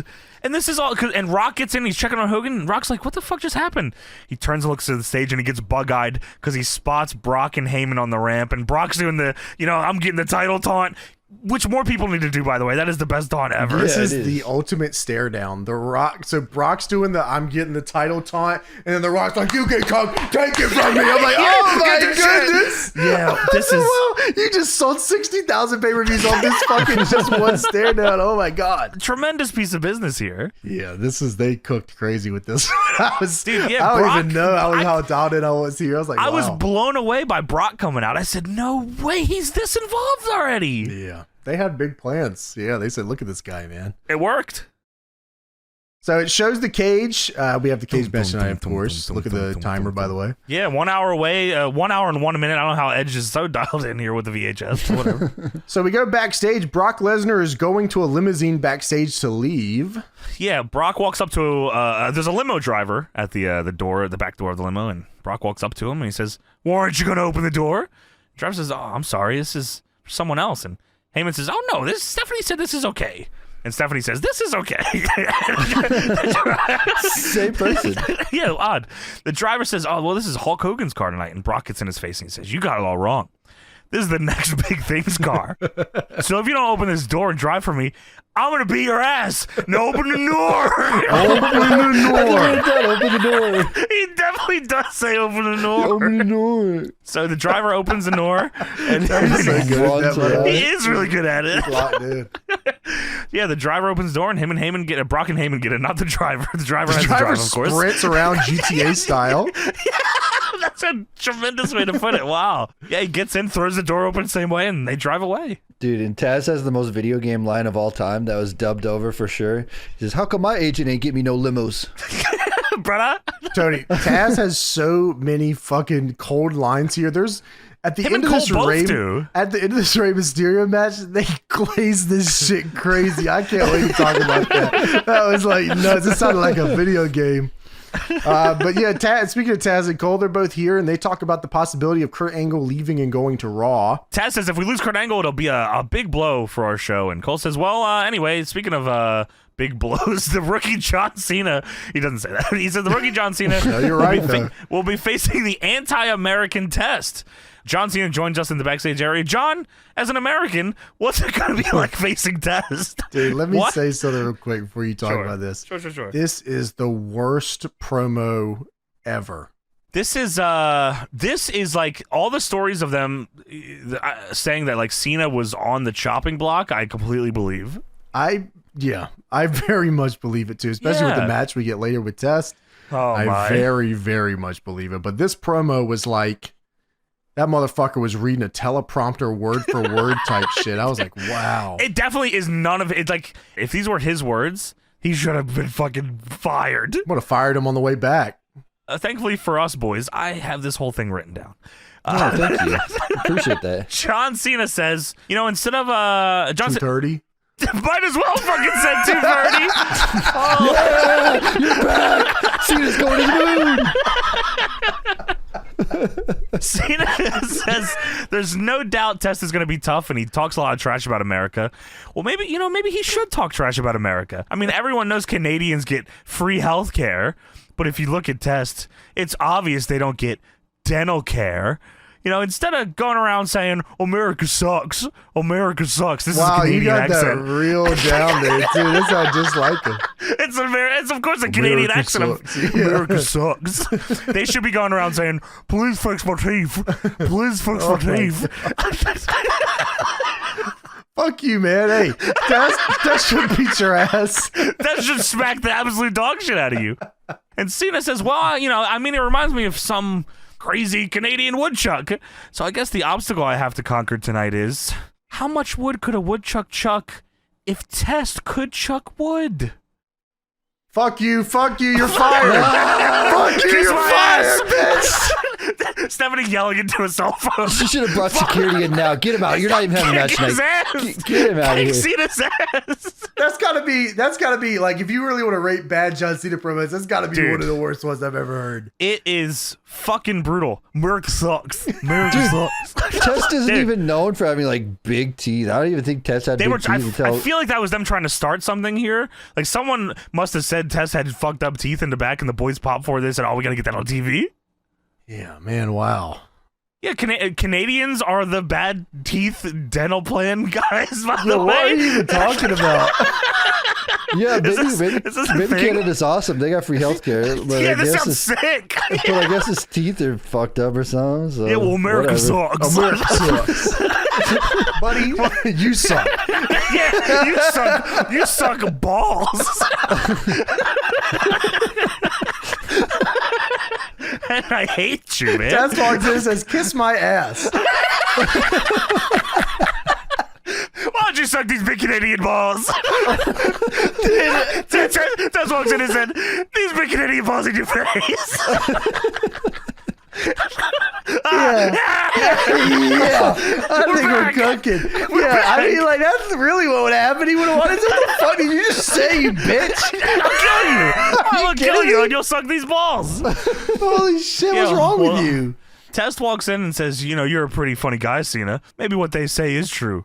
Maybe you are the kid with ruthless aggression. He's staring him up and down. Everyone says that. Everyone walks up and says that Have you heard about naturally. this? Have you seen this? Of course, that's what everyone says. You're the guy with ruthless aggression, huh? All right, we'll see you later. Oh, nice to meet you. Test slaps the absolute shit out of John Cena here. He Test smacks him so hard that I was like, wow, he is actually probably not going to be able to wrestle because his equilibrium's fucking blown. It's gotta be. Yeah, he slaps the shit out of him, and Test says, but to me, you're just another little punk. And then he flashes big TV and said, America sucks. America sucks. You suck and you're fired. Yeah, fuck you. Why don't you take $7 and go do 6 indies and fuck off? Yeah, go away. John Cena gets slapped and then comes. Yeah, he does. So we go backstage. Stephanie finds Chris Jericho listening to his new Fozzy album that he made. With big headphones. Yeah. And Steph says, Chris, I'm sorry, you got a lot on your mind tonight. You got a cage match, and I don't know if you heard about Kurt Angle or Eric Bischoff being here, but as one of my elite employees, I just need to know that you're happy here. Jericho takes off, he's listening. He says, am I happy? I'm ecstatic. My band Fozzy, my band Fozzy? I was just listening to my band Fozzy, and the new CD of my band Fozzy comes out this Tuesday. Fozzy Happenstance. You want a copy of you want to listen to Fozzy Happenstance? And Steph says, I'd love one. No, you don't. It's got sandpaper on it. Well, a lot of people forget that Fozzy was, and I don't blame you, by the way, but Fozzy was supposed to be a cover band. That's right. Yeah, It wasn't like a comedy thing. It was like a comedy thing. Yeah, it was something for Jericho just to fucking do. Yeah, it was just whatever. There's a ton of covers on this album in particular, but do you remember To Kill a Stranger? No, I don't know. Yes, I do. Who am I to kill a Yes, something To like Kill that, a right? Stranger. Yeah. That's Remember the only song that I know from this. Eat the Rich. I don't remember that one. You gotta listen to that song because they played it on Raw, I think. Did they? I remember Sandpaper because it had the dude from Avenged Sevenfold in it. Sandpaper. Chris Jericho is Mongoose McQueen on this album. Oh yeah, that's right. Because it was just a fucking whatever. It was supposed to be like a.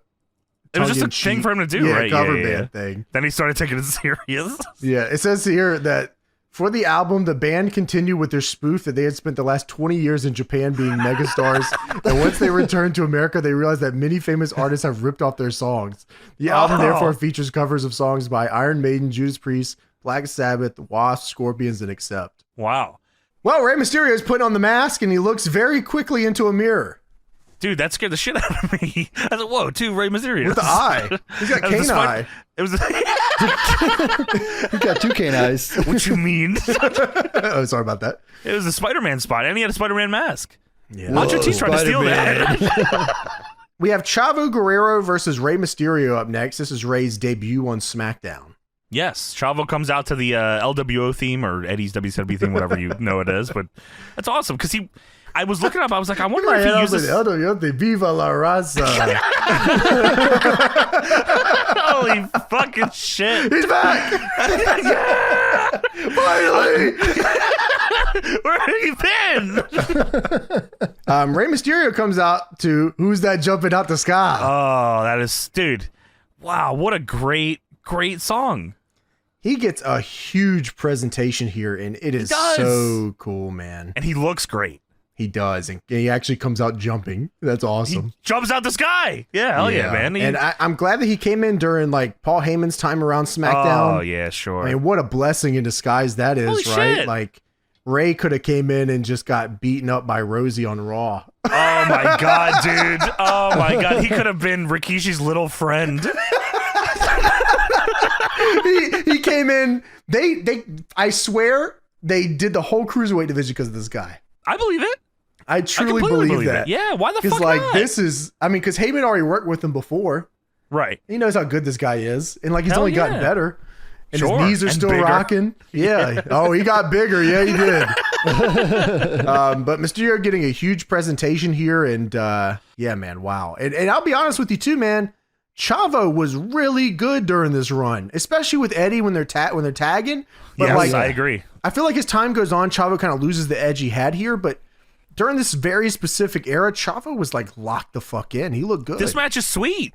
This Yeah, match is, it I mean, was. obviously, It I'm was sure good. they had this a bunch of times too, so it probably wasn't very hard. Sure. But yeah, no, this is a great showcase for both of them. And like, yeah, as you said, big presentation. Cole puts Ray over as the most celebrated luchador since Mil Mascaras, which I was like, oh shit, wow, I didn't realize they were really like They going said we're for it making here. a star right now. Yeah, we got money to make on you. Yeah, for real. Put that mask on now. We got hella mass out on the stands right now. Wow. We got Macho Teen. He's going to be watching the show in like fucking 6 years. This will change his life once he sees this. But he's going to watch it like in the shitty era. Yeah. He probably never even saw this.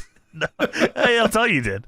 What you mean? So Mysterio here, they start off with a shine where it's all Mysterio, and it's Yes. fantastic here. They actually Monkey don't get flip shit. much time here, but they make every single second count. Which Yeah. made for a very good match. Mysterio starts with a super impressive, they go into like a monkey flip spot back and forth that turns into a sunset flip transition and a Rana. I thought all this was just awesome. So Mysterio hits a move here next that Cole calls, what's it say, Torito? It's a sunset flip again, which starts with him going over the front into a gory special position and then follows through with another sunset flip. It looked awesome. I don't know. They probably don't call it Torito ever again. I looked it up. I looked it up and I was like, I they? don't see any move they ever called this. Like, it's, Just yeah, I lied. don't know if Cole just said, yeah, this is a Torito. I'm calling it that. All right, yeah, it's the El Camino, bro. So Chavo's cut off here, release German suplex. Dude, that was awesome. What? Ray, Where did this Chavo go? I've never, dude. Again, that's another thing that Everett should do. By the way, release German. Release This would be German. It awesome. is. Where Yeah. did this dude go? I This don't is know. fucking fantastic, dude. We talk about it so much about how like so many guys have shitty cutoffs. This is such a good cutoff, and Ray fucking bounced off the mat crazy. His head went boom. Yeah, man. Wow, what a good cutoff. He can sell it all the way through this heat here. Just fucking good stuff. Yeah. Chavo shouts out, you really worked your half this match here. Ray works out of an abdominal stretch that Chavo gets him in, and he goes for a cross body, but Chavo just drop kicks him out of midair, man. That was fucking awesome. Chavo throws Ray, and he slides under the bottom rope, literally just slides across the ring, doop, smacks the love that. floor face first. I think he does that spot on his own now into a splash on the floor. That's what I say. I think I saw it as like a tag move or something. Like Yeah, someone I threw him into a splash or I something think like you're that. right. Yeah. That's pretty cool. Ray just didn't want to take that bump anymore. So I'll land on somebody though. Yeah, you catch me. I'm good with it. I'll do it. Chavo hits like a Dean Malenko gut buster. Looked awesome. yes. Ray gets back in with the jumping drop kick, like the old I'll jump off you and then push backwards drop Oh, kick. I sure, like that. sure. Ray hits a tornado over the top rope. I thought that looked Corkscrew awesome. plancha.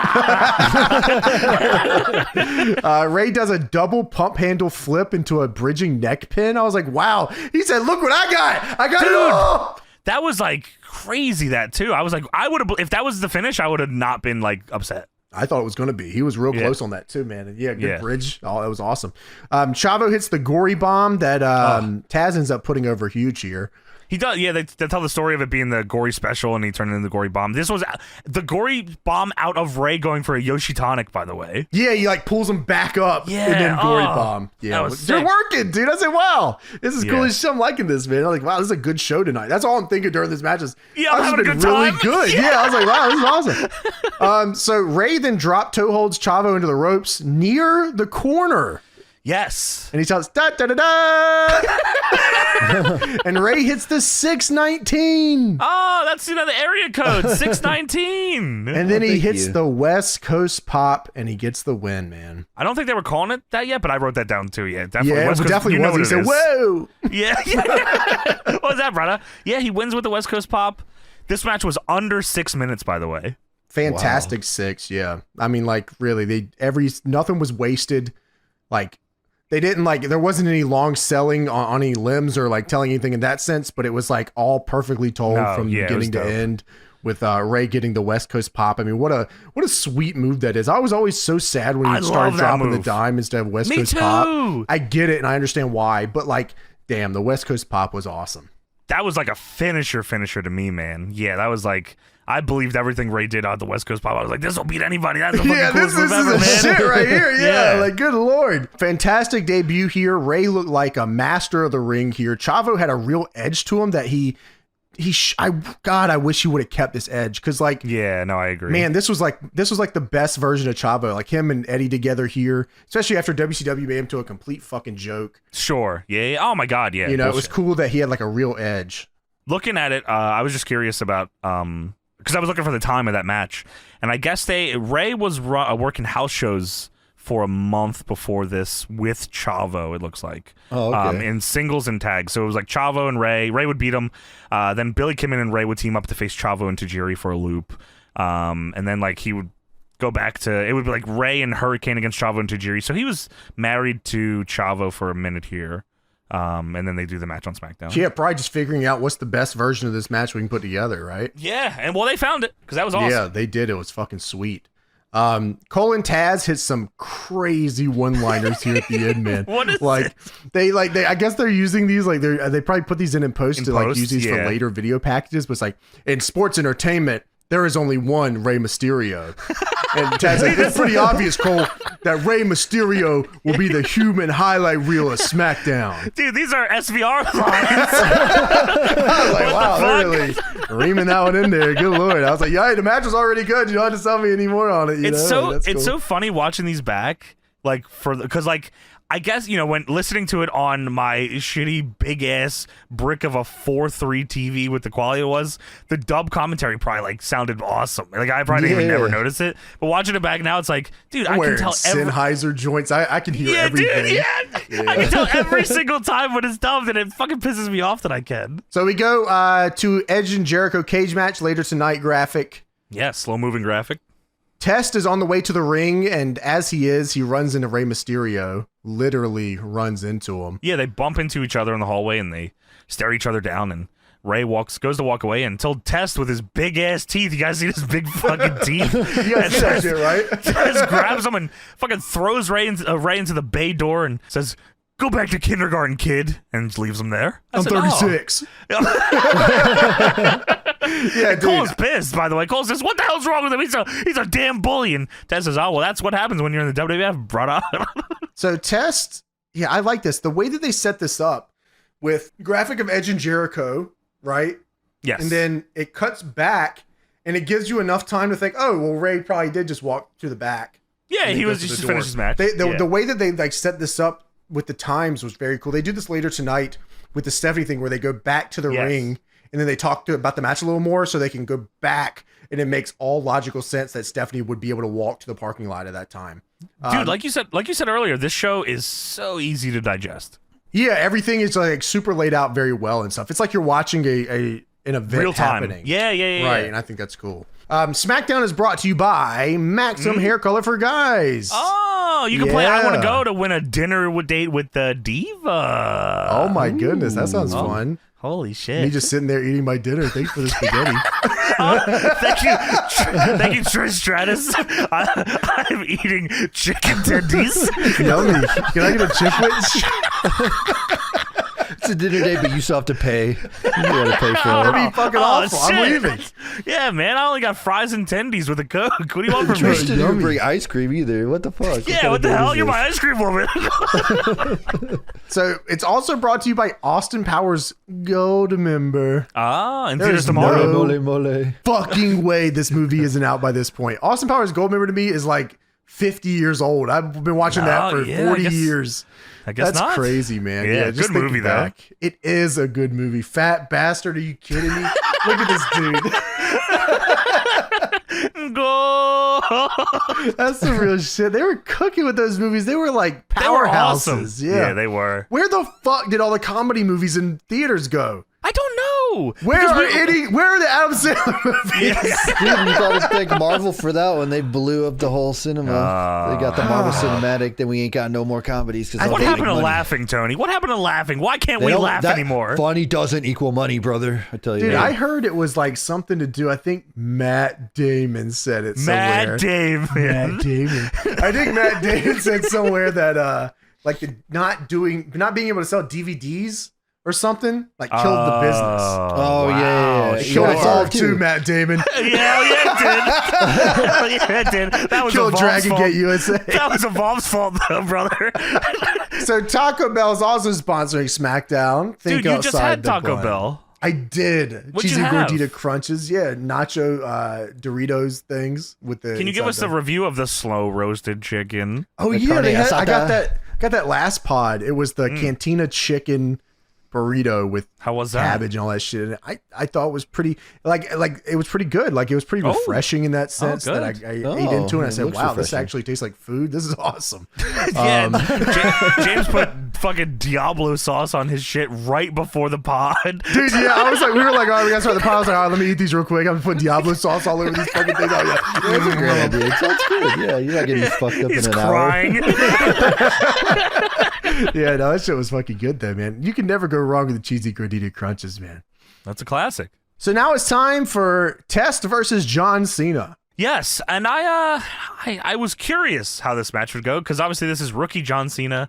And, I was prepared to fucking run on by this one. Fucking Test, you were gonna plus 10 this? I didn't, but I was prepared to. I don't think I plus 10 anything on the show. I didn't because it was so easy. It was so easy to watch. Yeah, sure. But yeah, Cena runs to the ring here. And Test kicks his fucking ass immediately. You joke on my teeth, you die. He fucks him up immediately. Stomps him out. Big Kevin Nash back elbows for like an hour in the corner, then stomps the shit out of him. Cena, by the way, coming off a win over Chris Jericho at Vengeance. Is that right? That's right. Wow, holy shit. Yeah, so they were fucking trying with the kid. They were trying with the fucking kid. Cena has his best Funaki I love being on SmackDown gear on. the blue and white? Yeah, this is crazy looking. It is crazy, you're right. Cena, by the way, nothing that he would become later is here.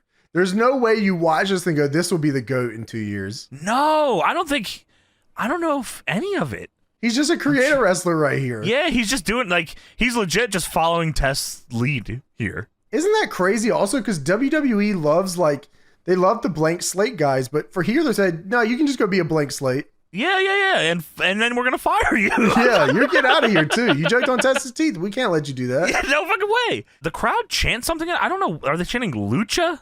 Oh, I have no idea. I couldn't figure it out. Yeah, I couldn't. Tony, do you know? No, I have no idea. I heard them chanting, though, but I don't know what they were saying. Sound like Lucha. I said, what? With the arms? Lucha.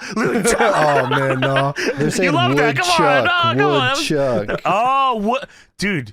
There's no way they're chanting Woodchuck. Tony, there's no fucking you way might they're be chanting fucking Woodchuck. right. You might be right, Tony. Dude, I just was joking because there's no fucking way. No, you might have been right. It sounds just Lucha, Woodchuck. Woodchuck. Dude, there's no fucking way they were chanting Woodchuck. Tony, you ruined John Cena even more here. I was lying. There's no way. I made that I guarantee it is now. See how I did that I'm right a liar. there? I never got over it. Test loads Cena up for the pump handle slam and hits it. Cena kicks out at 2.9 and Test is fucking pissed. And Taz says... The crowd did not care. Did not care at all. And they don't buy this guy at all. You know the heel has to win? Dude, WWE always has that problem. It's like, oh, this guy's kicking everybody's ass, but when it's time for the match, why can't he win? He's a big loser. Yeah. Especially against this fucking jabroni. Like if Lance Storm and Christian are gonna be the chicken shit heels, this guy probably shouldn't be the chicken shit heel. Lance Storm almost beat The Rock just a minute ago. Yeah, he had a better showing against The Rock and Hogan than the biggest fucking dude here with the teeth. Woodchuck. Test is arguing with the ref now. He shoves the ref. The ref shoves him back into a schoolboy, only for a 2 count. Test then loads him up for a power bomb. I don't know Test bomb. He doesn't do. It's not Dr. Bomb. It's just normal power bomb. He was going to do the Fallout joint, right? Oh shit! The cane. Oh, I guess Yeah, he did do that, didn't he? Yeah, he did do that. He did that, yeah. Well, Cena floats over it with Sunset Flip and gets the win. John Cena beats Test, but not before Cena gets back up and Test just kicks him right in the fucking face. Dude, they should have Running fucked big his boot. teeth up. He should have. The big Oh my boot god! fucks his teeth up. He shows up with fucked up teeth. That would have been awesome. Oh, and then they find a common bond, and And then bond. they fire John Cena. Oh, okay. Oh yeah, you're out of here. Sure. Okay. Yeah. Fine. They fired Test too, probably. Yeah, that's true too. You're both gone. And they fire Reverend Devon and the Big Valboski. I guess so. I guess fucking so. Yeah, we're cleaning house. I think Cena had been winning like all of his matches with flash pins. I think that was the thing. I He was think going through because now. he sucks. Right. Test probably should have won here. I think. There's nothing wrong with that. No, because Cena made fun of him earlier. But just beat him up. You're right. But I guess because Test is going to Raw and Cena's staying on SmackDown, Cena needed to win. Yeah, you're right. I didn't think of that. Yeah, but you're right on otherwise. Yeah, because I mean, John Cena got to make fun of him and still beat him. Well, at least it was a and I flash beat you. pin. Fuck you. Yeah. A flash pin is still a clean win. Yes, that's true. You're right. So yeah, man, Test big boots him. That's it, and then it shows the cage lowering down for the main event of the evening. Yeah, they do the steel cage being lowered and they show the timer still. There's 31 minutes left on this show. I said that's not, but I was like, oh yeah, that's right. I'm watching fucking Peacock. Yeah, I was about to say I don't think that's right either. I looked at the same thing. I agree. Yeah. We go backstage. Stacy is calling somebody on the phone. Yes, she's. They're both in Stephanie's, I guess, office here, and Stacy is like calling somebody. home. What kind of office It's is just this? their house. Dude, It's they have very this nice. office a lot too. Yeah, it looks just like this. It definitely looks the same in Shut Your Mouth as well. It's just exactly designed They like always this. have the plants and shit in there. Yeah. Yeah, that's weird. They stop having those after Rhino gets fired for knocking one over at an airport or a hotel. I think it was a hotel. That's fucking great. Fucking plan. Piece of shit. Motherfucker, I'll kill your family. So, Stacey They says, never oh, let him do that on WWE. no, ever. he was never that. He was never Yeah, that. but he had the gore. That He was never cool. talked, did he? I don't think so. There's not a lot of times. I remember he might have grabbed the mic and said something every once in a while. Motherfucker. Yeah, it was something like crazy gore. You That's can't what do he that was again. saying. Yeah, you can't do that shit anymore. Yeah, so Stacy's on the phone. She says, oh, it's his voicemail again. And Steph says, give me that. Stephanie calls him again. Says, hey, Kurt, it's Stephanie again. Listen, I'm getting pissed off here. Because you haven't returned any of my calls, and you certainly haven't shown back up at the arena. Show's almost over. You know, I mean, I don't know what you're doing here. We got Edge changing production on the spot. He's trying to leave. People are going to get food, and you're not here. What is going on? At least, she said, at least Brock Lesnar had the common courtesy to tell Eric Bischoff that he was leaving to his face. And with everything we've been through, I expect you to extend me the same courtesy. And regardless of your decision, I expect you to come back to this arena tonight and tell me your decision to my face. And then Stephanie slams the phone.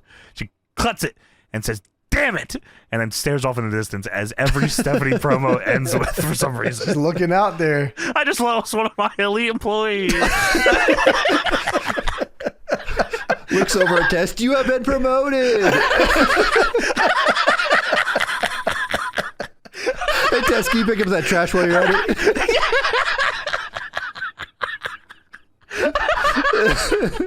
Oh my god, wow. That is tremendous. No more locker room leader. Angle's gone. Test, you're not a locker room nothing. leader. You are now Dude, promoted. Tess is the locker room leader.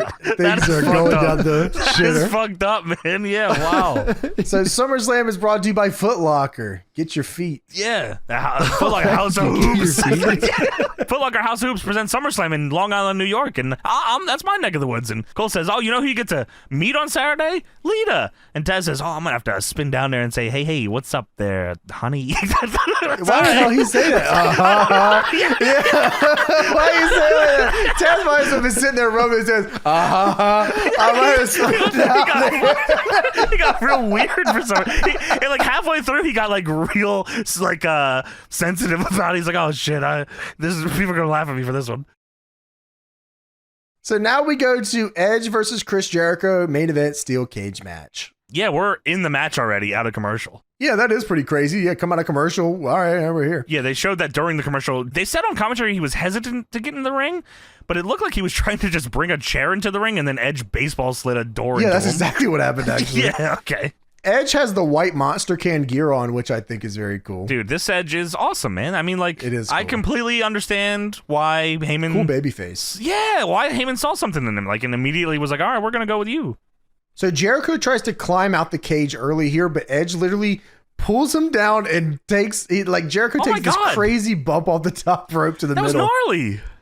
Jericho falls, they do the spot where Jericho falls back into the ropes and gets caught in the top and middle rope. Andre style. Yeah, dude, it's like old territory work. I love that. Yeah, that was very cool. Edge spears him into the cage when he's stuck. Yeah, Edge yells, I'm going to king of the world! And then hits the ropes and spears Jericho. I said, what the hell? So he tries to spear him again, but Jericho throws him into the cage twice. Oh. And I already know right away that they're trying to get creative with this, and this is awesome. You know what I mean? They're trying to tell a story here, yeah. The fucking match is about using the cage, so use the cage. And I think that's cool that they do, you know? And you know what's even cooler, James? Is that Edge is fucking bleeding. Edge got blood! Dude, yeah, that's so sick, man. Very cool. And that's the biggest thing is this match is supposed to, they hate each other badly. And you have this weapon around you in all corners and it's time to use it. And I feel like with a lot of cage matches, we have lost that recipe in that sense of, it's because I don't think you can bleed like that. And I don't think you can do it. That's what I was going to ask. Do you think it's the blood that is why? Yeah. Because to me, and because that's a big Southern wrestling thing, the blow off is the cage and it is bloody as fuck. Yeah. Hell you know what I mean? Man. It's time to end this, and we're all bleeding. Everyone in the match should be bleeding. Dude, you know what I mean? The ref included. How do you, I mean, that's the same, same with Hell in a Cell, even with the Elimination Chamber. How do you have these dangerous match types, and I'm supposed to believe that you don't get cut at all? Yeah, it doesn't make any sense. No, it stinks. It takes me away from the match even more. Yeah, it makes the match. Yeah, it makes me not like the match type. Because now I'm wondering, why is he not bleeding instead of him bleeding? I'm thinking, why is he not bleeding? So Jericho rubs Edge's bleeding head into the steel cage. Oh, great! Jericho spot. does the Jericho foot pin, and Edge kicks out. And commentary's like, "Fuck this motherfucker, man! I can't believe you would do this shit." Freak. Jericho tries to do the same running spear that Edge did to him earlier in the ropes, but Edge moves and Jericho hits the cage. So yeah, Jericho ties Edge up in the ropes, same way that, like you said, that he was tied up earlier. He starts punching Edge in the head, and then Taz says, "Oh, brother, it looks like Jericho's using Edge as a human speed bag." What the fuck? I said, what the hell? What kind of speed bag are you talking about, brother? So Edge hits the triple line edge of... Cutting edge. The triple line cutting edge. Winning edge. Sorry. Winning edge. I apologize. Mutation. Educator. Edge coming. Yeah. You got a lot of edge moves there, buddy. So Edge is a crazy name, by the way. So anyways, Edge goes for a drop kick and misses. What about Edge? So Edge goes for a drop kick and misses, just eats shit flat back middle of the ring. Jericho goes for the lion saw. Edge puts the knees up. Edge hits the Ʌᴇᴅ for a 2. Oh yeah, man. I fucked it up. I wrote execution. Execution's the DT. It is. I know. I wrote that later. Dude, this guy's got all these edge moves, man. I'm telling you. Come on, man. Golly. God damn. Rich Bukini's going to yell at me if I write all this shit. Dude, I'm so fucking confused at the time. I think the ʌᴇᴅ's the goddamn downward spiral. And I'm like, that's not right either. No, that's not right either. Yeah. Dude, he don't even fucking fuck with the downward spiral no more. No, and that's a 9 Inch Nails album, and I wish he would have kept doing it, man. It was cool as shit. Yeah, it was fucking cool. It's like bar and bar with the Edge ejaculator or whatever the hell he called it. The cutting, winning, and fucking Edge. So yeah, Edge has that Ʌᴇᴅ for a 2. Yeah, you got that right. Yeah, hell yeah. Edge then tries to climb out, but Jericho stops him. And you know, it's fucking funny. As time goes on, I don't hate the escape fucking thing. I think it depends case by case, but you know what, man? Because part of me, like I said, it's a Southern blow off. Sure. We're bleeding, you're bleeding, everyone's fucking bleeding, someone's gonna fucking die in this bitch. Right. But I also get that's like a South thing. I get the North cage match, if that makes sense, where it's like, this guy's going to climb out of the cage type shit. It's like a difference in philosophies. And I think as I get older and as time moves on, I don't hate as much because I understand that it's a difference between the territories of cage matches. So this match needed it because Jericho's a piece of shit. And if you have a heel that is super heated up, makes all the sense in the world to have this because it's like, wow, this fucking fucker. And then when he gets his comeuppance, it's like, oh, that was awesome. Fuck you. You tried to fucking win the shitty way and you lost because you're an asshole. Yeah, there's some real credence to yes. being able to escape the cage. But there's years of just like cage matches for cage matches where there's no fucking That's heat. WWE's fault. Yeah, that's WWE's fault. You killed your own gimmick. Yeah. This was like yours. You can just climb over and win. It's like, oh well, why would I want the Hardy Boys to climb out and leave here when they're facing fucking Val Venus and Stevie Richards? Beat their ass. it makes sense because he goes up and then has to make the decision in his brain whether or not to. Yeah, right. I can. Yes. The face can go. I can win like this, but I don't fucking want to. Right. So fuck it, I'm gonna jump off this shit. Yeah, that's awesome. I love that. When I was younger, I think I was like, wow, this guy is very fucking stupid. Like he could have just won the match. Like why would he do that? And it's because like he's having like a internal conversation with himself of like, oh, I could win like this, but I don't fucking want to win like that. You know what I mean? Like I want to fucking hit this move, get all the glory, get the pin. I want this to be a fairy tale ending. This match needed the step, and like matches like this are I like it. Yeah, I like both. I think I definitely hate the way that WWE ends up using cages where nobody's bleeding, everyone's climbing out. You know what I mean? Like that shit stunk like shit. This match is not scary at all. And why? Who cares? Yeah, but I like the Southern blow off cage. Like I hated the way that it was almost never a blow off in WWE. It was almost like just a gimmick stop. Yeah, it was just like, here, we'll throw this on TV this week, a cage. Yeah, I definitely think there's. Yeah, I guess maybe just as time goes on, I get more lenient on things, or I start understanding things a little more. Sure, like I can understand points of view. It doesn't matter what I'm saying. No, I understand. Yeah, no, you're right. Yeah, I went on a tangent there. So Edge tries to climb out, but Jericho stops him. Jericho goes for a superplex, and this shit was crazy. He goes for a superplex. Edge reverses into a top rope gourd buster. Sit out top rope gourd buster, which blows Taz's mind because Taz calls it an inverted powerbomb type of maneuver. He never sees some shit like this. He's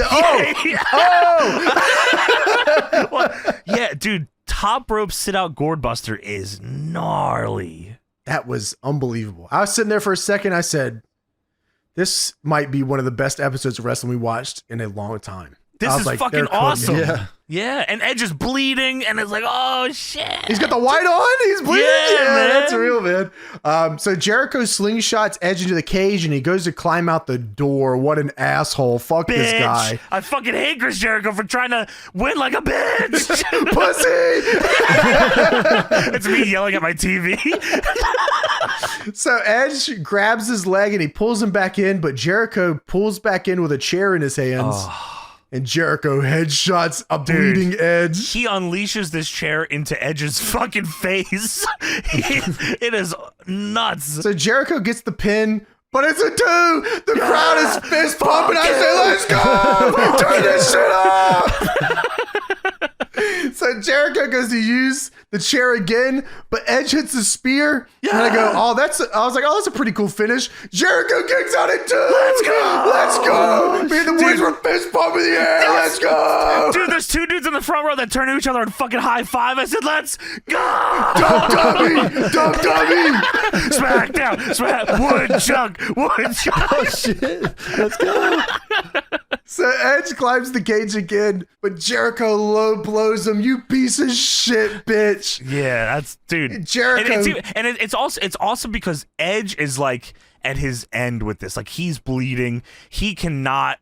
Like he knows he's fucked, and he's like, the only way I can do this is if I climb out of this fucking thing. And he's like crawling for his life to get out of this cage because now it's like, love I'm it. fucked. Yeah, dude, I love it. And it's like some real like suspense. Like if it's done well.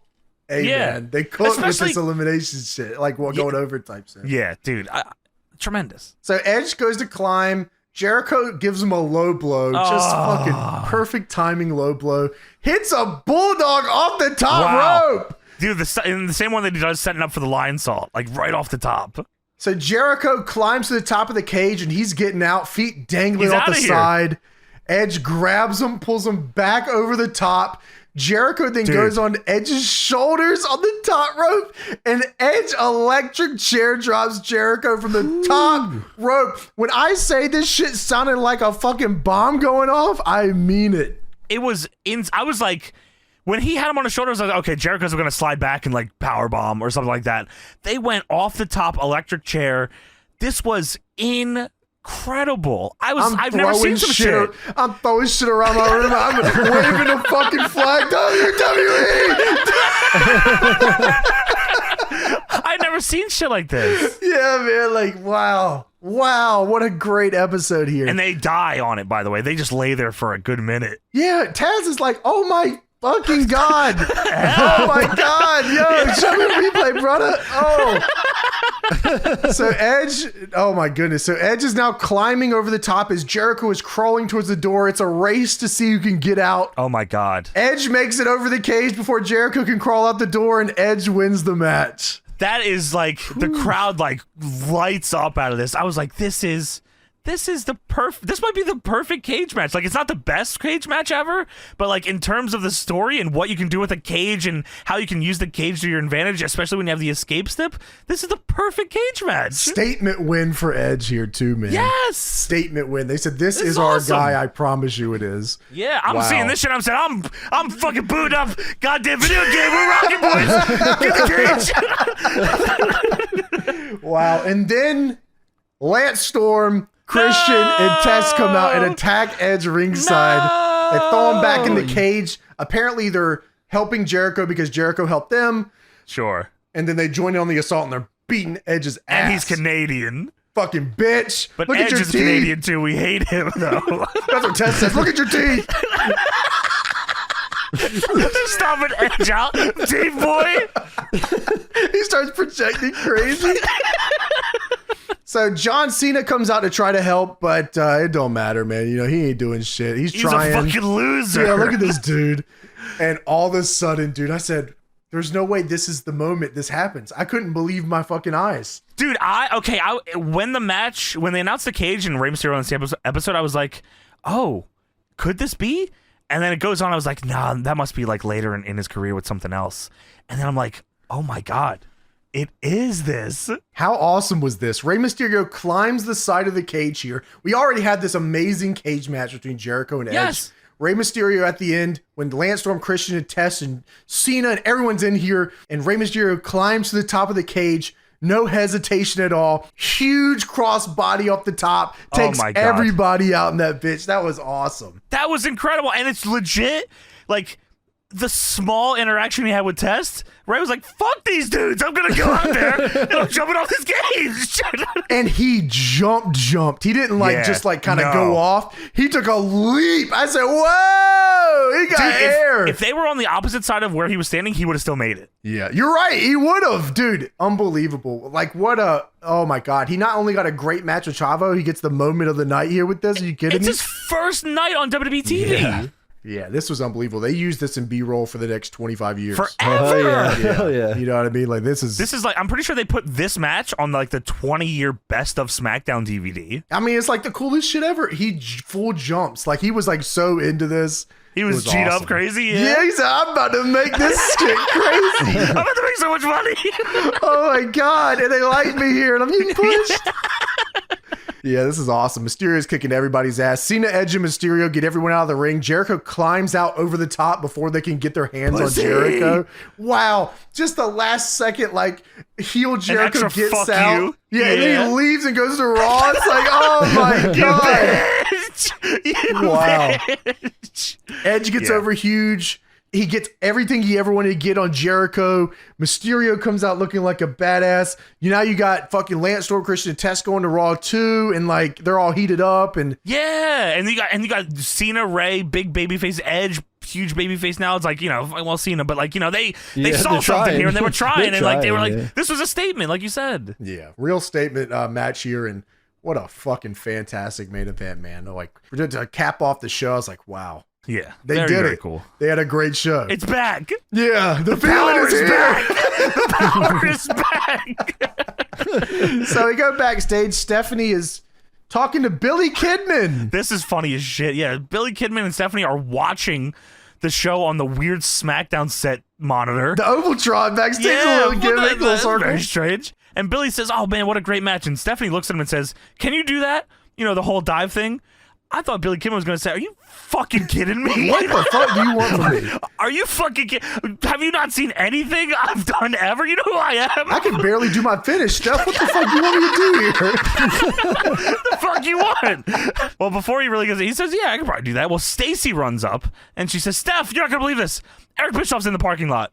And Stephanie goes into the void, and then she runs out of the scene. Dude, the zoom in was crazy here. Stephanie's like looking off like real crazy. The zoom is right in our face. Mad funny, dude. She runs away. And then we go back to the ring, and they show Edge and Cena and Ray still celebrating in the cage. And Taz says, "Oh, Eric Bischoff is here? Well, I guess he does have a set of testicles." And Cole's putting him over. He says, "Edge, John Cena, Rey Mysterio, the future of SmackDown, taking control tonight." And I was like, oh, that is fucking awesome. Yeah, they had a vision, and it's like, this is our statement show tonight. Yeah. And the big 𝑔𝐿𝐷𝑆ky was here. And Albert is here. No, Albert's cool. Albert's cool. Yeah, we fuck with Albert. So anyways, yeah, so they go back to the ring to talk about that. They get over all the guys again just to make sure the timing makes sense for Stephanie to go to the parking lot to the limo. So they go to the back. That's awesome. It is awesome. I like that a lot. And it makes it feel like it's an actual event. Like I'm like, oh yeah, they're still out here celebrating because that was a big fucking win. Because they could have easily just followed Stephanie all the way there, but they said, no, let's go back and fucking this was a hype-ass match. Yeah, let's put them all over here.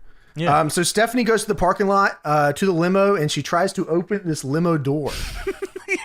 She's trying to open. She said, "Bischoff, get the hell out of my parking lot." She's fucking trying to open the door, and Bischoff pops out through the sunroof and says, "Hi, Steph. Good to see you." Dude, you know, Bischoff, he's such a smarmy little fuck. You're so right. You're so right. He comes out of this sunroof and like the pause he takes is fucking sitcom style. Yeah. He comes out smiling. Yeah, and they just stare at each other for a minute, and he goes, "Hi, Steph." I was like, ooh, fuck you. You're a piece of shit. He says, "Did you get my flowers? Did you read my card? I told you SmackDown's loss would be Raw's gain. And I told you I'd knock you out. I told you." And he looks down inside the limo and says, "Did we knock her out?" He looks back up. He says, "It was a jab. It was a right cross. It was an uppercut. And she's down for the count.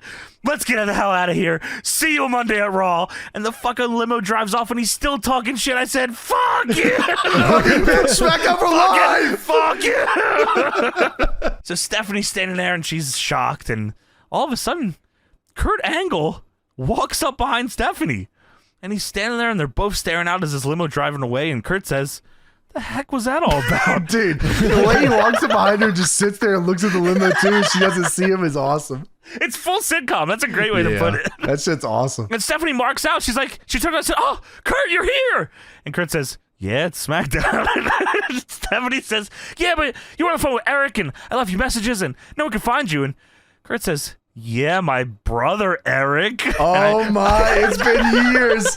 Eric Angle. Call me Eric Angle. It's been a minute. Is this before or after that? Well, he had Eric Angle in the Attitude Era.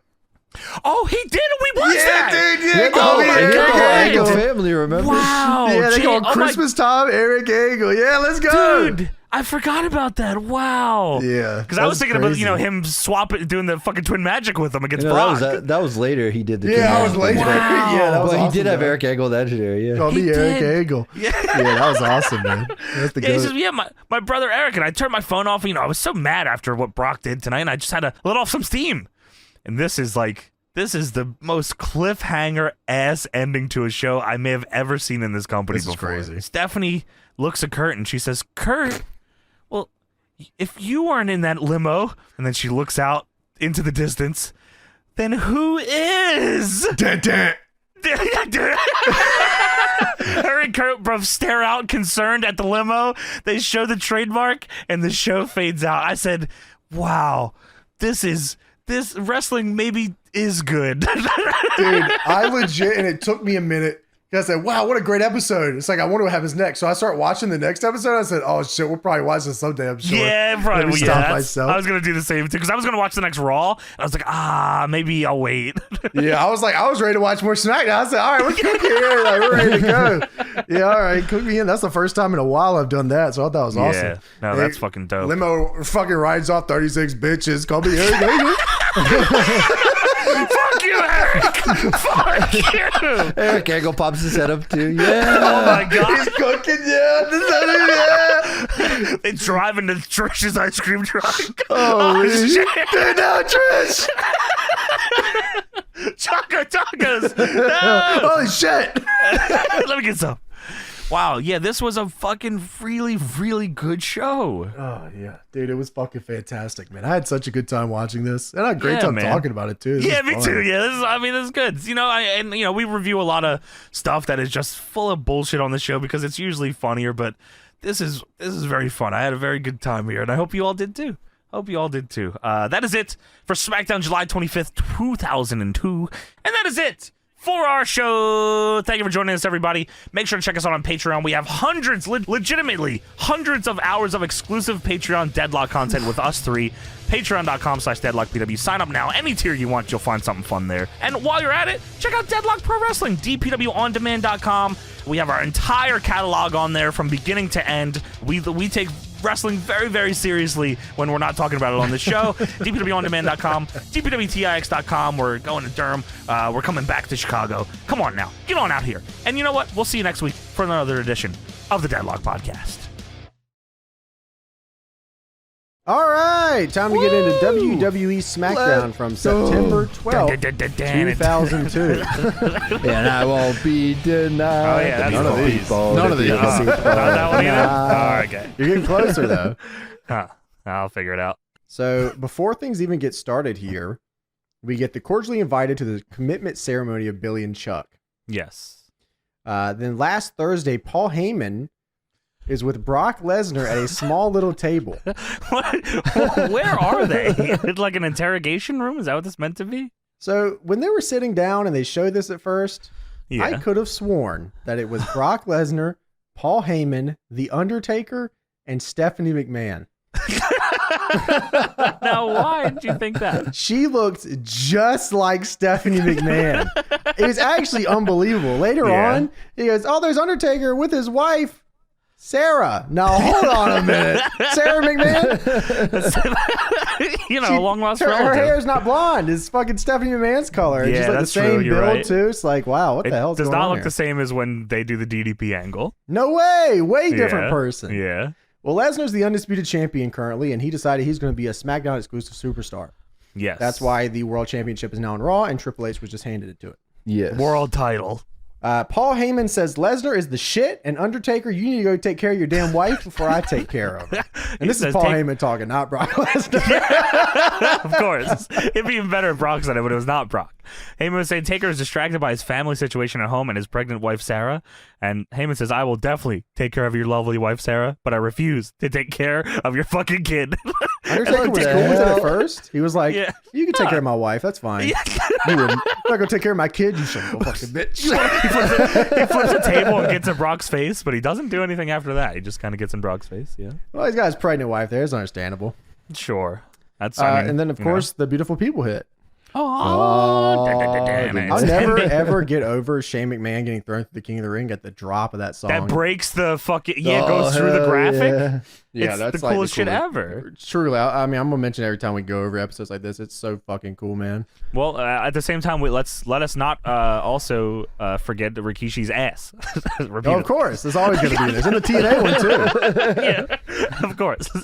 So they go out of their way tonight to call the Billy and Chuck thing a commitment ceremony. They say it over and over. They show every graphics commitment ceremony. The top of the show, Taz says, yeah, that's right, brother. The first ever same-sex wedding in WWE right here on SmackDown. Blatantly same-sex wedding. It says commitment ceremony. God damn it. Taz, I'm going to keep calling it that too, brother. SmackDown is taped. It was taped. Yeah, it was taped. Couldn't get back in there.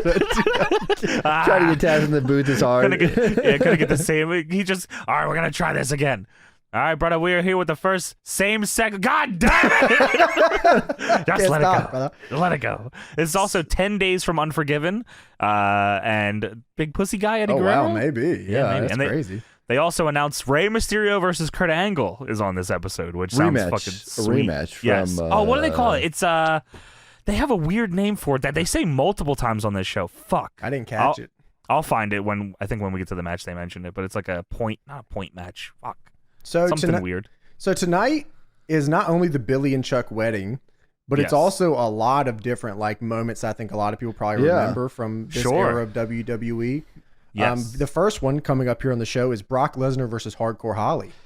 So this comes on. Brock comes out, and I'm like, wow, Brock is fucking cool. He's big motherfucker. Undisputed title. Paul Heyman's with him with the ponytail. This is what I remember here.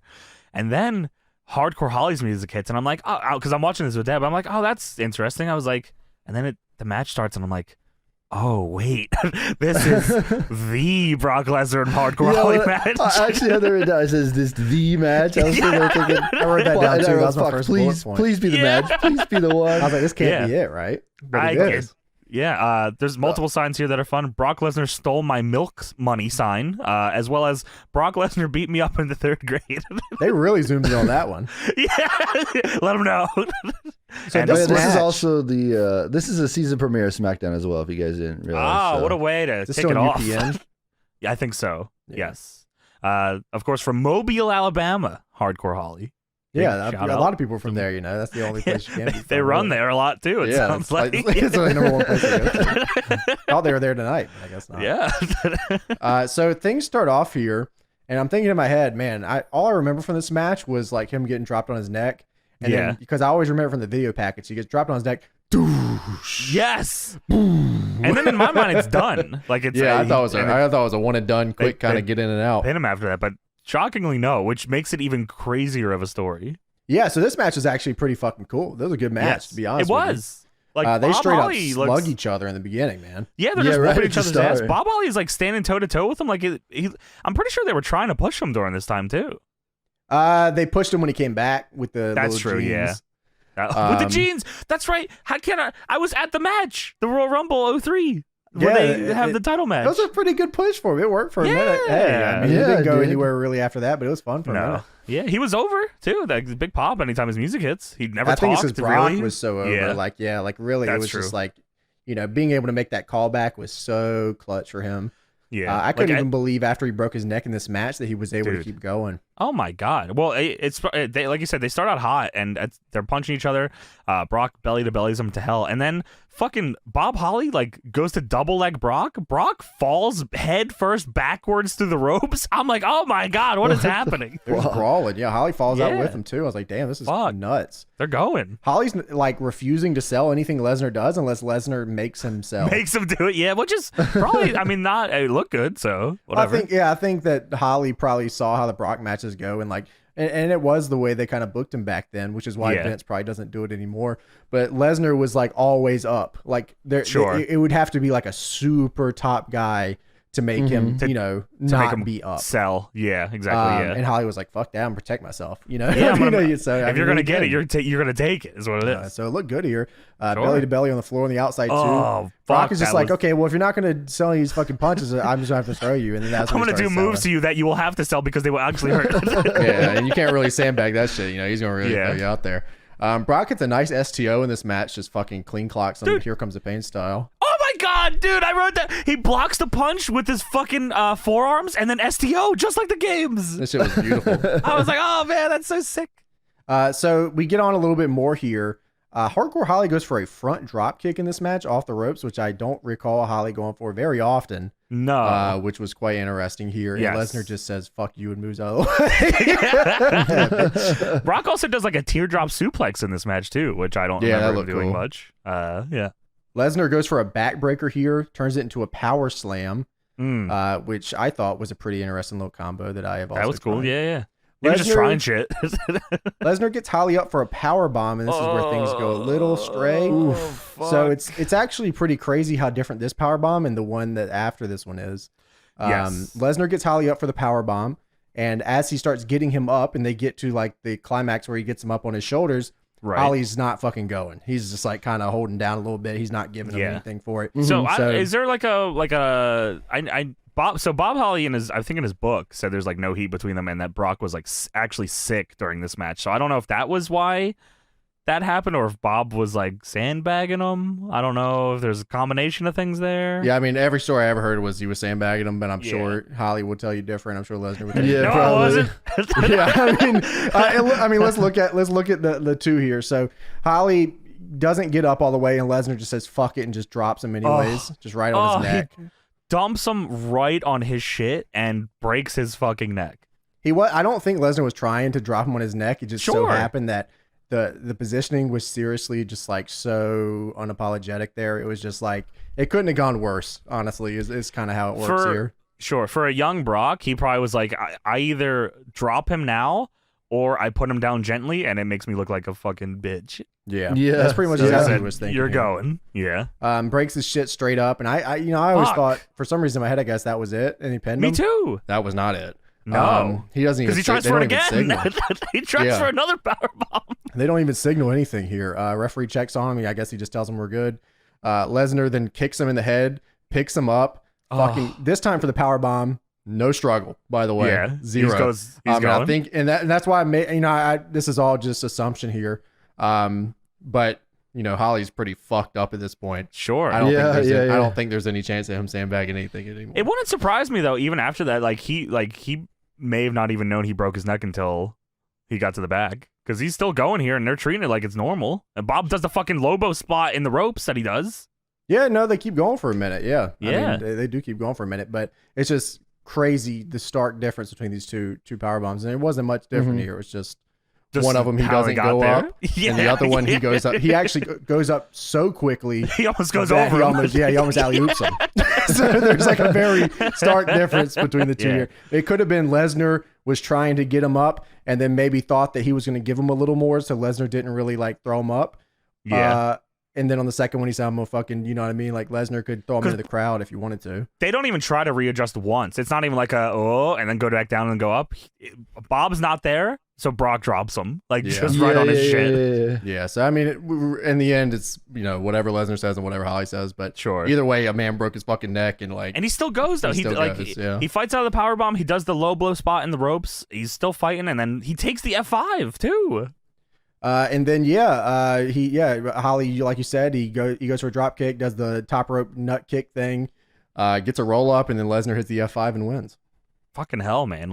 God, wrestlers are fucking good match. It was awesome. That's the crazy part. It was good. It's probably one of the best hardcore Holly matches I've ever seen. Shout out, man. That's pretty sick. Yeah, I agree. Undertaker with a leather vest and no shirt, walking around backstage with his wife Stephanie. Walking down the stairs. What the hell? Probably dip in his mouth, I'm sure. Yeah, guaranteed. We have Los Guerreros versus John Cena and Edge. Yeah, so what the hell? There's a lot of cursed stuff here. So this is 𝐷𝙪𴛾 Edge. That's still him. But John Cena in his NWO Lakers gear is John Cena God, yeah, I couldn't even in believe the trunks. Yeah. And then it's Eddie and Chavo. Now, maybe I'm just I just didn't remember the beginning of their run, but for some reason, Mullet Eddie with Chavo feels weird to me. It just doesn't seem. It does. Yeah, feel no, weird, you're right, yeah. and I agree with you. Yeah, but so this is just all cursed. Cena's in Vikings gear, I believe it is. This is the trunks.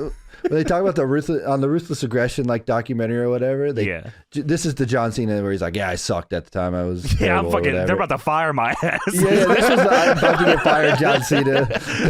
No way, man. He wasn't too bad, and he looked good. There's no way this was man. No, he just didn't have. He just didn't have the word life shit yet. So he was still trying to find it. Imagine if he never got that, and they just fucking fired John Cena. Oh my god! Then he shows him in TNA. Yeah, TNA. That would probably be what happened. He would have went to TNA and did the fucking gimmick. So maybe, yeah. And they would have asked him, "What are you into?" And he would have been like, "Rapping," and they'd be like, "All right, you're doing that." Yeah, do that. Fight Eric Young. I don't think it would have been as good. So yeah, Eddie attacks Edge before he can finish his entrance here. Yes. And Taz says on commentary, everybody in Red Hook is talking about the same-sex ceremony, brother. Everyone. Joey Numbers is pumped up. Let's talk about this. So he's got ceremony down now, but he's still going. He's getting there. He's getting there slowly but surely. Yeah, Joey Numbers is pumped up, he says. He also, they're talking on commentary. Taz says to Michael Cole, he said, "Did you say Chavo's 5 years old?" And Cole says, "No, I said that's when they started." And Taz says, "I was going to say, he looks good for 5. What? Everybody really talking about his 5-year-old, brother. Yeah, Joey Numbers wants to babysit him. Joey 5 years talking a bunch about this dude. The number is 5. So Cena gorilla presses Eddie up in the air in this matchup here. And I guess they said, let's do it twice. Cena does it once to Eddie. I thought it was for them to like cut it because it was like he press lands him and then they do the same exact thing, but Chavo takes his legs out. Takes his legs out. Eddie still takes a face bump from 20 feet high. Chavo didn't do very much. Thank you, Chavo. Edge fucking throws a super kick in a hot tag. I couldn't believe it. Slapped his leg and everything. I said, this is cursed. This is so cursed. Edge super kick to Eddie Guerrero. What is happening? Eddie grabs Edge's leg and then runs his cock and balls into the turnbuckle post. They said this was because they made Eddie Guerrero get stink face last week. Right. He had a face full of sloppy Rikishi ass. They say this a lot. Shit. They do. They say this a lot for everyone on the show. Last week, Rikishi, for everybody, they got a nose in his ass. They've What's been going really on, man? just doubling down on Rikishi's ass as of late. I know, this is insane. I feel like I bring this up every match. So yeah, they say on commentary, apparently Edge orchestrated a stink face for Eddie last week, which is a ridiculous sentence, by the way. Is that like he Edge like put a head out on him? orchestrated a Like stink face. Rikishi's ass is like the APA. That's what they were fucking doing at this point. Everyone else on the show, you're right. everyone is getting ass tonight. This is crazy. Cool. So Cena does his version of the comeback that he ends up doing later on, but this time he turns his suplex into a ⴅᴄ, which was kind of yes. Oh, Chavo's gear looks just like Edge's, but red as well. Yes, we talked about this while we were watching someone. Survivor Series. Everyone's outfit looked like Edge's outfit. Yeah, like that's everyone's true. pants look like that. Yeah. The same design.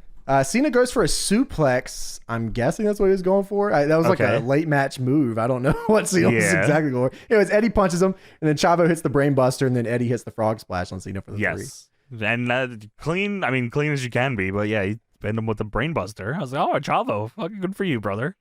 That's not it. Yeah, they go to beat down Edge after the match, and then Chavo looks at the crowd and points to his ass. And at first, it took me a second. I'm like, what the hell is he pointing his ass for? I forgot about the Rikishi stuff. So I was like, what is happening here? And then I'm still not getting it. Chavo pulls his fucking pants down. I'm like, what is happening? And then I'm like, oh, Rikishi stink-faced Edge last week. Yeah, there you go. Or Eddie last week. I'm surprised they didn't say the whole thing. Oh, but the stink face. Ass. He pulls down his pants, and then Eddie grabs Edge. Edge low blows Eddie. Not even that. He pulls his pants down. He starts smacking his ass cheeks. Yeah, Rikishi style. If he doesn't do the theatrics, it's not the stink face. It's just perverted. It's not charged up. Yeah, I agree. Edge low blows Eddie and then sticks Eddie's face in Chavo's ass. Chavo's loving it. Yeah, he's going crazy over there. Look at that. Chavo then goes to grab Edge once he realizes that Eddie's face is in his ass, and then he falls down. And I'm like, this is the most Vince McMahon segment I've ever seen. Fall. Chavo trips over his own pants that he pulled down. Oh, man. And then they leave, or Edge gets out of there. Eddie shoves Chavo over, who still has his pants down. This is the funniest thing I've ever seen, because it's like, he's sitting in the ring with his pants down, and they're walking on the ramp. Yeah, my ringer. Panning back over to Chavo, butts out, just hanging out in the ring. Eddie's genuinely pissed. Dude, so after this, they go backstage. Eddie's, of course, not happy. He's fucking pissed off. And they definitely were implying that Chavo had shit in his ass. Dude, he was wiping shit off of his face, Eddie was. Chavo's screaming, I wiped. And he says, don't tell me that, man. I don't care. I wiped my own ass. I wiped my own ass. He's like, is it still on my nose? Is what still on your nose? Chavo had shitty ass cheeks for him. Oh, my God. He prepared it duty style for Edge. Fuck up, man. Rikishi didn't even do that often. Like, come on, man. Often. That's even better. They planned it. All right, yeah, we're gonna get Edge. Trouble, you shit your pants, and we'll get Edge. It's even worse, man. Thankfully, Edge didn't get it on his big white teeth. It's your big teeth. We go backstage. Some guy asked Undertaker, "What's dude?" The I wrote, deal? "Dude trying to interview Undertaker" is what I wrote. He turned to the camera once. I don't know. He's a fucking fill-in, rent-in interviewer. He's like the one from the video games, the generic backstage interview guy. Yeah, that's true. Well, some guy asked Undertaker, "What's the deal with Sarah?" And Taker tells this guy that Sarah has family here in Mobile, Alabama. So she wanted to be here tonight in this arena. He said, okay. Yeah, the guy said, people are surprised you invited Sarah to the building. Taker says, she's got family here. That's my wife. Okay. So Matt Hardy comes up and he says, hey, congrats on the kid, Undertaker. Yay. He said, one day Matt Hardy's going to have a little Matt Hardy. Yeah. And I'm going to have 5 more on top of that. Endless. I won't stop having Matt Hardys, actually. Matt Hardy says, I want to go talk to Sarah. And then Taker tells him to get the hell out of here. The only person in that room is Stephanie McMahon. And Pie faces him into the door on the other side.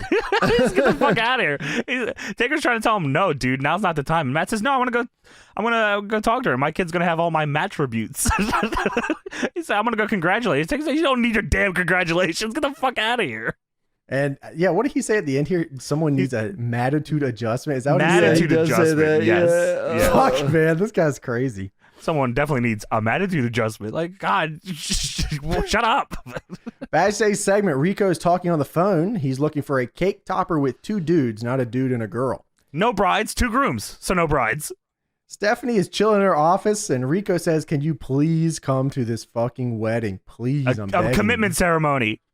Stephanie says, I would love to be there, but I just have really bad luck with weddings. Which I like. I was like, okay, that's which I feel like that got lost along the way somewhere in a lot of wrestling, with WWE as well, where like it's bad to remember like stuff that happened. Yeah. Like you move on like, the day after it happens. You move on. Yeah, pretty much. Yeah, but I have bad luck at weddings of any type, and I don't want to be a jinx. She said, I'm sure it'll be great. And Rico says, no, it's not okay. On the cake, I have a bride and a groom. What's a commitment ceremony without a witness? And Stephanie says, if you need a witness for the ceremony to be still ceremony, hard on the ceremony. She ceremony to be a wedding. Binding. She did say wedding, you're right. God damn it. Binding legally, then I'd be honored to be a part of Billy and Chuck's family. And Rico says, this will be a night you'll never forget. And then they show foreshadowing. Yes. They show the invitation graphic again, and it's a great. They've also added Billy, Chuck, and Rico to this graphic. Dude, Rico not very good at this whole wedding planning thing. He's the one that put this together. He's like, the flowers aren't here, the singers aren't here. What's going on? There's no witness? Did you plan any of this? It's a day of ceremony, man. Come on. Man. No, so they had the witness. The witness is stuck in traffic, I think, is what the deal was. The flight got canceled. Yeah. Oh, great. Yeah. Kurt Angle versus Rey Mysterio in a singles match. Pinstripe Kurt Angle is fucked up, man. I don't like it at all. What game did he have this in? It must have been SVR, right? I feel like it was earlier than that. Oh, maybe. Maybe it was Here Comes the Pain. It could have been an alt. Yeah, maybe. I feel like it's SVR, but yeah, it's in a game. I know that much, and I fucking hate it. I think it's an SVR too.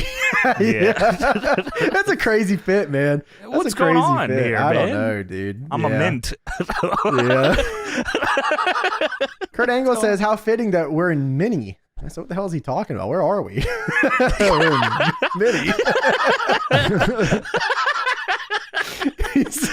There's also someone on a sign that said, you suck, go home. Well, sorry, I'm in Mini. And thankfully I'm in Mini and I'm facing Rey Mysterio. You get it? Because he's short. Because he's small. What? Dad says I hate short people. Anyway, there's same-sex wedding tonight. Yeah, so anyways, Kurt Angle also got a stink face last week.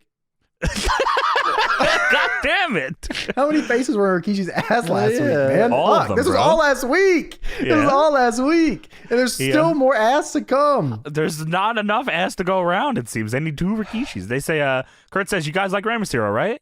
That's probably because a lot of you would benefit from wearing masks yourself, because you're ugly, of course. And then he says, Chris Benoit, what the fuck? He said, if I see you laugh at me again, and the crowd interrupts with "You suck" chants. He says, if I see you laugh at me again, there's going to be 2 holy unions tonight. Billy and Chuck, and your face and my ass. I mean, my face and your ass. No, your face and my fist. Let me try that one more time. Kurt says, Mysterio, I want you to remember one thing. You're a boy in a man's world, and I'm a man who loves to play with boys. And then he starts yelling at the crowd because they start laughing. This is a fucked up show, man. It's fucked up. Thankfully, his match kicks fucking ass. This match is awesome. He said, no, shut up, hold on. He does this 700 more times. Hold on, let me try that one more time. Kurt had a bit tonight, and he's going to get it there, okay? Yeah, he was like, yeah, this is real good, me and my pinstripes. He said, what I meant to say is you're a boy, and I'm a man, and tonight I'm going to love to manhandle you. Hold on a second, shut up. Mysterio, you remember this, pal. You're a boy, and this joke is good. This is a good bit. I'm going to get on top of you, get your butt out here, and I'm going to kick your butt. All right, great. Well, Ray comes out, and this place erupts. They are super into Ray right now. Love the Rey Mysterio. Hate the pinstripe, much like This is the craziest fucking thing I've ever seen. One, because I don't remember Kurt and Ray having like crazy singles matches for some reason in my head. No. And like, this is awesome. They just had the pay-per-view match, and then they ran it back on SmackDown or whatever. Was this during Ray's entrance when they're talking about the wedding? Yes. Okay, yeah. Yes. Taz says, brother, this wedding isn't just some ratings ploy like Eric Bischoff did. What did he do? HLA? And Cole says, I don't know. I don't watch Raw. Anyway, this is what happened on Raw. Just going over the whole HLA thing. I'm like, God damn. I guess they were still in the phrase of like trying to X-nate it because they still mention house shows and stuff for Raw too. They're like, you know what I mean? And try to not, but it's like, damn, it's also part, we're trying to sell these tickets. You know? Exactly right. Yeah. They end up saying SmackDown is quality programming, unlike they Raw. Tried. Yeah. So we get this match started here, and wow, it really does go off the rails pretty quick. They go real quick. Kurt's just throwing Ray around and shit. Like, what the hell? Yeah, Ray does a standing fireman's carry to Kurt here, which is kind of crazy looking. Out of a hip toss. Ray does a tiger feint kick that tricks Angle, and Angle goes flying out of the ring as he's running at him. Yeah, that's right. Cool. That was cool as fuck. And then they like chase him around. Oh, that was after like he was chasing him too. Ray does a triangle split leg off the top rope. Dude, what the fuck was this? They replay it too. It was so crazy. I was like, oh my God. Yeah, it literally looked insane. I couldn't believe it. It was off the top. Like it was a triangle off the top. I don't even know how to explain that. So fast too. Kurt then hits a released German on Ray where Ray is literally floating in the air. Sends him a fucking mile away from him. Yeah, if he wasn't careful, he would just fucking clear the ropes, to be honest with you. Video game style, yeah. Kurt then throws Ray over his head in the corner where Ray lands on his feet on the top rope, and then he moonsaults backwards. How the fuck did he land on his feet? What the hell? Not only did he land on his feet, it was perfectly like seamless. No, it was it was holy shit. And a great moonsault to a standing Kurt Angle too. Ray then hits a tornado to the outside on Angle, and I'm like, wow, this is going nuts, man. Fucking awesome. Mysterio hits a springboard leg drop for a 2, and then Angle rolls him around into an ankle lock that Ray quickly gets out of. Yes. Ray hits the 619, goes for the West Coast pop, but Kurt moves, and then Ray hits a Rana for a 2.9. Fucking 999. It's the closest 3 I've seen in a minute. And this finish blew me away. I thought they were going for it, and then I was like, oh fuck. Yeah, Ray goes up to the top. Angle sees it, runs up the turnbuckle, hits an avalanche Olympic slam for the 3. This is just on SmackDown, Free man. TV, UPN or whatever they're on. Yeah, man. Top rope fucking angle slam. I was like, oh my God, dude. This was awesome. Yeah, honestly, man, I'm glad I saw this because like I said, I don't remember for some reason too many singles these two had that like were like in my head were like super crazy matches. This was fucking awesome. This was so sick. You probably wanted to forget about it because of what Kurt was wearing. He was wearing pinstripe gear and looked like shit. Hey, it was sweet in the SummerSlam match, I think, right? Didn't he wear it in the SummerSlam match? Probably it sucked there too. But that match was fucking crazy too. If you don't remember I'm sure. If you told me Kurt Angle and Rey Mysterio had a match and it wasn't at least good, I'd be stunned. No, same. Dude, they had fucking amazing chemistry. It's so good. Man. A limo pulls up and they're with the wedding party. What is this security guard's fucking deal, dude? He walks up to the window, knocks on it, they roll the window down, he sticks his head into the window, stares at whoever is sitting there for like 5 fucking seconds, and then turns on and says, "They're good. They're with the wedding party." Okay. So next up, we have Chris Benoit versus Rikishi. Blew me. I was like, "What the fuck is this show, dude? I don't know What is happening on this show?" There's a sign in the crowd that says "Crippler ass face." There was. What the hell? That's so sick. That's like an all-timer sign, actually. That should have been his finish. He should have did that in this awesome. match. Yeah, the crippler ass face. The people love Rikishi, man. Hell They're yeah. super into Rikishi, dude. I mean, his ass is over. It's one. Well, they use it so often. It's such a weapon here on this show. I think if they could have got away with it in history, they would have. The SmackDown 6, they would have taken Chavo out, and included Rikishi's ass. Yeah, probably. So Benoit tries to get the upper hand on Rikishi, but it looks like Rikishi channeled his ass into his fist, and he's able to fight back like Chris Benoit. Dude, on Michael Cole says some insane shit on commentary here too. He says Rikishi says life has backed its ass up on him so many times, and that's why he backs his ass up on people in the ring. Rikishi have a sit down and explain Is that this? the Lord of the There's Ass? ass lore. And he sticks face people because life backed its ass up on him. I imagine if that was on a shirt, dude. Yeah, probably. Unbelievable. Fuck. I couldn't believe it. I was like, what? They had. What why do you have to explain fuck? why he does this? He just has a big fucking ass. That's why he does it. Well, he said Rikishi explained. So what? Rikishi have a sit down and was like, They did a JR? Why are you doing that ass, son? Now tell me the truth. Why do you back that ass up? I do I don't it know what's going on over here. because I bro. life. So Rikishi hits a fucking sky high here, just straight up choke slam the gimmick hell? out, where I thought that was awesome. Good Benoit's looking shit. lighting him up with fucking chops too, by the way. He is fucking nailing him with these. Yeah, he hits the chops and goes straight into the crossface. Yeah, Early. the ass phase. Yeah, that's where ass face. Rikishi then just stands up. He does. He pushes him off. He gets to his feet, pushes Benoit off, and hits a fucking pop-up cutter, which was crazy. Fucking finish. Crossface. I'm pretty sure Benoit low-blowed him as well during this match. Just for fun. Fucking cuz, yeah. Fuck you. Rikishi goes for the bonsai drop. What do they call it here? The rump shaker. All right, What the hell? Rikishi goes for the rump shaker, but Benoit grabs him. Once he heard the name on commentary, he said, "That's no way." He goes for it. And Benoit gets immediately up and starts beating the shit out of No fucking way. him. Fuck that. If it was the bonsai drop, he just would have taken it, but no way. Goes for the rump shaker. Benoit grabs him, hits an electric chair out of the corner. Crazy. Shook the ring, man. Looked Crazy. yeah, it looked insane. Fuck. Benoit goes up and then starts going for the diving headbutt, but Kurt Angle runs down and pushes him off. Fuck you. Angle DQ. Yeah, DQ, match is thrown out. You could have fooled me because I keep kind of having a match. Angle goes for the they Olympic do. slam on Rikishi, but Rikishi hits the fucking thrust kick, knocks him out. Uh-oh. Rikishi then knocks Benoit down in the corner. I wrote, Rikishi slams his ass into Benoit in the corner, goes to stink face Benoit, ... No way. And the way that this is done is so obscene. It's is so actually fucked. ridiculous. Oh my god. This is so fucked. I can't imagine them like talking to Benoit backstage going, all right, here's what we're doing. Kishi's going to go for the rump shaker. Not happening. He gets you in the corner. Angle holds your fucking arms like you're Naruto running in fucking way back. And He's giving you Kishi a takes stretch. liberties with his all stink the face. ass.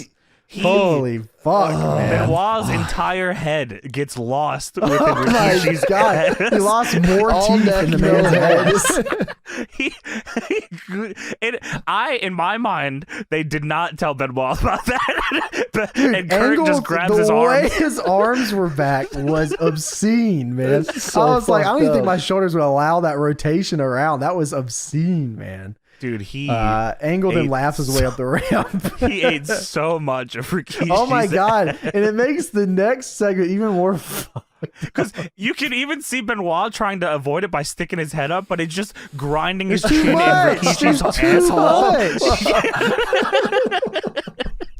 much. We go backstage after Oh, I this. forgot this. Jesus Christ. Chris Benoit's talking to Stephanie. And Benoit is like deranged from this. Like this Gritting his teeth. This changed Benoit forever. Oh, God. This fucking, man, it is very hard to watch this stuff now, man. But this is so fucked up. Dude. While screaming in Stephanie's face about being stink-faced. He's fucking super upset because it was a shoot. Angle did that for real. Benoit's backstage talking to Stephanie. He held me down. He held my arms. They laughed at me. And that stink face. I want a match with Angle. I'm unforgiven.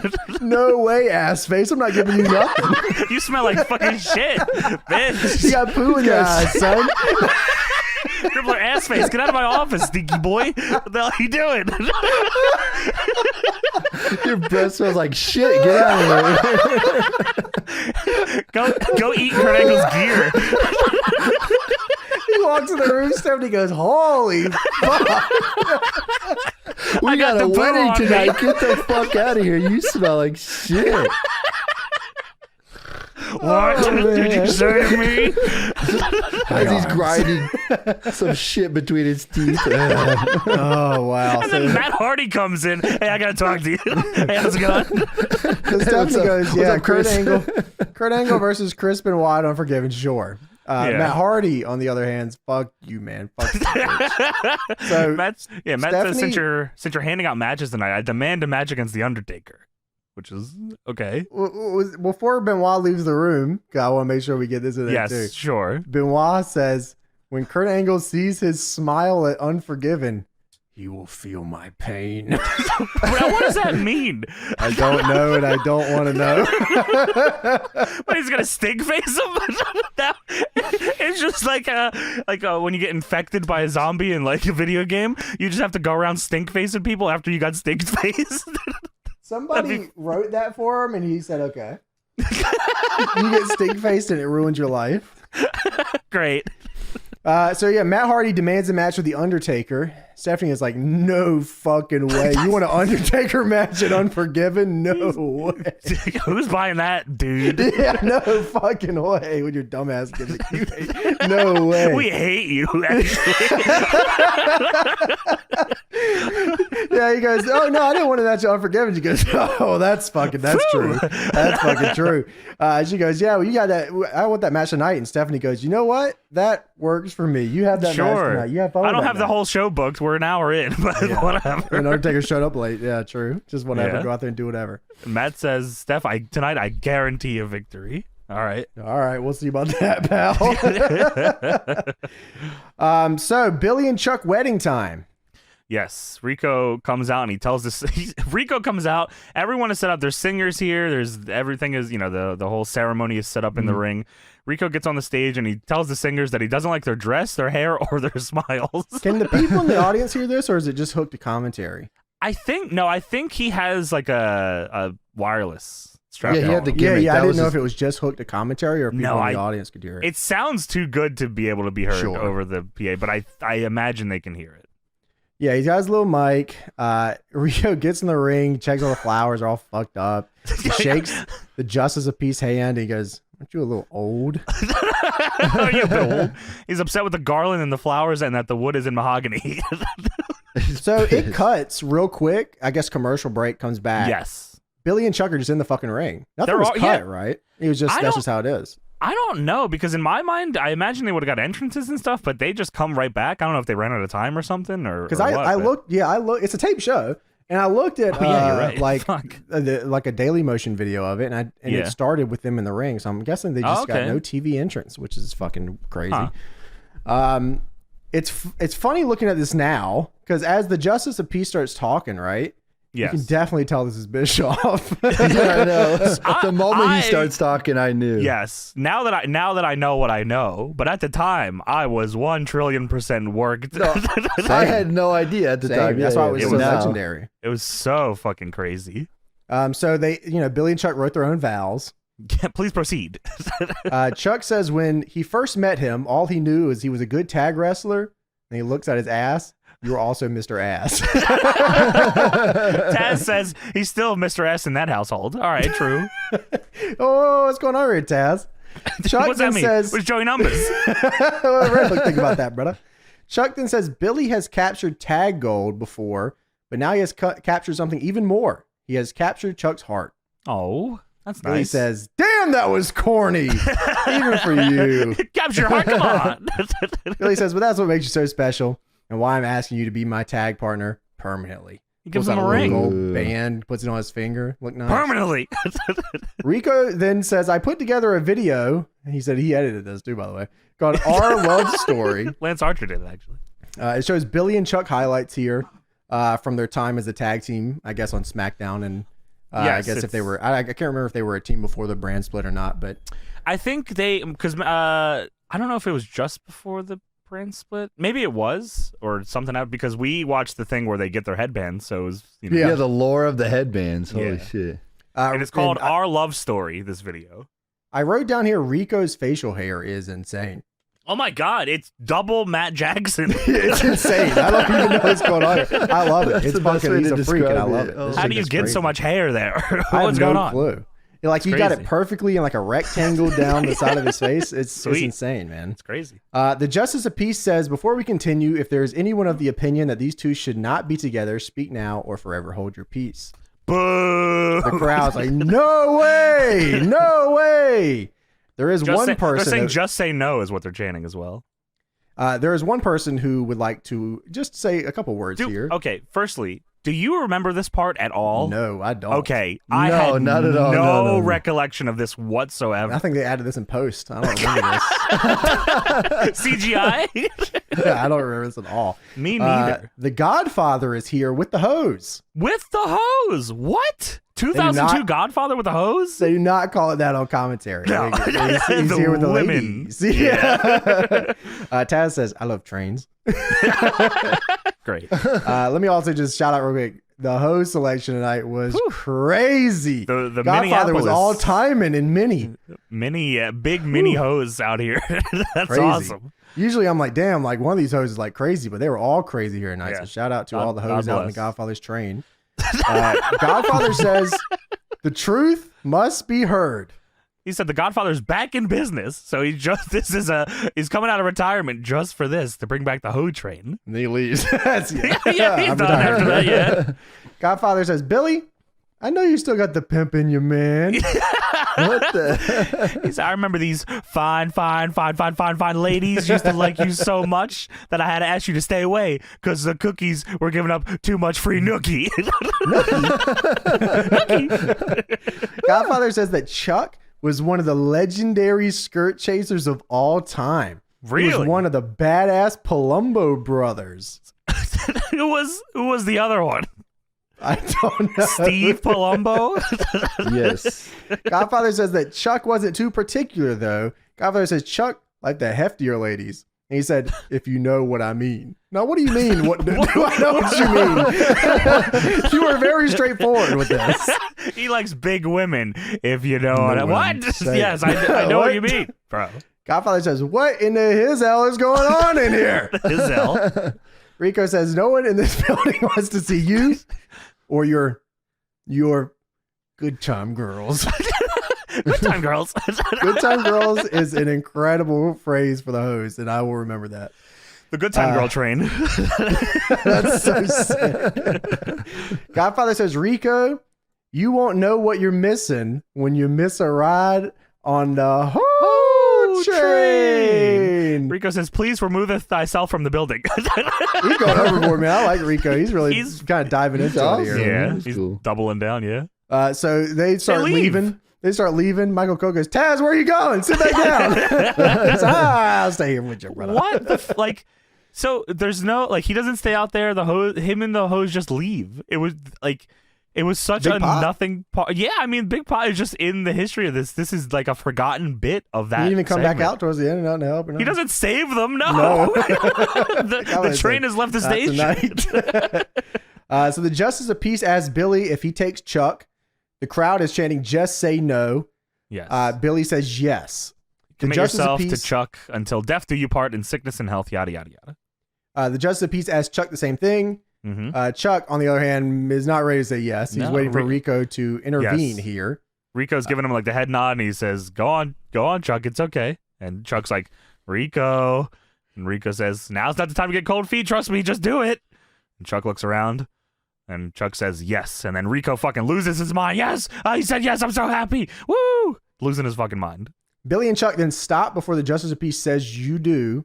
I pronounce you. Billy says, now hold on a damn minute. Billy the whole time before he was even saying anything was like, hey, calm down. Whoa, what's going on here? It's like the Andre gift. Whoa. Yeah. Billy says, this was supposed to be a publicity stunt, Rico. Yeah. And then Billy says, we're not actually gay. Yeah. And then the crowd erupts. The crowd goes fucking insane. And Billy says, if I was gay, I would definitely find someone better than Chuck, too. He says, we got nothing against gay people, and the crowd pops for that too. I was like, okay, well, the crowd is going insane. I've never seen a building stand up like this, like for a million things, and I was like, wow, that's crazy. It wasn't like, but he said we got nothing against gay people, and they were like, woo, that's fucking awesome. So I didn't know what side of this they were on. I was like, I actually don't know. Yeah, I think maybe they were just hyped for the segment at this point. I really think so too. They wanted they were happy. Just keep going. Just want to be a part of it. Yeah. Rico then says this was all his idea, and they're screwing it up. That's right. Billy said, if I was gay, I probably want to marry Chuck. That guy right there isn't pronouncing us nothing. The Justice of Peace and says, stop. And he goes into a little spiel here. He says a commitment is a very special thing. He sounds like the dude from 8 Crazy Nights. The fucking old dude. Yes, that's a technical foul. Yeah. If there's one thing that I know that's a commitment, is a very special thing. That's the mankind. Bond that's also mankind, true. The bond that Chuck and Billy have is sacred and will never change. It doesn't matter if it lasts 50 years, 16 months, or 3 minutes. And then he looks around and he says, wait a minute. An Eric Bischoff voice. Yeah, very just blatant Eric Bischoff voice. Oh, and Stephanie is there, by the way, this whole time, by the way. Just she doesn't do anything up until this point, but Stephanie is there. He says, wait a minute, and Stephanie's face here is tremendous. And the shot they have from hard cam over the priest's shoulder looking at Stephanie, who's shocked, and Rico has like a little shitty smile on his face. The priest takes his glasses off and he says, did I hear myself say 3 minutes? He's tearing away at the fucking face. He pulls his big Samoan drop to Stephanie McMahon. She takes a fucking Samoan drop. So fucking sweet. That's not even the end of her holding Stephanie's arms and legs and goes for the fucking splash. And then Edge, Cena, and Mysterio all come out. He goes with 3 minutes. Does he go with 3 minute warning? Yes, because he's like their manager after that. Yeah. So it was like that's why he tried to get Stephanie out there so he could get her to get her ass beat. Right. Yeah. It was a sabotage. Bastard. Yes. What's going on? Well, Adrenaline is the song for Unforgiven. Well, it's a song for a few things, actually. Adrenaline. Do you know, like, I don't know if I've seen them do this before. It's Adrenaline, the theme song for the pay-per-view, but it's not from the band's album. It's from the XXX soundtrack, the movie. What? Yeah, I don't know how they work that deal out. Yeah, like, well, it's a double ad? That's so weird. XXX. Fuck, man. XXX work them? That's crazy. Yeah, that's fucking weird. Then they recap the wedding segment. I love the song, though, man. Yeah, it's fucking awesome. Yeah, good song. And somehow there's more to the show. That is not the end of the show. No, yeah, that's really weird, actually. Maybe they should end it. Yeah. Torrie Wilson versus Nydia is up next. No Jamie Noble out here. No, it is not. Not even a little run-in or nothing. No, this is what they fucking called it. I wrote it here. They call this, Kurt and Ray this too. They call it a return match. Cole said this multiple times. A what? A return match, which I guess is just a pay-per-view rematch. I don't know. Maybe that's the second of a 3, like return and then rubber. Maybe? Is that? Oh, maybe that kind of makes sense. Yeah, but do they do a third for Ray and Kurt? I don't know. They have to run that back again. Right? I imagine so. But yeah, I've never. It's just a term that I don't really remember hearing much. First match, return match, rubber match. That makes a lot of sense. Actually, yeah. Torrie versus Nydia. So I think last month they said. Yeah, they did.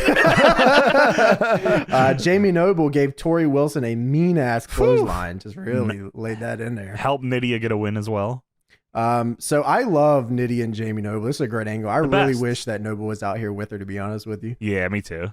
I think it's just so they could get Tori the win. If Noble was out here, it wouldn't I make think much that's sense. exactly what it was. Yeah. Tori hits a sliding drop kick to Nydia on the outside to start this one off here. Yeah, but before the bell even rang, she's just running baseball slide. Yeah, so Nydia's back in, hits a line, throws her gum on Tori, which was fucking dangerous. If that catches her hair, someone's Oh my to god, pay. it's lights Nydia. out, brother. And then the referee picked it up and threw it out of the ring. Good on him, man. Tori hits a body slam for a 2. Nydia hits a jawbreaker. Tori's mouth is bleeding at this point. I think She got bit kicked her in the lip. fucking face. Like, she kicked her in the face in the boot when she ran into the corner. That's rough. Yeah. Nydia kicks Tori in the stomach and hits her with the women's special slap. Yes. Tori then hits a swinging neck breaker and wins the match. Spinning neck breaker is her finish, huh? I don't That remember was that. out of nowhere. Yeah, I have no clue. Yeah, it was quick, and they were like, "Oh, okay, great." Tori gets her win, All right, and there we go. Woo, yeah, Match over. Undertaker is backstage shadow boxing with his wife Stephanie reading a book. Dude, so I didn't remember. I did write down here. Oh, that looks a lot like Stephanie. It does look a lot like Stephanie. So you're right. I did write that. Matt Hardy is walking backstage, and then he goes to Brock Lesnar's locker room, and they walk out You together. ready? Paul Heyman, Yeah. Lesnar, and Matt Hardy. What a fucking group that is. Tell Sarah, I'll be right back. This shouldn't take too long. And then that's when Matt did the other shit. Yeah. So Undertaker versus Matt Hardy is the main event for tonight's SmackDown. Yes, which is funny because Stephanie didn't have a main event tonight. What was your plan? No way. She said, yeah, Tori Wilson and Nydia, we're going home. Damn, Taker fucking took that spot away from him. That's fucked up. That's why Jamie Noble didn't come. I said, you would have took all his heat, brother. That's why they had 20 minutes and they got cut to fucking 4 for Undertaker and Matt Hardy. So Paul Heyman distracts the ref here. Multiple Paul Heyman times. was pretty much just playing a manager on 2K. Distracts He the was- ref a bunch. yeah. Throws Kept a hitting fucking chair buttons. in the ring. The ref throws it out. Yeah, and he's just Yeah. being a nuisance. And eventually his meter fails and he gets ejected from the match. And while that happens, Matt Hardy low blows Undertaker, which allows him to get some heat on him. And that was a long bit at the beginning where they did that. Like Taker's doing a bunch of shit. Heyman, anytime Taker would get on offense, like Heyman would get up on the apron to talk shit. Taker went for the last ride, and Heyman got on the apron, and then that's where the ref was like, "Get the fuck Get out outta of here, bro. man. Fuck." We got 4 minutes. Get out of here. So Brock Lesnar then hits a line on Taker on the outside. Oh, The ref then ejects Brock Lesnar. get the fuck out of here. He's out of here too. So now it's Uh-oh. Matt Hardy versus Undertaker.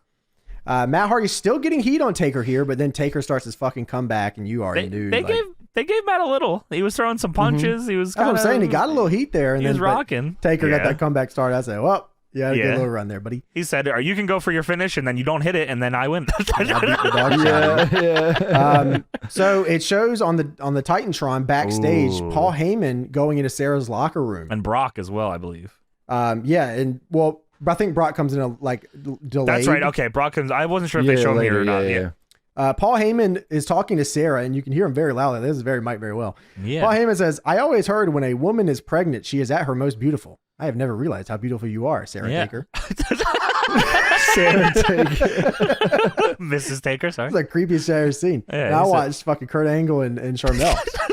Well, we watched Kurt Angle just force Benoit to get a fucking face full of ass. Arms? Too. I've never seen something so vicious. Those arms were fucked. calculated A man's as hell. arms don't do that. Oh, That's yeah, it was- crazy. it was Wow, really- man. it He's blew gonna his take shoulders his out. ass tonight. I don't know what would have been worse. You think in Benoit's mind, blowing both his shoulder outs or having Rikishi's fucking ass in his mouth? It would have happened at the same time. Both shoulders blown out, and Angle doesn't know, so he's trying to yell out, "My shoulders, my shoulders!" He's got ass, my shoulders. Angle's going, screaming. This is like a worst nightmare come to life. Angle's laughing at him. His arms are broken. Screaming Rikishi's into the void shitty of Rikishi's diaper ass. right in his fucking chin. That's a fucking sleep yell- paralysis demon. The Rikishi fucking Yelling into a void of Rikishi's ass. his fucking arms are fucking. Oh my god! Snapped arms. I told you this changed his fucking life forever. Holy man. This was fuck. a rough night for Chris You Benoit. know, get your stinky ass out of my office. Oh my god, what can I do? Holy fuck! You smell like shit. You booked this. So Heyman, yeah, he says, "I didn't realize how attractive you really are." He says, "Sarah, I'm trying to reason with you. How are you going to take care of an infant child when?" And then Taker busts in and Heyman goes, "Ah!" And Taker runs in and fucking goozles Heyman. And then out of nowhere, he takes both his arms and goes backwards, and then Rikishi comes in. And Sting faces, my arms!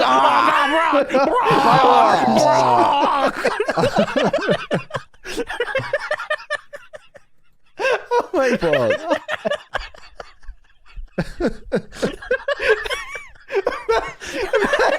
Rikishi's heel run is that?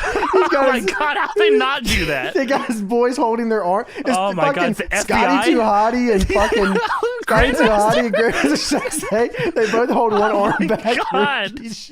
Oh my God, they do it to Linda. It's always JR for some reason. Because you know that week 3 of that angle is JR. Oh God. You know, like they pitch it in the room and JR goes, oh no. And the week before, that's when they do the JR sit down with Rikishi, asking about why he puts his ass in people's faces. I do it because of my life. I'm a sick freak. It feels good. So anyway, back to Sarah Taker and Taker goozles Heyman, and then Brock fucking smashes him in the head with a chair. And then they just keep. This show is so fucked, man. Yeah, man. Lesnar backs Sarah Taker up against the wall and puts his hand on her pregnant belly. I remember that part vividly as well. And then Brock says, "Life's a bitch," and then he fucking checks her, like flinches at her. Oh my God, he did. 2 for flinching, motherfucker. Yeah, that's what he would do. Just why? Sarah Taker got checked backstage by Brock Lesnar. That's damn. the greatest thing ever. Shouts out, bro. The show ends with Sarah Taker checking on Undertaker. That's so based. Fucking what a wow. What the hell? This had like 4 all-timer fucking things happen on it. It's so crazy. Like we definitely just watched this so we could go back and see like the ceremony because we were thinking about the Eric Bischoff taking the fucking face off. Yeah, we want to see like how it holds up and shit. Like it's fucking. But like turns out a lot happened. Bob Holly breaking his neck, fucking Benoit stink face, the Taker Sarah shit, Angle's fucking promo with the mint gimmick and the Rey Mysterio. Chavo's ass. Yeah, there's so much going on here. Fucking hell, there's Brock Lesnar checked Sarah Taker backstage, a pregnant Sarah Taker. 2 for flinching. Fuck. That's fucking crazy. Unbelievable. So yeah, there's fucking SmackDown 2002.